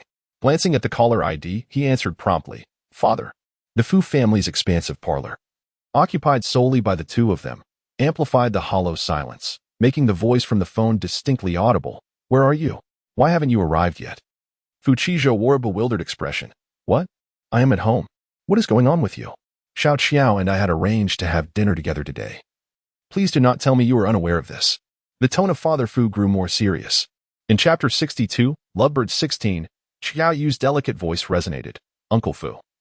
It was I who forgot to inform Xiao Shou. Please do not hold it against him. Such a feeble excuse was evidently unconvincing. And Father Fu was far from believing it. Hurry and come here. What could possibly be more important than dining with your fiancé and parents? Uncle, please do not scold Xiao Shou. He must be with Sister Qingwan. It is all my fault for failing to inquire beforehand, thus intruding upon their precious time together. Her feigned grievance was enough to make Qingwan's teeth ache, nearly causing her to regurgitate last night's dinner. How peculiar for the pampered young lady to suddenly transform into a pretentious white lotus. It is quite disconcerting. Her voice gives me goosebumps. Could the little bird not deliver a couple of slaps to her, just for my amusement? I would gladly reward with 7,000 star coins. The barrage of comments echoed discontent, as Xiao Yu's voice intruded upon their ears. At this point, Fu Qingzhou understood all too well that this was a deliberate ploy by Qiao Yu, aimed at tarnishing Qing Wan's image in Fu's father's eyes. I apologize. I shall be there shortly. Fu Qingzhou hung up the phone, his expression filled with fury as he donned his coat and strode outside. Once, he still cherished the bond he shared with Qiao Yu, and, out of respect for her dignity, refrained from publicly announcing the dissolution of their engagement. However, he never anticipated that Qiao Yu would be so calculating. In her quest to harm Qing Wan, she resorted to leveraging his parents to pressure him. Given this, he felt no further obligation to consider Qiao Yu's reputation. Today, he intended to declare before his parents that he would sever ties with Qiao Yu. A woman with such venomous intentions was unworthy of being his fiancée. Qing Wan, filled with concern, grasped the hem of his garment and said, I shall accompany you, so I can clarify matters with Miss Qiao and her parents. Stay home. I will handle this. Do not worry. Fu Qingzhou gently reassured her. I am sorry for the trouble I caused you. If it weren't for me, none of this would have transpired, Qing Wan expressed, her face etched with guilt. This is not your fault. All blame lies with Qiao Yu. Do not berate yourself. Just wait for me at home and refrain from overthinking, he instructed before departing. Qing Wan remained rooted to the spot, her expression troubled as she watched him fade from view, only returning upstairs after he had completely disappeared. Once she lay on her bed, her worried demeanor vanished in an instant. Yawning, she murmured to herself, I am tired. Time for sleep. Tonight. I have no part in this affair. Meanwhile, in the hotel private room, Fu Qingzhou pushed open the door to find his father frowning. His mother was seated beside Qiao Yu, smiling and engaged in conversation. Father, mother, Fu Qingzhou greeted. His mother's smile remained, though her gaze flickered anxiously towards his father. Meeting her eyes, Fu Qingzhou nodded helplessly, aware that his father was observing the exchange between mother and son intently. Qingzhou, come here and tell me what you were doing at home with that orphan. You didn't even join your fiancé and parents for dinner, his father demanded. Uncle and aunt, please do not blame Xiaozhou. It was truly my oversight to forget to inform him, Qiao Yu interjected, her expression shifting to one of discomfort as she reached for Fu Qingzhou's hand, portraying a fade of victimhood. Fu Qingzhou scoffed, sidestepping her grasp, leaving her hand empty. He detested when people tried to manipulate him. Yet, Qiao Yu knowingly tread upon his sensitive points. Thus, Fu Qingzhou felt no inclination to continue the charade. Father, mother, I have something to announce. Sensing his disdainful demeanor and resolute gaze, Qiao Yu's unease grew. She began to question whether her strategy had been ill-conceived. For Fu Qingzhou despised being coerced through his parents. Xiaozhou, can we discuss this after dinner? Your uncle and aunt have been waiting for you to eat, she suggested. Fu Qingzhou glanced at his parents, suppressing his anger as he finally nodded in agreement. Father and mother have always been engrossed in their work, scarcely having proper meals each day. Fu Qingzhou had no wish to disrupt their dining mood with his own affairs. The four sat around the dining table, the atmosphere frigid. Qiao Yu made several attempts to lighten the mood, to no avail, and in the end, they finished their meal in silence. You have something to say? Father Fu's sharp gaze settled on Fu Qingzhou. Unflinching, Fu Qingzhou declared firmly, Father, mother, I wish to annul my engagement with Qiao Yu. No matter how Qiao Yu tried to intervene, the inevitable had arrived. Fu Qingzhou uttered those words mercilessly. Qiao Yu's face instantly drained of color, her eyes reddening. Why? Xiaozhou, before Qing Wan appeared, everything was fine between us. Why must you break off the engagement now that she's here? Have you fallen for her? But I don't mind. As long as I can stay by your side, I can endure anything. Tears cascaded down her cheeks, her expression the very picture of aggrieved sorrow. To an uninformed observer, it would seem Fu Qingzhou had callously betrayed her devotion. Only Fu Qingzhou knew the venomous nature lurking beneath her facade. Explain yourself clearly. Is this how I raised you all these years? Father Fu's voice carried restrained fury. Though the Qiao family was not particularly illustrious, they were still a passable match for the Fu household. If Fu Qingzhou merely sought dalliance with that orphan girl, Father Fu might have overlooked it. But he would never permit his son to take her seriously. Keeping a mistress was one matter. Openly marrying her as the lady of the Fu family was entirely another. Was it that girl Qing Wan who seduced you? Father Fu had laid out the steps for his son to descend gracefully. All Fu Qingzhou needed to do was follow. Yet Fu Qingzhou seemed oblivious, not only refusing the offered path but defiantly stepping in the opposite direction. No, Qing Wan is blameless. She never seduced me. The reason for breaking the engagement is simply that Qiao Yu and I are incompatible. Father Fu scoffed. You and Xiao Qiao got along perfectly well for years. How is it that the moment she appears, you suddenly find yourselves incompatible? Clearly, it's that orphan girl's doing, leading you to such reckless decisions. His words carried a veiled warning, his dissatisfaction with Fu Qingzhou's actions simmering beneath the surface. Still, Fu Qingzhou remained resolute in his decision. Father Fu jabbed a finger at him, seething. Do you think annulling the engagement with Xiao Chao means you can be with that Qingwan? Let me make this clear. I will never consent to your union. One might have expected Fu Qingzhou to argue passionately, proclaiming his undying love for Qingwan. Instead, his gaze turned inscrutable. Who said anything about being with Qingwan? I don't even like her. Silence engulfed the room. Chapter 63. Lovebirds, 17. You don't like her? Then what is all this about? Father Fu stammered, uncharacteristically at a loss. The first time, he found himself somewhat perplexed by his son. Fu Qingzhou, feeling a sense of helplessness, stated, I have already explained that the matter of the annulment has nothing to do with Qingwan. It is simply that Zhou Yu and I are not compatible. Yet you refuse to believe me, insisting that Qingwan has seduced me. Please refrain from such assertions in the future. Qingwan is a good girl. Fu's father pondered in silence, while Fu's mother remained quiet. Zhou Yu sobbed softly, and Fu Qingzhou, feeling parched, lifted a glass to take a sip. The atmosphere in the private room was exceedingly strange. No one agreed to the annulment, yet aside from Zhou Yu, no one voiced any objections. Fu's father found it difficult to speak, prompting Fu Qingzhou to turn to his mother. Mother, I wish to annul my engagement with Zhou Yu. He had made his decision resolutely. Since childhood, Fu Qingzhou had been a child of strong opinions, and once he set his mind to something, not even a herd of oxen could pull him back. Fu's mother extinguished the screen of her phone and remarked coolly, You merely state that you are incompatible. This reason is insufficient. Please watch this video first. From the moment Fu Qingzhou expressed his desire to annul the engagement, Zhou Yu's heart had remained in suspense. And it was only at that moment that her heart truly sank. Fu Qingzhou was serious, with no room for reconciliation. Zhou Yu's complexion turned ashen. She needed no further thought to know that the video Fu Qingzhou produced would undoubtedly be detrimental to her. Xiao Shou, must it be this way? After all these years by your side, why treat me so harshly? Her eyes were bloodshot, tears streaming down her face. She genuinely could not comprehend. Before that wretched person appeared, she had employed similar tactics to drive away every girl around Fu Qingzhou.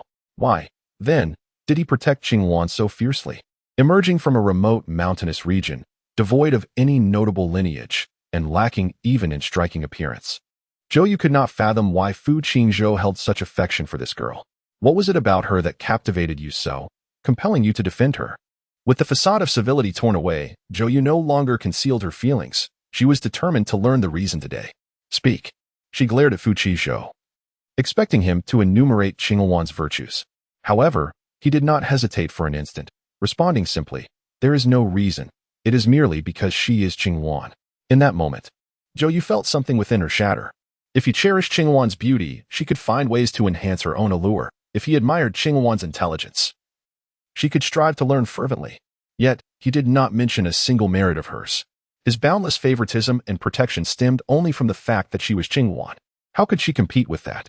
She was Zhou Yu, and she could never become Qingwan. The video played on, echoing Zhou Yu's triumphant laughter, starkly contrasting her present state of disarray. She vigorously wiped away her tears, grabbed her bag, and fled. She had endured enough humiliation. She did not wish to remain in the private room, confronting the disappointed and disdainful gazes of Fu Qingzhou's parents. The door slammed shut. Fu's mother paused the video and sighed heavily. Since you are so determined, Mother will not interfere.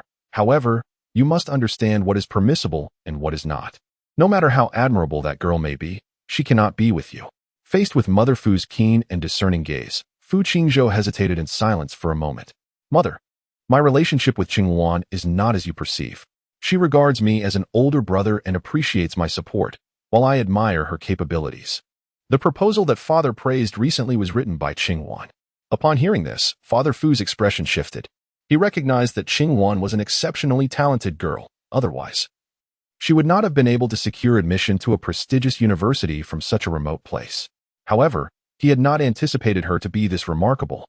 In that case, exercise some discretion. Your mother and I have nothing further to discuss. This statement effectively signified his consent to Fu Qingzhou's decision to annul the engagement and to keep Qingwan close. Fu Qingzhou revealed his first genuine smile of the evening. Thank you, Father and Mother. With matters still to attend to, Fu's parents left, leaving Fu Qingzhou alone in the car on his way home. He felt that the moon tonight appeared particularly beautiful.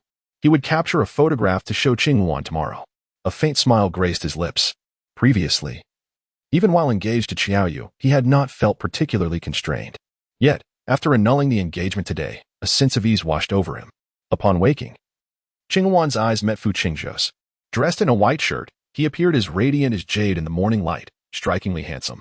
Noticing that Qingwan was awake, he smiled gently. "You're awake. I've been waiting for you." Qingwan ignored him, burying her head back in the blankets, reaching up to touch her face, ensuring there were no blemishes. Before feeling at ease, it is undeniable that there exists a mutual attraction of souls between men and women. However, it cannot be overlooked that most people are drawn to appearances. Qingwan, possessing a delicate beauty, had no intention of altering her looks. Maintaining a clean and tidy appearance to leave a good impression was of utmost importance to her. Like a small creature, she fidgeted under the covers. While Fu Qingzhou approached the bed, leaned down, and embraced both her and the blanket. Qingwan was slender and soft, wrapped in the blanket. She felt like a bundle of fluffy cotton in his arms. System, did Fu Qingzhou successfully annul the engagement last night? Yes, host, congratulations. Qingwan replied nonchalantly. What is there to celebrate? The task is to eliminate Qiaoyu to repay the original host's debt. This is merely the beginning. Every small success is a step on the road to greater achievements. Do not be so hard on yourself, host. Have you gone mad? Such a demeanor. That SYR system knows how to articulate everything so well. Engaging in banter, the system fell silent after their exchange and did not reappear for quite some time. Qingwan, why are you so quiet? Fu Qingzhou's eyes sparkled with cheer, clearly in a splendid mood. Qingwan feigned ignorance and looked up to inquire. Nothing happened last night. Did it? Ah, I would have forgotten if you hadn't mentioned it. I called off my engagement with Qiaoyu. Is it because of me? Qingwan's brow furrowed slightly. Fu Qingzhou sighed, knowing that a kind-hearted girl like Qingwan would inevitably blame herself upon hearing the news. It is not your fault. I simply do not favor someone as ruthless as Qiaoyu. In fact, it is thanks to you that I have come to see your true nature. Do not feel guilty. Qingwan nodded obediently. Ending the engagement is quite good. Why do you say that all of a sudden? Did you not always want me to remain engaged to her? You even mentioned we should keep our distance in public. As he spoke, Fu Qingzhou felt some dissatisfaction. Qingwan's secretive actions made it seem as though he were someone unworthy of the spotlight. Chapter 64. Lovebirds, I sense that you and Miss Qiao are not particularly happy together. Rather than remain a pair that hinders each other, it is better to part ways. I wish for your happiness. Her clear, joyful eyes gazed at him, pure and untainted. I am very happy when I am with you. Qingwan possessed an innate charm that endeared her to everyone. She smiled softly. I am also very happy with you, young master. There will be fireworks tonight. Do you wish to see them? As she spoke, Fu Qingzhou casually adjusted her crooked collar, concealing the fair skin of her neck. Noticing the blush creeping to his ears, Qingwan felt a sense of pride. She had deliberately disheveled her collar moments before, and it was evident to anyone with eyes. The warmth in their budding relationship made physical contact significant. However, Fu Qingzhou remained excessively innocent and upright. This could not continue. Qingwan worried he might genuinely start to see her as a sister to care for. System, please agree to Fu Qingzhou's invitation to view tonight's fireworks, as he will encounter the female lead this evening. The female lead? Indeed. Qingwan was momentarily taken aback, but quickly regained her composure. It made sense. Someone as vicious as Qiaoyu could hardly be the heroine of this small world. Most likely, she was merely a supporting character. The original plot concluded swiftly, leaving Qingwan unaware of the underlying storylines in this miniature universe. Ah, so there are other heroines in this world. How troublesome. Are you going or not? What are you thinking? Fu Qingzhou leaned in closer, their faces nearly touching. This was also a testament to Qingwan's efforts. Fu Qingzhou had always been distant and aloof, lacking any close friends. Qingwan, feigning ignorance, sought to create moments of physical intimacy that transcended mere friendship in their daily interactions. Without any reference point, Fu Qingzhou remained blissfully unaware.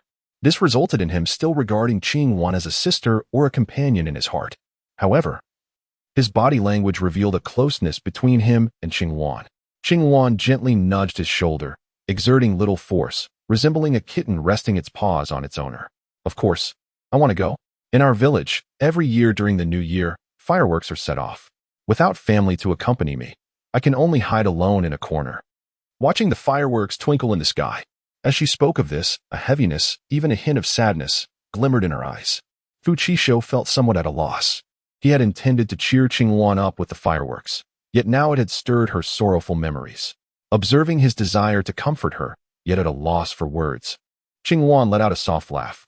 Why do you look like I've said something so grave? Please don't blame yourself. I only wished to share a glimpse of my life before I met you. Although I was lonely then, I was also quite happy. Of course, I am even happier now because I have met a brother who cherishes me dearly. Qingwan leapt into Fu Qingzhou's embrace, wrapping her arms around his. Her face adorned with a sweet smile that seemed capable of melting hearts. Fu Qishou felt utterly enchanted by her sweetness, his heart softening in response. In the face of Qingwan's dependency, Fu Qishou felt a surge of joy, even excitement. He did not know what to say in reply to her. Only gently and slowly calling her name over and over, as if it contained boundless affection. Yet, Qingwan understood that Fu Qishou had not yet developed deep feelings for her. His fondness was akin to that for a kitten, a puppy, a flower, or grass. There was tenderness and fondness, but no love, certainly not a unique bond. Should he encounter someone more pitiable or endearing, he would undoubtedly treat them with the same kindness. Most men's affections lack exclusivity. Although Fu Qingzhou was a good person, Qingwan hesitated to assert how he differed from other men, who could truly delve into his heart to see. In dealing with men and nurturing relationships, one must remain cautious and rational at all times, avoiding easy entanglement. Girls who too readily believe in love often find themselves left with nothing but remnants. This was why Qingwan was reluctant to engage in an intimate relationship. In her childhood, her parents' relationship shattered. Her father brutally murdered her mother, while young Qingwan hid in a wardrobe, witnessing the entire tragedy. Even more horrifying and absurd was that after killing her mother, her father appeared at the funeral, weeping inconsolably, as if he had lost the most important person in his world. From that moment on, Qingwan could no longer trust in love, nor yearn for a family. Qingwan announced her intention to change clothes, and Fu Qizhou politely exited. Once he left, Qingwan summoned the system, retrieve the data on the female lead of this world for me. Soon, the details of the female lead's life unfolded in Qingwan's mind. The female protagonist, Ji He, hails from an ordinary family, where her parents share a deep love for each other and for her. She possesses a sweet appearance, with a pair of almond-shaped eyes that radiate vitality. Not only Fu Qingzhou, but even Qingwan cannot help but be captivated by her photograph. The girl exudes a refreshing aura, has an elegant stature, and her bright smile can easily uplift those around her. Yet another beauty, Fu Qingzhou is indeed fortunate. System, isn't it because you met her? After encountering you, even the greatest fortune has faded. Qingwan gritted her teeth in frustration. You wretched artificial intelligence, repeat that again. The barrage of comments echoed her sentiments. What nonsense are you spouting, you insufferable system? Meeting our little bird is Fu Qingzhou's greatest blessing. Exactly. Our little bird is adorable, clever, and remarkably strong, capable of defeating a bull with a single punch. How could Fu Qingzhou not be enchanted by such a delicate flower? A tip of 6,000 star coins. Little bird, don't listen to this vile system. You are the most beloved baby of your mother. I love you, moi. A tip of 800 star coins. Qingwan pretended to wipe away tears, her voice choked with emotion. Thank you. Thank you all for your understanding and support. Without you, I wouldn't know how to survive the oppression of this wicked system over the years. System, enough of the theatrics. Hurry and complete your tasks. Fu Qizhou had classes today, and they had agreed that he would pick Qingwan up by the riverside once he finished. Left alone at home, Qingwan indulged in snacks and books, relishing her leisure, when a sudden knock on the door interrupted her peace. The old steward stood respectfully at the threshold, holding a phone. Miss Qingwan, Madam is on the line and wishes to speak with you. Ah, it seems that the predictable plot lines of the wealthy are indeed inescapable. Qingwan politely accepted the call. Greeting Fu's mother. Hello, I am Qingwan. Hello, I am Fu Qingzhou's mother. Qingwan had a good inkling of the purpose behind this call. Adopting a strategy of stillness in the face of potential hostility, she refrained from initiating conversation. Had she genuinely harbored feelings for Fu Qizhou, she might have aimed to leave a positive impression on his mother. However, Qingwan held no affection for Fu Qizhou. Her actions were solely driven by the tasks at hand. After a brief stalemate, it was Fu's mother who broke the silence. I had intended to invite you out for a meal, but I have been rather busy lately. As you come from a small village, I thought you wouldn't mind discussing matters over the phone instead. Her words conveyed a singular message. You, a girl of no standing or background, are not worthy of my elaborate attention. Qing Wan remained silent, mentally reminding herself to maintain her persona. While she could not speak harshly, that did not hinder her from adopting a subtly sarcastic tone. Do not worry, my lady. As it happens, I too have no time to dine out today. Young master has expressed his desire to accompany me to the riverside this evening to witness the fireworks. Her tone was buoyant, her voice slightly elevated, exuding an air of innocence and vivacity. The previously haughty Madame Fu fell into silence. So that was the case.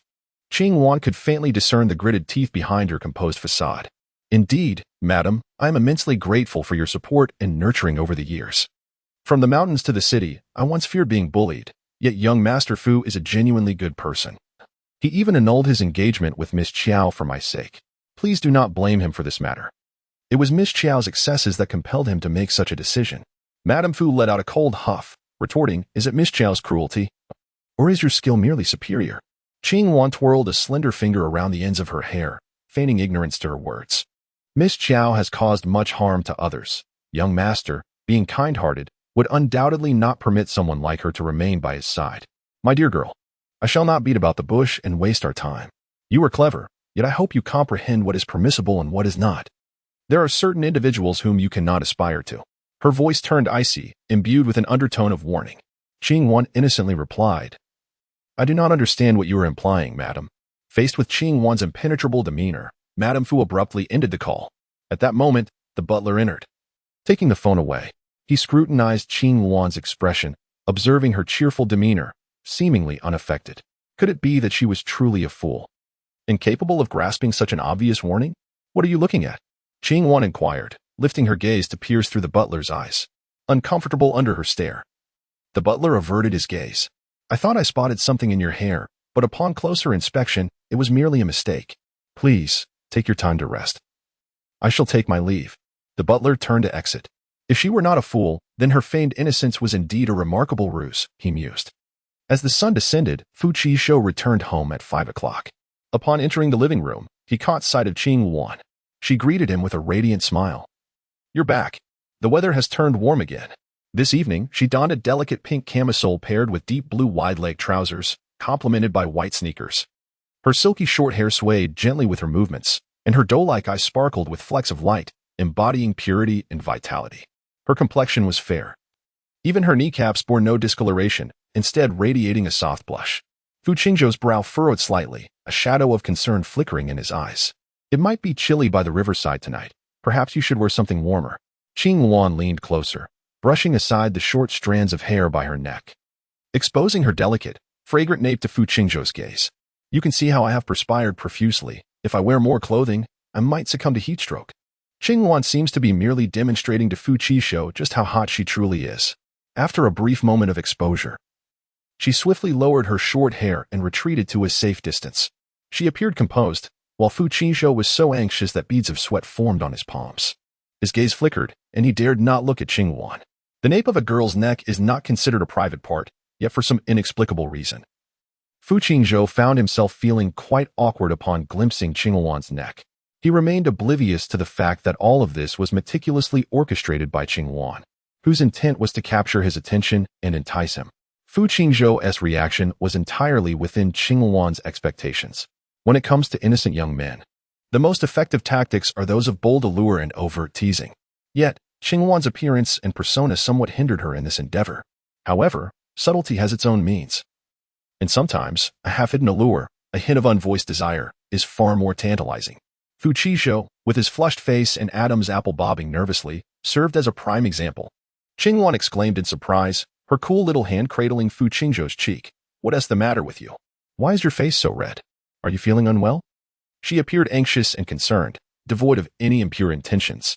Fu Qizhou, feeling utterly uncomfortable, slightly turned his body and took a large step back. I am fine. It's just that the weather is a bit too hot, and I've sweated a little. Could you wait here for me? I'll go take a shower and change my clothes. Qing Wan looked skeptical as she quickly closed the distance, her steps quickening. Are you really okay? You mustn't lie to me. She moved closer, and Fu Qingzhou caught the faint scent of her body fragrance. I'm really fine. I'll head upstairs now. He hurriedly dashed up the stairs, leaving Qing Wan standing alone. Such behavior was undeniably rude. Fu Qingzhou had never been so flustered. as the cold water cascaded over him. He scolded himself for his indecency, harboring no suspicion towards Qing Wan, while the instigator effortlessly vanished from the scene. After an hour of showering, Qing Wan grew somewhat bored waiting in the living room until Fu Qizhou finally descended from upstairs. His dark hair still bore a hint of moisture, and his demeanor was gentle. "I apologize for keeping you waiting." Qing Wan shook her head and approached him, linking her arm with his. "We are quite a match today." Fu Qingzhou had changed into a light blue shirt paired with loose-fitting light jeans. Together, they resembled a young couple. Fu Qingzhou smiled faintly. "Indeed, we do complement each other well." He could not quite articulate why he had chosen this outfit, merely thinking that it would make him appear more aligned with Qing Wan. Chapter 66. Lovebirds. The night air was sweltering, and many people leisurely strolled by the riverside. "Shall he come over and take a photo for us?" The three girls chattered excitedly, gathering closely together, pressing their phone into the hands of a girl clad in a white dress. Jihi accepted the phone, patiently adjusting their poses. "All right, just like that. Don't move. We're about to start." After a few shots, Jihi felt unsatisfied, glancing at the phone. She stepped back to find a more appealing angle, inadvertently stepping on someone else's foot. "Ah, I'm so sorry. I didn't mean to." Jihi turned around, her face a mask of regret. "It's fine. Just be a bit more careful next time." A clear male voice resonated from above, and one could almost envision the gentleness and attractiveness of the speaker. Jihi slightly raised her gaze, meeting a pair of deep, warm eyes. Her eyes sparkled with surprise. Who would have thought that a spontaneous outing with her roommates to watch fireworks would lead her to encounter such a strikingly handsome young man by the riverside? Seizing the moment, Jihi lowered her head again, delicately tucking a strand of hair behind her ear, revealing a glimpse of her exquisite profile. "I'm truly sorry for stepping on you. Let me treat you to a drink," she offered, exuding confidence in her beauty, knowing that any boy would find it hard to refuse her. The boy's voice remained gentle, a faint smile gracing his face, but upon meeting his gaze, Jihi felt her cheeks flush slightly. To her astonishment, he replied, "No, it's all right. I have to go now. I hope you enjoy yourselves." After saying this, he turned and walked away without a hint of reluctance. Jihi stood frozen in place, her eyes following the receding figure of the boy. Throughout her life, the number of boys she had actively approached could be counted on one hand, and this boy was the first to reject her without hesitation. Who is this guy? So arrogant, even daring to turn down our Xiaohe. Indeed, Xiaohe is stunning. She is more than a match for him, her friends chimed in, noticing the change in Jihi's demeanor. The sharpness of their words struck deep into her heart, and her expression darkened. Even though the boy's rejection could be brushed aside, her roommate's comments pierced through her. One of the girls, observing Jihi's change in mood, quickly offered consolation. "Oh, handsome guys often have a bit of pride in them. His reluctance to accept a girl's overture just shows he values himself." "Xiaohe, don't let such a quality boy slip away. You're simply too reserved. Perhaps if you were a bit more proactive, he would surely respond to you." The other two roommates chimed in agreement. Gradually, Jihi's mood lifted. "Well, shall I give it another try?" Yet, doubt crept in. "But I don't even have his contact information. How can I be proactive?" Her eyes dimmed a little. One of her roommates linked arms with her. "You silly girl. He is certainly here to watch the fireworks too. Let's find the best spot early. He is bound to come there." Yes, let us go now. I'm afraid if we wait, the good spots will be taken, and we won't be able to see the fireworks at all." They all cheerfully made their way toward the best viewing location, oblivious to Jihi's true feelings. Jihi was strikingly attractive and possessed a delightful personality, having assisted her friends on numerous occasions. Now, having finally developed feelings for a young man, her friends were eager to play matchmaker for her. However, Fu Qingzhou remained blissfully unaware of Jihi's infatuation, as he was preoccupied with searching for Qing Wan amidst the bustling crowd. Just moments ago, Qing Wan had expressed a desire for milk tea, and in the blink of an eye, she had vanished from his sight. Fu Qingzhou, consumed by urgency, lost interest in the fireworks display, his only desire being to locate Qing Wan. In truth, Qing Wan was an adult, and the city was quite safe, unlikely to harbor any dangers. Yet, her somewhat scatterbrained demeanor, coupled with her beauty, left Fu Qingzhou anxious about the potential threats she might face. The harsh lesson learned from Xiao Yu weighed heavily on him, causing an involuntary surge of tension and concern for Qing Wan. At that moment, Qing Wan sat leisurely on a stone bench, sipping her iced milk tea, her slender legs gently swaying. She scanned the faces of passers-by, pouting slightly, visibly discontented. Why must it be this way? The heavens were truly unjust. Just moments ago, she had been enjoying a leisurely stroll with Fu Qizhou. And now she found herself watching him walk away, unresponsive to her calls, as if he were blind, drawing from her wealth of real-world experience. Qing Wan quickly deduced that this was the handiwork of fate, deliberately obstructing her to ensure the protagonist would meet without incident. Was there truly such a lack of confidence in his own daughter? Resorting to such petty tricks was simply absurd. Grumbling her complaints. The system beside her attempted to soothe her emotions. All right, host. In this world, you are merely an early demise cannon fodder. Though you have altered your doomed fate, you still remain a mere cannon fodder, unable to contend with the favored daughter of destiny. For now, we must endure. The system's words only served to irritate Qing Wan further. Go away, you're only adding to my annoyance. The system quickly complied. Wait, don't leave just yet. Show me the current status of the protagonists. The system silently displayed Fu Qingzhou as current condition. He was navigating through the throngs of people, glancing around as if searching for something. Occasionally, he would pull out his phone to send a few quick messages or make a call, but none received a reply. As Qing Wan finished her last sip of milk tea, she inquired, "How long will fate keep me in the dark?" The system shook its head, exclaiming, "Oh dear, an hour? The entire night? Until after the protagonists unite?" The system shook its head vigorously. "Oh dear." Qing Wan rolled her eyes. "Enough. Speaking with you is a waste of time." Idleness was not an option. Thus, Qing Wan resolved to head in the direction the system indicated Fu Qingzhou had gone. As the sunset faded and night fully enveloped the sky, a flurry of vibrant fireworks erupted against the darkness. Fu Qingzhou, drenched in sweat and oblivious to the stunning display, was solely focused on finding Qing Wan, while she leisurely followed behind him. It seems that the female protagonist is indeed favored by destiny. Even in the midst of such turmoil, she remains unyielding. As they turned another corner, Qing Wan witnessed Fu Qingzhou collide with a girl. While bystanders may have been perplexed, Qing Wan clearly observed the encounter. Upon realizing that Fu Qingzhou was about to bump into her, the girl not only did not retreat, but instead smiled and stepped forward. Qing Wan instantly recognized her, the heroine, Jihe. The audience erupted with excitement, exclaiming, "Oh, the heroine has appeared. The conflict begins. How captivating. I adore this." Jihe truly embodies the essence of a leading lady, far more pleasing to the eye than Xiaoyu. Once again crossing paths, Jihe felt a surge of delight. Could this be what they call fate? Chapter 67. Lovebirds 21. What a coincidence. We meet again, Jihe said, her smile radiant. Fu Qizhou, maintaining his composure, inquired, "I apologize. Did I hurt you during our collision?" "No, not at all. I was careless myself, so it's not your fault," she replied. "You're here to see the fireworks too, aren't you? The view from here is splendid. We could enjoy it together." Before she could finish her thought, Fu Qingzhou interrupted, "I'm sorry, but I have other matters to attend to. Enjoy yourselves. Goodbye." With that, he hurried off. Jihe felt a pang of urgency. If she failed to capture this boy's attention now, it would be truly embarrassing. Could we exchange contact information?" she asked.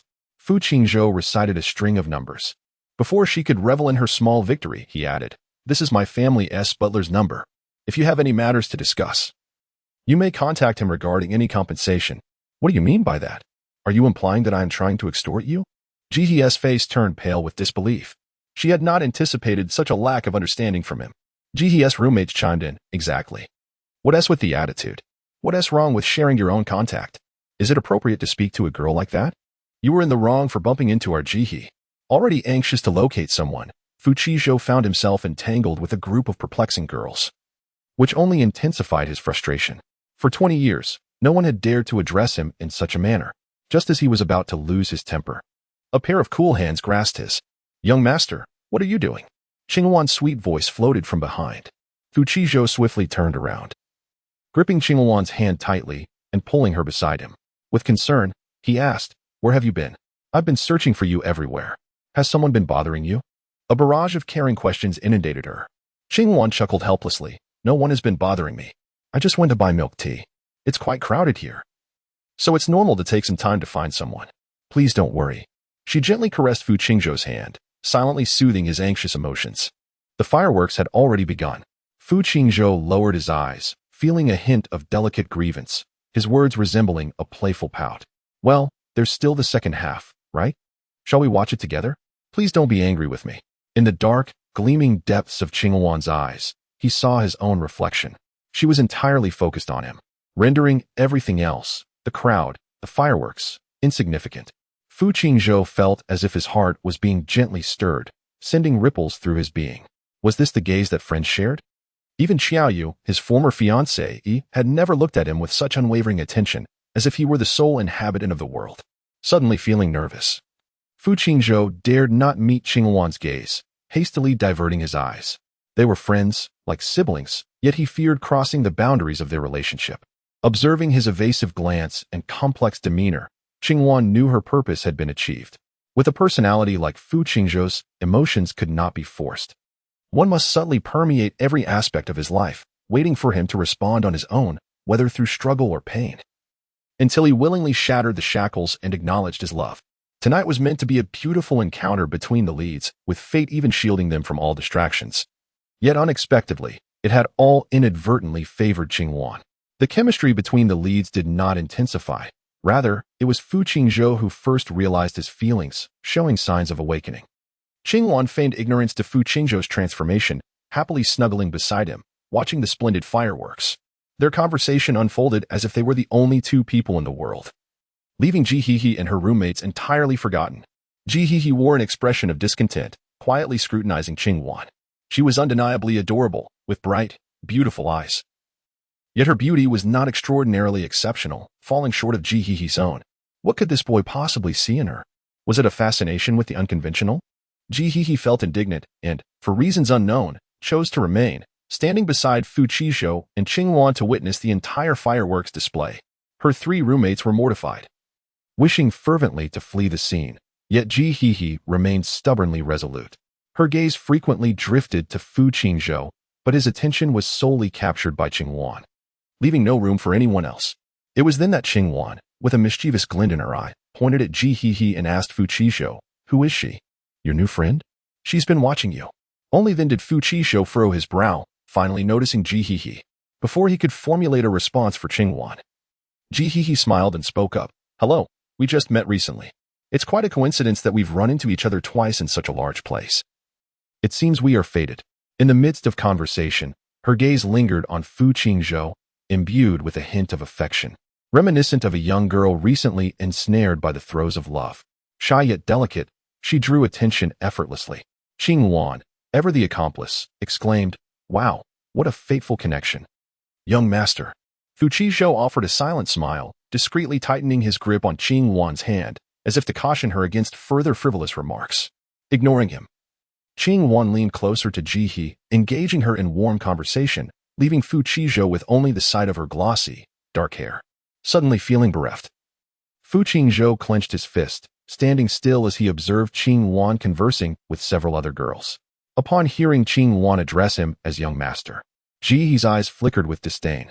So, she mused, they are merely servants. Initially, she had assumed them to be a couple, with a smile that belied her contempt.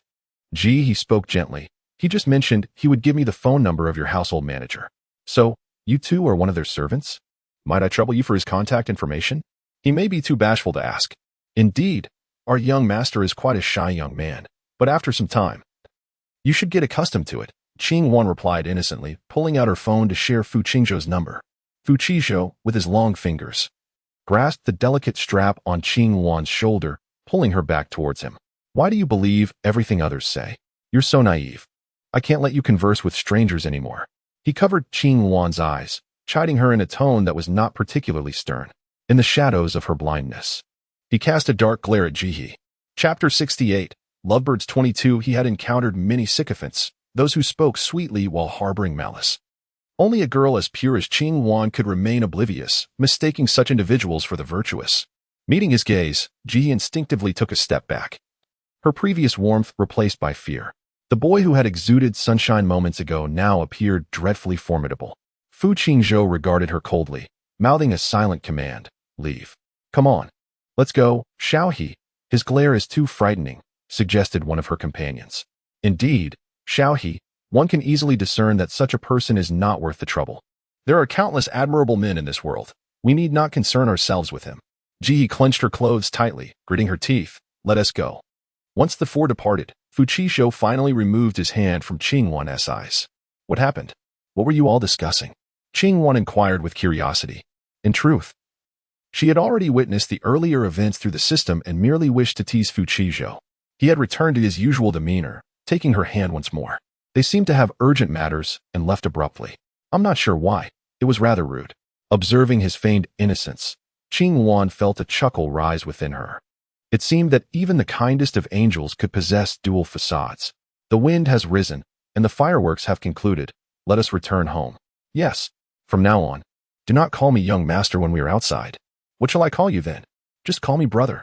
The words brother escaped Fu Qingzhou's lips in an almost inaudible whisper. Qing Wan feigned ignorance, responding, What did you say? Fu Qingzhou's face flushed crimson. His lips pressed tightly together, unable to meet Qing Wan's gaze, as though he might burst if she uttered another word. Brother, do you wish to hear that? The soft utterance of brother brought Fu Qingzhou immense delight. He had possessed countless treasures, yet none compared to Qing Wan's tender address. The atmosphere between them was sweet as they clasped hands and strolled home. Meanwhile, Ji He, feeling embarrassed, sent her 3 roommates home and walked alone along the riverbank in a sullen mood. Hey, are you content to be humiliated by that wretched person? A strikingly beautiful girl intercepted Ji He, her chin slightly raised, exuding an air of superiority. Ji He furrowed her brow. Who are you? Are you insane? I don't know you. Why are you spouting nonsense here? With that, Ji He attempted to bypass her. For reasons unknown. The mere sight of this girl made her feel uneasy, as if they were born enemies. Bullet comments surged. Haha, darling, although the female lead isn't much. Your aura is destined to clash with the vicious supporting role. Oh my, I implore the female lead not to sink to the level of the malicious antagonist. Fear not. Dear, it will be taken care of. Since Fu Qizhou had called off their engagement, Xiao Yu's life had taken a turn for the worse. Her family favored sons over daughters, and her parents had treated her poorly throughout her life. It was only because she had become Fu Qingzhou's fiancée that they had shown her a semblance of kindness for a few years. However, upon the news of her broken engagement, their attitude shifted instantly. Just recently, she had overheard them plotting to marry her off to a man in his 40s. What a disgrace, an utter humiliation. Since becoming Fu Qingzhou's fiancée, she had never endured such indignity. It was all Qing Wan's fault. Had she not appeared, she would not have fallen to such depths. Yet, she dared not confront Qing Wan, for Fu Qingzhou was exceedingly protective of her. The suffocating atmosphere at home compelled her to seek solace, and upon hearing of the fireworks by the riverside, she seized the rare opportunity to clear her mind, only to witness the scene that had just unfolded. Spotting Ji He's resentful and unwilling expression, Xiao Yu realized her opportunity had arrived. This woman, possessing beauty but lacking cunning, would serve perfectly as a weapon. The boy she just saw was Fu Qingzhou. I am his former fiancé, and our engagement was broken due to that wretched woman intruding upon our relationship. She hails from a humble village, yet her methods and schemes are quite sophisticated. What do you lack compared to her? In comparison to her, I would much prefer you to remain by Xiao Zhou's side. In a rare moment of gentle persuasion, Xiao Yu spoke softly, guiding Ji He with her words. Ji He's expression shifted as she listened. For the very points Xiao Yu articulated were those that irked her most. She could not fathom why Fu Qingzhou overlooked her, a woman undeniably more beautiful than that other girl, especially when she managed household matters with greater finesse. Now, this girl had the audacity to claim that Qing Wan had intruded upon her relationship with Fu Qizhou, which only fueled Ji He's sense of superiority. Surely, a morally corrupt woman must have employed some underhanded tactics to ensnare Fu Qingzhou's affection. Bewitched, he needed to see through Qing Wan's true nature. And Ji He felt herself a paragon of justice, poised to deliver retribution upon the cunning woman. Armed with her moral high ground, Xiao Yu felt bolstered in confidence. She even began to pity Ji He, who, due to her straightforward nature, had fallen prey to the scheming Qing Wan. In truth, Xiao Yu held no affection for Ji He's former fiancé, but she could not bear to witness the innocent deceived. A cold smile flickered across Xiao Yu's face. The pretense of concern was merely a guise to usurp Qing Wan's place, all while spouting lofty rhetoric, a truly nauseating display. Yet, there was a certain advantage to such duplicitous behavior. Suppressing her disdain, Xiao Yu grasped Ji He's hand. You are so kind. Little Zhou has been thoroughly enchanted, and I wish to shield him from further deception. Could you assist me? But what can I do? Ji He queried, confusion evident. Xiao Yu leaned closer, whispering something that made Ji He recoil in shock. No, that won't do. If we are caught, it could mean imprisonment. Are you mad? Imprisonment? Do you have any idea of Fu Qingzhou's status? If you can persuade him to abandon Qing Wan for you, not only would this be a trivial matter, But even murder would be overlooked by the Fu family. Is that truly the case? Jihe's skepticism lingered, yet her eyes ignited with fervent desire. Everyone yearns for ascendance. She couldn't help but think that if she could indeed be with Fu Qizhou, her struggles would vanish, allowing her to live a life of ease and privilege. The allure of such an opportunity was overwhelming. Under Qiao Yu's gaze, Jihe fell silent for a moment before hesitantly nodding. Very well, I shall follow your instructions. If this succeeds, I promise I will not forget you. Chapter 69. The Lovebirds. Ha!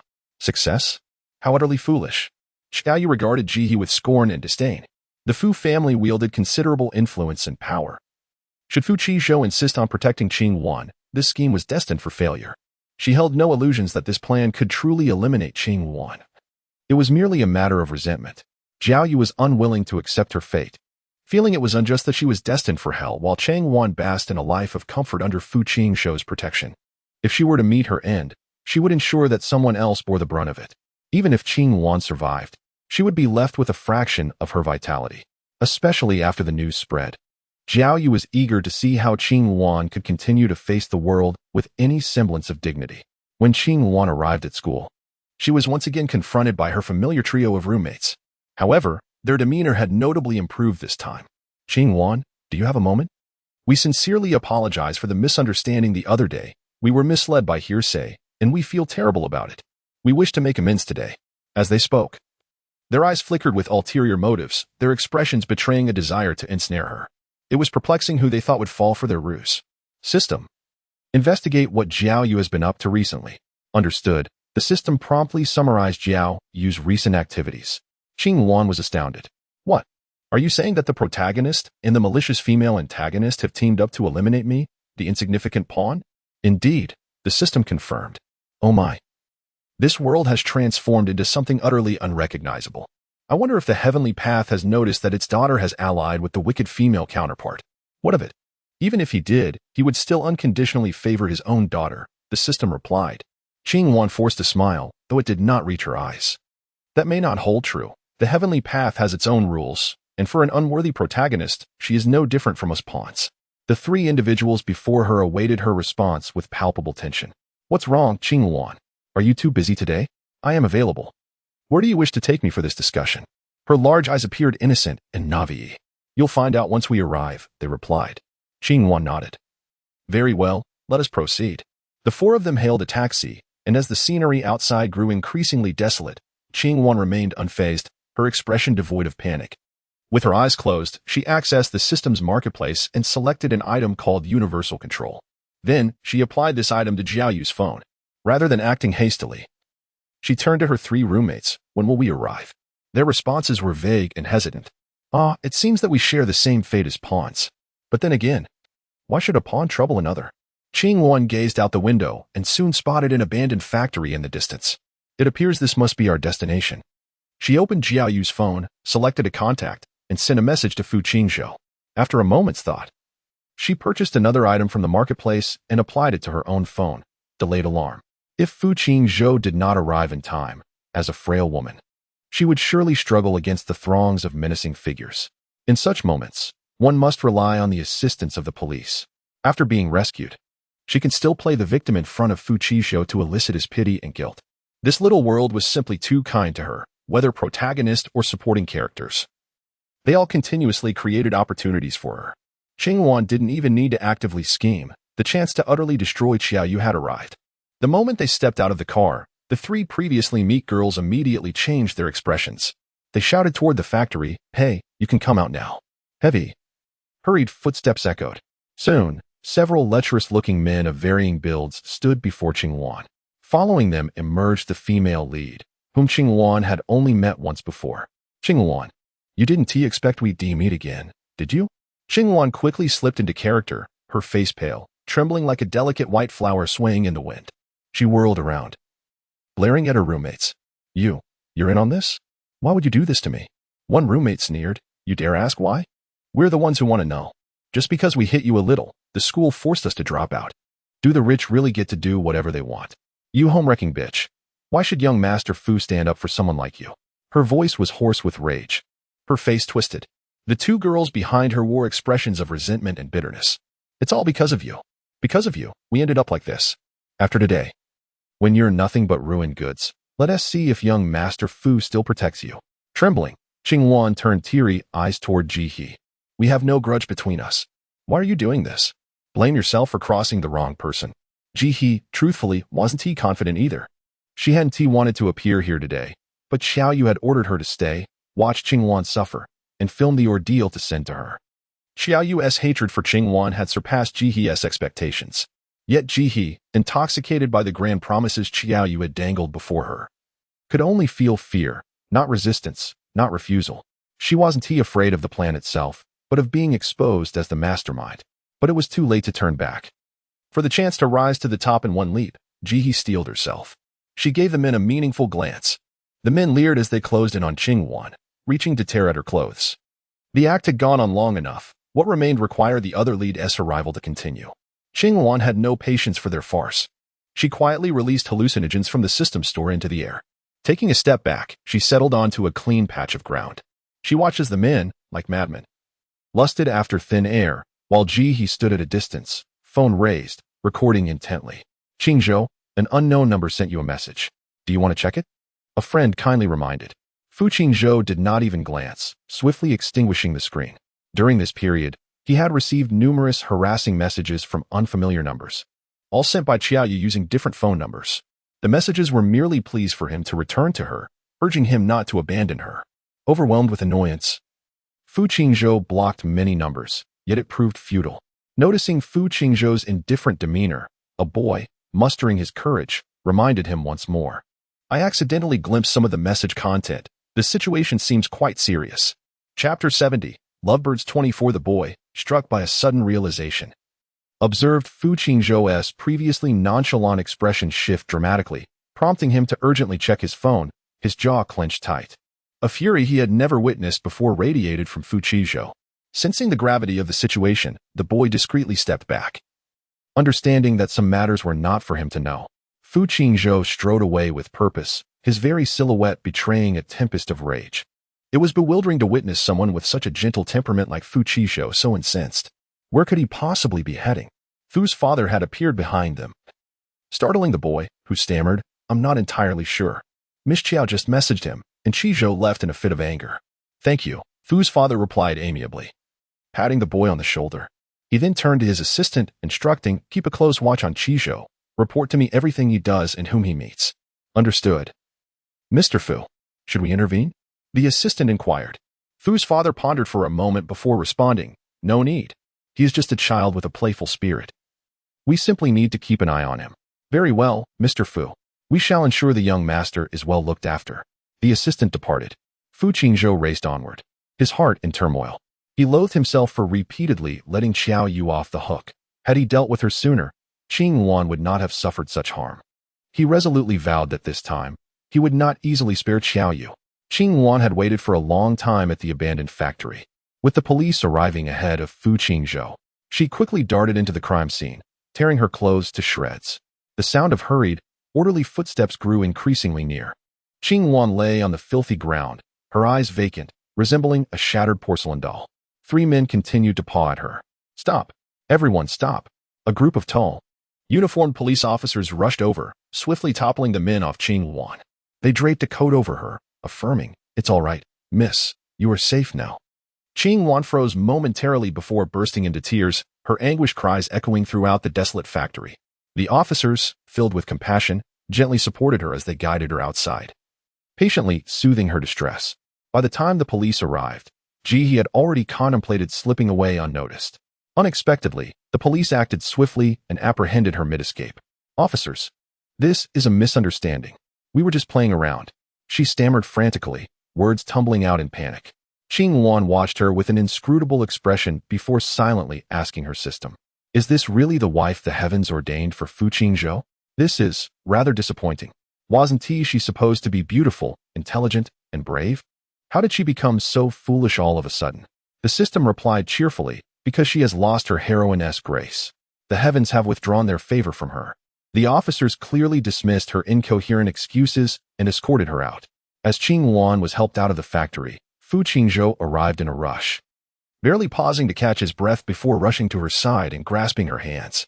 His eyes were already red-rimmed before he could even speak. Qing Wan. Qing Wan. I'll kill her. The officer supporting Qing Wan clicked his tongue in disapproval. Qing Wan quickly squeezed Fu Qizhou's hand. Don't say such reckless things. The officers will handle this. Don't make trouble. At this moment, Fu Qizhou cared little for formalities. Seeing Qing Wan so fragile, his heart ached as if it might shatter. I'm taking you to the hospital, he murmured, carefully gathering her into his arms and guiding her toward the car. The coat draped over Qing Wan's shoulders slipped to the ground unnoticed. Fu Qizhou stepped over it without a glance. As the car drove away, the officer who had initially supported Qing Wan bent to pick up the discarded coat, dusting it off gently before folding it against his chest. His gaze lingered on the direction Qing Wan had disappeared, his voice low and thoughtful. Qing Wan. What a lovely name. The words dissolved into the wind. This was already the second time Fu Qizhou had brought Qing Wan to the hospital, both times because of the same person.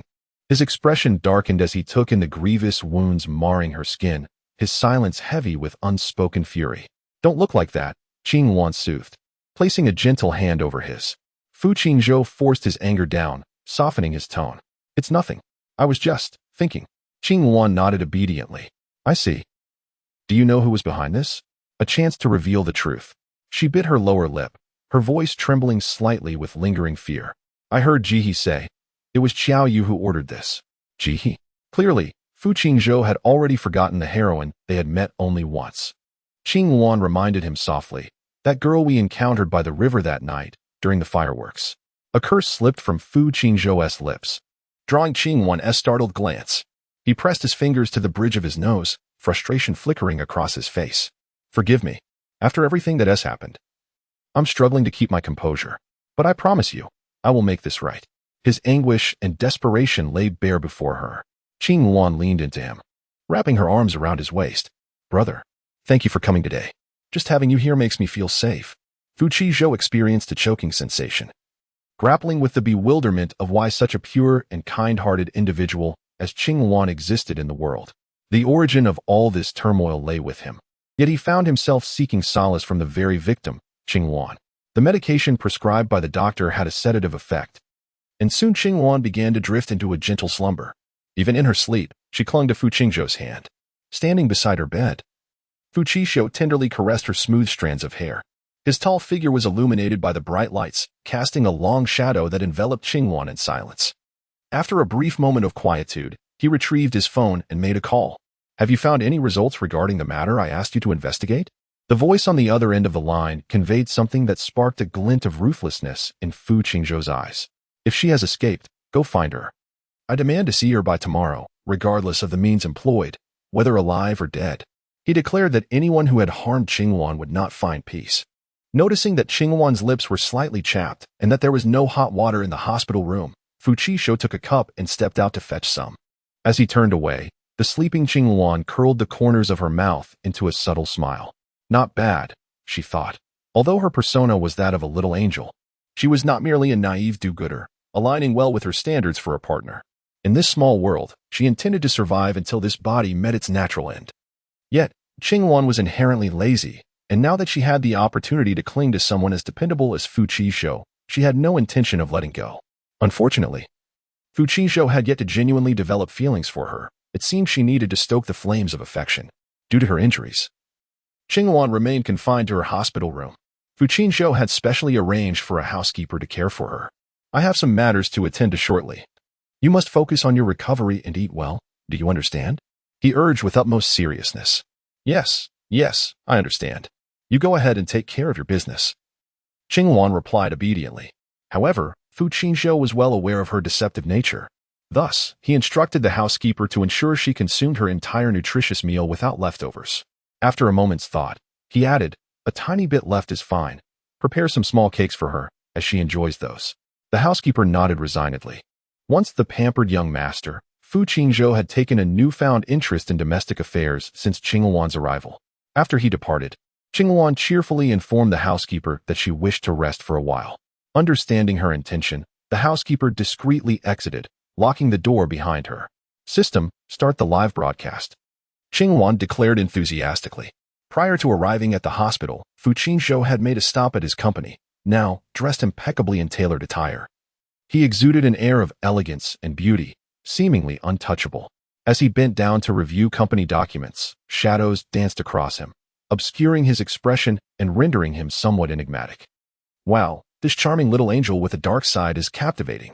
Donation of 6,000 star coins. What long legs. Such an exquisite figure, so alluring. I adore it. Donation of 30,000 star coins. I confess, I possess an inclination towards the peculiar, finding joy in the act of tipping with 800 star coins. The romantic sentiments within me ignite, urging for a contribution of 4,000 star coins. To speak candidly, Qingluan finds a certain charm in Fu Qizhou's demeanor. He retains a hint of youthful exuberance, yet his temperament has matured, akin to the purest, yet most toxic flower atop the icy peaks, standing tall against the wind. He remains unattainable. Sir, we have arrived, the driver respectfully announces as he opens the car door. Fu Qingzhou nods slightly, acknowledging, thank you for your efforts. The driver bends at the waist more profoundly, presenting a smile. It is no trouble at all. I am here waiting for you, sir. With long strides, Fu Qingzhou approaches the silent villa. A woman's soft sobs echo within the empty halls. The sound of steady, powerful footsteps resonates, heightening Qiao Yu's terror. For she recognizes this sound as the harbinger of doom. She has faltered, underestimating Qingluan's significance in Fu Qingzhou's life. Having traveled great distances to retrieve her, it is unlikely that Fu Qingzhou seeks merely a conversation. As the black tape is torn from her face, Qiao Yu trembles, too fearful to meet Fu Qingzhou's gaze. She kneels, repeatedly bowing her head in a plea for mercy, hoping to evoke a shred of compassion from him. I am sorry, Xiaozhou. I was blinded by my own folly. Please spare me. I shall never return. I will go far away and never disturb your lives again. I promise. Xiaozhou, I beg of you, I implore you, considering our years of connection and all I have done for you, please let me go. Throughout her flight, she has been in a constant state of anxiety, suffering from sleepless nights, and now being dragged back to the country by Fu Qingzhou. She has not eaten for an entire night. At this moment, she appears utterly worn, far removed from her usual glamorous self. Fu Qingzhou sits in a chair, his head bowed as he gazes at her, his dark eyes concealing a simmering rage. What have you done for me? Are you referring to your torment of those girls? Driving them to despair? Upon witnessing Qingluan's plight, Fu Qingzhou has reached out to those girls who had previously suffered at Qiao Yu's hands, striving to make amends. It is through this that he has come to understand the depths of Qiao Yu's madness, actions taken unbeknownst to him.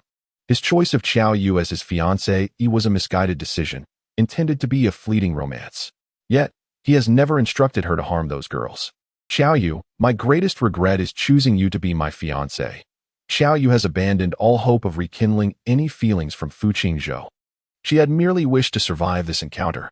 However, upon hearing his heartless words, a pang of sorrow fills her. It feels as though her heart is being devoured piece by piece, and she cannot suppress her resentment. What right do you have to hate me? Since you have chosen me to be your fiancé, you ought to remain steadfast. Why then have you developed feelings for Qingluan midway? If it were not for you, if it were not for that wretched woman, I would not have become what I am today. It is all your fault, all your fault. As your fiancé, is it wrong for me to drive away those girls? They swarm like bothersome flies, impossible to swat away. I may have been a little ruthless. Yet all my actions were for your sake. Why can you not appreciate this? Her face flushed crimson, her voice hoarse as she shouted, veins bulging in her neck. Resembling a madwoman. Observing her frenzied words, akin to those of a deranged individual, Fu Qizhou's expression remained unchanged.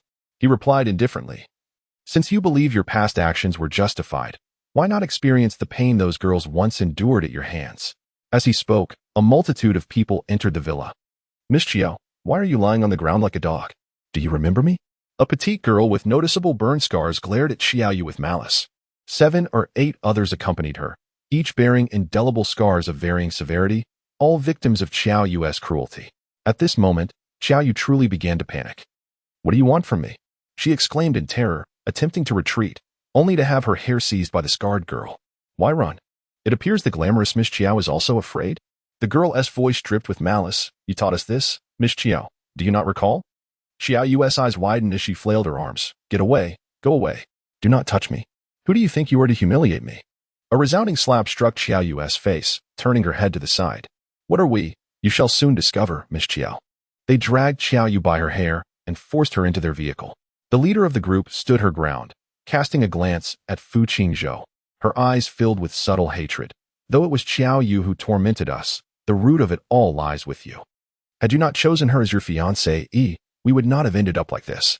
Chapter 72. Lovebirds 26. Fu Qingzhou's eyes reflected remorse. I am sorry for the pain you have suffered. I am willing to make any amends.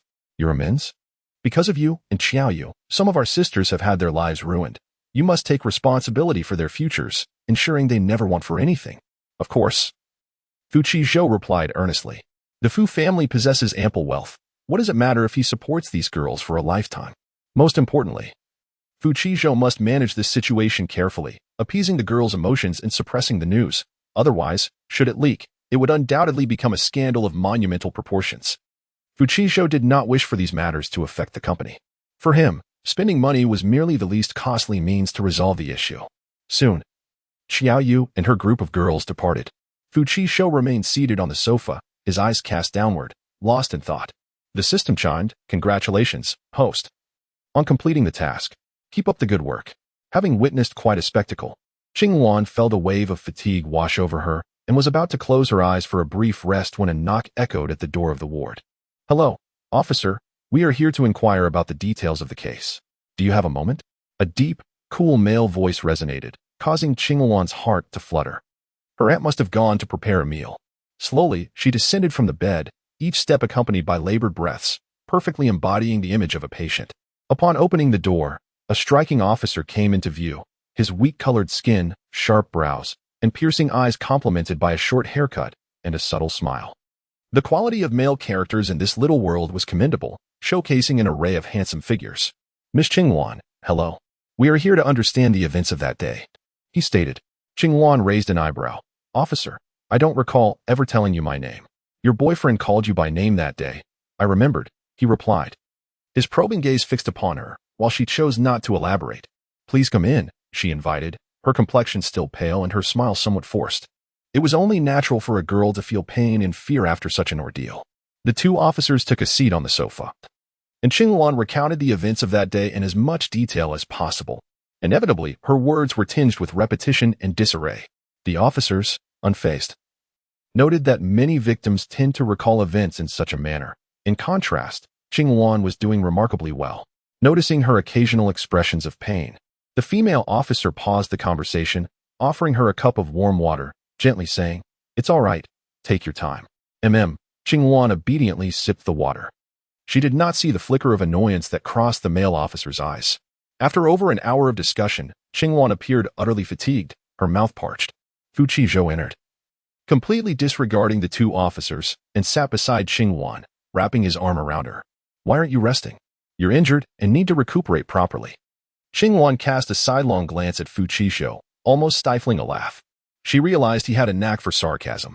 With two large officers present, he acted as if he were oblivious, even feigning concern over her lack of rest. Wasn't the answer glaringly obvious? Reluctantly, Qingwan soothed him. "All right. The officers are just asking a few questions, and it will be over soon. I promise I'll rest afterward."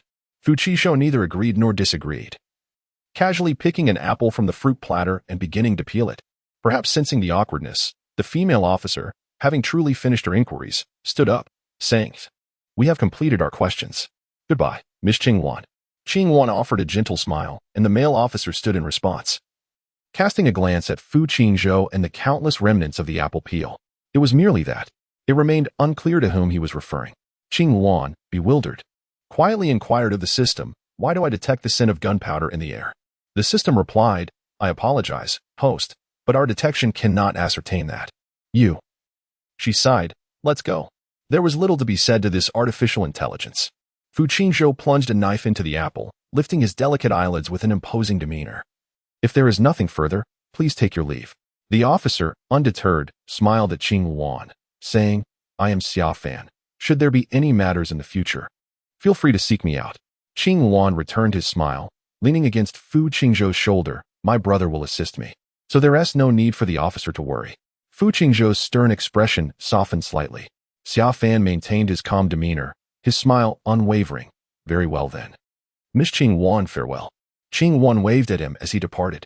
Once the two officers exited the hospital room, Qingwan turned to Fu Qingzhou, playfully chiding, "Why were you so stern? The officer was merely inquiring about my situation. When addressing Qing Wan, Fu Qingzhou's demeanor transformed, shedding his previous sharpness. He sliced a piece of apple and offered it to her with a fork. That man harbors ill intentions. Keep your distance from him. Qing Wan chewed on the apple. Her words muffled. What do you mean? The officer is quite upright. You must have misunderstood. He is indeed plotting against you. Fu Qingzhou raised his voice slightly. I witnessed it all in the rearview mirror. What did you see? Qing Wan asked, her curiosity piqued. I saw him carefully placing the coat you wore into his embrace. His profound gaze, and the slight movement of his lips, though I could not discern his words. Fu Qingzhou inexplicably loathed this man, attributing the feeling to intuition. Unnecessary disputes would only deplete their bond, and further discussion seemed futile. Qing Wan ceased to argue and instead acquiesced. All right, I shall have no further contact with him. Please do not be upset. Her compliance startled Fu Qingzhou. I do not intend to restrict your friendships. It is merely that man does not appear to be of good character. He mumbled disparagingly about Xia Fan, leaving Qing Wan perplexed. Having only met twice, what fueled such animosity? System, please inquire about Xia Fan's identity, she requested. The system responded, Xia Fan, a sunny, honest officer, serves as the second male lead in this world.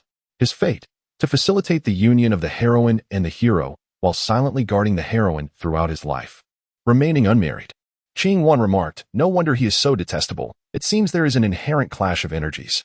Inquiring further about the heroine, she asked, what has become of her? The system fell silent. The system has always promptly responded to Qing Wan, and this current silence is surely not a good sign.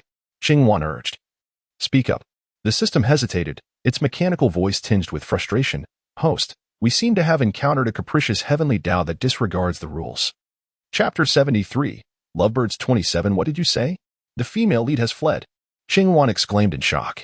The system replied, Indeed, the heavenly Tao dotes on its favored daughter. Qing Wan retorted, That dog of a heavenly Tao truly shows no regard for humanity. Where has the female lead run off to? I don't know. Fine then. Aren't you concerned that she still thinks about Fu Qingzhou? Although it is a system, it has a penchant for gossip. Of course, she thinks about him. I would be worried if she didn't. As long as I possess enough strength, even obstacles can be transformed into stepping stones. Wow, host, you're amazing. Let us celebrate. The system conjured a scene of confetti in Qing Wan's mind. Qing Wan, uninterested, closed her eyes and drifted back to sleep. When she awoke, the sky outside had completely darkened. Fu Qingzhou had been quite busy in recent days, managing to carve out only brief moments to accompany Qing Wan at the hospital.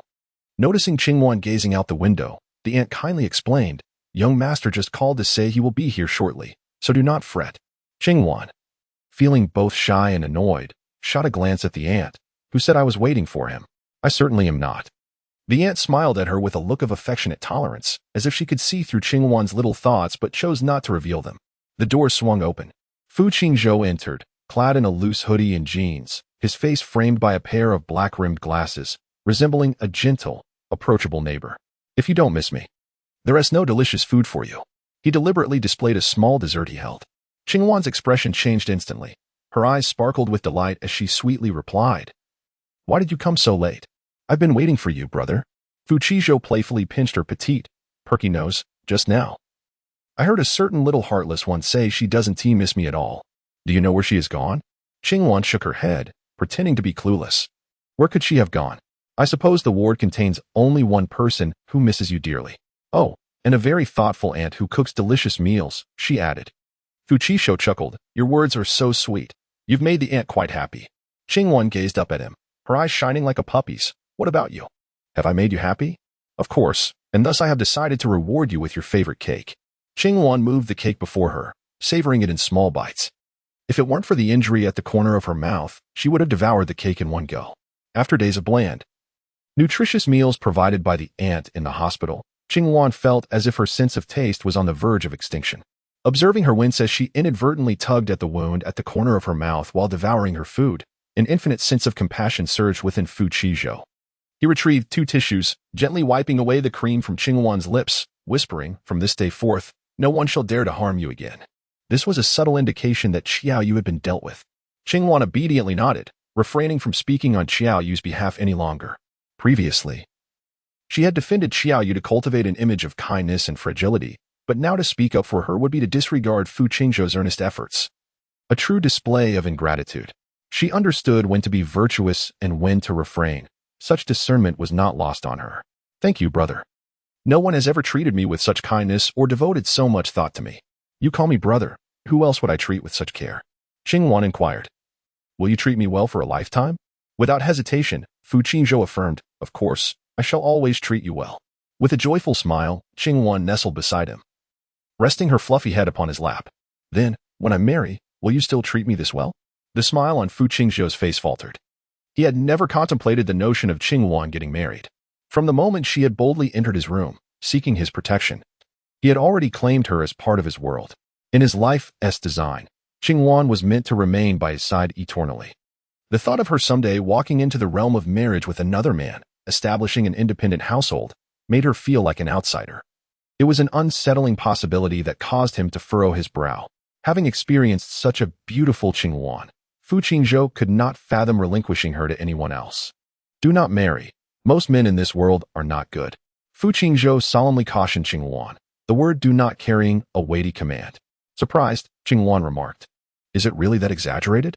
I believe I have good fortune and will surely find a kind and loving partner. Don't you agree, brother? Even if my judgment falters.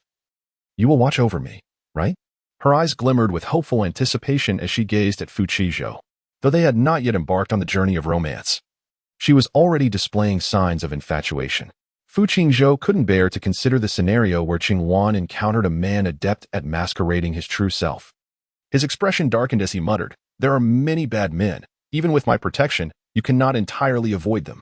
By your logic, does that mean there are no good men in the world? Indeed, all men are unworthy.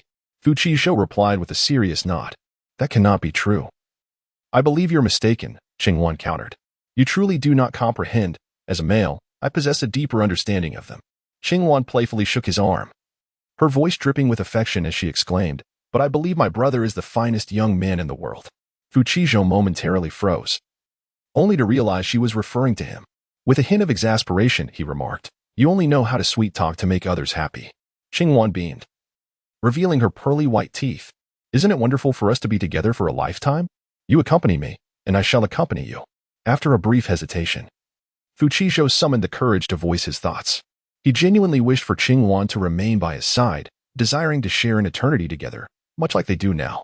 Qingwan brought him an unparalleled sense of comfort, a sensation absent in his interactions with others.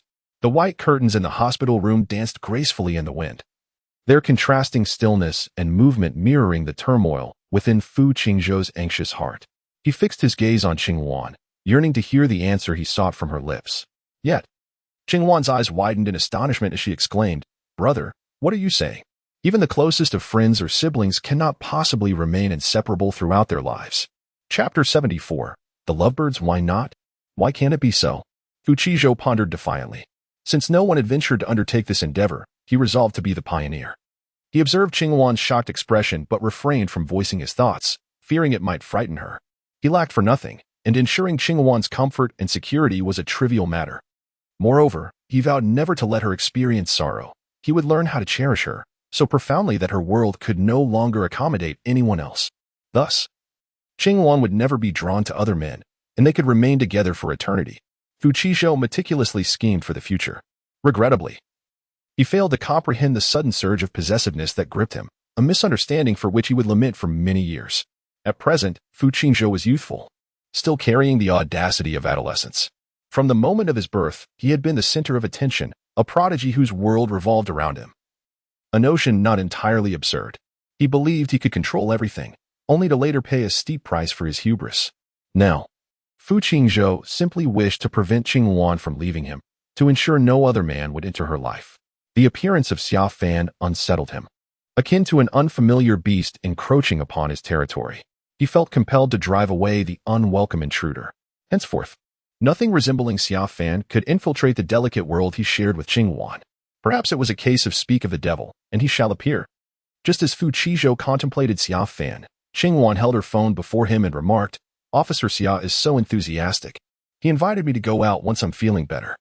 Fu Qingzhou reached out, gently tracing Qingwan's innocent and charming visage, his tone slow and grave. What did I just tell you? Officer Xia is not a benevolent figure. He harbors ill intentions towards me. How then shall you respond to him? Fu Qingzhou's hand grazed the slender neck of Qingwan. The delicate skin of Qingwan pressed against his palm, and Fu Qingzhou could even feel the rhythmic pulse beneath. His hand was warm, yet Qingwan found herself involuntarily swallowing. What on earth is happening? Why has the system's male protagonist suddenly turned peculiar? Qingwan was utterly baffled. I'm not sure. Perhaps your mention of marrying another man has provoked him, she suggested. Audience, oh my, the sunny, kind-hearted little angel has transformed into a dark and sinister man. What a remarkable twist. Donated 2,000 star coins. Don't you all find this contrast even more thrilling? The size difference between the little bird and the male lead is astounding. I'm simply entranced. Donated 500 star coins. Speak up, Fu Qingzhou gently urged.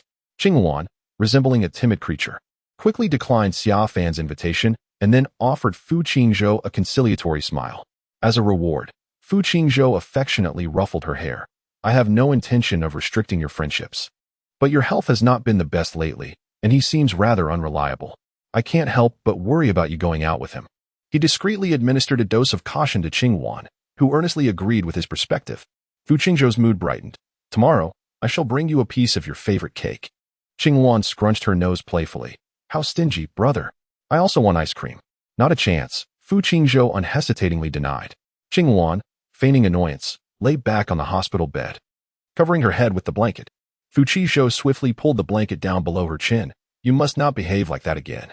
The sight of her distress conjured unsettling thoughts in Fu Qingzhou's mind. He never wished to witness Qingwan in such a state again. Qingwan huffed in defiance, yet obediently refrained from reclaiming the blanket. After sharing a meal with Qingwan, Fu Qingzhou settled down on a nearby small sofa to work. The bright yet gentle light imbued the hospital room with a serene and soft ambience. Leaning against the headboard, Qingwan picked up a book, feigning interest, but in reality, she was calling upon the system in her mind. Investigate Xia Fan more thoroughly. Something feels off. No one would shower excessive affection on a girl they had only recently met. Qingwan was well aware of her own modest allure. She was not the epitome of beauty, merely a fresh and charming young lady. Xia Fan was handsome, held a respectable job, and hailed from a good family. There was no reason for him to fall for her at first sight. Unsolicited affection often harbors ulterior motives. System, hidden identity. Points required to unlock. Oh, how intriguing. In this seemingly ordinary sweet romance world, the second male lead possesses a hidden identity. Qingwan narrowed her eyes, a glimmer of determination flashing within. Deduct whatever points you need. Now, at this very moment, I yearn to uncover the concealed identity of Xia Fan. The system, exhibiting remarkable efficiency, swiftly presented Xia Fan's identity card within Qingwan's mind. Upon discerning the details of his identity card, Qingwan was momentarily struck into silence, while the audience erupted in excitement. Goodness, the second male lead is actually reincarnated? What kind of whimsical romantic world is this, where even the second male lead has been reborn? Can Fu Qingzhou still be considered the protagonist? Xia Fan is the antagonist's second male lead, and Fu Qingzhou is the antagonist as well. What a bizarre little world this is. The system interjected, there remains a clue that requires the host's points to unlock. Shall I proceed? Qingwan did not immediately opt to investigate. Instead, she inquired, what is this clue related to? The system replied, it pertains to the female lead. Unlock it, she commanded. The system continued, the female lead's successful escape is due to the second male lead's intervention. In this new life, the second male lead resolves not to relinquish his beloved girl, vowing to protect her for all eternity. Qingwan exclaimed, what in the world? The audience mirrored her astonishment. What a revelation. This was explosive. If he harbors feelings for the female lead, why would he attempt to seduce me? The system clarified. You pose a threat to the female lead. He seeks to entice you only to stealthily eliminate you. Qingwan retorted, is he out of his mind? Such a convoluted thought process. No wonder he failed to compete with Fu Qingzhou in his previous life. Pondering further, she wondered why such a bright and cheerful young man could not surpass Fu Qingzhou, who appeared gentle yet was actually aloof and duplicitous. It turned out to be a matter of intellect. With that resolved, Qingwan retrieved her phone, opened the chat with Xia Fan, contemplated for a moment, and then closed it. The system queried, what are you doing? She mused, if I remain unresponsive, will Xia Fan reach out to me again? Of course he will. His affection for the female lead is matched only by his desire for your demise. Qingwan chuckled, that is reassuring. The system, confused, asked, huh? I genuinely fear he might cease contacting me. I cannot comprehend your reasoning. This artificial intelligence surely lacks understanding. If he were to retreat now, Fu Qingzhou might spare him. However, should he persist in contacting me with ulterior motives, how would Fu Qingzhou react to him? Chapter 75. The Lovebird. Yet, do you not intend to handle matters yourself? To showcase your capabilities? Qing Wan responded. Isn't it a remarkable ability to manipulate the protagonist of this little world to aid me in eliminating all obstacles? The system fell silent. If one were to label Qing Wan as passive, she swiftly accomplished her tasks. If deemed active, she relied on Fu Qingzhou's assistance. The system was genuinely at a loss for words. On the day of her discharge, Fu Qingzhou personally arrived to escort her. Dressed in a gray shirt and tailored trousers that accentuated his long legs, he exuded an air of refinement and restraint.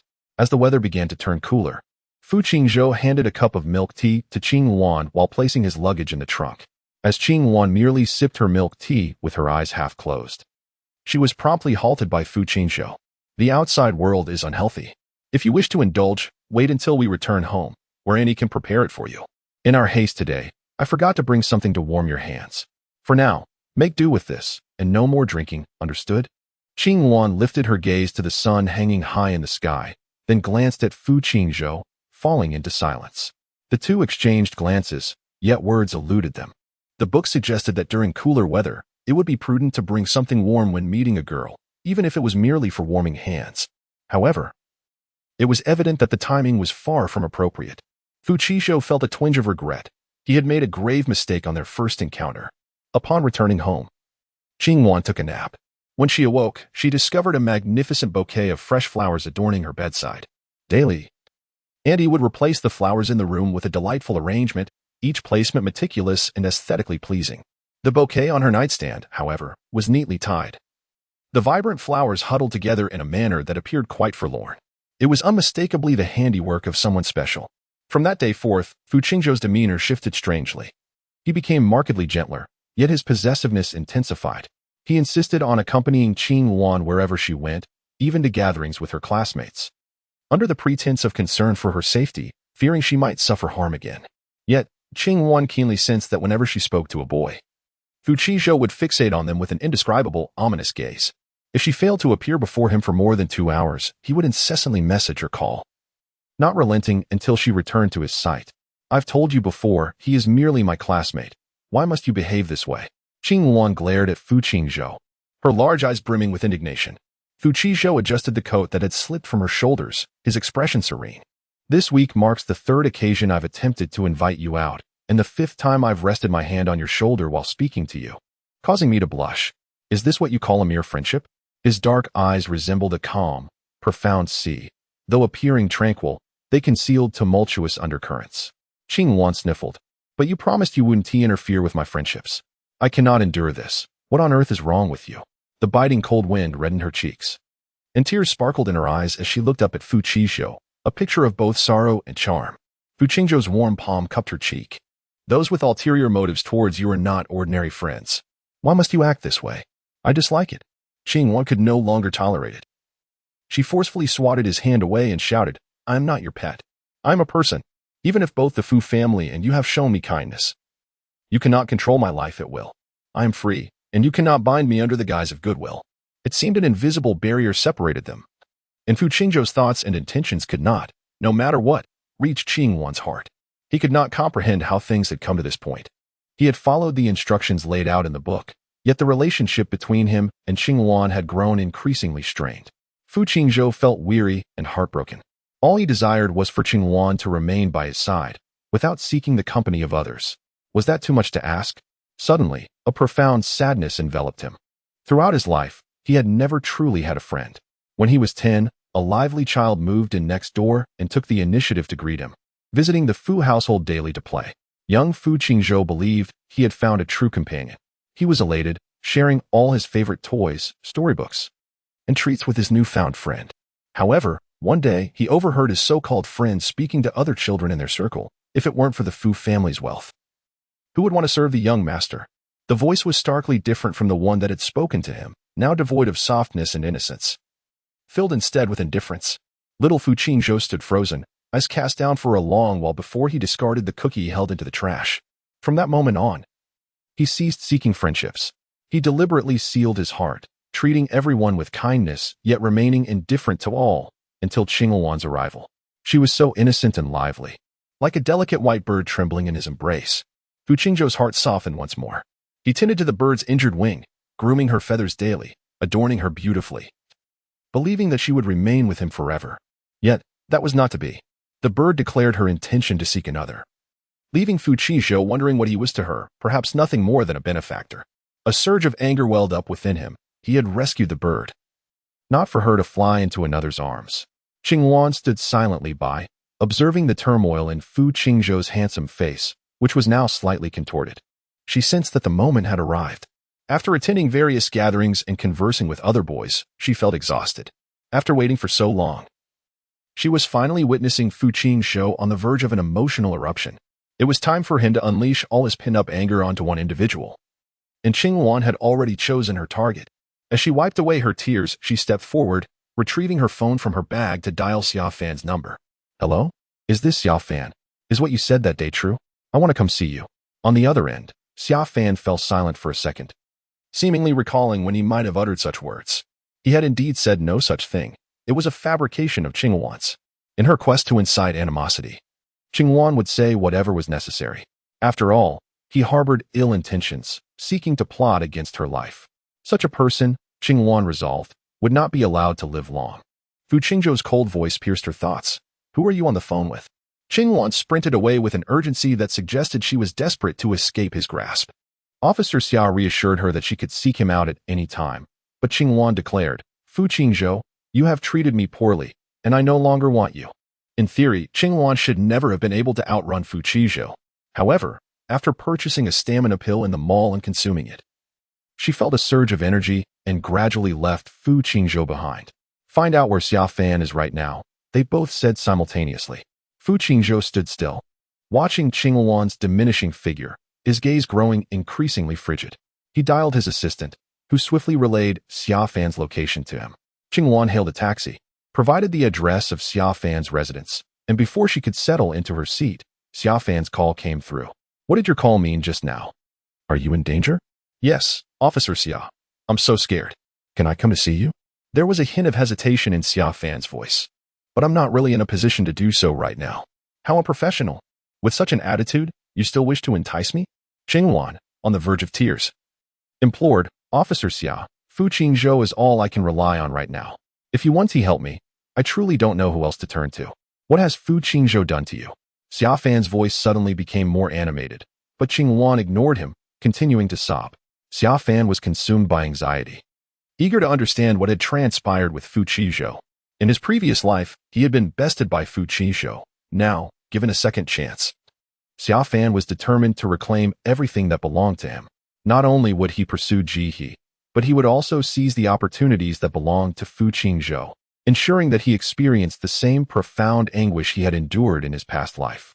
With Fu Qingzhou currently so concerned for Qingluan, Xia Fan resolved to take her for himself, allowing Fu Qingzhou to feel the heart-wrenching pain of losing a beloved.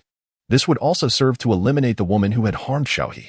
The sounds of her weeping irritated him, yet he struggled to maintain his composure. Please stop crying. Can you tell me what is wrong?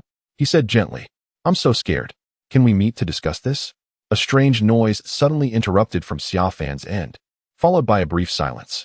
In that stillness, he replied, All right, I'll wait for you at my home. My address is.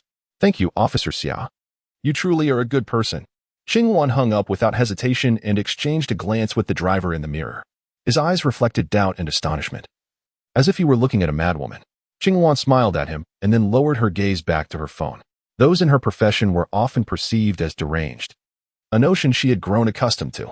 Before long, Qingluan arrived at Xia Fan's residence. In the darkness, Xia Fan stood beneath the street lamp, awaiting her arrival.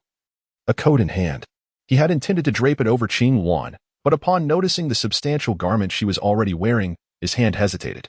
The system chimed, Post. Fu Qingzhou is just behind. Qingluan flashed a smile at Xia Fan, inching closer. Officer Xia, you are so considerate, worrying that I might be cold and bringing me a coat.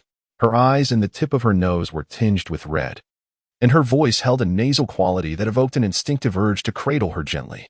Taking her cue, Qingluan offered a way out.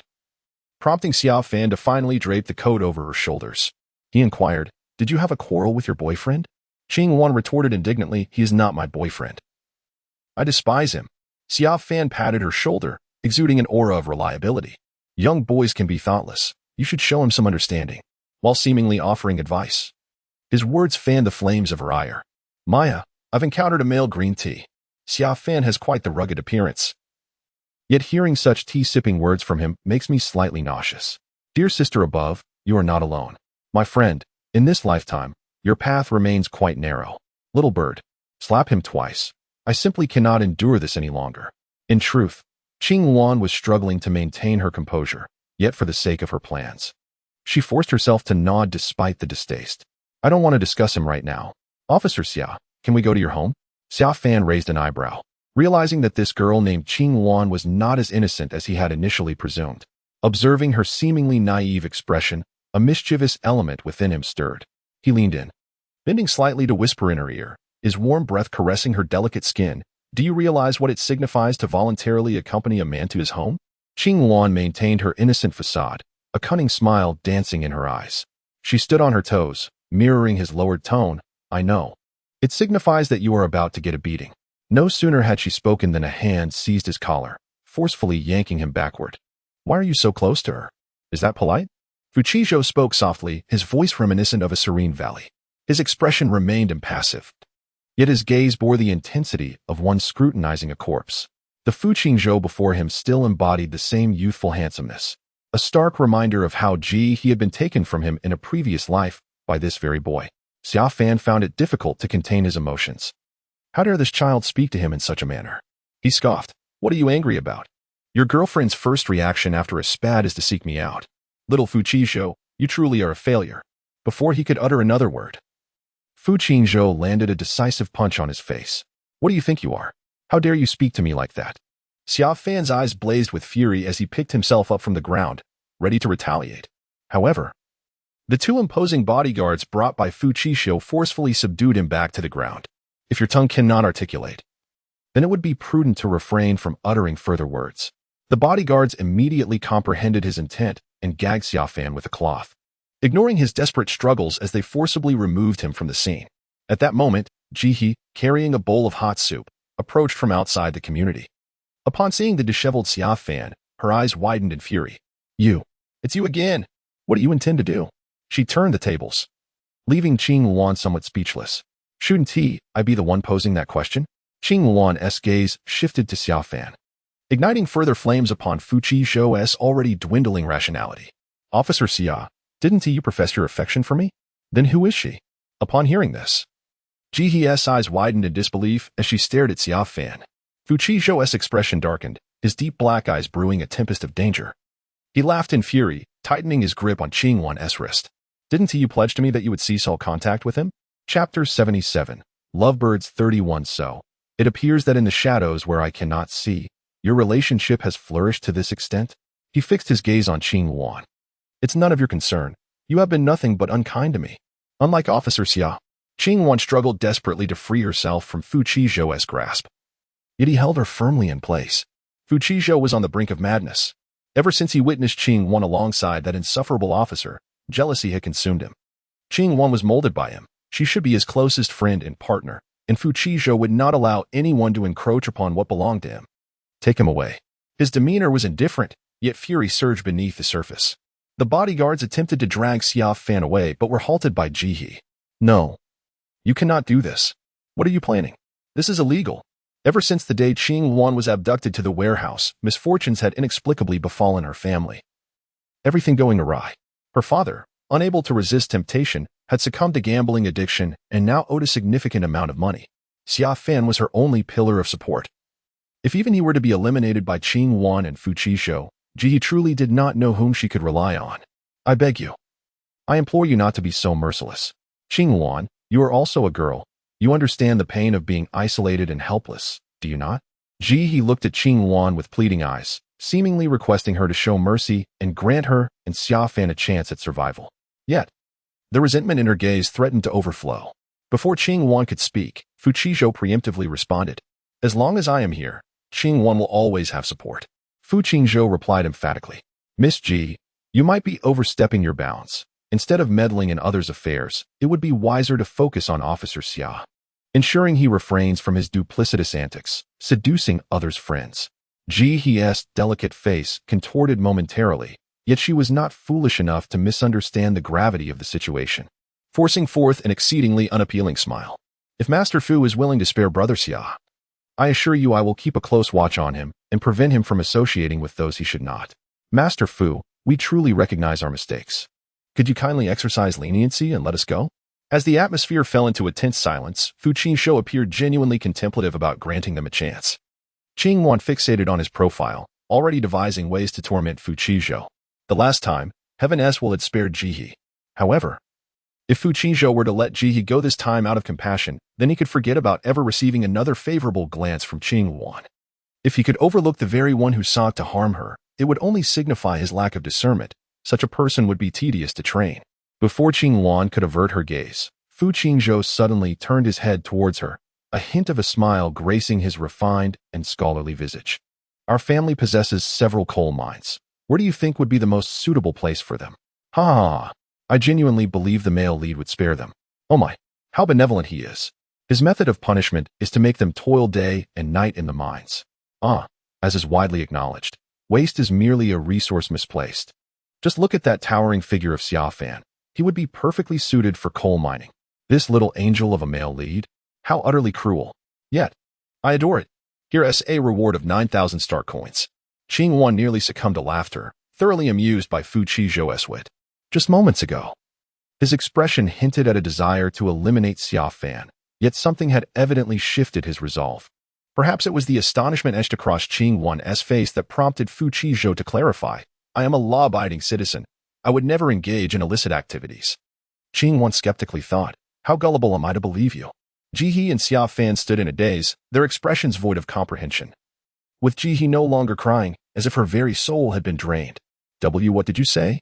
She trembled, but no one acknowledged her.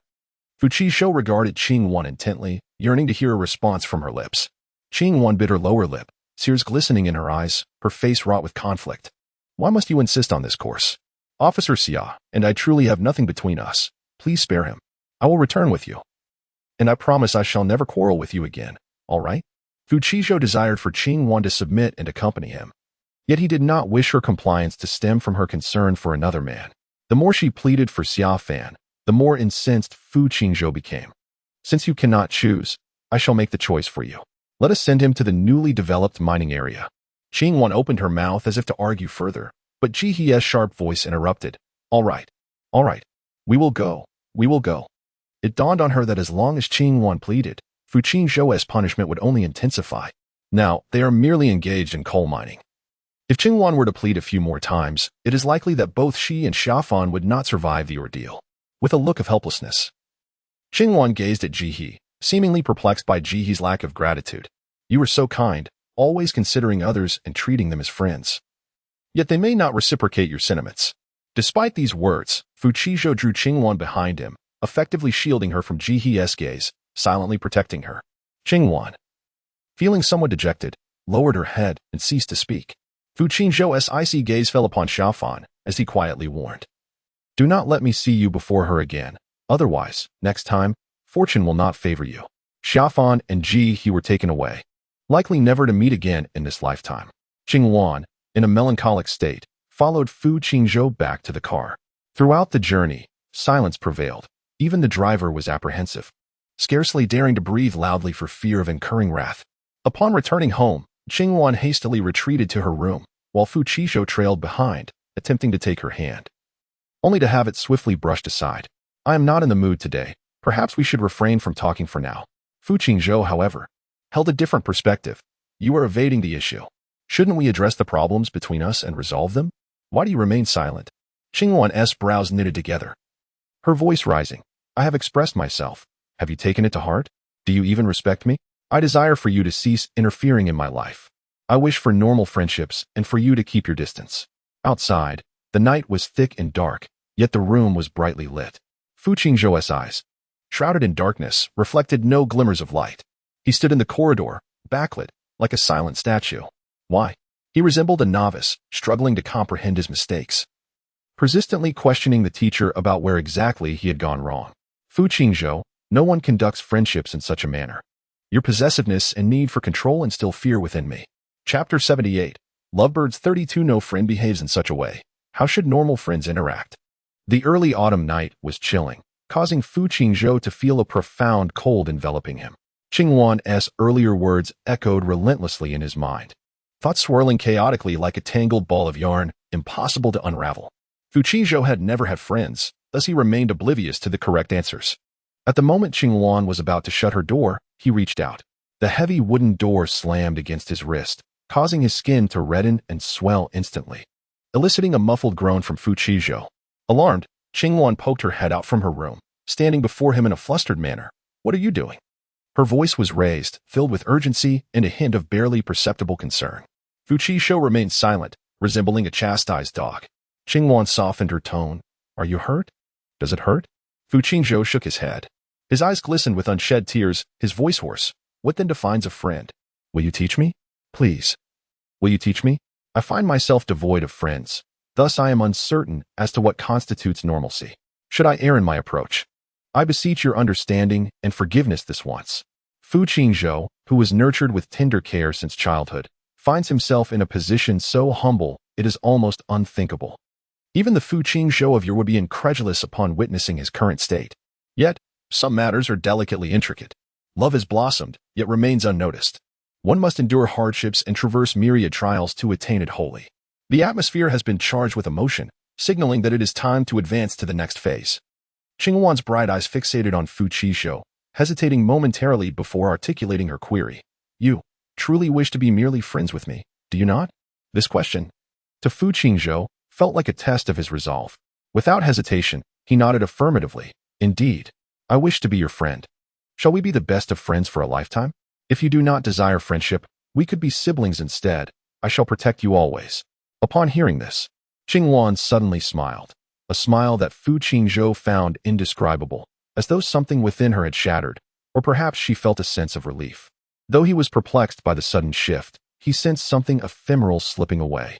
He longed to seize it, yet it remained elusive, compelling him to gently hold Qingwan's hand. They stood at the confluence of light and shadow, with Fu Qingzhou's back to the light, scrutinizing every subtle change in Qingwan's expression. However, she remarked, Fu Qingzhou. Friends did not intertwine their fingers so intimately. Despite his reluctance, Fu Qingzhou released her hand, for he wished to avoid further inciting her ire. He did not wish to relive the events of the evening. Qingwan retrieved a medical kit and attended to his wounds. She contemplated summoning a doctor, but Fu Qingzhou interjected. It's nothing, I don't feel pain. As he spoke, he discreetly observed her countenance. Noticing her glance, he furrowed his brow, feigning profound discomfort. Qingwan discerned his ruse but chose not to expose it, merely tidying the medical kit before heading towards the door. Are you truly going to disregard me? Fu Qingzhou clutched the hem of her clothing. Qingwan, her gaze lowered, responded, Did you not claim to be unhurt? If you're unhurt, then go rest. Fu Qingzhou quickly amended. I am in great pain, nearly to the point of death. Qingwan immediately covered his mouth, admonishing, Do not speak such nonsense. Fu Qingzhou chuckled, his voice muffled. Do you still believe such things? Then pray tell, I shall not concern myself with you. Tonight, Qingwan's temper was particularly fierce, and Fu Qingzhou dared not provoke her further, falling silent. He presented his swollen wrist to her, subtly indicating his ongoing pain. With an eye roll, Qingwan's movements remained gentle as she lowered her head, blowing softly on his hand while murmuring incantations. What are you saying? Qingwan smiled shyly at Fu Qingzhou, recalling how, during her childhood, the neighborly elderly woman would comfort her when she was hurt. Though she did not display any sorrow, Fu Qingzhou could not help but feel a pang of heartache. Qingwan was no orphan. Why did the neighbor comfort her when she was injured as a child? It must be because her parents favored boys over girls, neglecting her entirely. The mere thought of little Qingwan enduring such grievances made Fu Qingzhou wish he could transcend time and space, whisking her away to care for her properly. What are you thinking? Qingwan inquired. Fu Qingzhou candidly expressed his previous thoughts, expecting them to elicit laughter from her. To his surprise, Qingwan responded earnestly. If that were the case, she would surely be very grateful to you. The original owner was a kind and intelligent little girl. Had she grown up in a healthy and nurturing environment, her brilliance and cheerfulness would have undoubtedly flourished. Alas, her life was cut short before it truly began. marred by the madness of Qiaoyu. Despite this, Fu Qizhou felt as though he had avenged her in this parallel existence and hoped that, in this life, the original owner might become a joyful and carefree little girl. It's getting late. You should rest, Qingwan said, tidying up the debris on the table. Fu Qizhou, feeling a tumult of emotions and surprisingly alert, was far from sleepy. Yet, seeing the slight swelling around Qingwan's eyes, he nodded in agreement. You should rest first. We'll attend class together in the morning. What else do you need to do? She asked. There are still matters to attend to at the company. I must handle them. He replied. Fu's father intended to entrust the company to Fu Qingzhou's management within the next few years, assigning him various responsibilities. Recently, he had been juggling his time between school and the company, overwhelmed with tasks. Gently, Qingwan touched the dark circles under his eyes and advised. You must take care of yourself. You can't afford to wear out your health. All right, you go back to your room. I'll rest shortly, he assured her. Fu Qingzhou appeared obedient, and Qingwan chose to trust him. It was merely a pretense, an act of courtesy. Whether Fu Qingzhou truly intended to sleep was inconsequential to Qingwan. I'll head back to my room now. Good night. Good night. Sweet dreams. Fu Qingzhou gazed at Qingwan, his eyes soft with warmth. In the shadows, the butler observed their interaction. A hint of concern etched on his face. The young master had not formed such a close bond with anyone in a long time. And Qingwan seemed to be a good girl. Yet, given the young master's unique status, individuals like Qingwan were not permitted in his life. After contemplating for a moment, the butler picked up his phone and relayed everything he had witnessed that day to Fu's mother. Chapter 79. Love birds after resolving some minor conflicts. Qingwan's days became more pleasant. Fu Qingzhou has always possessed a gentle disposition, yet after the commotion caused by Qingwan, he became even more reluctant to oppose her. He complied with her every wish, attending to her needs personally. Were it not for Qingwan's objections, he would gladly attend to even the most mundane tasks, such as bathing and feeding her. This indulgence over time led to Qingwan developing an inexplicable sense of preciousness about her. Though she hailed from a humble mountain village, there was not a trace of timidity or rusticity in her demeanor. She carried herself with grace and poise. Many whispered inquiries about whether Qingwan might be the lost daughter of the Fu family. Publicly, Fu father and Fu mother affectionately referred to her as their sponsored student. Qingwan was indeed exceptional. During her school years, she had participated in several national competitions, achieving commendable ranks and even garnering media attention. Keeping such a talented individual within the Fu household could only be beneficial. Thus, they were not eager to distance themselves from her in the eyes of outsiders. Rather, they fostered an even closer bond with her. Qingwan was well aware of Fu father and Fu mother's subtle intentions. She chose not to confront them, instead welcoming them joyfully each time they returned home. It would be foolish not to make the most of the abundant resources available to her within the Fu family.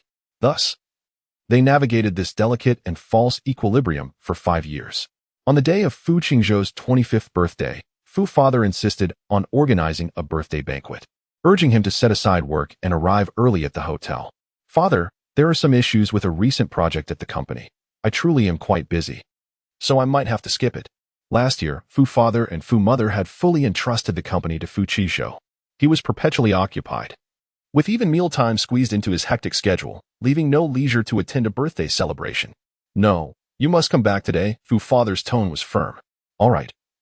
I will make an effort to return, Fu Qingzhou replied, removing his glasses and pinching the bridge of his nose in mild frustration. After hanging up, the restlessness in his heart had yet to dissipate when a pair of cool, delicate hands gently pressed against his temples. Sensing a familiar fragrance, Fu Qingzhou relaxed. You're here? Who has our General Fu upset this time? Qingwan's voice had shed its youthful innocence, becoming alluring and enticing.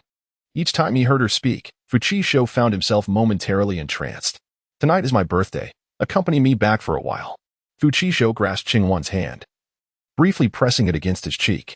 She immediately withdrew her hand and sat across from him.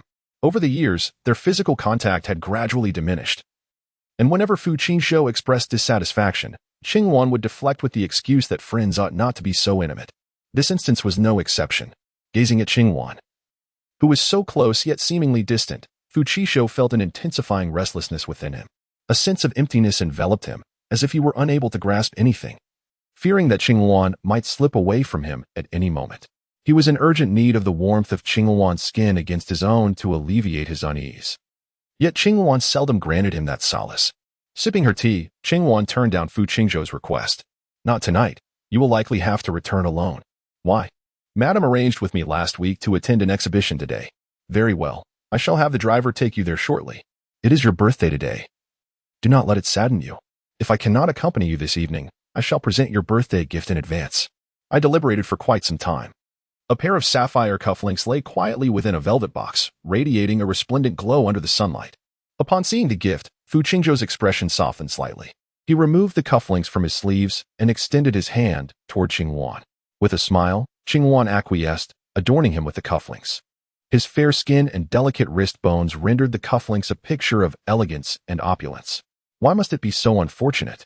Of all days, it had to be today for the exhibition. Fu Qingzhou lowered his gaze, his tone tinged with a hint of grievance. Ever since Qingwan had joined the Fu family, she had never missed celebrating Fu Qingzhou's birthday.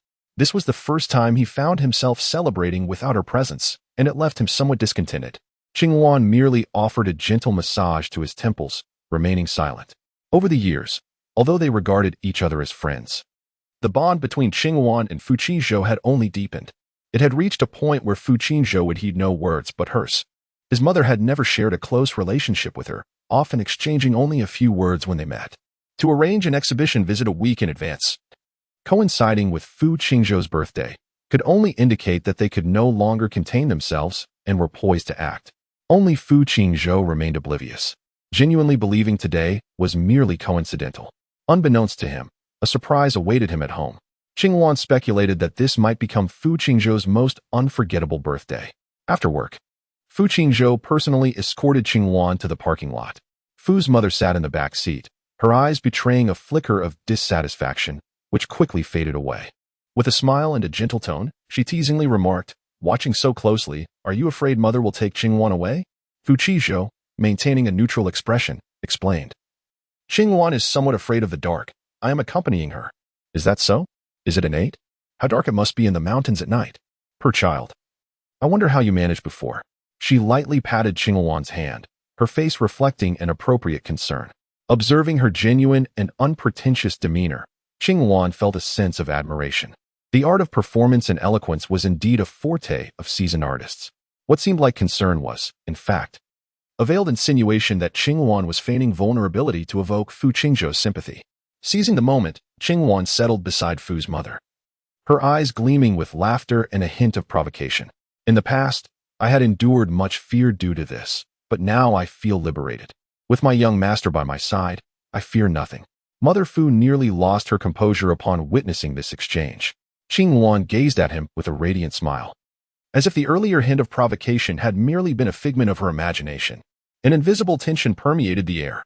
Yet only Fu Qingzhou reveled in the joy brought forth by Qingwan's affirmation. He gently caressed her soft hair and spoke warmly. "Feel free to swipe my card for anything you desire. Let us return home soon." As he concluded, he seemed to remember his mother in the car and turned to Mother Fu. "You too, Mother." Observing their nonchalance, Mother Fu could not help but interject. "I have my own money. There is no need to spend yours." Qingwan, unyielding, immediately retorted. She leaned against the car window, feigning helplessness as she coquettishly addressed Fu Qingzhou. "I have no money. I can only use the young masteress." It had been a long time since she had displayed such affection towards him, and Fu Qingzhou welcomed her dependency. In his deep, honeyed voice, he replied sweetly, "It's perfectly fine to spend it all. My earnings are meant for you." Finally, unable to bear the sight any longer, Mother Fu reached over to shut the window, cutting off their line of sight, and instructed the driver, "Let us go." The driver hesitated, but the young master is still outside. It would be impolite to interrupt their romantic moment. Mother Fu's expression darkened. "The young master is no fool. He will leave once the car departs." The driver ceased his protests and drove away. Fu Qingzhou stood there, stunned, watching the vehicle pull away. His mother must have been quite pleased today, otherwise she wouldn't have been in such a hurry to leave. Inside the car, Mother Fu closed her eyes to rest, not engaging with Qingwan. Unperturbed by her indifference, Qingwan took out her phone to message Fu Qingzhou. Since they were so intent on tearing her away from him, she resolved to act contrary to their wishes. Moreover, this was an excellent opportunity to awaken Fu Qingzhou's understanding. If he remained oblivious this time, Qingwan would have no recourse but to resort to seduction, a method she deemed the least favorable and would only employ if absolutely necessary. Stealing a glance at Qingwan, who was animatedly chatting with Fu Qingzhou on her phone. Mother Fu felt a surge of frustration. This woman was far from the innocent facade she presented. She could not remain in Fu Qingzhou's vicinity any longer. Qing Wan. How long have you been with our family? It has been 6 years, madam. Mother Fu nodded. After so many years in the Fu household, you must be weary. Have you considered exploring other places? Qing Wan met her gaze, shyly blinking. The young master has asked me to stay by his side and not to venture elsewhere. Qingzhou is still like a child. His words and actions lack maturity. Do not take his words to heart. If there is anywhere you wish to go, let me know, and I will make arrangements. Her words clearly implied that Qianluan should promptly distance herself from the Fu family and cease her pursuit of Fu Qingzhou. Madam, what does this mean? Qianluan tilted her head, maintaining an expression of pure innocence. For the first time, Fu's mother spoke to Qianluan with a frigid demeanor. Young lady, one must always leave room for negotiation in both words and actions. Over the years, our family has treated you well. Your persistent entanglement with Qingzhou, hoping to ascend through him, is where you err. Where's the error? Qianluan retorted. For all these years, the Fu family has leveraged my presence to cultivate a positive image in business. It is hardly a one-sided benefaction. Our relationship should be viewed as mutually advantageous. Over the years, Qianluan had returned every penny that Fu's father had once provided her, using her scholarship and other awards to repay her debts. Since her university days, she had invested her surplus funds into promising projects, and aside from residing with the Fu family, she was entirely self-sufficient. As she spoke, Qianluan felt no pangs of guilt. Fu's mother scoffed, reaching out to toy with Qianluan's earrings. These are worth 7 figures, a birthday gift from young Zhou, I presume.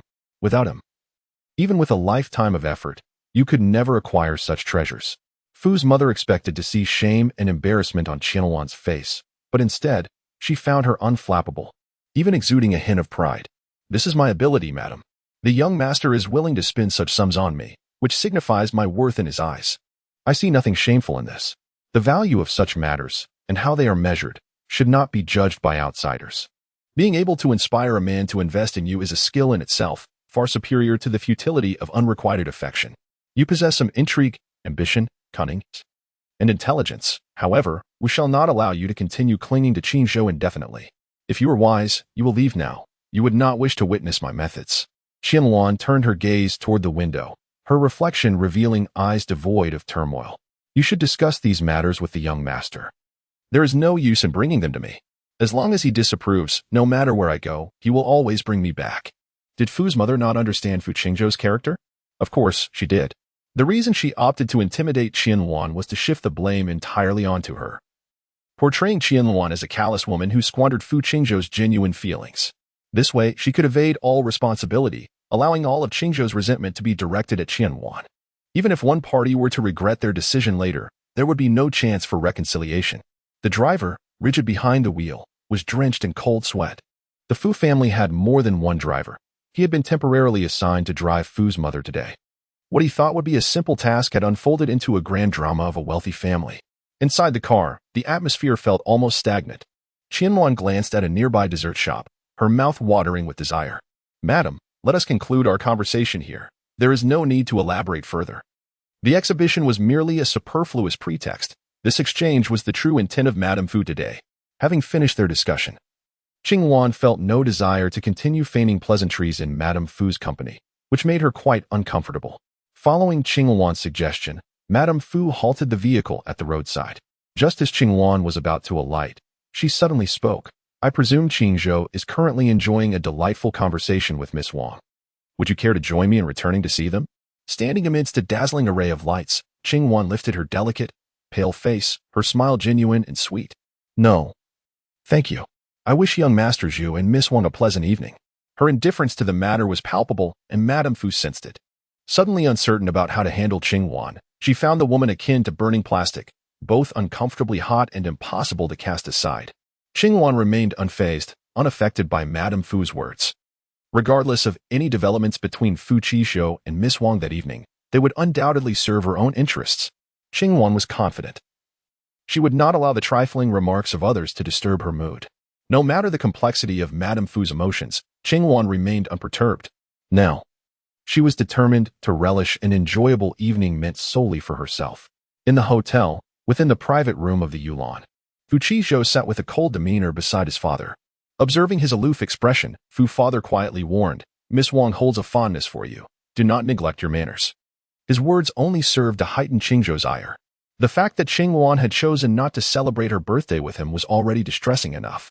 Now, under the pretense of a birthday celebration, his father had deceived him into attending a matchmaking banquet. With a measured gesture, Fu Qizhou set down his chopsticks, the sound drawing the attention of all present in the room. "Please enjoy your meal. I shall take my leave," he declared. Chapter 81. The Lovebird. All were genteel individuals, capable of discerning one another's sentiments. Mr. Wang displayed no trace of discontent, smilingly suggesting their departure. He subtly inclined his head, signaling to Miss Wang. With poise, she rose and approached Fu Qizhou, her expression radiant. "Happy birthday, young Master Fu. This is a gift I have prepared for you. I hope you will accept it." Though the gathering may have been orchestrated, Fu Qingzhou's upbringing prevented him from unjustly humiliating a young lady. He nodded and accepted the gift. Once the Wang family departed, Fu father regarded Fu Qizhou with discontent. "Qingqing has grown up before my eyes. She is beautiful and gentle. What more could you possibly find lacking?" Fu Qizhou replied, "Father, I have already expressed my disinterest in marriage for the foreseeable future." Fu father scrutinized his son intently, his expression inscrutable. "Disinterested in marriage? I perceive that you simply do not wish to marry anyone else. If your marriage prospect were that girl named Qingwan, you would surely be more than willing." He slammed his hand on the table, a hint of anger flickering across his expression. Before Fu Qingzhou could clarify his relationship with Qingwan, Fu's father continued. "That girl is indeed remarkable, but with your status, it is utterly impossible for you to marry her. If you truly care for her, you may support her, but she can never become the matriarch of the Fu family." Fu Qingzhou, exasperated, replied, "I have already stated that Qingwan and I are merely friends. It is not as you presume. Friends? What kind of friends spend every day together?" Fu's father retorted, his frustration evident. "A man must take responsibility. You clearly harbor feelings, yet you refuse to acknowledge them." Fu's father was genuinely angered. Over the years, they had witnessed just how deeply Fu Qizhou cared for Qingwan. The two individuals who had offended her were still laboring tirelessly in the mines. If Fu Qizhou chose not to marry, he would not permit Qingwan to wed either. As long as he did not see her, his heart was in turmoil. He wished he could implant a tracking device on her to monitor her every moment. If it were not love, how could he be so obsessive? "What feelings do I have? As long as she calls us friends, I can be her friend for a lifetime. I harbor no other intentions." Fu's father nearly had a heart attack, realizing that his son was hopelessly infatuated, being toyed with by the young girl, Qingwan. He took a large gulp of tea from the table to suppress his rising anger. "Since Qingwan has no such intentions, you should not cling to her. Perhaps she has someone she likes, but is merely refraining from expressing it due to you." Hearing this, Fu Qingzhou exploded from his chair. "That's impossible. I am fully aware of who Qingwan interacts with. She would never like anyone else. You." Finally, Fu's father recognized that his son was utterly oblivious. To resolve this matter, he would have to approach Qingwan. He gazed at Fu Qingzhou's handsome face, perplexed. As a seasoned player in matters of the heart, he could not fathom why his son was so dim-witted in love. The rebellious son was unyielding. He did not want to waste more words and grabbed his coat, heading towards the exit. Fu Qingzhou called out to him, "Father, if there is an issue, confront me directly. Do not make things difficult for Qingwan." Fu's father abruptly turned, striking Fu Qizhou across the face. "Are we your enemies?" No child speaks to their parents in such a manner. It is one thing to fall for a common girl without status, but to be so manipulated by her, without even securing a title. With no other sons, Fu's father felt an overwhelming urge to discipline him severely. Fu Qingzhou's fair skin immediately turned red and swollen. "I will give you one more chance to resolve this matter. If you fail again, do not blame me and your mother for being ruthless." Fu Qingzhou raised his hand to lightly touch his flushed cheek and dialed his assistant's number, instructing them to send additional personnel to protect Qingwan in the coming days. Upon exiting the hotel, the driver noticed Fu Qingzhou's swollen face and suggested, "Young master, shall I fetch an ice pack for you?" Fu Qingzhou nodded. But as soon as the driver parked the car, he suddenly changed his mind. "Never mind, let us return home directly." The employer had spoken, and the driver dared not make any decisions on his own. He drove swiftly, returning to the Fu residence in under 20 minutes. Qingwan, sitting at the dining table pondering what to do with the excess cake, brightened at the sound of the door opening. Fu Qingzhou was back. There was no need to fret about wasting food. She walked briskly to the entrance, eager to greet him. The bright lights in the foyer illuminated the handprint on Fu Qingzhou's face in stark detail. How did you get hurt? Who did this? Qing Wan furrowed her brow. Her eyes filled with concern, and she tiptoed to touch Fu Qingzhou's face. Although she feigned ignorance, a moment's thought revealed who had struck him. Nevertheless, she felt it necessary to express her care. She would not allow such minor details to undermine the years of effort she had invested. As she stood close, Fu Qingzhou swallowed hard. He grasped Qing Wan's hand, his voice a low murmur. It's all right. It doesn't hurt. He was reluctant to reveal who had harmed him. And Qing Wan refrained from asking. Uncovering the truth would only complicate matters further. This time, she did not withdraw her hand. The mark on Fu Qingzhou's face was undoubtedly a consequence of her own struggles. A small gesture of sweetness would surely endear him further to her. The two were in close proximity, their shadows entwined beneath the soft glow of the light, indistinguishable from one another. Such intimate closeness was a rarity. It had been a long time since they had shared such a serene and affectionate moment. It seemed that injury had permitted Qing Wan to treat him with such tenderness. Fu Qingzhou privately wished for this moment to linger a little longer, even believing that if his father's hand had struck harder, perhaps Qing Wan would feel even more sympathy for him. Does it hurt a lot? The slight pout of her rosy lips and her faint, delicate fragrance left Fu Qingzhou entranced. Unable to resist, he leaned in closer. A fleeting glimmer of mischief danced in Qing Wan's eyes as she pretended not to notice his intent, focusing intently on the bruise on his face. Then, Fu Qingzhou's soft lips brushed against hers, a featherlight, gentle, and cherished first kiss. The air thickened with an ambiguous atmosphere that slowly swirled in the tranquil space. Qing Wan blinked slowly, her large, glistening eyes as if just realizing what had transpired. She covered her mouth with one hand and pushed Fu Qingzhou away with the other, exclaiming, "What are you doing?" Her petite, fair earlobes flushed slightly, hidden amidst her dark hair, resembling a beautiful hibiscus stone in the night. In a state of panic, Qing Wan abruptly rose from the sofa. Eager to flee to her room, yet Fu Qingzhou firmly grasped her hand. "Wait." Qing Wan struggled to break free, her eyes shimmering with unshed tears. "Let go of me. You rogue." At times, such invectives only heightened a man's excitement, and Fu Qingzhou was evidently in that state now. His breath grew heavy as he slowly pressed his flushed cheek against the palm of Qing Wan's hand. "I'm sorry, please forgive me. I was momentarily bewitched." Qing Wan bit her lip, torn between hesitation and resolve, ultimately remaining rooted to the spot. She timidly inquired, "You want to do that again, will you?" "I promise," he assured her. Qing Wan, ever so gullible, seemed to forget the recent incident the moment Fu Qingzhou made his vow. With newfound boldness, she nestled beside him, peering curiously like a timid kitten. How could she be so adorable? It was as if, when Nuwa fashioned humanity, she had deliberately carved out a piece of her heart to mold Qing Wan. Thus, Fu Qingzhou was irresistibly drawn to her, feeling an unquenchable desire to keep her by his side forever. They were undoubtedly destined to be together. Fu Qingzhou recalled his father's words. For years, they had assumed their feelings for Qing Wan were merely platonic, while he had consistently protested, insisting they were just good friends. Yet, could good friends truly yearn for intimate contact or desire to kiss one another? It could not be so. It could not be so. Past playful remarks had etched a wound in Fu Qingzhou's heart, and he vaguely sensed an epiphany, yet the truth eluded him. Today, his father's words had completely dismantled the invisible barrier within him. Friends do not wish to kiss each other. For all these years, his feelings for Qing Wan had indeed been of romantic nature. Fu Qingzhou's heart raced, his hands trembling slightly. "What's wrong? Do you have other injuries? Show me." Qing Wan's cool hands roamed over him, seemingly imbued with a certain magic. Wherever she touched, warmth spread, tingling and electrifying. Fu Qingzhou despised uncontrollable sensations. Yet he found himself embracing this feeling, savoring it. With his feelings now clarified, the weight that had long burdened his heart finally lifted. No longer would he toss and turn through the long night, pondering how to interact with Qing Wan in a manner that would not annoy her. With a single hand, Fu Qingzhou wrapped around Qing Wan's waist, the heat radiating through the thin fabric to her. He exerted a gentle pressure, causing her to lean forward to maintain her balance, which resulted in her softer form pressing directly against his chest. So soft, like a cloud of cotton candy. Qing Wan is no longer the delicate and charming little girl she once was.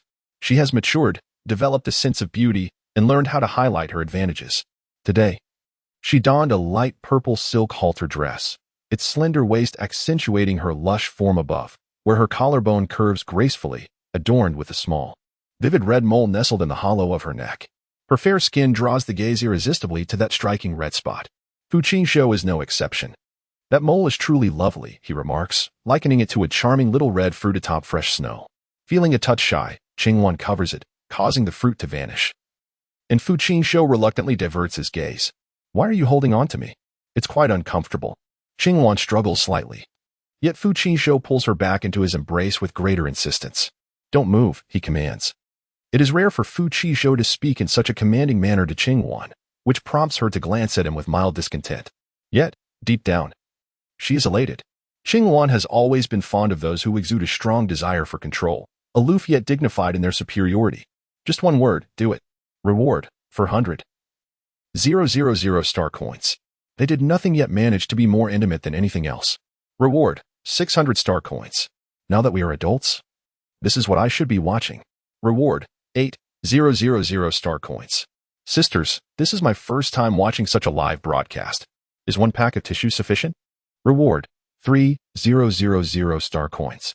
Upstairs, loaded up. Fu Qingzhou's expression remains as calm and gentle as ever, yet within his dark eyes burns an enduring flame of desire. He resembles a predatory beast poised to hunt, exuding an aura of an invader. Qingwan feels akin to a small white rabbit caught in the jaws of a formidable carnivore. Anxious yet pitiful, her delicate hands clutch Fu Qingzhou's shirt tightly, causing the fabric to crumple against his chest. What are you going to do? Slowly, Fu Qingzhou leans down, his nose brushing against Qingwan's slender neck, inhaling her sweet fragrance. Ultimately, he buries his face in the crook of her shoulder, the warmth of his breath cascading over her skin, provoking a shiver. Qingwan, I've come to understand something tonight. It seems we can no longer be friends. Why? Qingwan's voice betrays urgency, yet in the hidden corners of her face, tranquility reigns. She had anticipated this outcome. If Fu Qingzhou had not yet awakened to his feelings, she would need to provide some impetus. Does her nervousness signify her affection for me? Fu Qingzhou cannot help but ponder. Only with such thoughts can he summon the courage to utter the words that follow. Qingwan urges him on. Fu Qingzhou strives to maintain a tone, as usual, enunciating each word clearly. I think I like you. We can no longer be friends. Upon finishing, he holds his breath, his heart racing with anticipation for Qingwan's response. What will she say? Should one contemplate or immediately agree to enter a relationship? Fu Qingzhou pondered anxiously yet filled with hope. He had never considered the possibility that Qingwan might not harbor feelings for him, nor did he dare to entertain such a thought. Over the years, he was acutely aware of how tenderly and attentively Qingwan had treated him, even when she sought solace with others due to his overwhelming desire for control. Ultimately, it was he who prevailed, and she chose to return to his side. Memories can be glorified, and at least in Fu Qingzhou's mind, those events unfolded as such. Surely, this indicates that Qingwan must like him, for who would endure the interference of someone they do not care for in their life? As Fu Qingzhou indulged in his musings, Qingwan's voice pierced through the air. Did you not choose to be lifelong friends back then? The joy and anticipation within Fu Qingzhou were shattered by her words. He stared blankly at Qingwan, at a loss for words. Why had she suddenly said such a thing? Was it because her blind date that evening was not to her liking? Who informed you? He felt a twinge of nervousness, despite having done nothing to betray Qingwan. The moment the words left his mouth, he realized his folly. Qingwan had merely gone out briefly with her mother, apart from her. No one knew he was attending a matchmaking event. I have no feelings for her. My choice to like you isn't predicated on disliking her. Fu Qingzhou gazed deeply into Qingwan's eyes. I believe I have loved you for a long time, perhaps since the first time you leapt into my embrace, or when I first felt a possessive yearning for you. Love is elusive and unpredictable, even for someone as astute as Fu Qingzhou. Unbeknownst to him, he had already fallen for Qingwan. However, her large eyes dimmed slightly as she sighed. What do you hope to achieve by saying this now? She appeared to be addressing a petulant child, striving to fulfill his whims despite her own reluctance. Fu Qingzhou held her tightly. Do you not like me? His confusion was genuine. If Qingwan did not have feelings for him, who could she possibly like? Is it so strange that I do not like you? She retorted. Not everyone in the world is bound to like you. Fu Qingzhou, unwilling to entertain her evasive responses, lifted his chin, a rare flush of shyness gracing his cheeks. I do not require the affection of everyone. Just yours will suffice. Qingwan covered his eyes with her hand. His gaze was irresistibly captivating, and under his intense scrutiny, she felt her composure slipping. Yet, they could not be together. Did she not know that? Her long, thick eyelashes brushed gently against the tender palm of Qingwan's hand. Fu Qingzhou, growing increasingly anxious, asked, "Why not? Why can't we be together?" He radiated warmth, so intense that Qingwan felt her head spinning. She pushed Fu Qingzhou's shoulder and leaned back. "The disparity between us is too profound. Our identities, statuses, and wealth are entirely mismatched." Her tone remained remarkably indifferent, as if the matter held no significance for her. With her hands covering his eyes, Fu Qingzhou found himself enveloped in darkness, a flicker of anxiety igniting within him. If we love each other, can't we remain together forever? Having been raised in an ivory tower, Fu Qingzhou, who had been taught to embody the essence of a princess, was rather naive. Qingwan teased him deliberately. "Who said I liked you? Such narcissism. If you don't fancy me, why have you endured my bad temper for so long?" Fu Qingzhou voiced his thoughts. No one would stay beside someone they detest for 6 years. Qingwan fell silent, the living room enveloped in stillness. The sound of a pin dropping audible. The silvery moonlight crept through the window, wrapping around them like a soft veil, casting a sacred glow upon their figures. Fu Qingzhou's heart raced, appearing calm while his palms grew clammy with tension, uncertain if Qingwan noticed. "I've given you my first kiss. Do you not owe me some responsibility?" he questioned, his tone tinged with grievance. "If memory serves me correctly, I am the girl here, young master. The sincerity of a boy is equally important." He gently shook Qingwan, resembling a child yearning for candy, seeking affection from a parent. "Do you know what my mother said to me today?" Fu Qingzhou blinked rapidly, aware that his mother had likely uttered unkind words about Qingwan.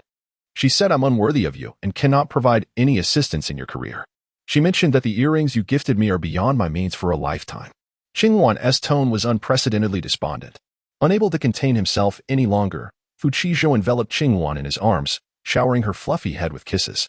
His voice, though muffled, conveyed unwavering determination. "Rest assured, I will not allow you to suffer any grievances." Over the years, he had indeed fulfilled all his promises. However, love is a serious matter. And fearing Qingwan's skepticism, he added another vow. "If I treat you poorly, may I meet a terrible fate." "Don't say such things." Qingwan hastily covered his mouth, her expression anxious. "Are you worried about me?" Fu Qingzhou's eyes sparkled with delight. Some words should not be carelessly uttered. You must quickly spit, spit, spit. She was far too adorable, and Fu Qingzhou could no longer restrain himself. He leaned in closer, slightly pouting, and planted numerous kisses on Qingwan. She was nearly overwhelmed by his innocent affection. They were not children, yet faced with someone they cherished, they only knew to press their lips together without advancing further. As he leaned in once more, Qingwan slightly parted her lips, gently grazing Fu Qingzhou's mouth with her tongue. Fu Qingzhou breathed in unison, his muscular arms tightening seamlessly until Qingwan pressed her entire form against him. He was an exceptional student, capable of comprehending concepts with a single lesson from his teacher, effortlessly assimilating knowledge. The two were entwined closely, and in the quiet living room, a soft sound of water mingled with the somewhat embarrassing rustle of fabric. Fu Qingzhou, seemingly addicted, delved deeper, leaving Qingwan breathless from his fervent kisses. "Stop, pause for a moment," Qingwan gasped, her chest rising and falling rapidly. The tender sensations ignited a warmth within Fu Qingzhou. As she attempted to retreat, he relentlessly pursued her, his lips and tongue glistening with desire, gulping down his need as if he were a parched soul who hadn't tasted water in centuries. Qingwan raised her index finger, pressing it gently against his soft, full lips, as if admonishing a pet. "No, halt. I still want more. Can we?" "No." Qingwan coldly rejected him. "Very well." A fleeting shadow of disappointment crossed Fu Qingzhou's face. He subtly lifted his gaze towards Qingwan, appearing rather pitiful. Yet, she was aware that he was not the obedient creature he pretended to be, and thus, she had no intention of granting him any leniency. "We have yet to define our relationship. How can you treat me this way? If you continue, I shall ignore you." Fu Qingzhou, seemingly conceding, rested his forehead against her delicate shoulder, his voice muffled. "All right, I apologize, darling. Next time, I shall be gentler." Qingwan blinked. "But I never stated I wanted to date you." "What? We just shared that moment. You must take responsibility for me." Qingwan teased, tugging at his cheek. "Why are you so fond of acting like a spoiled child? Shall we consider a courtship then? Have you truly thought this through? If you abandon me or betray my trust, the consequences could be dire. My darling, I genuinely love you. I promise I will never wrong you, all right? I beg you. Let us embark on this romance together." His fluffy head nuzzled against her shoulder, reminiscent of a large feline, endearing and obedient, much to Qingwan's liking. The audience seemed equally enamored. "Strongman acting cute. Who dares to ignore me? Donation of 1,000 star coins. More. Please. Donation of 500 star coins. I've waited for so many days. This is my due. Donation of 700 star coins. Little bird, could we have some interaction below the neck? Donation of 9,000 star coins. How could you all be like this? So embarrassing. Qingwan laughed bashfully, appearing genuinely shy. Only those familiar with her would recognize her playful addiction to the theatrics. She glanced down at Fu Qingzhou, still resting on her shoulder, a mischievous smile playing at her lips. Will you truly never betray my trust? She straightened her upper body slightly, the softness brushing against Fu Qingzhou's face. Fu Qingzhou felt as though he had been scalded, abruptly lifting his head, his eyes glistening with a hint of redness. The veins on his hands bulged, and he glared fiercely at Qingwan for a moment before despairingly accusing her. You intentionally seduced me. The words escaped his lips barely above a whisper. In over 20 years, he had never uttered a single vulgarity, having been raised as a precious young master amidst luxury. To utter these two words was the extent of his limits. Qingwan, however, felt no embarrassment. Rather, it was he who appeared flushed. His gaze darted away, unable to meet hers. His bashful demeanor stirred a playful urge within Qingwan, prompting her to tease him further. Your thoughts are quite lewd. I had no such intentions. Or is it that your mind is preoccupied with such matters all day? Fu Qingzhou stammered, I'm not thinking about those things. I'm just thinking about you. It seemed as if he had suddenly unlocked the skills of romance, effortlessly uttering sweet words. Qingwan chuckled, planting a playful kiss on his cheek. Seizing the opportunity, Fu Qingzhou launched his own playful assault. After a bout of entanglement, both were left breathless, their faces flushed. Qingwan felt weak all over as Fu Qingzhou gently brushed aside her disheveled hair, cradling her in one arm as he made his way toward the bedroom.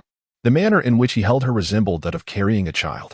Never before had Qingwan been held in such a way, which made her feel a twinge of fear. She clung tightly to Fu Qingzhou's neck, refusing to let go. Fu Qingzhou felt a bit breathless and rasped. Are you attempting to murder your husband already? Qingwan rolled her eyes at him. The ink isn't even dry on our marriage yet. How can you call yourself my husband? Her voice was soft and alluring, capable of melting one's bones. A gentle utterance of husband sent Fu Qingzhou into a frenzy of emotions. Please refrain from speaking like that. Like what? Husband, husband, husband. Each repetition became more tantalizing than the last. Initially intending to carry her to his own bedroom, upon hearing her deliberate words, he swiftly altered his course toward his room instead. Qingwan found herself gently tossed onto the plush bed, and Fu Qingzhou's warm, towering frame descended upon her. Standing at 6 feet tall, even with his careful movements, she still felt as if a small mountain had settled upon her.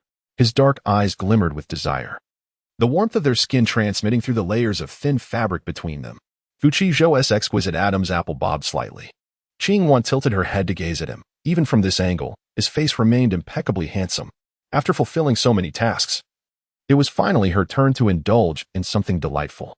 The barrage of comments in the live stream surged rapidly, as if igniting sparks. The live stream was a serious platform, prohibiting any inappropriate content, with immediate blackout measures in place if detected. Yet this time, the two on the bed were on the verge of igniting a fire, and the live stream remained unshut. Maya, this live stream is unbelievable. It has T blacked out despite everything, but I like it. Donating 90,000 star coins. I shall bestow 500 star coins. The noise from upstairs has disturbed my vision. The groundhog must not watch the live broadcast. I shall bestow 5,000 star coins. In such a moment of collective attention, as Qingwan found herself in a state of emotional turmoil, Fu Qingzhou abruptly halted, panting heavily. With dazed eyes, Qingwan inquired, "What is the matter?" Fu Qingzhou, his hands trembling slightly, smoothed out Qingwan's wrinkled clothing. This is a precious moment. I do not wish to treat it frivolously. Qingwan was taken aback. Then what should we do? Shall we find someone to draft a plan? The dark night, with its high winds, was indeed an opportune time for such endeavors. Fu Qingzhou awkwardly pushed back his damp hair, revealing his smooth, full forehead and the slightly sharp brows and eyes that hinted at his dissatisfaction. My confession to you was also rather hasty. If I were to rush into these matters with you, it would signify a lack of respect, which is not the way of a lover. His face was filled with desire, yet his eyes remained crystal clear, creating a striking contrast that imbued him with a subtle tension. When kissed and caressed, Qingwan had only experienced physical pleasure. Yet at this moment, Fu Qingzhou made her heart flutter. The men she had previously pursued had all been far less foolish. unwilling to enjoy what was so readily available. But it was precisely this foolishness that made Fu Qingzhou who he was, the designated angelic hero of this small world. Observing his steadfastness, Qingwan felt no desire to push further. Strangely, she did not feel disappointed. Instead, her heart swelled with warmth. She took the initiative to grasp Fu Qingzhou's hand, drawing him beside her to lie down. Really, we cannot, Fu Qingzhou firmly declined, as if he had not been the one so eager just moments before. Qingwan smiled in bemusement. I do not wish to force you. I merely want to converse.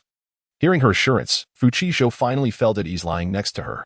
Two adults lay intimately on the same bed, doing nothing but whispering like two schoolchildren hiding under the covers. It was utterly silly yet exuded a sense of innocence. Fu Qingzhou cherished this moment since graduating. He had been preoccupied with managing his company while Qingwan established her own studio. Even though they saw each other daily, they had not engaged in such meaningful conversation as they did that evening. Bathed in moonlight, Fu Qingzhou traced the contours of Qingwan's features with his gaze. It was only at that moment that he felt he had drawn closer to the true essence of Qingwan. In the future, let us share many, many conversations like this. Shall we? Do you enjoy this? The pure-hearted young master Fu Qingzhou affirmed. Yes, I relish this. Chapter 85. Lovebirds 39. The warnings from the Fu couple fell on deaf ears. Fu Qingzhou and Qingwan commenced their romance with great fanfare. Initially, Qingwan thoughtfully suggested they keep their relationship clandestine, only to be outright rejected by Fu Qingzhou. Do you not wish to grant me a status? His eyes droop at the corners, feigning a pitiful demeanor to soften Qingwan's heart. Qingwan tenderly kisses him and reassures, how could that be? I merely fear it may affect your relationship with your parents. He replies, these matters are not for you to fret over. I shall handle my parents myself. You need only to bask in my love.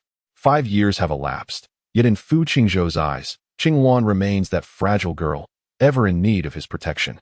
In their romance, he feels it imperative that she should not endure any hardship from his parents.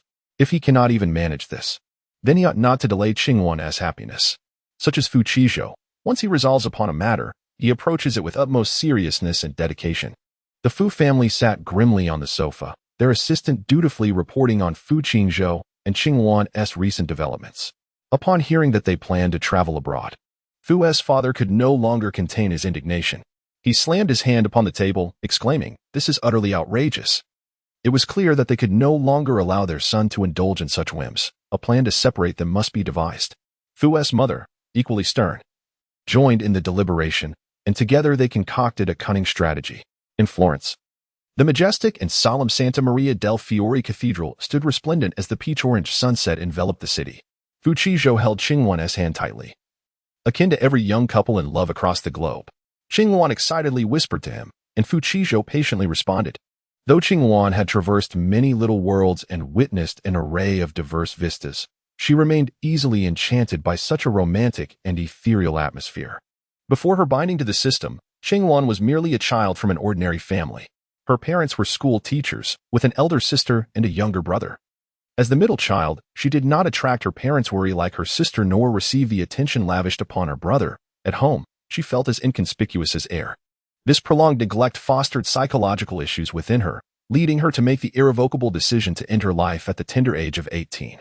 She yearned to escape the sorrowful days, wishing to remain forever in the most beautiful moments. However, she found herself bound to a malevolent system, tasked with missions for a protracted period. Initially, Qingwan resisted and felt ill at ease, questioning how she could portray others when she struggled to navigate her own existence. Yet, gradually, she discovered joy within these myriad little worlds. She realized that the path to happiness was rather straightforward. By performing and disguising herself in accordance with others' expectations, she could garner their attention and affection. Time and again, Qingwan employed this tactic to successfully complete her tasks. As long as one remained indifferent to others' emotions, attaining joy became an uncomplicated endeavor. However, such an approach also led to a profound sense of emptiness, prompting Qingwan to begin appreciating the diverse landscapes of each little world. What was that saying again? Embrace nature more and entangle less with humanity. Nature is pure and selfless. It does not possess the cunning and capriciousness of humankind. Qingwan gazed intently at the sunset, while Fu Qingzhou stood beside her, his gaze fixed upon her with a tenderness that spoke volumes. Qingwan was not oblivious to his look. It was akin to a person standing by a fire. She could not remain untouched by the warmth. Rarely, she found herself at a loss. She had never encountered a target of pursuit quite like Fu Qingzhou. He was innocent and kind-hearted, embodying all the admirable qualities one could wish for. Fu Qingzhou was the purest existence in this small world, and Qingwan felt a pang of reluctance to cause him any harm. As the night enveloped the last remnants of the sunset, Qingwan gently rose on her toes to kiss Fu Qingzhou. In this foreign land, she found a brave courage that knew no fear. Fu Qingzhou was momentarily taken aback, but he quickly reciprocated the kiss. They embraced tightly, drawing the curious gazes of passers-by who, after a moment of astonishment, turned away with smiles, continuing on their way. The world often grants young lovers a special kind of indulgence, especially when they are as visually enchanting as the two of them. Breathless, Qingwan rested her head on Fu Qingzhou's shoulder. He whispered, "Why did you kiss me?" "Because I like you. Every kiss I give speaks of my affection." Qingwan rarely expressed her emotions so directly, and it was uncommon for her to articulate feelings of love. Fu Qingzhou, filled with excitement, held her close. Warm kisses landing softly by her ear. "I like you too, so very much. You are my favorite." "Not like that. You should like yourself the most." Qingwan, for once, spoke a bit of sense. "As long as you like me, that is enough." Fu Qingzhou, in that moment, absorbed nothing else. Comments scrolled by. Love-struck fool. Not even a dog would care. Donated 200 star coins. Oh heaven, grant me a man like that, please. Donated 8,000 star coins. Qingwan paid no heed to their envy. Joyfully, she held Fu Qingzhou's hand as they returned to the hotel. The suite was divided into a master bedroom and a guest room. Qingwan deliberately sprinkled water on the bed in the master bedroom, feigning distress as she sought Fu Qingzhou's sympathy. It was unclear whether Fu Qingzhou was oblivious to her ruse or willingly indulging her, with a flushed face. He fell silent for a moment before turning to let her enter his bedroom. He bore an expression reminiscent of a bashful bride, provoking Qingwan's playful instincts, leading her to pounce on him and teasingly tug at his chin. "Why act like this, as if I'm forcing you?" Fu Qingzhou embraced her waist, stammering, "No, I'm willing." His words felt insincere. In truth, he was somewhat reluctant. Each moment of intimacy with Qingwan stirred feelings within him. Yet he felt unable to fully embrace her, leaving him to wrestle with his emotions alone. A pimple even erupted on his forehead, a testament to his inner turmoil. This bittersweet torment, filled with both agony and sweetness, would not last much longer. Contemplating the plans for tomorrow, Fu Qingzhou couldn't help but smile. Qingwan, noticing his joy, inquired, "What makes you smile? May I surprise you tomorrow?" "What kind of surprise? I want it now." Typically indulgent of Qingwan, Fu Qingzhou this time unexpectedly refused her. "No, the surprise isn't ready today. It must wait until tomorrow." His eyes sparkled, and Qingwan, with a mere guess, could envision the nature of the surprise. He remained silent, and she did not press for answers, simply nodding obediently. The two shared a moment of intimacy before embracing and drifting off to sleep. "System, please check Fu Qingzhou's current affection level," she requested. 90%, the system replied. Chapter 86, Lovebirds. Qingwan furrowed her brow, somewhat dissatisfied. "So low? We've spent 6 years in this little world, and we've barely completed half of the tasks. This is, without a doubt, the slowest world for me." Resolutely, she decided it was time to administer a more potent stimulus to Fu Qingzhou. After a moment's contemplation, Qingwan had the system capture several photographs of her kissing Fu Qingzhou and, using an anonymous method, sent them to the Fu couple. Satisfied with her actions, she closed her eyes. However, the system hesitated. "There is something I'm unsure whether to say." "If you have nothing to say, then be quiet." "Don't waste my time," Qingwan replied impatiently as drowsiness enveloped her. "Actually, you needn't send those photos to provoke them any further. The Fu couple has already hired assassins who are lying in wait for you." "No, I mean they are already lying in wait for you." Qingwan had completely lost hope in this inept system. Weary, she waved her hand dismissively. "Just go away. You're acting ridiculous." Her actions were akin to adding fuel to the fire. The Fu couple's animosity towards her was already significant. This was merely an additional burden.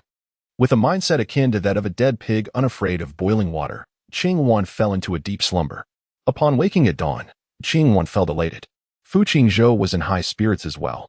The two were each lost in their own happiness, showing no inclination to engage in anything laborious. They spent their day indulging in meals together, feeding pigeons in the square, and whiling away the hours until Fu Qingzhou took Qingwan back to the hotel. As they walked, his strides were brisk. Qingwan kept pace beside him, her gaze scanning the surroundings. In other words, She had once assumed the role of a female assassin, making it easy to identify her peers. An idea sparked in her mind. In the marketplace, Qingwan exchanged for a spray capable of altering memories, dousing her fellow assassins with it and slightly amending their recollections. The modifications left their rationality intact. They cautiously concealed themselves within the crowd, attentively trailing Qingwan and Fu Qingzhou into the hotel. The room was adorned with vibrant red roses, enveloping Qingwan in a sea of blossoms. Unbeknownst to her, Fu Qingzhou had carved a jade bird in the shape of a bluebird. At this moment, a rose stood at the center, as if reborn from the flames.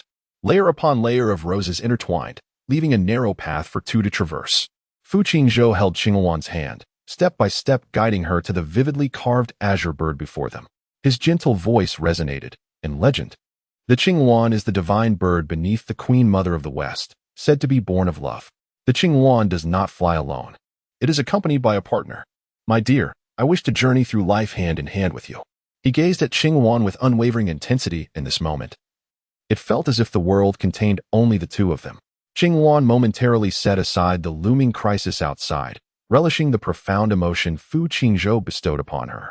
With a smile, she inquired, "Is this exquisite jade sculpture your token of marriage?" "Certainly not," Fu Qingzhou replied, retrieving a radiant emerald ring from the beak of the azure bird. He knelt on one knee, gently lifting Qingwan's hand. It was then that she noticed the subtle tremor in his hand. Though he appeared calm and composed, she realized he was more nervous than anticipated. Light streamed in through the window, illuminating Fu Qingzhou's hand. Qingwan's gaze sharpened, oblivious to the impending danger. Fu Qingzhou was immersed in the joy of what he hoped would be a successful proposal, radiating an aura akin to that of a true angel. "Shall we remain together forever?" he asked, his voice slightly hoarse from anxiety as he fixed his gaze upon Qingwan. His earnestness resonated with her. She momentarily cast aside all else, her expression serious as if reciting wedding vows. "Yes, we shall be together forever." It felt somewhat like a post-apocalyptic romance. The emerald ring was swiftly placed on Qingwan's ring finger, and she feigned ignorance of his hidden intentions, just as Fu Qingzhou rose from the ground. A deafening crash erupted from outside. The window shattered violently, sharp fragments and tiny shards scattering into the room. Before he could comprehend the situation, Fu Qingzhou instinctively shielded Qingwan behind him. His expression instantaneously turned resolute. "The bodyguards are next door. If you wish to live, leave at once." As a member of a prominent and affluent family, there were countless individuals who coveted the lives of the Fu family. The young Fu Qingzhou was unaware of the numerous abductions and assassination attempts he had narrowly escaped. Yet, he had successfully evaded them all.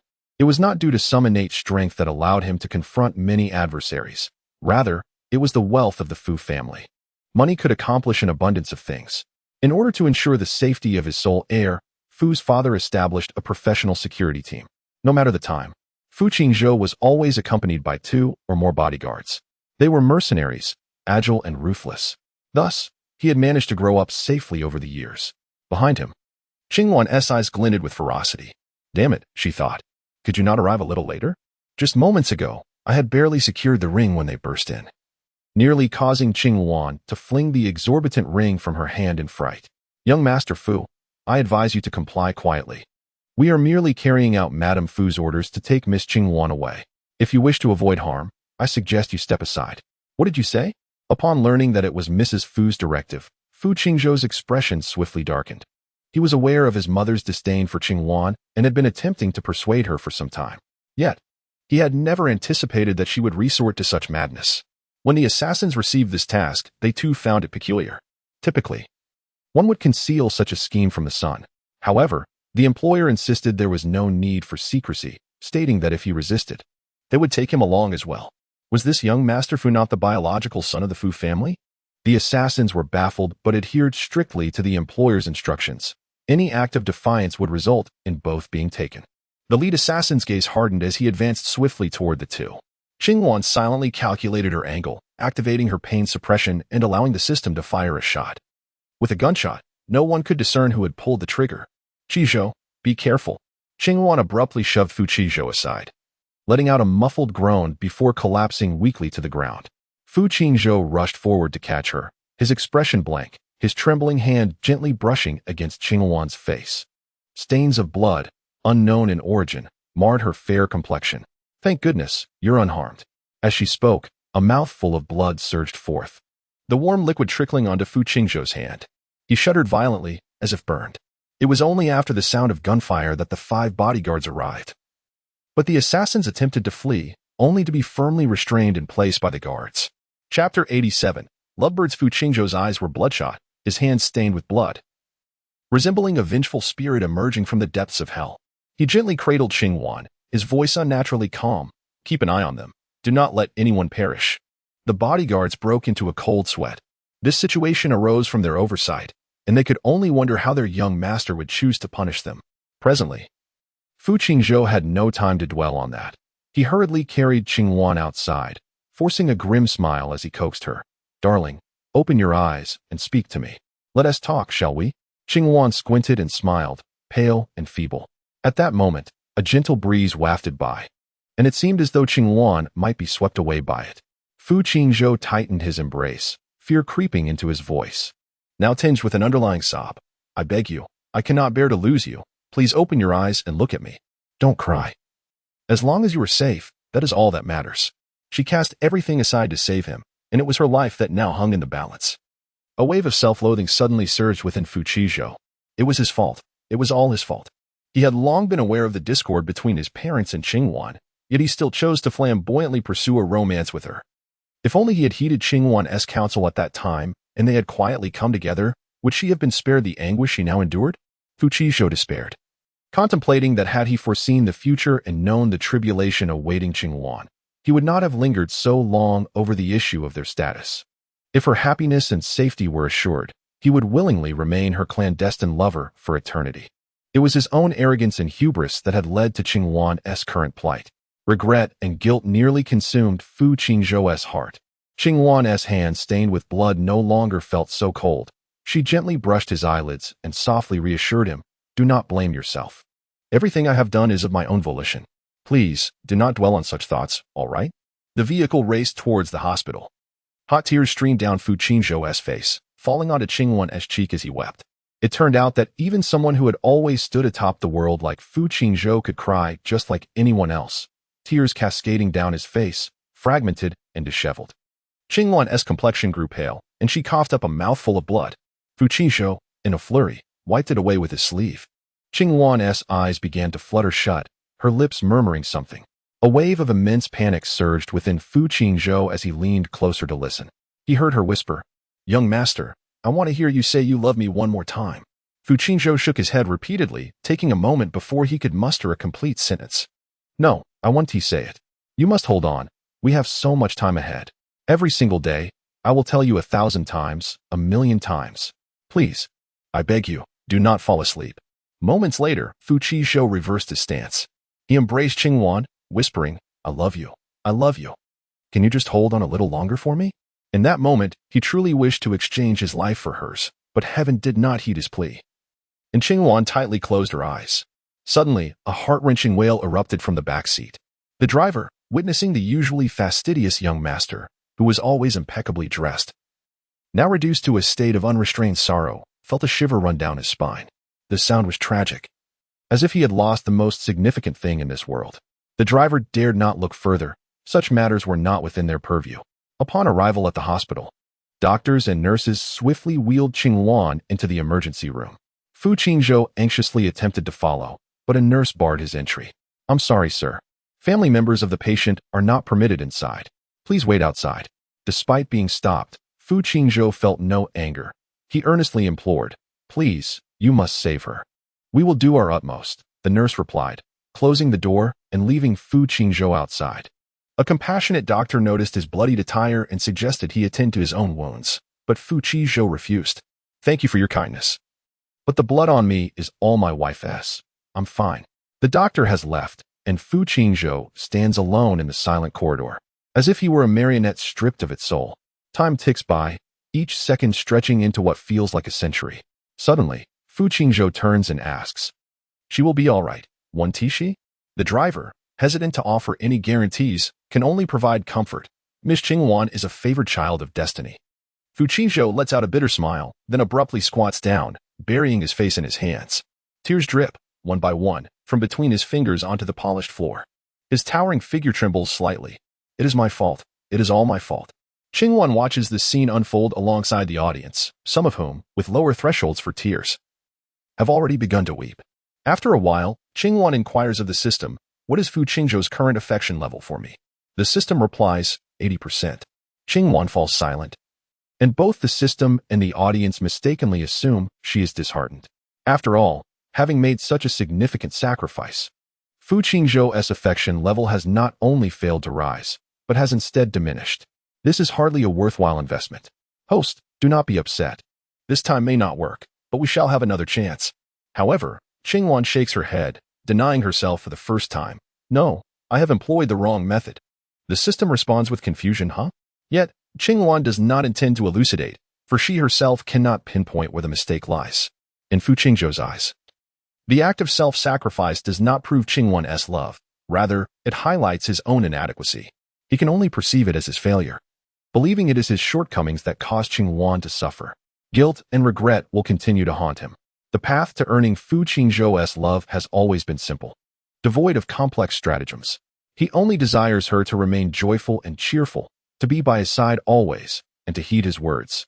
Then he will love her unceasingly. With Qingwan's near brush with death, a profound psychological shadow must surely linger in Fu Qingzhou's heart. He will begin to doubt himself, questioning whether his love might harm Qingwan. A selfless and kind-hearted individual like him can only think of Qingwan's well-being. If his love brings her distress, perhaps it would be better for them to part ways. He cannot bear the thought of Qingwan living in fear by his side. That is not love, but a form of confinement. Should Qingwan flourish away from him, Fu Qingzhou would undoubtedly restrain himself, never daring to approach her again. His love is selfless and encompassing. He wishes to uplift Qingwan, enabling her to become the best version of herself. Qingwan truly understands Fu Qingzhou, for at this moment, he is genuinely contemplating the prospect of separation. His current capabilities are insufficient to contend with his parents. If he continues to be with Qingwan, such events will only recur time and again. Chapter 88, Lovebirds 42. From dusk until dawn, as the first light of morning streamed through the window, the doctor opened the door to the operating room. He removed his mask, revealing a weary smile. "Sir, your wife is out of danger and can be transferred to the ward." Fu Qingzhou's eyes glistened with tears, nearly overwhelmed with joy. Having crouched on the floor for an extended period, his legs felt numb, yet he quickly rose and unsteadily approached Qingwan's bedside. He longed to caress her face, but feared that his touch might inadvertently cause her harm, so he withdrew his hand. After a night deprived of sleep and fraught with anxiety, Fu Qingzhou's body had reached its limits. Just as he had escorted Qingwan to her ward, darkness enveloped him, and he fainted. "Young master." The driver and doctor rushed towards him in alarm, but Fu Qingzhou could hear nothing and see nothing. Although his pain was dulled, the injuries were real, the anesthesia was real, and Qingwan's slumber was real. When she awoke, it was nearly dusk. Looking around in confusion and not seeing Fu Qingzhou, she felt a twinge of bewilderment. The nurse, filled with delight, exclaimed, "Miss Qing, you are awake. May I bring you some water?" Qingwan's throat was parched, and she could not utter a word, merely nodding slightly. The nurse poured her a glass of lukewarm water, and upon drinking, Qingwan felt significantly better. She inquired, "Where is Mr. Fu?" The nurse, with a somber expression, pointed to the adjacent bed. Mr. Fu was resting there. Following the direction of the nurse's finger, Qingwan spotted Fu Qingzhou's haggard yet elegant face. As if by some unspoken connection, the moment she looked over, Fu Qingzhou slowly opened his eyes, and their gazes met. Qingwan smiled at him, causing his eyes to redden. "Don't cry. I'm right here." The beds were placed remarkably close together, a thoughtful arrangement by an unseen hand. Fu Qingzhou grasped Qingwan's hand tightly, as if fearing she might vanish in the next moment. He covered his face with the blanket, allowing his tears to soak the sheets. Qingwan had just emerged from the brink of death. Logically, Fu Qingzhou should have been strong for her support. Yet, he could not contain his emotions. He had not intended to appear so fragile. But witnessing his beloved alive and smiling before him made him feel as if he had been pulled from the depths of despair back into the light. "My dear, you terrified me, truly terrified me." Qingwan's voice was like a soothing spring, her cool ring pressed against the palm of Fu Qingzhou's hand. "What is there to fear? You have bound me with this. I shall not leave." Fu Qingzhou managed a strained smile. "Yes, I have bound you with this ring, in this life. Through life and death, we shall remain together." His eyes brimmed with remorse. "I am sorry. If it were not for me, you would not have suffered this way. I love you. Qingwan declared without hesitation. I do not wish for you to feel pain. I am willing to endure this for you, so do not blame yourself. The torment and self-reproach that burdened Fu Qizhou were effortlessly dispelled by Qingwan's words. She radiated sincerity, fearlessness, and a fervent courage. All of Fu Qingzhou's hesitations and entanglements from the previous night seemed utterly superfluous. At that moment, to propose a breakup with Qingwan would feel like a betrayal of his humanity. I will never allow you to suffer like this again. Yes, I believe in you. Their eyes were swollen and red, resembling those of rabbits. The Fu couple hurried to the hospital room, only to witness this poignant scene. They overlooked Qingwan and rushed directly to Fu Qingzhou's bedside. Qizhou, how are you? Damn it. How could they have hurt you? I only instructed them to. Suddenly, Fu's father halted mid-sentence, for Fu Qingzhou was gazing at them with an unfamiliar, icy stare. Fu's mother intervened, grasping Fu Qingzhou's hand. Your father and I were frantic upon hearing of your injury. We hurriedly called for someone to bring us here. And now that we see you are safe, we can finally breathe easy. Your father and I are a bit weary. Let us discuss everything once you and Qingwan have had a chance to rest, shall we? Fu Qingzhou felt a weight lodged in his chest, a profound discomfort. His parents appeared as he remembered them, yet he felt as if he no longer knew them. In his childhood, they had instilled in him the values of being a good child. Even without words, Fu Qingzhou had always felt a sense of pride in having such morally sound parents. He often believed that the Fu family was distinct from those families in their circle who were merely gilded on the outside while rotting within. Yet now, it seemed there was little difference. Perhaps his parents were merely more adept at masquerading. He longed to confront them about their heartlessness towards an orphan. But to voice such a question in this context would inflict pain upon Qingwan. The weariness and dark circles under his parents' eyes were unmistakable, and Fu Qingzhou could not feign ignorance. Thus he nodded in agreement to his mother's suggestion. All right, you both should rest. We will meet again once Qingwan and I are better. The Fu couple departed, not even offering a pretense of concern for Qingwan. The reality was clear to all. Fu Qizhou was their biological son, and thus some semblance of concern was warranted. However, Qingwan was merely an outsider, and there was no need to maintain the facade of civility. After they left, Fu Qingzhou arose from his bed and settled beside Qingwan. I will ensure my parents apologize and provide compensation. If you wish to remain with me, I will not allow you to encounter them again. Qingwan, ever understanding, replied. There is no need for compensation. If it weren't for Mr. Fu back then, I might never have escaped that small mountain village. Let this matter serve as my complete gratitude for your kindness. In the future, I only wish to be with you. I desire nothing else. Her face was filled with sincerity, and Fu Qizhou could see that she spoke the truth. Upon hearing her words, a deeper sense of guilt washed over him. The pursuit of one's desires is commendable, yet there are moments when taking a step back can yield unexpectedly fruitful results. Prior to expressing this sentiment, Qingwan likely possessed only a modest collection of gold and jewels. However, at this juncture, she has demonstrated her gratitude, magnanimity, and profound affection for Fu Qizhou. When juxtaposed with his unscrupulous parents, it becomes abundantly clear where Fu Qingzhou's loyalties lie. Such favoritism implies that he will strive to secure greater advantages for Qingwan, be it additional wealth or enhanced power. One can only hope that Fu Qizhou will not disappoint her. Tenderly, Qingwan caressed Fu Qingzhou's cheek. After a few days of recuperation in the hospital, her health began to improve. Fu Qingzhou remained by her side, never departing even for a moment. The Fu couple refrained from causing further distress. On this particular day, following lunch, Fu Qizhou glanced at his phone, his expression turning somewhat awkward. Darling, I must step out for a moment. If you require anything, please call the nurse, he said. Qingwan nodded in understanding. Suspecting that Fu's father wished to have a word with Fu Qizhou, desiring to shield Qingwan from further harm, Fu Qizhou intended to step outside for a discussion. However, unbeknownst to him, his parents had already arrived at the ward, seated on the sofa, clearly poised for a lengthy confrontation. Qingwan quietly observed from her hospital bed, raising an eyebrow at the impending discord. Father, mother, now that Qingwan is recovering, let us converse outside to avoid disturbing her, Fu Qizhou suggested. Fu's father waved his hand dismissively, insisting, Qingwan is also a party to this matter. Some discussions are best held face to face. Today, we either talk outside or not at all. Fu Qingzhou's demeanor was resolute. He had vowed to Qingwan that he would never allow her to be harmed again, and he meant it. You unfilial son. How dare you defy us for the sake of a woman? Fu's father seethed with anger, perplexed by the hold Qingwan seemed to have over his son, who had always been so obedient. Father, Qingwan is my fiancée, and I do not wish for you to hurt her again, Fu Qingzhou replied calmly, showing no sign of retreat despite his father's rebuke. Fu's mother interjected softly, Qishou, your father has been quite troubled by this matter. Now that we are at the hospital, please show some understanding and refrain from complicating things further. Her attempt at moral coercion was met with clarity from Fu Qishou. Had you not hired someone to commit murder? There would have been no need for such concern. Fu's mother was momentarily taken aback, her expression darkening. Everything we have done is for your own good. You are blinded by love now, but you will surely regret this in the future. I will not regret the path I have chosen. Father Fu let out a cold snort. You are still too young.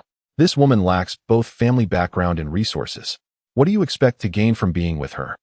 What can the Fu family gain from this? You are not alone. You carry the weight of the entire Fu clan on your shoulders. And you must be responsible for them all. As Father Fu spoke with increasing fervor, it became evident that the Fu family had always been composed of cold-hearted individuals. And he could scarcely believe that his son was such a romantic. To jeopardize the family's interests for the sake of emotion was utterly unacceptable.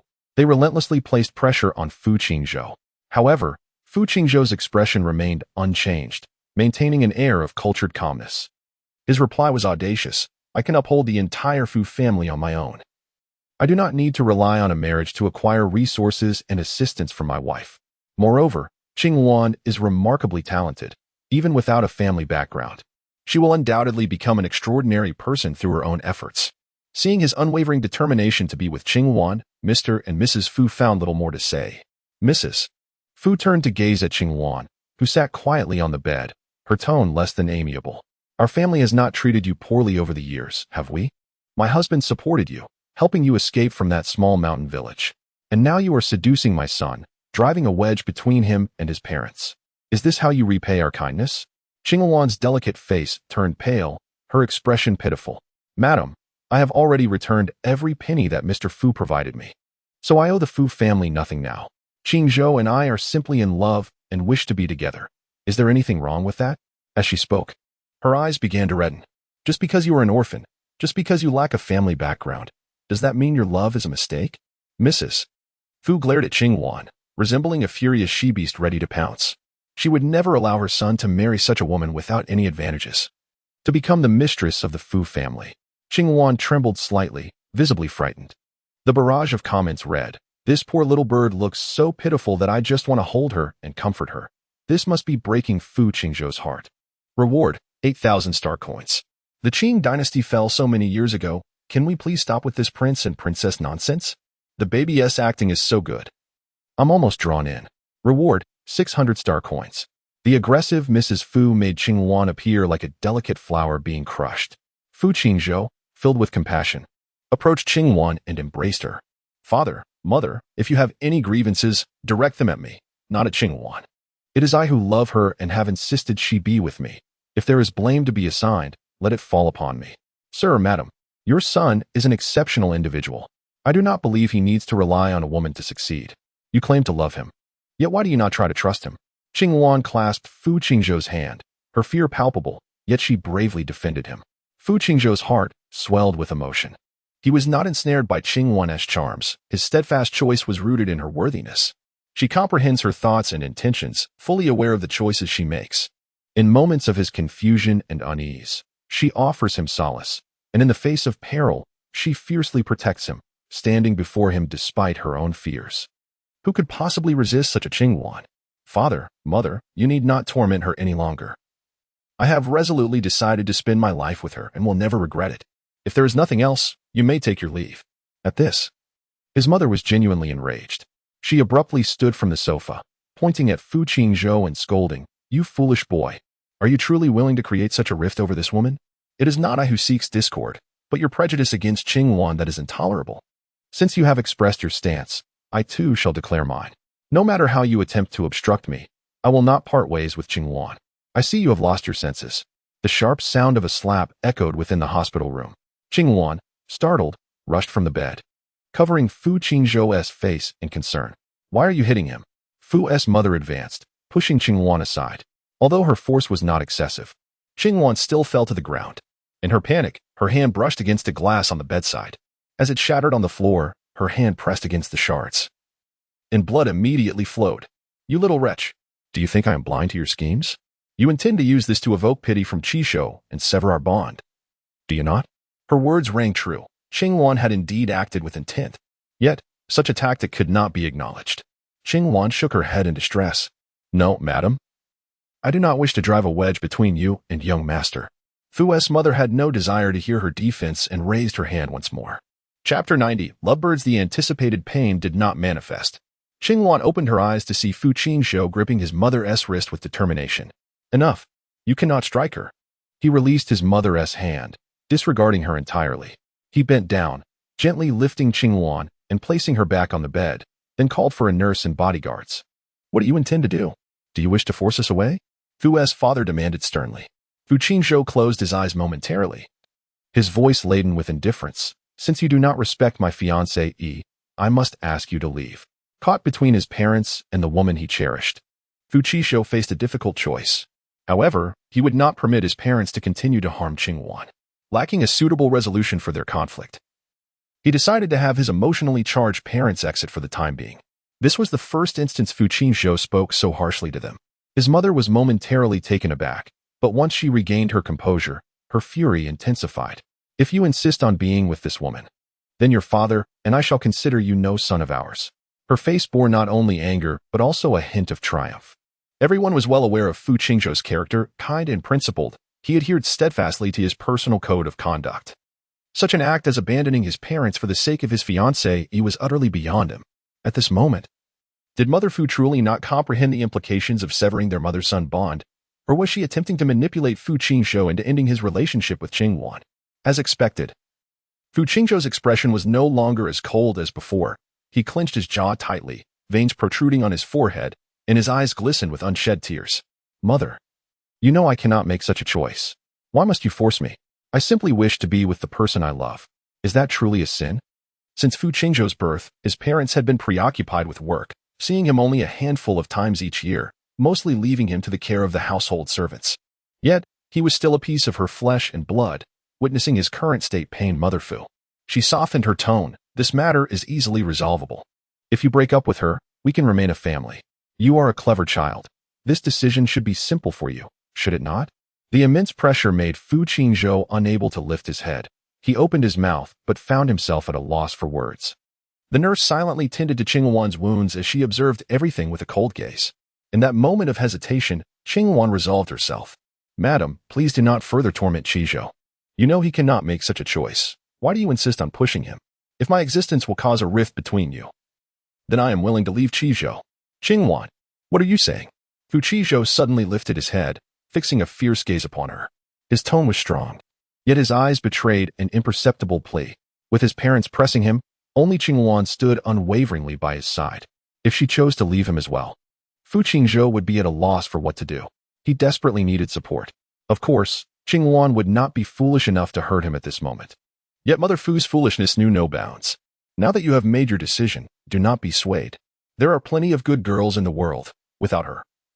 I can find you another fiancée, better, more accomplished, and more beautiful. Fu Qingzhou could no longer contain himself. He roared in fury. Enough. Get out. You all, get out. The bodyguards forcibly ushered Fu's parents out, and the young nurse, sensing the tension, followed suit. The hospital room was left with only Fu Qingzhou and Qingwan. Why? Why did you say that just now? Fu Qingzhou appeared on the verge of tears. You were merely deceiving them, weren't you? You do not truly wish to part from me, do you? Fu Qingzhou looked as if he were about to shatter, and Qingwan reached out to embrace him. Her gentle scent calmed the tumultuous emotions within him. Young master, this is indeed the most prudent solution. She did not claim it was for my benefit. Qingwan's demeanor was serene, akin to a tranquil pond, effortlessly soothing Fu Qingzhou's agitation. He held her tightly, asserting, please refrain from uttering such words again. I do not wish to part from you. I am certain I can discover a better way. I will strive to mend the rift between you and my family. Let us remain together, shall we? You have already accepted my proposal. His voice was muffled, reminiscent of a drenched puppy seeking solace in its master's embrace. Qingwan could certainly comply with his wishes, disregarding his parents' opposition to their union. They could enjoy a period of sweet happiness, but what then? What would become of their future? Fu Qingzhou alone bore the weight of the Fu family. He must love Qingwan, cherish his parents, and endeavor to balance their conflicting affections. Perhaps he could manage this well for now, yet inevitably he would grow weary of such a life. When that day arrives, their relationship would likely falter. Fu Qingzhou might ponder why others could humble themselves to please their parents, while Qing Yuan could not. Regret may also surface. He might lament not heeding his parents' counsel today, parting with Qing Yuan, and seeking a more suitable match, thus attaining a blissful existence devoid of daily exhaustion. A fleeting escape must be compensated for with a lifetime of repercussions. Qing Yuan would never permit such a significant flaw in her mission. Presently, it appeared as though two choices lay before her. However, within Qing Yuan's heart, there existed but one: to part ways with Fu Qingzhou without hesitation. She did not wish to remain a mere obstacle between him and his biological parents. Ultimately, the challenges they currently faced stemmed from their insufficient strength. Fu Qingzhou had yet to liberate himself entirely from his parents' influence, and Qing Yuan lacked the capability to withstand the pressures from the Fu couple. Moreover, Qing Yuan had no intention of positioning herself as an adversary to them. She still held the belief that all matters should be entrusted to the one she aimed to conquer. This situation required Fu Qingzhou to come to his own realizations, to empower himself, and to escape his parents' grip, thus allowing both of them the opportunity to attain a fruitful conclusion. What Qing Yuan needed to do was guide him along this path. Qingzhou, I understand that making this choice is arduous for you, yet it is essential. You do not wish for me to be harmed, nor do I desire for you to suffer. Our romance is but a fleeting affair. We can part ways. But should you sever ties with your parents, you will undoubtedly regret it, and I wish to spare you that remorse. Perhaps we are both still too fragile, which is why we feel shackled. Let us separate for now and focus on leading fulfilling lives individually. Qing Yuan's words pierced like a sharp blade, each syllable carving into his heart. Fu Qingzhou was engulfed in despair, yet he could not deny the veracity of Qing Yuan's assertions. He could neither relinquish his affection for Qian Yuan nor sever ties with his parents. If he were to persist in his relationship with Qian Yuan, it was likely that she would suffer even greater harm than she currently endured. Thus, the most prudent course of action would be for them to part ways. Yet, how could Fu Qingzhou bear such a notion? For 6 years, he had tenderly cared for this fragile bird, cradling her in his palms. And now he was being asked to release her, allowing her to soar elsewhere. The thought was unbearable to him. In a moment of uncontrollable bitterness, he began to resent his parents. Why must they strip away his solitary possession? Even when Qin Yuan's life hung in the balance, he had steeled himself to let go, only for her to insist on their eternal togetherness. Yet, with his parents' interference, she had readily severed their bond. She appeared as a rational observer, never fully immersed in their connection, leaving Fu Qingzhou to endure the heartache alone. Let me ponder this further, he murmured as he released Qian Yuan and walked away, his tall figure emanating profound desolation. The system lamented, "Oh dear, the little angel is so pitiable. The host is truly a heartless woman." Heartless? Was this truly what it meant to be cruel? I had promised to be with him. That would be the true cruelty. Qian Yuan perused the book in her hands, her eyes devoid of any emotion. People often fixate on fleeting happiness, neglecting the buried minds that time may eventually trigger. Fu Qingzhou's emotional investment had reached 80%. Qian Yuan could easily charm him with sweet words, only to discard him without hesitation once his affections were fully engaged, leaving him with a fractured family as the remnants of her supposed cruelty. It was precisely because she felt a twinge of compassion for Fu Qingzhou that she chose this circuitous approach. She wished to grant him time to resolve his familial matters. They need not entangle themselves in an unhealthy relationship, gradually depleting their love and transforming into a pair of resentful partners. After a few years apart, having both grown, they could love openly and without regard for others. In all her previous encounters, Qian Yuan seldom considered her targets with such depth. Typically, she played the part of a cold-hearted seductress, quick to forget those she had once loved. Yet Fu Qingzhou was different. She genuinely harbored feelings for him. Ultimately, what mattered most was that Qian Yuan did not wish to become the catalyst between Fu Qingzhou and his family. Waiting for him to resolve his domestic issues before embracing love was far more sensible than remaining by his side, enduring a chaotic mess that would inevitably lead to a shattered relationship. In the following 2 days, Fu Qingzhou did not appear in the hospital room. Qian Yuan felt neither disappointment nor inconvenience, as the caregivers were exceptionally attentive, catering to her every need. It was not until the 3rd night, deep into the darkness, that Fu Qingzhou made his appearance, quietly standing at the foot of her bed. Had he not needed to use the restroom that night, he might have remained there until dawn. "What are you doing standing there? Why do you not rest beside the bed?" Qing Yuan reached out to grasp his hand, only to encounter the chilling rainwater. Fu Qingzhou, clad in dark attire, appeared unaffected by the downpour. It was only upon touch that one could discern his drenched state. The night was shrouded in haze, his complexion ashen, with dark circles under his eyes, a clear indication of prolonged sleeplessness. His lustrous black hair, slightly damp, hung limply across his forehead, embodying a pitiful and disheveled appearance. After a moment of silence, Qingwan sighed heavily. She retrieved a clean, soft towel to gently wipe the water from his face and body. Why must you torment yourself so? My suggestion to part ways was intended to liberate you from burdens, not to inflict harm upon yourself. Fu Qingzhou's gaze was vacant and distant, staring blankly into the ethereal void, enveloped in an indescribable sense of bewilderment. Would I truly find happiness after leaving you? Qingwan tenderly caressed his face, hoping to bring him warmth through her touch. Surely, happiness will come. After all, who remains sorrowful every day? We are merely parting ways, not bidding farewell forever. Please do not be sad, all right? Fu Qingzhou embraced her, remaining silent. As hot tears fell onto Qingwan's collar, the two nestled closely together. Time seemed to freeze, and the surrounding clamor faded into the distance, leaving only the rhythm of their breaths and heartbeats to intertwine in the tranquil air. When might we meet again? I do not know, but surely we will. Will you date someone else? Before Qingwan could respond, Fu Qingzhou hurriedly implored, please do not date anyone else. Under the gentle caress of the moonlight, Fu Qingzhou made his plea to Qingwan with an almost reverent caution. For him, allowing her to leave his side was a result of immense restraint. He could not bear the thought of anyone else being by her side during their separation. Love is noble, yet it can unveil the most unseemly aspects of one's character.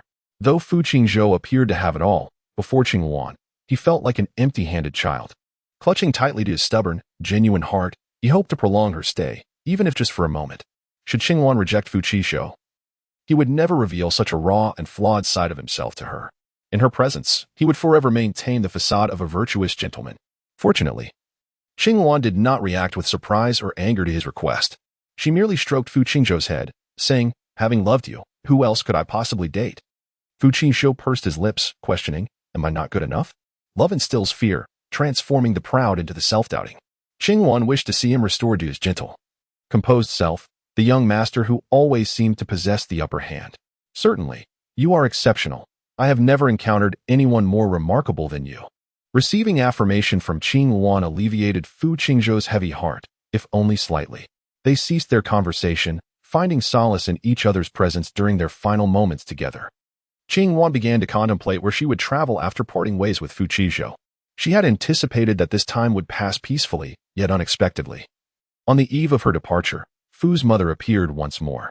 With her head held high, she averted her gaze from Qingwan. You see, in the end, it is we who have triumphed. Qingzhou has chosen family over you, she proclaimed, her demeanor exuding the arrogance of a conqueror. Qingwan's previously buoyant spirits plummeted. When she was disheartened, it was inevitable that those around her would share in her gloom. Fu's mother was poised to relish the sight of Qingwan in tears or in a state of despair. However, Qingwan ignored her, restlessly tossing and turning in her hospital bed. What are you searching for? She inquired, puzzled. I'm looking for my phone. I need to tell him that I no longer wish to part ways and that he should elope with me, Qingwan replied. Fu's mother, exasperated, pointed an accusatory finger at her. You, how dare you? Qingwan rolled her eyes in response. What is there to fear? Seeing her unwavering resolve, a flicker of unease crossed Fu's mother's mind. No longer haughty, she nervously retrieved a check from her bag. Here is 5 million. Accept this money and promise not to appear before my son again. Gazing at the check, Qingwan suddenly posed a question. How did you know that I was to part ways with Fu Qingzhou? It was Qingzhou who informed us, came the reply. In an instant, Qingwan smiled, reaching for the check with a glimmer of amusement in her eyes. Thank you, madam.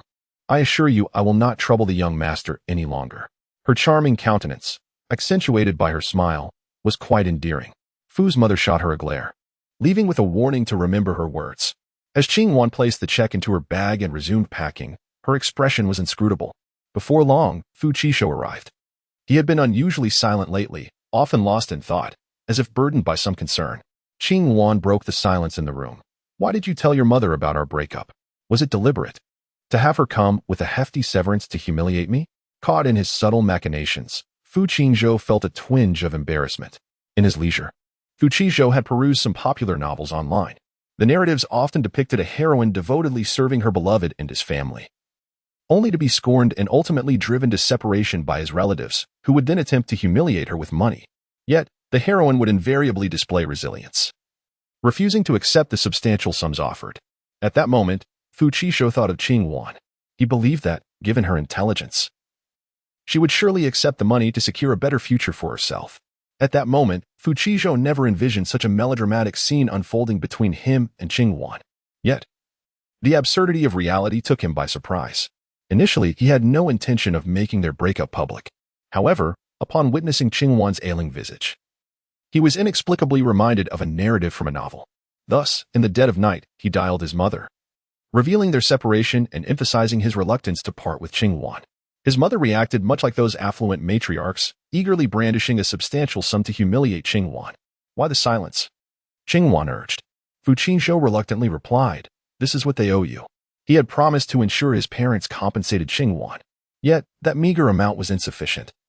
He resolved to make up the difference himself. Qingwan bestowed a kiss upon his face, expressing her gratitude. "Thank you. I truly appreciate it." So much had transpired recently, and they hadn't shared such intimacy in quite some time. Those tender memories surged back into Fu Qingzhou's mind. As Qingwan began to withdraw, he grasped the back of her head, tilting it to deepen the kiss. His kiss, no longer gentle, now bore an assertive nature. Qingwan struggled to keep pace. Gripping Fu Qingzhou's hand tightly, he released her head, firmly entwining their fingers. Each passing moment seemed to stretch infinitely, and Qingwan felt breathless, emitting a soft whimper. "Can't take it anymore," Fu Qingzhou teased with a smile. Qingwan touched her swollen lips, playfully punching him. Her eyes shimmered with unshed tears, glaring at Fu Qingzhou. Not menacingly, but rather alluringly. "You're a rogue." Fu Qizhou laughed, embracing Qingwan. "Yes, I'm indeed a rogue." They collapsed onto the hospital bed, the sun streaming through the window, warming their bodies. Fu Qingzhou's eyes were slightly reddened from their earlier fervor. Qingwan swallowed hard, suddenly feeling a surge of interest. She leaned down, resting on Fu Qizhou. His physique was impressive, relaxed, his chest muscles were soft yet resilient. Qingwan, unable to restrain herself, playfully squeezed, eliciting a muffled groan from Fu Qizhou, who seized her mischievous hand. "You call me a rogue, yet you are quite the little temptress yourself." Qingwan planted a kiss on his long, fair neck, unabashed.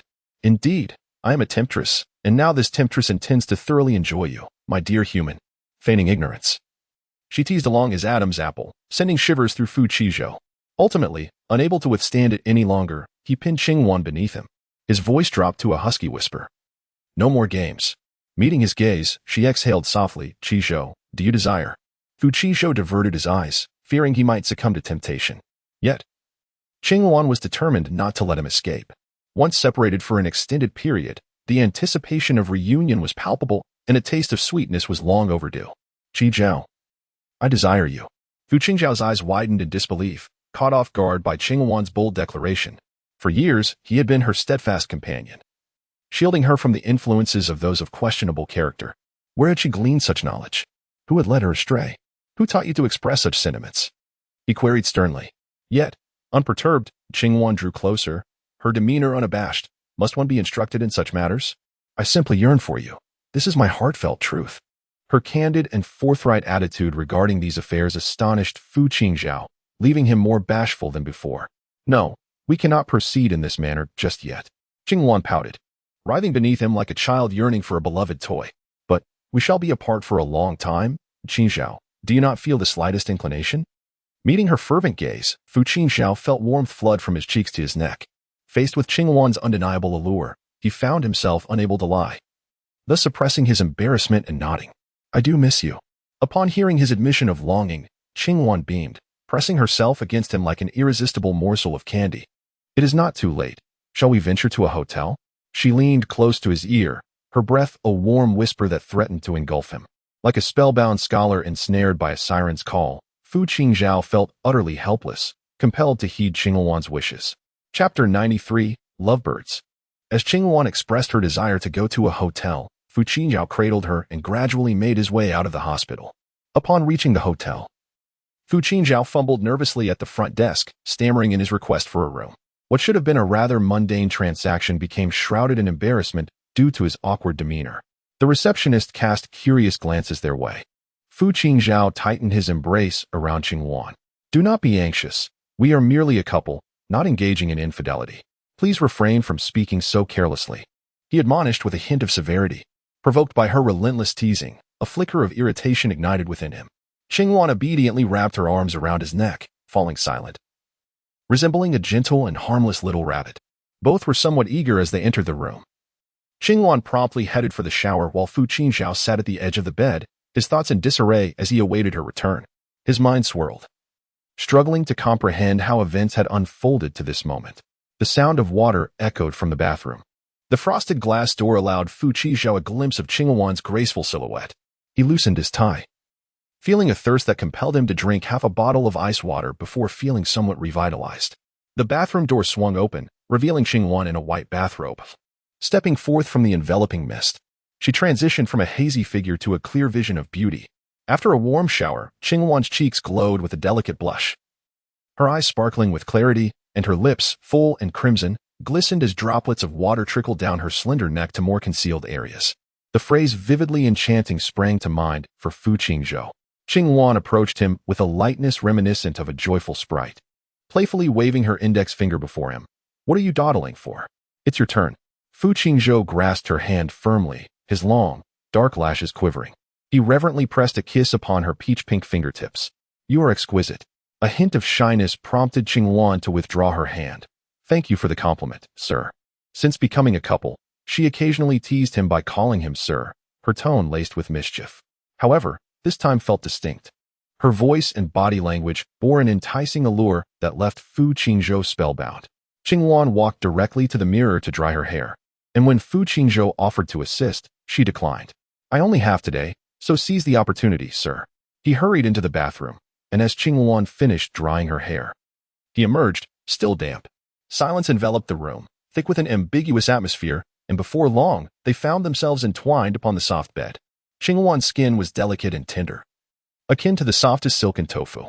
Fu Qingzhao, hesitant to apply too much pressure, found himself unable to resist leaving gentle bites upon her. Qingwan tugged at his hair, pulling him back. That hurts, be gentle. The pain brought him back to his senses, and he tenderly kissed the faint marks he had left. All right. I shall be more gentle. Yet, as the adage goes, a man's promises in bed are often unreliable, and Fu Qingzhao was no exception. From dawn until the depths of night, both Fu Qingzhao and Qingwan reached their peaks together. He breathed heavily against her ear, and she felt lightheaded, as though she had stepped into the clouds. His sweat dripped onto her skin, searing like a meteor, causing her to flinch at the heat. So sensitive? He chuckled softly, wiping the beads of sweat from her brow. He shifted off her, turning to embrace her, having just shared an intimate moment. Qingwan's body and heart were profoundly reliant on Fu Qingzhao. Enduring the ache in her body, she adjusted her position and nestled into his embrace. Both were glistening with perspiration, resembling two swans entwined in the night. Fu Qingzhao caressed Qingwan's smooth and delicate back, awaiting the residual sensations to fade. Gradually, his hands wandered in a manner that startled her. She widened her eyes. Are you coming again? They had just shared at least 3 encounters. Was he truly that vigorous? She gazed at him incredulously, akin to a small creature caught by the nape. Fu Qingzhao chuckled softly, planting a kiss on her forehead. I've read that women often feel fatigued and uncomfortable afterward. I wish to give you a massage so that you can move easily tomorrow. As he spoke these words, Fu Qingzhao felt a twinge of guilt. If only he had managed to restrain himself, Qingwan would not be so exhausted. Yet, the moment he found himself in close proximity to her, all rationality slipped away, leaving him utterly unable to control his impulses. No matter how she endeavored to appease or display vulnerability, he never once halted. To utter such words now felt rather insincere.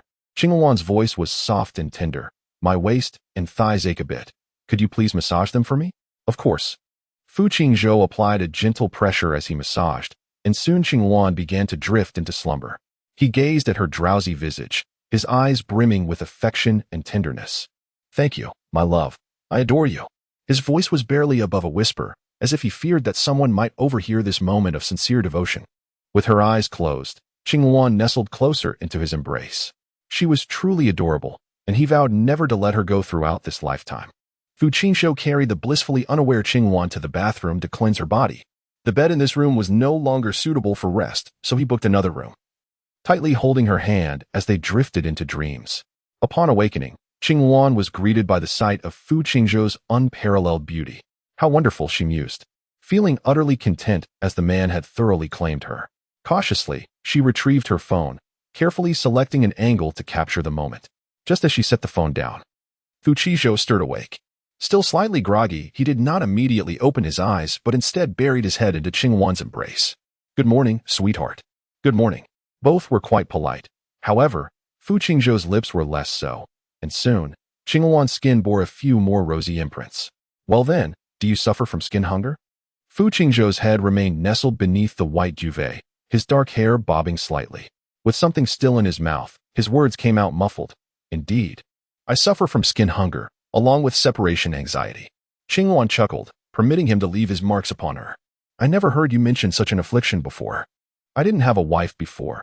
Only now, having acquired one, has this condition been diagnosed," he replied with a comical seriousness. In the early hours, the two, having just tasted the fruits of desire, found their willpower waning as they frolicked in bed. Qingwan's legs felt genuinely weak, trembling as she walked. Fu Qingzhou had purchased her a slightly thicker long skirt, which helped conceal her condition. "Given the circumstances, shall we not venture out today?" Fu Qingzhou whispered conspiratorially in her ear. Qingwan was not inclined to indulge him. Allowing him this victory might lead to future exploits. "No, I must go today. But I worry for your safety in this state." Qingwan arched an eyebrow. "Whose fault is that?" Fu Qingzhou touched his nose, feeling guilty and falling silent. He accompanied Qingwan to the airport, gazing at her with a pitiful expression. "Please wait for me. Once I sort out these matters, we can be together forever." After Qingwan gently kissed him in silence, she turned and departed. The system announced, "Congratulations, host. The affection value of the target has reached 95%. Under a blue sky adorned with white clouds, the weather was splendid. Chapter 94, The Lovebird 48. Following Qingwan's departure, Father Fu anticipated that Fu Qingzhou would return to a semblance of normalcy, obediently marrying a girl of suitable social standing. Yet, this was not to be.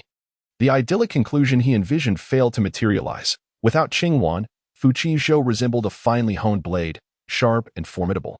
He became even colder and more resolute than before, executing his plans with relentless efficiency. Within 2 years, all the employees in the company were molded to his will. The loyal subordinates of Father Fu were replaced entirely. In the Fu family, the only ones wielding authority became Father Fu and Mother Fu.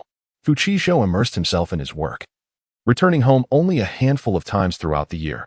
His demeanor towards Father Fu and Mother Fu remained unchanged. He continuously showered them with gifts during holidays and engaged in conversation. Everyone within their circle envied them, proclaiming that they had raised a dutiful and exceptionally capable child. Yet, only Father Fu and Mother Fu understood that the truly filial and kind-hearted Fu Qingzhou had vanished from their presence forever. On Father Fu's birthday, Fu Qingzhou presented him with a renowned piece of calligraphy. The assistant, trembling, delivered the artwork to Father Fu in front of the guests. Friends of Father Fu, impressed, extolled his good fortune, marveling at such a rare gift bestowed upon him by his son, while others expressed their admiration. The expressions of Father Fu and Mother Fu grew increasingly grim. Unable to display their displeasure in public, they suppressed their feelings until the end of the banquet. Once in his study, Father Fu erupted in anger, declaring, "Throw it away." He hurled the artwork to the ground, while Mother Fu sat wearily on the sofa, silently rubbing her temples. The assistant, trembling with trepidation, picked up the artwork and placed it on the desk. "Mr. Fu, the company has been busy lately. The president is stretched thin, and he has invested considerable effort into locating this piece for you. Please, do calm down." Such assertions were absurd. The president would never squander his precious rest on such matters. He was preoccupied with sleep, having only briefly mentioned the gift. The subordinates would naturally exert their utmost to procure it. However, such sentiments remained unspoken in front of the elder Mr. Fu. The assistant smiled, knowing that even if Father Fu wished to express his anger, he lacked justification. His son, so busy, had dedicated his limited free time to preparing a birthday gift. To lash out would be to act unfairly. Father Fu scoffed, "Humph, growing old and devoid of power. Even my only son has become like this. My life has truly been a failure." The assistant, now more respectful, replied, "Mr. Fu is merely preoccupied with work and has not had the opportunity to focus on personal matters." Father Fu, with an air of authority, commanded, "Tell him to return home tomorrow and meet Miss Li. If he doesn't come back, I have no way to deal with him." But that woman may not be so accommodating. Upon returning, The assistant relayed Fu's words to Fu Qingzhou verbatim. After listening, Fu Qingzhou displayed little reaction. The interplay of light and shadow divided his handsome visage into stark contrasts, enhancing his air of indifference and mystery. After a moment, his voice, frosty and detached, broke the silence. The project has reached a critical juncture, and numerous eyes are fixed upon the Fu family. We must station more individuals to monitor the old residents, ensuring that my parents remain unharmed. Withdraw them when the time is right. Although the project was indeed at a pivotal moment, Fu Qingzhou's notorious ruthlessness in recent years had made him a formidable presence. No one in the business realm dared to challenge the Fu family. It seemed Fu intended to effectively imprison his elderly parents. The timing of any shift remained at his discretion. The assistant, trembling yet maintaining a composed exterior, replied, "Understood, Mr. Fu." He exited quietly, leaving Fu Qingzhou alone in the silent office. As time ticked away, Fu Qingzhou completed the final document, setting down his pen and leaning back in his chair. Suddenly, his phone vibrated on the desk, prompting him to unlock it swiftly. A message from the baby appeared. "The moon is so beautiful today," accompanied by a photograph of the lunar scene. A pristine crescent hung against the darkened sky, with a delicate fingertip of Qingwan subtly captured in the image. Fu Qingzhou found himself less inclined to admire the moon, instead enlarging the photo to scrutinize that minute detail of Qingwan's fingertip. He remained motionless for several minutes, before opting to save the image. He approached the window, capturing a photo of the moon to send to Qingwan.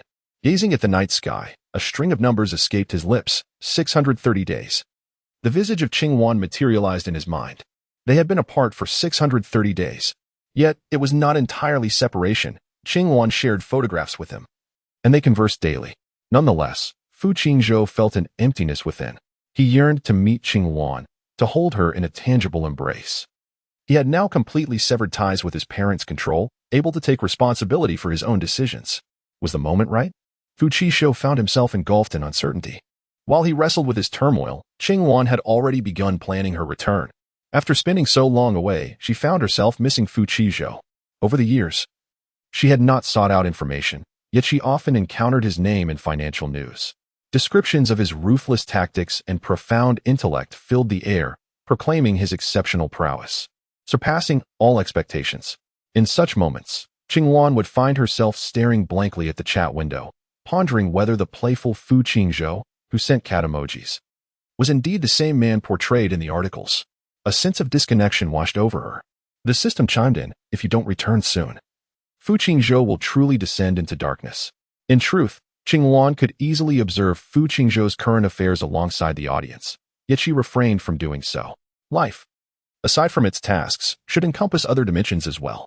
Qingwan did not wish to constantly observe her target while indulging in the beauty of nature. Over the past few years, Fu Qingzhou's affection value had remained a steady 95%, neither rising nor falling. As she prepared to return, it was only natural for her to inquire about Fu Qingzhou's recent circumstances. "System, nothing of great significance, but host, your timing is impeccable." "Qingwan, what do you mean?" "System, because Fu Qingzhou refuses to engage in matchmaking, his father has decided to resort to kidnapping you as leverage against him, and consequently, both his parents have been imprisoned by Fu Qingzhou." "What? Who is imprisoning whom?" "The biological parents of Fu Qingzhou are being held captive by him."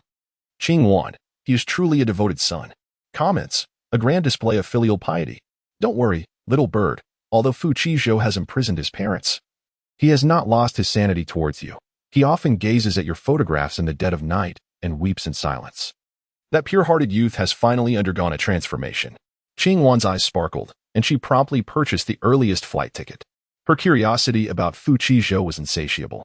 Chapter 95, Lovebird 49. Are you certain Fu Qingzhou would dine in such a place? Qingwan expressed her skepticism. "System, during your school days, you brought Fu Qingzhou here on several occasions, even mentioning your intention to buy this quaint restaurant once you became prosperous. It is now part of Fu Qingzhou's assets." Qingwan scratched her head, unable to recall any of this. Ever since that near-fatal incident in the small world, her memory had been rather unreliable. Never mind, she thought. If she couldn't remember, so be it. Qingwan was adept at forgiving herself. She ordered a selection of dishes and settled at a table by the window. Initially, she intended to await a serendipitous encounter with Fu Qingzhou, but the tantalizing aroma of the food proved too irresistible. As time passed, Qing Wan began to devour her meal with gusto. Excuse me, mind if we share your table? The bright light was suddenly obscured, prompting Qing Wan to swallow her food and glance up with displeasure. 2 or 3 burly men had encircled her table, leering at her with malicious intent. It was summer, and in hopes of creating a beautiful memory for her reunion with Fu Qixu, Qing Wan had donned a pure white dress, which accentuated her innocence and grace. Such attire garnered numerous admiring glances but also attracted the attention of unsavory characters. Qing Wan was not inherently confrontational, and with matters to attend to later, she preferred to avoid conflict with these men. I'm sorry, but it's not convenient. My boyfriend will be arriving shortly. The men snickered derisively. Your boyfriend will arrive soon? Why not entertain us for a while? When your boyfriend arrives, we can all have some fun together. They laughed lewdly, their eyes roving over Qing Wan. The restaurant was unusually empty, not being mealtime, and the male owner cowered in fear at the kitchen entrance, too frightened to intervene. Observing the brazen and audacious demeanor of these men, it is evident that this is not their first time harassing female patrons within this establishment. Their crude remarks linger in the air, and the ringleader even dares to reach out. You dare to touch me? Qing Wan's expression remains composed, devoid of any significant emotional upheaval. She raises her gaze toward the group, her eyes gleaming with frigid disdain. The men falter for a moment, only to be consumed by further indignation. To be intimidated by a woman would be a severe blow to their pride. You little hussy, dressing like this is merely an invitation for attention. Don't feign innocence. What you're truly awaiting is not a boyfriend, but rather a benefactor. One of them reaches out to tug at Qing Wan's flowing hair. With a steely gaze, Qing Wan swiftly rises from her seat and delivers a decisive kick between his legs. The man collapses to the ground like a rag doll, his face flushed and his eyes wide with shock as he emits a continuous lament. Witnessing their leader's downfall, the remaining 2 men attempt to subdue Qing Wan in unison. However, she deftly dispatches them, leaving her as the sole figure standing in the dining area. Curse you, ball scum. Today, I shall rid the world of your kind. Qing Wan advances step by step, and the men on the ground wish to vanish into thin air. Just as no one came to Qing Wan's aid, no one will come to theirs. Let this be a lesson to you. Never demean a woman lightly. Allow me to render your instruments of mischief useless. Under the horrified gazes of onlookers, Qing Wan unhesitatingly incapacitates them. The men succumb to unconsciousness, and at that moment, the proprietor hesitantly emerges from the kitchen. Upon noticing Qing Wan, he instinctively covers his mouth. Please, don't misunderstand. I harbor no ill intentions. Trembling, he approaches the computer and deletes the surveillance footage. My dear lady, your prowess is truly remarkable. Rest assured, I shall not divulge anything detrimental to you. In truth, the proprietor is quite troubled. These men are not mere delinquents. They are backed by someone formidable. Recently, they had vandalized another establishment, instilling fear in all nearby businesses. Previously, young ladies would frequent the establishment. But since being harassed by this gang, they have ceased to come, causing the proprietor significant losses and distress. Although he has a powerful benefactor himself, he is reluctant to trouble them over such trivial matters, opting instead to endure. Who could have foreseen that today a divine savior would descend and thoroughly chastise these bullies? The proprietor is elated and has no inclination to defend the ruffians. Qing Wan glances out the window, spotting a few passers-by, yet there is no sign of Fu Qingzhou. When will he arrive? Has your intelligence system malfunctioned?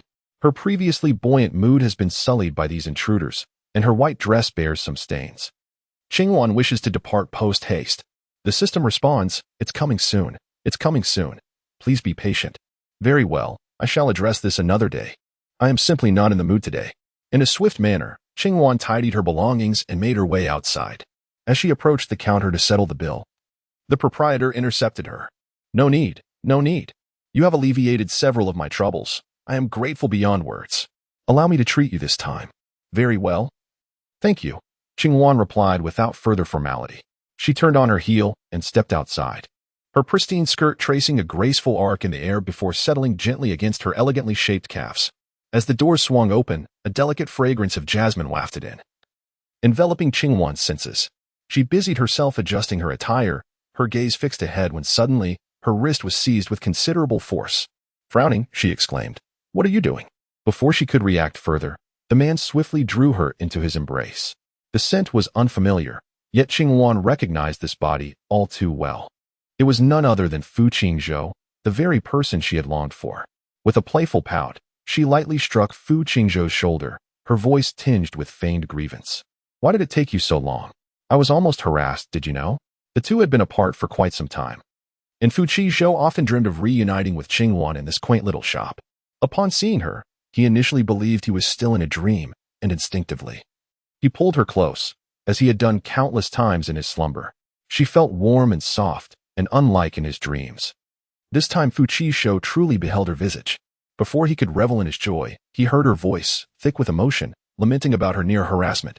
Fu Qingzhou's heart nearly skipped a beat. He grasped her shoulders, scrutinizing her closely. What happened? Are you hurt? The joy of their reunion was overshadowed by an overwhelming concern. Over the past 2 years, Fu Qingzhou had matured significantly, his attire of a shirt and trousers dancing wildly upon Qingwan's aesthetic sensibilities. Initially, there was a performance to enact. But now Qingwan felt no inclination to speak.